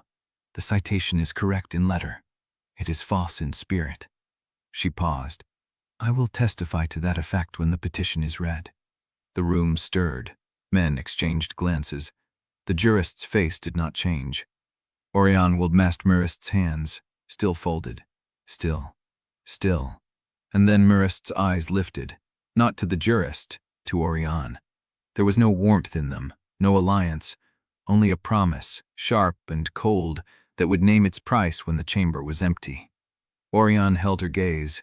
The dawn was coming, and the price had not yet been spoken. Chapter 70.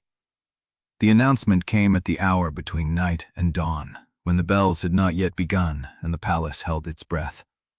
Sister Caldris stood at the terrace edge, her gray robes catching the first pallor of light, and spoke to the gathered household.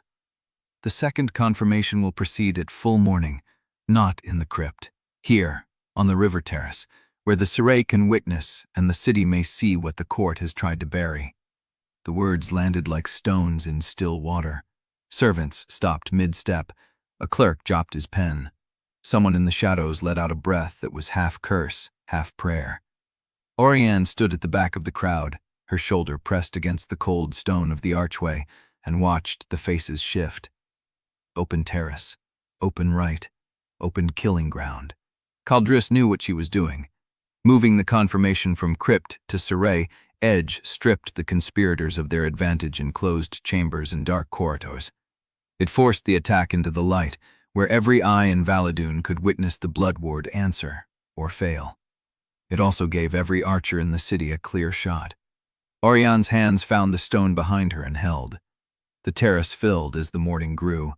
Nobles in mourning wool arranged themselves along the balustrades, their faces carved into careful neutrality.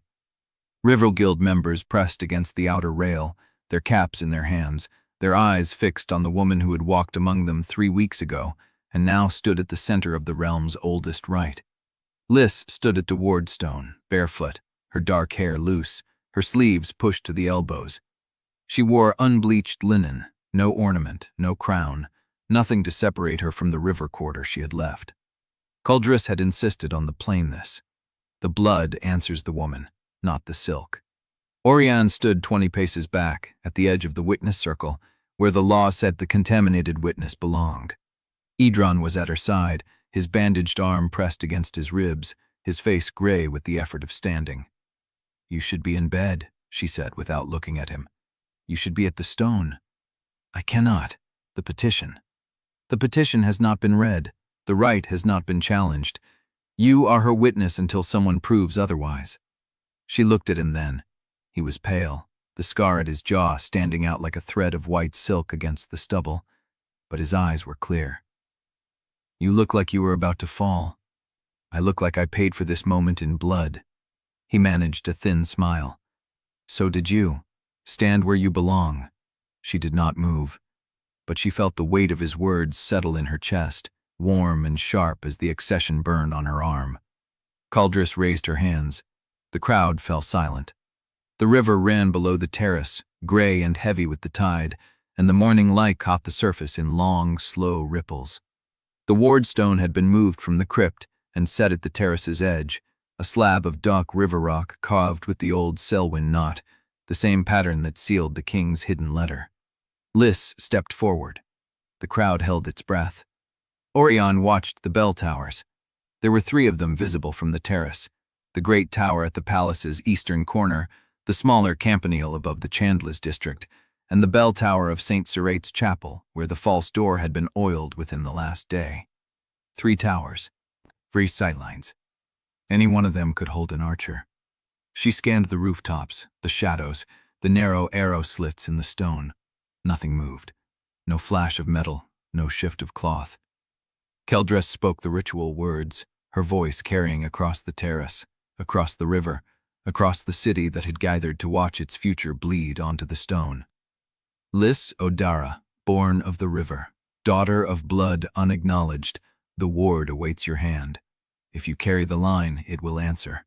If you do not, it will remain silent, and the realm will know." Liss lifted her hand. A blade caught the light.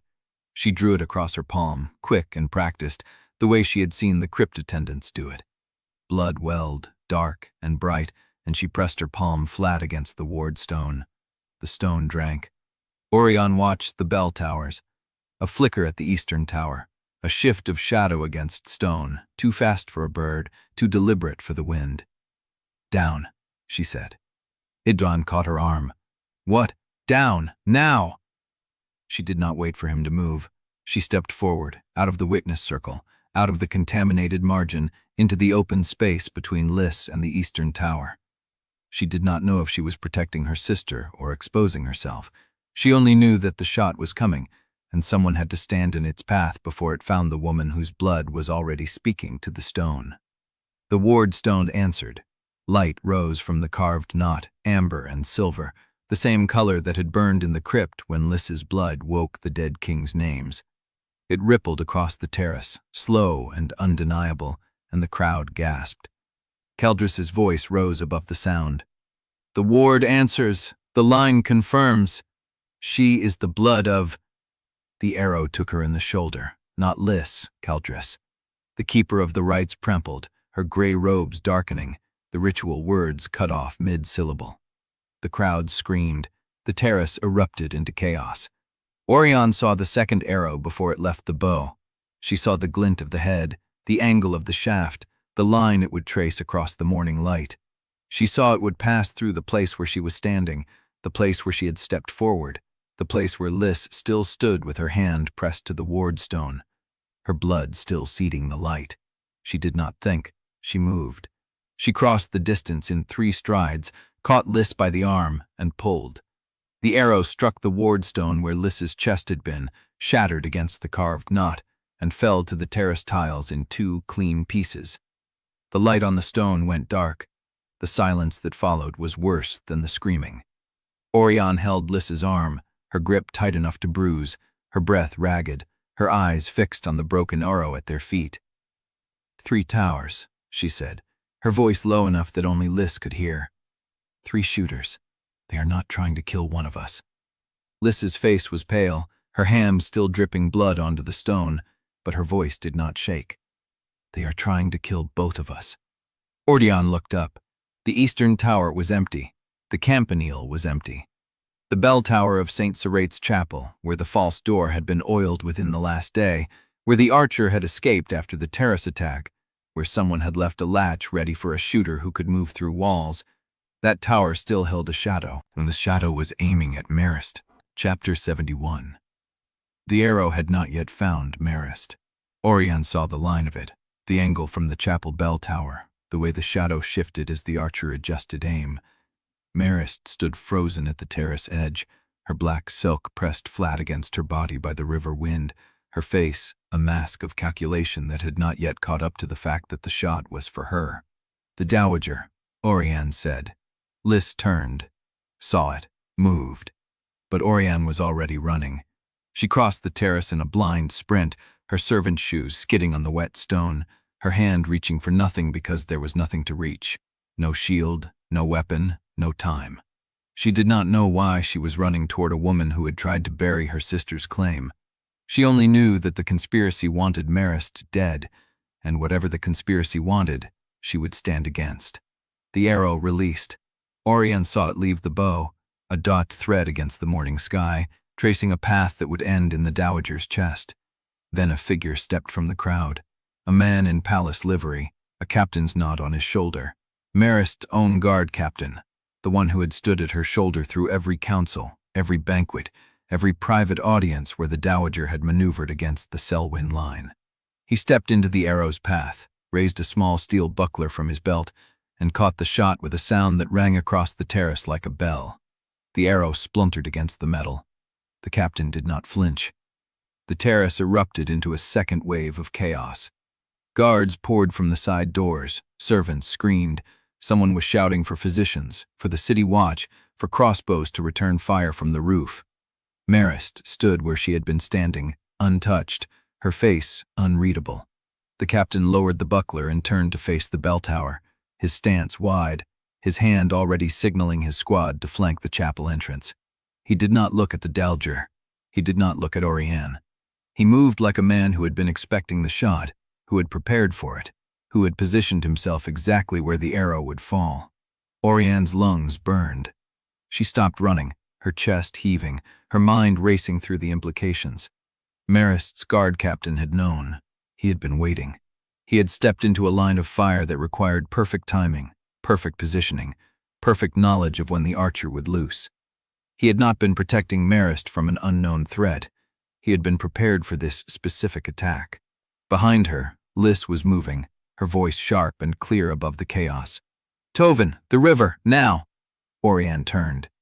Tovin Kestrel was already at the terrace rail, his river quarter coat wet with spray, his hands cupped around his mouth as he shouted to the boats below. On the Surrey, a cluster of ferris skiffs had pulled close to the palace steps, their crews standing ready with ropes and hooks, their faces turned up toward the terrace. Boatmen. Tovin's network. The river quarter answering before the palace guards had even formed a perimeter. "Archer in the chapel bell tower," Tovin called back to her, his voice flat, almost bored, as if he had been waiting for this moment all morning. "We have the eastern stairs covered. Campanile is clear. Our people swept it at dawn. The third shooter is still in the chapel." "Alive?" Auriane asked. Tovin's mouth tightened. "Waiting for us to come in after him. Or her.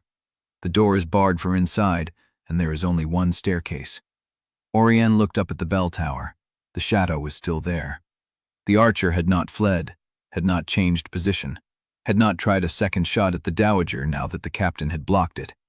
The figure stood motionless in the narrow slit of the bell tower window, watching the terrace, watching the chaos, watching the way the pieces were falling, waiting for something, or someone. Edran reached her side, his face pale beneath the bandage, his breath ragged from the effort of crossing the terrace. "The captain," he said, his voice low. "Marist's man. He knew. I saw." He did not react when the first two shots were fired at Liss and Caldris. He did not step forward when the ward stone answered. He only moved when the archer aimed at Marist. Auriane's stomach turned cold.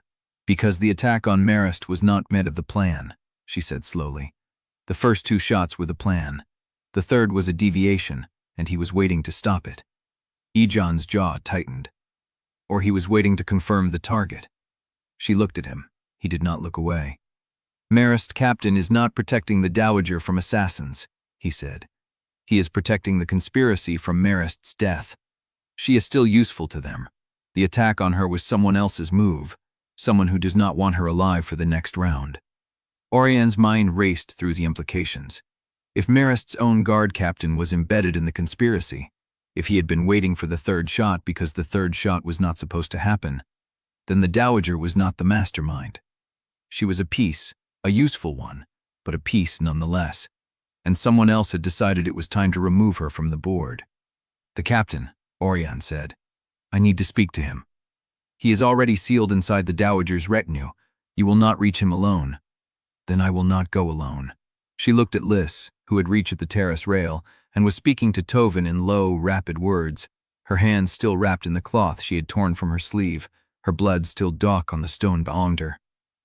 "Sister," Auriane said. Liss turned, and in that moment, the bell tower shatter moved. The archer shifted position, a single step, a fraction of a degree. The morning light caught the edge of the bow, the curve of the arm, the line of the torso. The archer was no longer aiming at the terrace. The archer was aiming at the river, at the boats, at Tovin. Auriane opened her mouth to shout, but the archer had already loosed. Chapter 72. The arrow struck the river with a flat, wet impact, a sound that carried across the terrace like a slap. Auriane's breath caught. The shaft wobbled in the current, dragging a thin red ribbon of blood downstream, but the boat it had aimed for was already empty, Tovin's crew diving clear before the shot arrived. The bells had not stopped screaming since Caldris fell. Auriane's hands were shaking. She pressed them flat against her thighs and forced herself to breathe. The terrace was still chaos.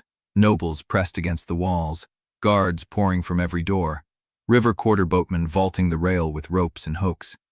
But beneath the noise, beneath the screams and the running feet and the wet slap of river water against stone, something else was building. A rhythm. The ward stone, still standing where Liss had touched it, was beginning to hum. Liss had not moved from her position. Her hand was still extended, the cut on her palm still dark with blood, her bare feet planted on the wet stone as if the chaos around her was weather she had decided not to feel. Sister, Auriane breathed. Liss did not look at her. Her gaze was fixed on the ward stone, on the light that was gathering beneath its surface. Not fading as it had after the crypt, but building, strengthening, climbing toward something that made the air itself feel thinner. Liss, Auriane said again, louder now, stepping forward. Edran caught her arm. Let her finish, he said. His voice was rough, his breath short, but his grip was steady. She knows what she is doing. Auriane looked at him. His face was gray beneath the bandage, his eyes fixed on the same spot as Liss's, on the stone, on the light. The ward answered once, he said. It will answer again. Let the city see it. The bells stopped. One moment they were screaming, and the next, the air was empty of everything but the river and the stone and the sound of Liss's breathing. The ward shade ignited. Not the amber-silver glow of the crypt, the soft recognition of bloodline in the dark. This was different. Brighter. Hotter. The light climbed up the stone in veins of white and gold, spreading across the carving until every line of the old Sellwyn sigil was burning against the morning sky. Liss did not flinch. The light rose higher, climbing past the stone, past the terrace, past the faces pressed against the windows of the surrounding buildings. It touched the underside of the clouds and held there, a column of fire and silver that the whole city could see. Auriane heard someone fall to their knees, then another, then a ripple of bodies, noble and river quarter alike, dropping as the old wards answered the blood they had not recognized in 15 years. Liss did not look at them. She lowered her hand slowly, her palm still bleeding, her eyes still fixed on the light as if she were speaking to something inside it. The light held. 1 breath. 2. 3. Then it collapsed, folding back into the stone with a sound like a bell struck underwater. The sigil dimmed. The air settled. The ward stone sat quiet and gray on the terrace, smelling of clean stone and salt, and something older, something that had been waiting a very long time to wake. Liss turned. Her face was calm, her hands still dripping, her dark eyes finding Auriane's across the space between them. It is done, she said. Let them come. The guard was young, too young to look that tired, his uniform still smoking from the bell tower fire, his hands cuffed behind his back, his eyes fixed on a point somewhere beyond Auriane's left shoulder. Tovin had pulled him from the chapel stairwell after the ward answered, pinned under a fallen beam that had caught the rush of flames before he could follow his archer's path out. Auriane stood in the guard captain's office, the door barred, the windows dark, the only light a single oil lamp on the desk between them. Edran stood against the wall, his arms crossed, his face unreadable. The guard would not look at either of them. I know you, Auriane said quietly. The guard's jaw tightened.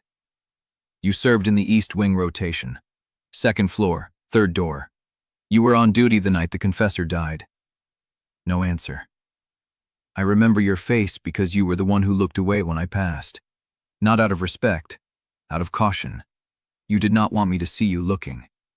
The guard's eyes flickered. I want to know who paid you. Does it matter? His voice was flat, scraped clean of hope. The ward answered. The queen is confirmed. I am dead either way. She is not confirmed, Edran said from the wall. The second confirmation requires a proclamation by the Keeper of Rites, and Sister Caldress is bleeding on the physician's table, unable to speak. The city saw the light, but the court needs words to seal what the stone revealed, and there are people who will argue that the light was a trick, an illusion, a desperate last play by the old bloodline to keep its grip on the throne. The guard's face went still. Who paid you?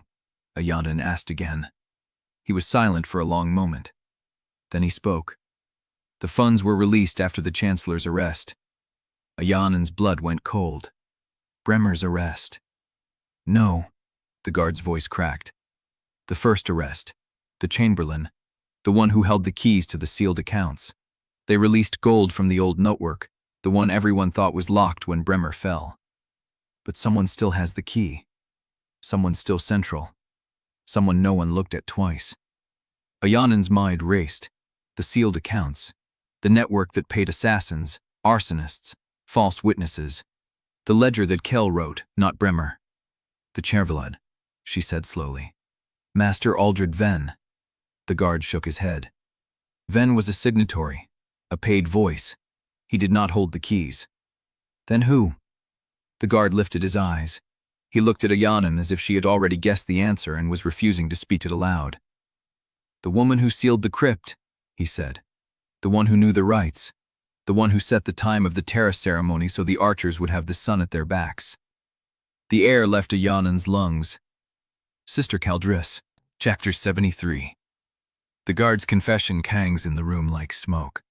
Sister Caldris, the woman who sealed the crypt, who set the time of the terrace ceremony, who bled on the physician's table while her archers fled through fire and falling stone. Auriane stands very still. The young guard watches her, his hands cuffed, his eyes empty of everything except the knowledge that he has already died, that he spoke the name because there is nothing left to protect. Get him out, Edran says. Tovin pulls the guard to his feet and steers him through the door. The latch clicks. The oil lamp flickers. Auriane does not move. Caldris, Edran says from the war. Auriane hears her own voice, distant, steady, the voice she uses when the floor has dropped away and she must pretend she still stands on solid ground.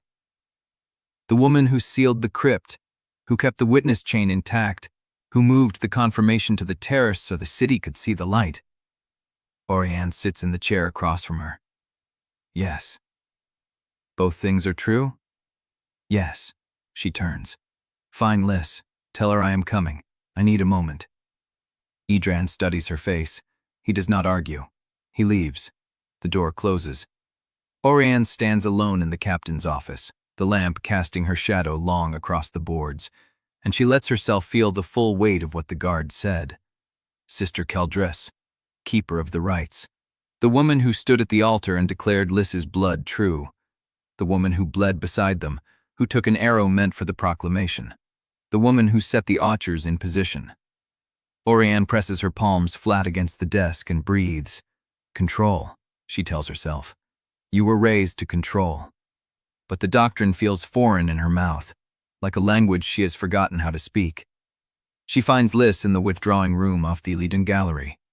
The room is bare of ornament, stripped for the morning ceremony, the only light falling through a tall window that faces the river. Liss sits on a wooden chair, her wrapped hand resting on her knee, her face turned toward the water. She does not look around as Auriane enters. Caldris, Liss says. Yes. The word falls between them. Liss is silent for a long moment. Then she speaks, her voice low and careful, as if she is testing each syllable before she releases it. The woman who sealed the crypt, who kept the witness chain intact, who moved the confirmation to the terrace so the city could see the light. Auriane sits in the chair across from her. Yes. Both things are true. Both things are true. Liss turns. Her dark eyes meet Auriane's, and there is something in them that Auriane has not seen before. Not fear, not anger. Something older, something that has been shaped by river currents and winter tides, and the knowledge that survival does not come from being loved. What do we do with that? Auriane opens her mouth to answer. A knock cuts across the room. Queen Dowager Marist enters without waiting for permission. Her black silk is immaculate, her veil pinned high, her face composed into the expression of a woman who has survived 3 kings and intends to survive the 4th. She looks at Liss, then at Auriane. I have come to claim credit. Auriane's spine tightens. For what? For preventing a regicide. Marist steps into the room, her hands clasped before her.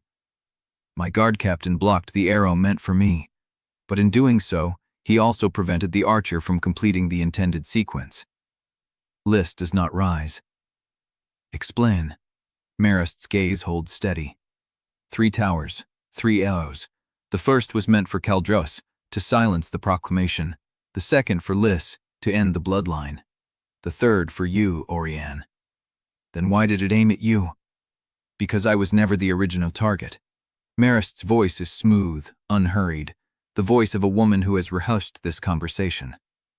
Someone in the conspiracy realized that killing you would make you a martyr, a dead princess, martyred by the same faction that killed the true heir. The river quarter would have risen. The restoration banners would have flown within the hour. The kingdom would have split along the wound of your death. Auriane's chest tightens. Instead, Marist continues, they aimed at me. A dowager's death during a succession crisis is chaos, not martyrdom. It destabilizes without unifying. It gives the foreign powers the opening they need. And your captain saved you. Yes, because I knew the shot was coming. The room goes still. Liss's voice is flat. You walked onto that terrace knowing an archer was waiting for you. I walked onto that terrace because I needed the city to see me survive. I needed the court to understand that I am not a target to be removed. I needed you, Liss Odara, to understand that I am more useful alive than dead. Liss stands. You want something? Marist's mouth curves, the faintest hint of satisfaction. I want formal standing in the new settlement, a seat on the council that will guzzle until your crown is consecrated. I want my peers to know that the Dowager is not a relic to be discarded. And if I refuse? Marist's smile does not waver. Then I will take my captain, my intelligence, and my knowledge of the sealed accounts, and I will walk out of this palace. And you will face the conspiracy's next move without the one person who knows how it thinks. The air between them sharpens. Two women who have spent their lives learning to fight with words instead of blades. Boanz watches, and sees something Liss does not. Marist is not bluffing, but she is also not telling the whole truth. She prevented the arrow from striking Auriane. Yes, but she also positioned herself to demand payment at exactly this moment, before the blood had dried on the terrace stones. She planned for the aftermath before the attack began.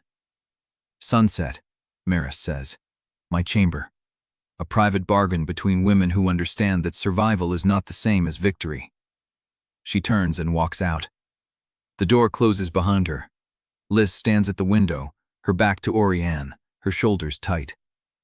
She wants to control me. She wants to survive you. Same thing. Auriane moves to stand beside her. Marist knew about the arrow before it flew. She knew her captain would block it. She walked onto the terrace to be seen surviving, not to stop the conspiracy. She used us both. Yes, Liss turns. Her eyes are dark and steady. Then we walk into that bargain knowing she will try to cage us, and we refuse to be caged. Auriane nods. But as she leaves the room, as she walks through the corridor toward the physician's wing, toward the sleeping woman who orchestrated the attack and the wounded man who testified through his own blood, she feels the shape of the trap closing around them. Culdris, the architect, Marist, the survivor, and somewhere in the shadows, the one who writes the ledgers, the true hand that has not that shown itself. The bells have not rung for the next hour, but they will. And before the 100 days end, someone will have to pay. Chapter 74. The summons arrived in the hour before dawn, delivered by a clerk who would not meet their eyes. Bremer requests audience, both of you. Liss, dressed in silence, her unbleached linen still bearing a faint brown stain at the hem where the wardstone had bled through. She had not slept.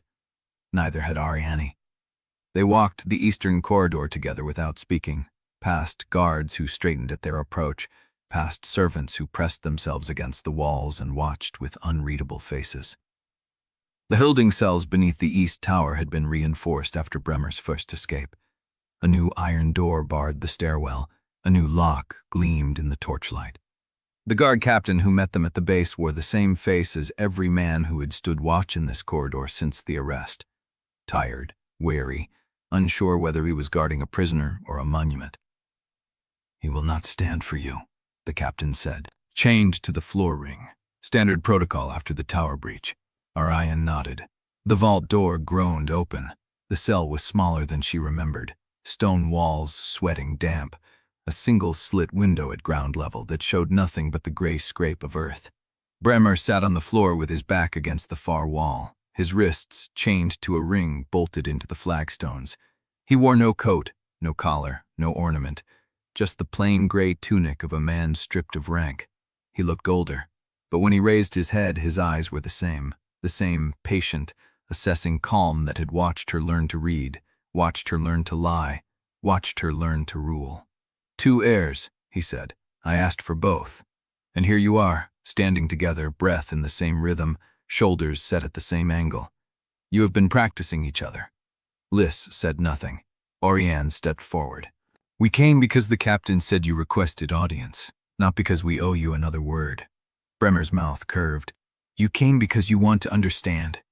Because I raised you in the doctrine of certainty, and certainty requires explanation. You cannot let me go to sentence hall without knowing why I did what I did. I know why you did it. Bremer's chains clinked as he shifted his weight. Do you? You think I tried to erase Liss Odara because I hated her bloodline? Because I served Sivarel and saw her existence as a stain on his reign? You think I acted from loyalty to a dead king's reputation? Did you not? I acted from loyalty to the kingdom that survives all kings. His voice did not rise. It did not need to. The cell caught every syllable and held it. You, Auriane, were raised to rule, trained, tested. You knew the cost of every decision before you made it. Liss Odara was raised on a river dock, taught to read a current, not a treaty. She does not know how to speak to Mourning. She does not know which peers will demand which concessions. She will break the realm before she learns to hold it. Liss moved before Auriane could speak. She crossed the cell in 3 steps and knelt, bringing herself level with Bremer's face, close enough that he could not look away. You taught her that, Liss said. You taught her that a crown was a cage built of other people's expectations. You taught her that ruling meant choosing which few to save and which many to let burn. You made her afraid to fail before she ever failed once, and then you blamed her for the fear. Bremer's eyes did not waver. You are the king's daughter, he said softly. You speak like him. The same voice, the same refusal to be managed, the same certainty that feeling is the same as truth. I speak like me, and I see a man who spent 30 years protecting a throne from the blood that was meant to sit on it, protecting the realm from a succession war that would have killed thousands before the first season's harvest. You burned the river quarter to make that point. Bremer's chains tightened, a single, reflexive pull, the first crack in his calm. I burned empty buildings. The wind spread the fire further than I intended, but I locked every occupied door before the first torch was lit. You lost warehouses and timber, not lives. You don't get to count that as mercy. No. Bremer's voice dropped. I count it as strategy, and so should you, Liss Odara, because the people who will sit in judgment on my sentence hall are the same people who signed my petition, accepted my gold, and turned their faces away when the archers took their positions. I am the one standing in chains. They are the ones still wearing silk. Auriane's chest tightened. She had heard this before. The warning, the trap of guilt by association, the argument that every hand in the court was already dirty and the only moral difference was whose blood stained the floor first. You are not warning us, she said. You are trying to make us afraid of everyone who might help us, so that we trust no one, so that we rule alone, the way you taught me to. Bremer's gaze shifted to her. I taught you to rule without sentiment, without the catastrophe of believing that love is a foundation for power. You thought I was cruel. I was preparing you for a world where every kindness carries a knife behind it. And now? And now you stand in a cell with a woman who shares your face, knowing the kingdom will try to tear you apart before the 100th bell rings. And you think love will save you? Auriane held his gaze. I think truth will save me. The truth that I spent my whole life hiding in the crown you built for me, and Liss taught me there was a world outside it. You gave me a doctrine. She gave me a choice. Bremer was silent for a long moment. Then he smiled. Not the small, sad smile of a defeated man, a slow, spreading smile. The smile of a teacher watching his student step into the exam and knowing she had studied the wrong subject. You have chosen, he said. And I hope, for Corinthia's sake, that you can trust each other when the city demands you choose again. Because the kingdom will not let you both stand. One crown, one sacrifice, one necessary erasure. He looked at Liss. You are brave, but bravery is not stability. He looked at Auriane. You are brilliant, but brilliance is not trust. The chains clinked as he settled back against the wall. Now go. Stand before your sentence hall. Tell them everything I did, and watch how quickly they remember their own fear of the same truth. Liss stood first. She did not look back, but Auriane did. At the threshold of the cell, with the vault door grinding open behind her, she turned and met Bremer's eyes one last time. "You were my teacher," she said, "and I will carry the shape of your lessons for the rest of my life. But I will not obey them, not anymore. Whatever the city breaks, it will not be us." Bremer's smile did not falter, but something in his eyes shifted. He watched them walk out, two women in unbleached linen and servant's wool, shoulders straight, breath in the same rhythm, practicing each other as he had said. And as the vault door sealed behind them, Bremer laughed once, softly, in the dark. The guard captain met them at the stairwell. "Trouble in sentence hall," he said.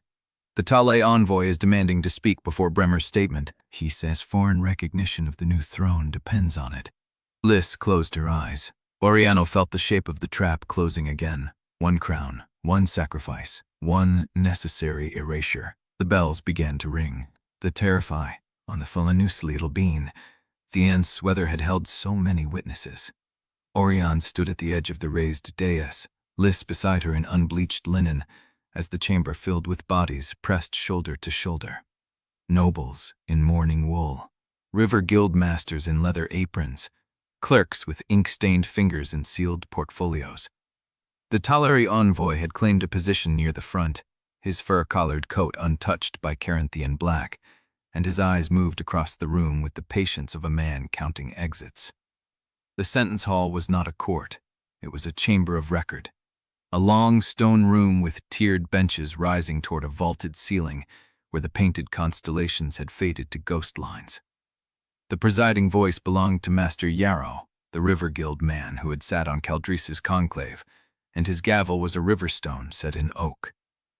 Bremer entered in chains. They had dressed him in grey wool, stripped of rank, his wrists bound before him with iron that caught the lamplight as he walked. He did not look at the crowd. He looked at the dais where the ledgers sat, 3 volumes stacked, his own handwriting visible where the pages had been marked. Auriane felt Liss shift beside her. "Steady," Auriane breathed. "I am steady," Liss said. "I am watching him count the room the way he counts everything." The reading took the morning. Master Yarrow called each charge in order. Treason by conspiracy against the crown, treason by assassination plot against the designated heir, murder by arson, by paid blade, by deliberate collapse of the river quarter's public trust. 37 named dead from the fires, 9 guards killed in the false door extraction, 4 couriers whose bodies had been found in the Surrate with weighted pockets. Bremer's ledgers spoke for themselves.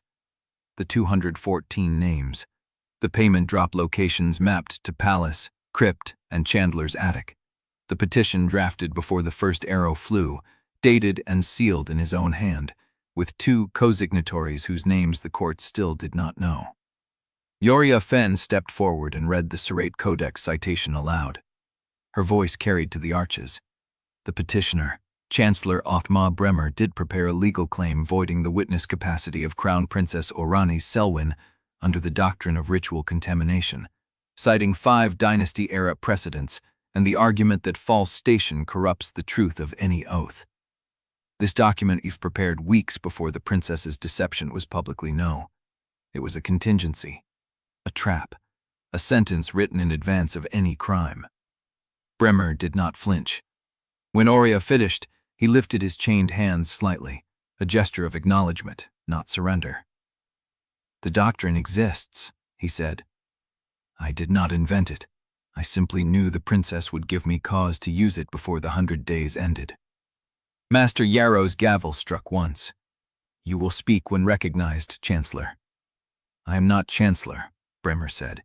"I am a man in chains whose only crime was trying to prevent a war you are all too comforted to wait for." Liss moved before Auriane could stop her. She stepped forward to the edge of the dais, her bare seat silent on the stone, and looked down at Bremer with an expression that held no anger and no mercy. "You locked doors before the fire," she said. "You said that to me in the cell. You counted it as strategy, not mercy. But you did not count the doors that opened again, the ones the winds tore off their hinges, the ones the river quarter kicked down to save their children." Bremer's jaw tightened. "Name them," Liss said.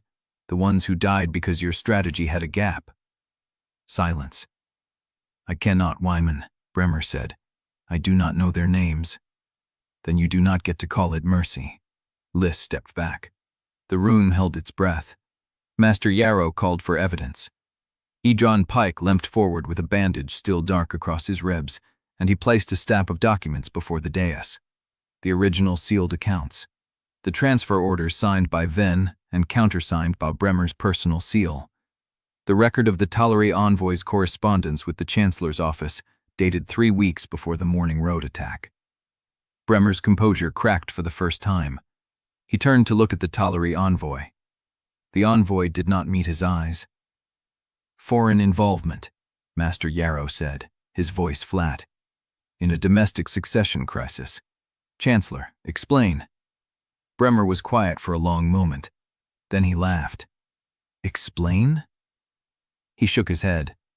I wrote the treaty that kept Tallery out of Corinthian succession for 2 generations. I negotiated the Delta rights, the timber tariffs, the seasonal patrol limits. I spent 30 years building walls against exactly the foreign entanglement you now accuse me of inviting. And yet, Edran said, you wrote to them. You shared intelligence. You gave them a seat at the table before the table was built. Bremer looked at Edran with something like respect. Because I knew I would not survive the winter, and I needed someone outside Corinthia to know the truth, so that when the civil war came, there would be a witness who could not be silenced by a Sellwyn decree. The room erupted. Voices rose from every bench, accusations and defenses tangled in the same breath. Master Yarrow struck the gavel 7 times before the noise subsided. When the chamber was quiet again, Bremer turned to face Auriane directly. You wanted truth, he said. Here it is. I loved this kingdom more beyond I loved any person in it. More than I loved your father, who was my friend. More than I loved you, who were my student. And because I loved it, I did what was necessary. You are too young to understand the difference between necessary and good. One day, you will be old enough to wish you had listened. Auriane held his gaze. I understand the difference perfectly, she said. You made a choice. I am making a different one. Master Yarrow called for the verdict. The sentence hall deliberated for the space of 3 bells. Auriane did not sit. She stayed at the dais with Liss beside her, watching the constellation ghosts fade in the vaulted ceiling as the light shifted through the high windows. When the doors opened again, Master Yarrow returned with the ruling. Chancellor Othmar Bremer, on the charges of high treason, conspiracy to commit regicide, murder by arson, and the subversion of sacred rites for political ends. This sentence hall finds you guilty. Bremer closed his eyes. The sentence is death by the salt rite, to be carried out at the Serate's edge before the 100th bell, with the full witness of the city he sought to divide. Bremer opened his eyes. He looked at Auriane. Then he looked at Liss. 1 crown, he said softly. 1 sacrifice. 1 necessary erasure. You will remember my words when the kingdom asks you to choose. The guards moved to take him. As they turned him toward the side door, the Tallery envoy rose from his seat. His movement was unhurried, unreadable, his fur-collared coat gushing past the mourners as he made his way to the chamber's eastern exit. He did not look at the dais. He did not acknowledge the verdict. He simply left. The door closed behind him with a click that seemed louder than the gavel. Auriane felt the cold move through her. Caldris was waiting in the corridor beyond the sentence hall. The keeper of rites stood with a shoulder bandaged beneath her gray wool, her pale eyes fixed on the door where the envoy had vanished. Her voice was low, scraped clean of ceremony. Tallery will not for a formal announcement. That envoy is riding for the Delta before the salt rite begins. By morning, he will be aboard a Mourning ship with the full record of today's proceedings. Liss stepped closer. Then we send word ahead. We control the narrative. Caldris shook her head. You cannot control a narrative that was written before you knew it existed. Bremer fed them the story of a kingdom too fractured to hold. The envoy just watched a conviction that proved Bremer right. Corinthia, in chaos. 2 heirs, no clear succession. Foreign recognition will be the next battlefield, and you are not prepared. The corridor fell silent. Auriane felt the shape of the trap again, older than Bremer, wider than the sentence hall. pressing in from every direction. The bells began to toll for the hour. I am menuing, my eyes addressing my shift cultures against the Sholbian Travance, and its heavenly minds have been penisted, as I lift down to battle like all the free D's Terravants. All those will vitally already build through this awaited few, the justifications by furrowing, to Sevenly Suesting and Harvel Suisse, it's a recall to gets a proviver. But we will go, we've back carry to leave through flown hells. Let's look to the energy. Now completely amteen, your invests the chords on the noise, into the nugget of which I still simply stay about the glet blast. I know the 30 monies in the rund. I follow those divides once to try to give in my press. I said, I reduce this team things beyond. I amazingly needed to let the basement presact of his swait riding in the Emplicos, which I still have stairs, protect from the shallow, the place that I sought to do a bit. And I let it. We've just looking enough. Shocking for the screen building the bullets of no, and somewhere beyond the river, the Talloway Envoy was already riding. Chapter 76. The sentence hall emptied in waves. Nobles first, their silks hissing across the stone, then the guildmasters in their smoke-smudged aprons, then the clerks with their ledgers pressed to their chests. The bells had not stopped tolling since the verdict. Liss stood at the dais until the last stranger left. Then she turned to face the gathered remnants. Tovin near the door with his arms crossed, Master Yarrow folding the sentence scroll. Euzoria at the side table, already stacking the sealed accounts into a leather satchel. Edran leaning against the far wall, one hand pressed to his bandaged ribs, watching the corridor where the Talloway Envoy had vanished. And Caldris, still in the doorway, still bandaged, still watching with those pale winter eyes. The salt rite at sunset, Liss said. That gives us 6 hours before the kingdom watches him die. 6 hours before the kingdom watches a chancellor executed, Caldris corrected it. The mourning continues. The succession is not settled until the oath mirror speaks and the crown touches a brow. Liss turned to face her fully. You tried to have me killed on that terrace. You set the time, placed the archers, sealed the crypt so my blood could not be read until you chose the moment. And now you stand in my corridor telling me what remains unfinished. The room went still. Caldris did not flinch. I preserved the bloodline. I kept the witness chain intact. I gave you the ceremony that proved your claim before the city. You are alive, confirmed, and standing in the sentence hall where your predecessor was convicted. Do you want me to regret the parts of my plan that saved you, or shall we both carry what we did and move forward? Liss held her gaze for a long breath. Then she turned away. Euzoria, find me 3 scribes who answer to the guild, not to any noble house. Tovin, I need the River Ward representatives in the east drawing room within the hour. Master Yarrow, the guild council meets tomorrow at dawn, and I want a table long enough for every district to have a voice. She moved toward the door, then stopped beside Auriane. Walk with me. They left together through the eastern corridor, past the guards who straightened at their approach, past the servants who pressed themselves to the walls. The palace felt different now. The black silk still hung from every arch, the candles still burned in their morning rose. But the air had shifted. People looked at Liss and saw someone they had not seen before. Auriane matched her pace. You are building a household before the crown touches your head. I am building a court that will not need to be torn down later. Liss turned into a side gallery that opened onto a narrow balcony above the Surrey. The river glinted gray below, boats moving in their steady rhythm. The nobles will come with their offers and their conditions. They will want marriages, appointments, trade concessions. They will act as though the crown is theirs to lend, and I am merely renting it. They have always acted that way. Then I will give them a court that does not need their permission. Liss leaned against the stone rail, her hands gripping the edge. The guilds already trust me. The river quarter already believes I am theirs. If I anchor my household to the working districts before the nobles finish forming their factions, the balance shifts before they can fix it against me. Auriane studied her profile. The same dark hair, the same jaw, the same cheekbones. But Liss held herself differently now. Not with the defensive readiness of a woman who had walked into a trap, but with the weight of someone who had survived it and was already calculating the next move.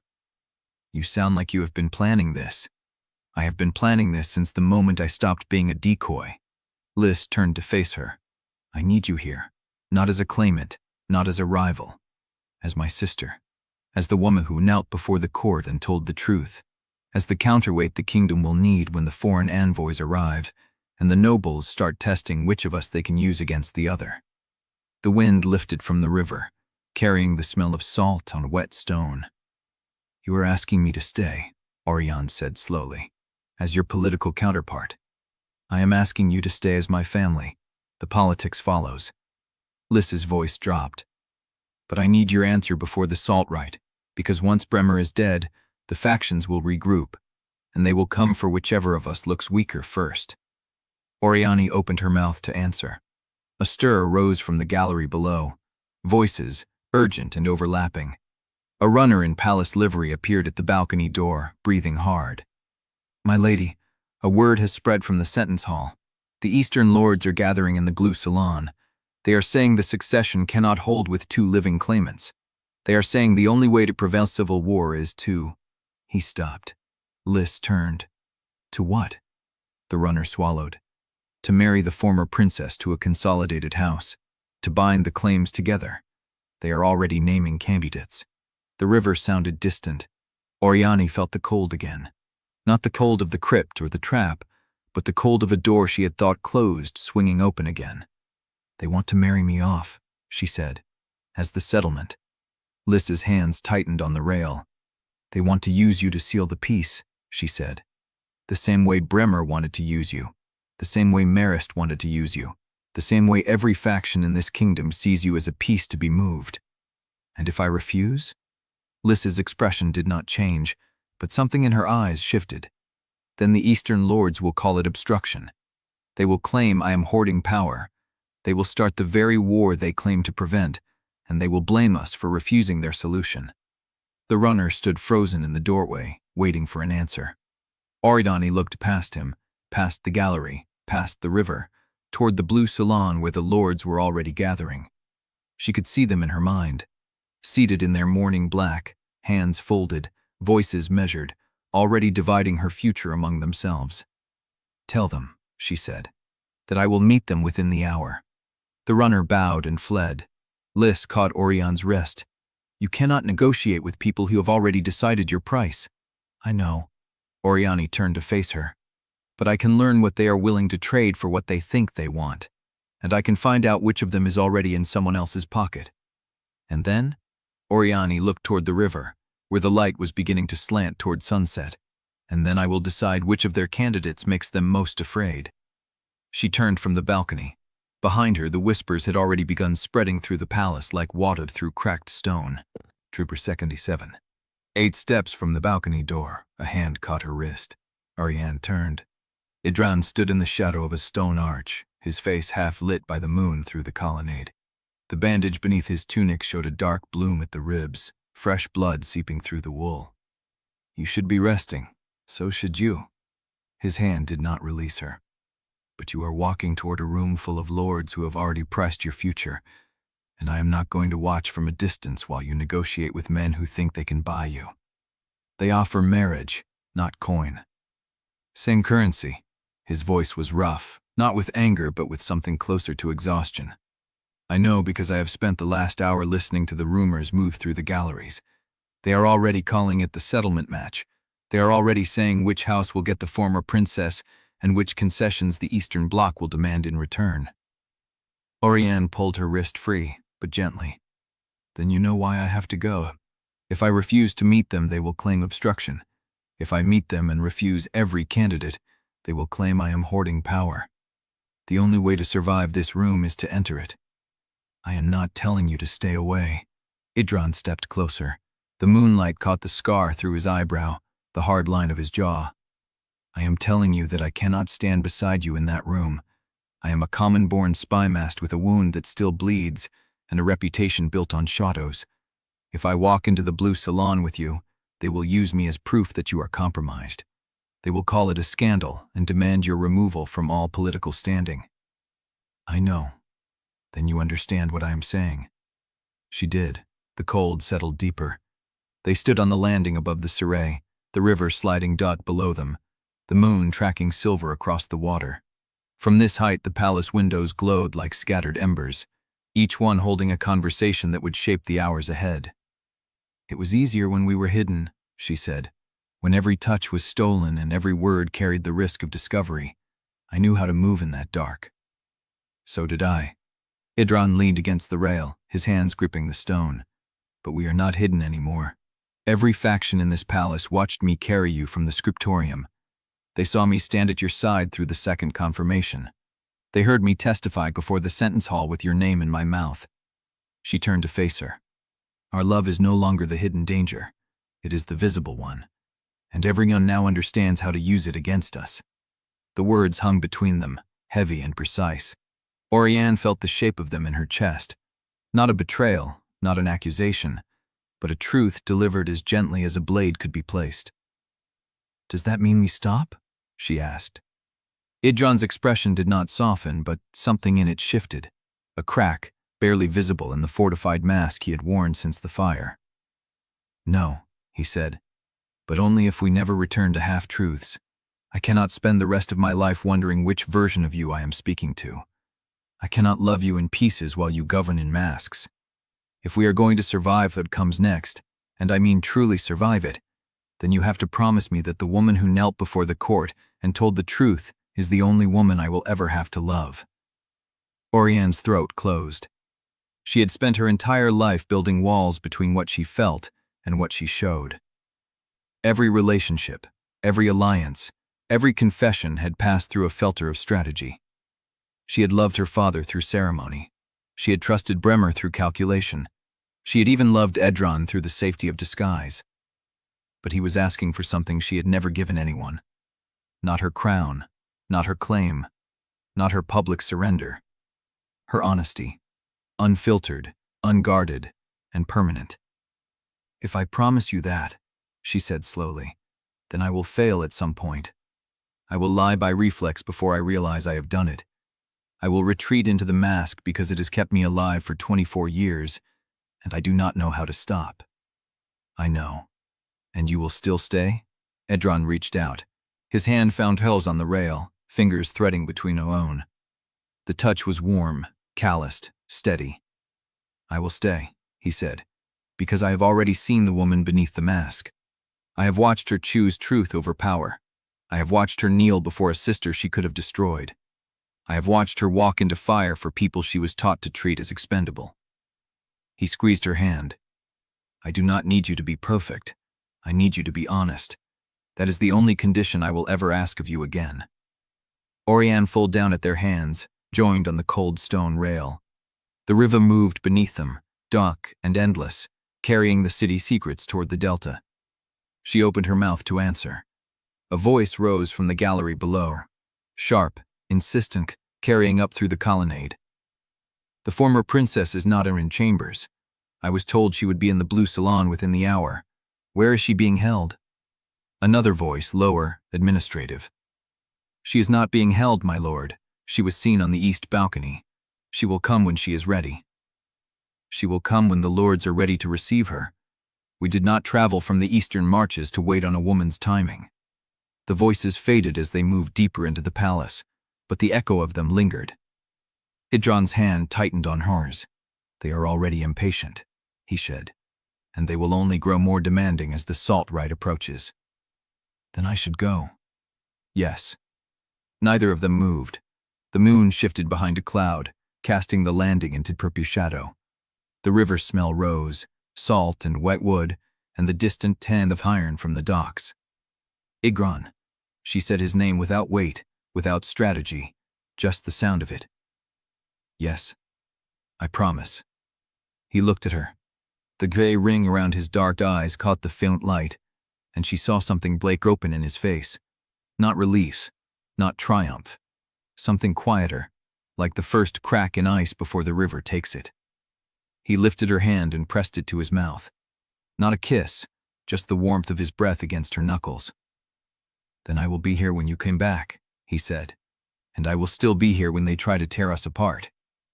More voices rose from below, multiple this time, a crowd gathering at the base of the east staircase. Petitioners, clerks, messengers. Someone was calling her name, not Auriane, but the other one, the title she had surrendered. The former princess, the Sellwyn woman.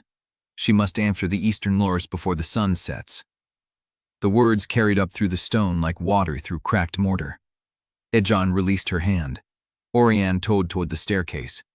Below her, the voices thickened, multiplied, feeding on their own urgency. A woman's voice cut through the noise, high and clear. She is not coming to the Blue Salon.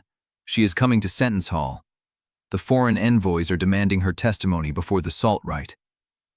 Auriane stopped on the top step. The landing behind her was empty now. Edran had vanished into the shadow as silently as he had come. She looked down at the crowd gathering in the torchlight below, their faces turned up toward her, hungry for answers she had not yet decided how to give. The foreign envoys were demanding her testimony, and she had not even spoken to the Eastern lords yet. Chapter 78. The voices thickened as Auriane ascended the east staircase, each one pulling at a different thread of her future. She must be restored to the succession line. The blood oath rite proved nothing about her fitness to. Fitness? She hid in the kitchens while a commoner wore her face. That is not nothing, that is cowardice dressed as strategy. The Eastern marches will not accept a crane who cannot produce a stable alliance. The settlement match is the only path that avoids civil. She should vanish, quietly. A ship at dawn, a pension, a sealed record. The kingdom cannot heal with two claimants breathing down its neck. Auriane liched the base of the stairs. The crowd parted, not out of deference, but out of hunger.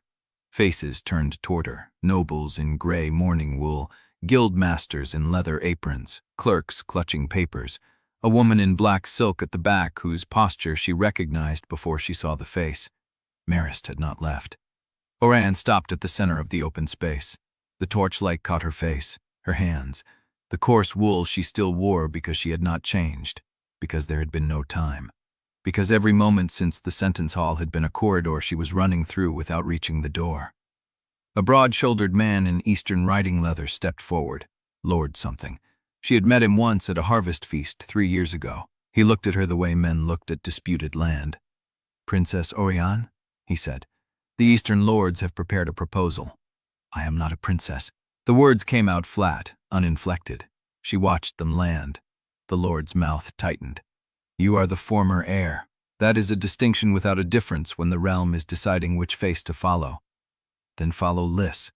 Liss Odara has no training, no foreign recognition, and no marriage contract. She has blood, which is not nothing, but blood does not pay soldiers or secure borders. You have the networks, the education, the name that foreign courts already recognize. If you marry into a consolidated house, the transition becomes a union instead of a fracture." Auriane looked at him. She counted his breaths. 3, 4, 5. His confidence had the polished edge of a speech delivered twice before, once to the carriage, once to the mirror. "Who sent you?" she asked. "The Eastern lords we gathered in the Blue Salon to—" "That is not what I asked." The lord stopped. Auriane stepped closer. The crowd pressed inward, hungry for the shape of what came next. "You arrived with a proposal prepared before you spoke to me," she said. "You have a candidate in mind. You have already calculated the price. Someone told you I would be desperate enough to accept without negotiating. Who?" The lord's jaw worked. Behind him, the woman in black silk shifted her weight. "The Queen Dowager mentioned," he said carefully, "that you might be amenable to a swift arrangement, given the circumstances." Auriane turned toward Marist. The Dowager stood motionless, her veil pinned high, her hands folded at her waist. She looked like a portrait of patience, a woman who had already won and was simply waiting for the frame to be hung. "You sent them," Auriane said. "I suggested they speak with you before the Salt Rite," Marist said. "They are practical men. They understand that a kingdom cannot function on sentiment and blood alone." "And what do you understand?" Marist's mouth curved, the smallest movement beneath the veil. "I understand that you have two choices, Auriane. You can become a solution, a marriage that consolidates the Eastern houses and gives Liss a stable throne to inherit. Or you can become a problem, a loose claimant that every faction will try to use against her. The lords are offering you the first path. I am advising you to take it." A voice cut through from the edge of the crowd. "She is not a problem." Liss stepped forward. She wore unbleached linen, no veil, no ornament. Her dark hair had been roughly pinned at the nape of her neck, and there was ash on her sleeves from the river quarter fires. She looked at Marist, then at the Eastern Lord, then at Auriane. "She is my sister," Liss said, "and she will not be priced while I have breath to say otherwise." The Eastern Lord's face reddened. "Your claim is not yet formalized. The oath mirror has not spoken. The crown has not touched a brow. You have no authority to—" "I have the blood ward," Liss said. "I have the witness of every person on that terrace. I have the weight of a kingdom that watched a woman bleed for its truth. That is authority enough to say no." She moved to stand beside Auriane. The torchlight caught both their faces, the same dogged eyes, the same straight nose, the same jawline that could belong to one woman or two. The crowd stared. The comparison was unavoidable now, no longer a secret to be discovered, but a reality to be managed. Marist's veil rippled as she exhaled. "You are making this harder than it needs to be," she said. "Good," Liss said. A murmur moved through the crowd. A woman in gray wool near the rear of the hall raised her voice. "You cannot rule together. 2 heirs mean 2 factions. 2 factions mean civil war. You are asking the kingdom to choose between you every time a decision must be made." Auriane looked at the woman. She did not know her name. She knew the argument, had rehearsed it herself in the dark hours before dawn, had felt its weight pressing against her chest like a stone. She opened her mouth to answer, and then she stopped, because the woman was not wrong. 2 heirs did mean 2 factions. The kingdom would divide, not immediately, not visibly, but in quiet rooms where names were written on sealed documents and promises were made in candlelight. But the alternative was not a solution. The alternative was erasing one of them for the comfort of the other. Auriane turned to face the crowd. "You are right," she said. 2 claimants will pull Carinthia in 2 directions. Every lord, every guild, every foreign court will calculate which of us to back, and the kingdom will become a ledger of competing interests instead of a living thing. The crowd stilled. "But you are wrong about what follows," she said, "because I am not a claimant. I surrendered that. I knelt before Liss in front of every noble who matters, and I will not take it back." She looked at Liss. "But I am not nothing, and I will not disappear." She turned back to the crowd. "The blood ward," answered Liss. "That is her legitimacy. But I carry a different kind. I carried the crown long enough to know what it costs, and I chose to set it down. That choice is also a claim, not to the throne, but to the right to speak, to stand beside my sister, to refuse the cage you are building for both of us." The hall held its breath. Auriane let the silence stretch. "Carinthia now has 2 forms of legitimacy," she said. "Blood and sacrifice. If you cannot hold both, you do not deserve either." The silence broke. Voices rose, overlapping, arguing. A woman's voice cut through the noise, high and sharp. "She is right. 2 forms of legitimacy mean 2 forms of war. A kingdom that cannot choose one will tear itself apart. And you," the woman pointed at Auriane, "are the one who will cause it." The crowd shifted. Auriane felt the temperature change, the edge of something dangerous cresting. The Eastern Lord stepped forward. "The princess speaks beautifully," he said, "but duty does not seed soldiers, and the border will not wait for sentiment to settle." He pulled a sealed dispatch from his belt. "This arrived 3 hours ago. Mourning has moved a 2nd fleet to the Delta. They are not positioning for weather. They are positioning for invasion." Auriane's breath caught. The Lord held the dispatch toward her. "So I will ask you again, former princess. Will you accept the settlement match? Or will you watch your kingdom burn for the sake of your principles?" The ring waited. Liss's hand found hers, warm and calloused, and Auriane looked at the dispatch, at the seal breaking, at the future pressing toward her with the weight of a ship full of soldiers. Chapter 79. The crowd held its breath. Auriane felt Liss's hand tightened around hers, the calluses pressing against her palm like a promise written in riverwork in labor. "I will not permit this," the Eastern Lord said. 2 claimants, 2 factions, that is not a settlement. That is a fracture waiting to happen. Mourning will not wait for you to decide which sister rules." "They are not deciding between sisters," Liss said. "They are deciding whether to invade a kingdom with 2 legitimate heirs. That is a different calculation." The Eastern Lord's face tightened. "You are young. You do not understand what foreign courts see when they look at a divided crown. I understand exactly what they see, Liss said. They see confusion. They see opportunity. They see a kingdom that cannot decide who speaks for it, and they will exploit that until we prove otherwise. She released Auriane's hand and stepped forward, placing herself between Auriane and the crowd. But I am standing here, in front of every lord, guildmaster, and foreign agent in this hall, and I am telling you that the division is already resolved. Auriane Sellwyn is my sister. She is my witness. She is the woman who knelt before me when kneeling cost her everything, and I will not be separated from her by any treaty, marriage, or threat of invasion. The words landed like stones in still water. Marist's veil rippled as she turned her head, her expression unreadable. The women in gray wool near the rear of the hall spoke again. You cannot simply declare a solution. The kingdom does not work that way. It is about to learn, Liss said. He turned to face Auriane fully, the torchlight catching the same dark eyes, the same straight nose, the same jawline that could belong to one woman or two. You told me once that you carried the legitimacy of sacrifice, Liss said. I am telling you now that I will carry the legitimacy of choice. I am choosing you, not as a rival, not as a claimant, as a sister who will stand beside me when the world tries to pull us apart. Auriane's breath caught. The crowd murmured. The Eastern Lord's hand tightened on the sealed dispatch, the seal cracking under his grip. You are making a mistake, he said. I am making a declaration, Liss said, and you will respect it, or you will leave this hall and explain to your house why you walked away from the only settlement that does not require blood. She turned back to the crowd, her voice rising. Corinthia now has two forms of legitimacy, blood and sacrifice.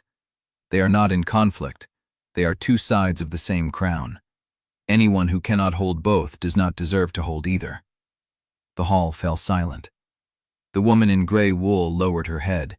Marist's veil settled, and the Eastern Lord looked at the dispatch in his hands, at the seal cracking, at the future pressing toward him with the weight of ships full of soldiers. You have bought yourself time, he said, but Mourning will not negotiate with two voices. When they demand to know who speaks for Corinthia, what will you tell them? Liss looked at Auriane. Tell them both of us. The Eastern Lord shook his head and turned away, the dispatch still clutched in his hand. The crowd began to disperse, clerks muttering, lords exchanging glances, the tension bleeding out of the room like air from a punctured sail. Auriane stood still, Liss's hand still warm in hers. I did not expect that, Auriane said. I know, Liss said. That is why I did it. A runner pushed through the dispersing crowd, his boots slapping against the stone floor. He carried a sealed message, gray wax, no sigil. From the border, he said, the northern garrison reports troop movement. Auriane's stomach tightened. She took the message, broke the seal, and read. The words blurred. Mourning's forces had crossed the northern tributary at dawn, 4 companies, moving south along the old logging road. Not a full invasion, a probe, testing the border's strength, measuring how fast Corinthia could respond. The letter was dated 2 days ago. By now the probe had either withdrawn or deepened. Is it war? Liss asked. Auriane looked up from the page. It is a question, she said, and we have until dawn to answer it. She handed the message to Liss. Liss read it in silence, her jaw tightening. We do not have a unified command, she said. The northern garrison are loyal to the old crown, not to me. They will follow orders from Valadoon, but only if they believe the orders come from a single authority. They will follow orders from both of us, Auriane said. That is the problem. 2 voices, 2 authorities. The garrison will hesitate, and hesitation kills. Auriane looked at the Eastern Lord, who had stopped at the edge of the hall, his hand still clutching the cracked dispatch. The settlement match, she said. Liss's head snapped toward her. No, I am not accepting it, but I am using it. She stepped toward the Eastern Lord. Your candidate, she said. Who is it? The lords hesitated, then spoke. Lord Vexley's second son. He is young, eager, and landless. He will take your name and produce an heir that belongs to the consolidated eastern houses. Auriane felt Liss's hand on her arm, pulling her back. Do not, Liss said. Do not trade yourself for a boarder. I am not trading myself, Auriane said. I am learning what they fear. She turned back to the Eastern Lord. Tell me, she said, which candidate makes you most afraid? The Lord's face went still. He did not answer. But the silence was louder than any name. Auriane smiled, cold and sharp. That is what I thought. She turned away, Liss still holding her arm, and walked toward the corridor where the runner they'd come from, the dispatch heavy in her hand, the future pressing toward her with the weight of ships and soldiers, and a kingdom that could not decide who spoke for it. Behind her, the Eastern Lord's voice rose. She cannot simply walk away. We have not finished. She has finished, Liss said, and so have you. She followed Auriane into the corridor, leaving the hall full of murmurs and unanswered questions. The runner was waiting, his face pale. More dispatches had arrived, he said. 3 more since dawn. The garrison commander is asking for orders, but he does not know which order to follow. Auriane glanced at Liss. Then we will give him one together. Liss nodded, and they walked toward the war room, the stone floor cold beneath their feet, the kingdom's future balanced on the edge of a single answer. Chapter 80. The war room smelled of old ink, tallow, and the river salt that crept through every crack in Valadoon's stone. Maps covered the long table, weighted at the corners with lead seals and candle stubs. The northern tributary curled across the largest sheet, a blue thread through gray parchment, and someone had marked the old logging road in charcoal. Auriane stood at the table's edge, her hands flat on the map, reading the same dispatch for the 3rd time. 4 companies. Dawn. Moving south. The runner had not moved from the doorway. His breath still came hard, chest heaving under a leather courier's vest. Any word since? Auriane asked. No, my lady. The garrison sent the dispatch and then went silent. No second rider. Liss stood across the table, braced on her palms, her dark hair still wet from the river mist that had gathered in the corridor.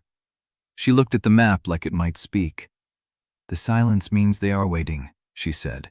They do not know which order to obey, so they obey none. Auriane nodded. The same logic that had governed every hour since the crypt. 2 authorities meant paralysis, and paralysis killed faster than any blade. We need to send a unified order, she said, signed by both of us, stamped with both seals. Liss looked up. And if the northern garrisons do not recognize my seal, then we choose which garrison commander is replaced before dawn. The words came out flat, administrative, the voice Auriane had learned from Bremer before she learned to hate his lessons. She heard it in her own mouth and did not soften it. The time for softening had passed. Liss straightened. You are already thinking like a war council. I have been thinking like one since the 3rd balcony.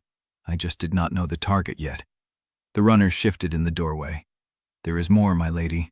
The 3 dispatches that arrived at dawn, one of them is not from the northern garrison. Auriane turned. Then from where? The runner's face went pale. From the Delta. Marnice has anchored a 3rd ship, not a merchant vessel, a warship with the flag of the Eastern Fleet. The room contracted. Liss exhaled slowly. They were testing the border with 4 companies, she said, and they already had a warship at the Delta. They were always coming, Auriane said. The fleet was not leverage for the settlement match, it was the invasion. She looked at the map again, at the northern tributary, the old logging road, the Delta where a 3rd ship now sat under Marnice colors. They had hours, maybe less. What do we have in the north? Liss asked. Auriane traced the line of the tributary with her finger. 3 garrison posts, 1 full company at the old stone bridge. The rest are scattered watchtowers with signal fires and a few dozen men. And in the city? We can raise the river guilds in 2 hours. Tofensqualpels know every channel and landing. But they are not soldiers. Liss's jaw tightened. They are now. The runner cleared his throat. My ladies, there is one more thing. The Countess of the Eastern Court sent a message. She requests an audience before the salt rite. Marist. Auriane had known the demand was coming. The Dowager had not moved from her position, had not retreated, had not even acknowledged Liss's public declaration. She had simply waited, her veil still, her hands folded, like a woman who knew the game was not over. She wants to negotiate, Auriane said. She wants to extract a price, Liss said. She always does. Then we let her extract it, but we set the terms. Liss looked at her, something shifting in her expression. You sound like you have a plan. Auriane touched the map. I have a shape, not a plan. The shape is where plans come from. The runner stepped back into the corridor, leaving them alone with the maps and the candlelight. Auriane looked at Liss. Before the salt rite, she said. We meet Marist, we learn what she wants, then we decide how much of it we can afford to give. Liss nodded. And then? Auriane looked at the dispatch, at the northern tributary, at the old logging road where 4 companies were already moving south, whether the garrisons had orders or not. Then we answer the question everyone has been waiting for. What question? Auriane met her eyes. Who speaks for Corinthia? The silence stretched, thick and heavy. Then Liss smiled, a sharp, bitter thing. We already gave that answer, both of us. And now we prove it. The war room door opened, and Edran stepped through, his bandaged ribs visible beneath his tunic, his face drawn with exhaustion and something harder. The Eastern Lord is demanding a response by the midnight bell, he said. And Marist's woman is waiting in the blue salon. She will not leave until you agree to the audience. Auriane looked at Liss. Then let us not keep her waiting. They moved toward the door, side by side, the map still spread across the table, the dispatches weighted at the corners, the kingdom's future written in charcoal and ink. Edran caught Auriane's wrist as she passed, his fingers circling her bones with a gentleness that did not match the hard set of his mouth. When this is over, he said, low enough that only she could hear. She looked at his hand on her arm, at the scar through his eyebrow, at the exhaustion carved into every line of his face. When this is over, she repeated. It was not a promise. It was a hope dressed in the shape of a promise. He released her, and they walked into the corridor together, the stone cold beneath their feet, the salt rite hours away, the war at the border already moving toward them, and no guarantee that any of them would live to see the dawn.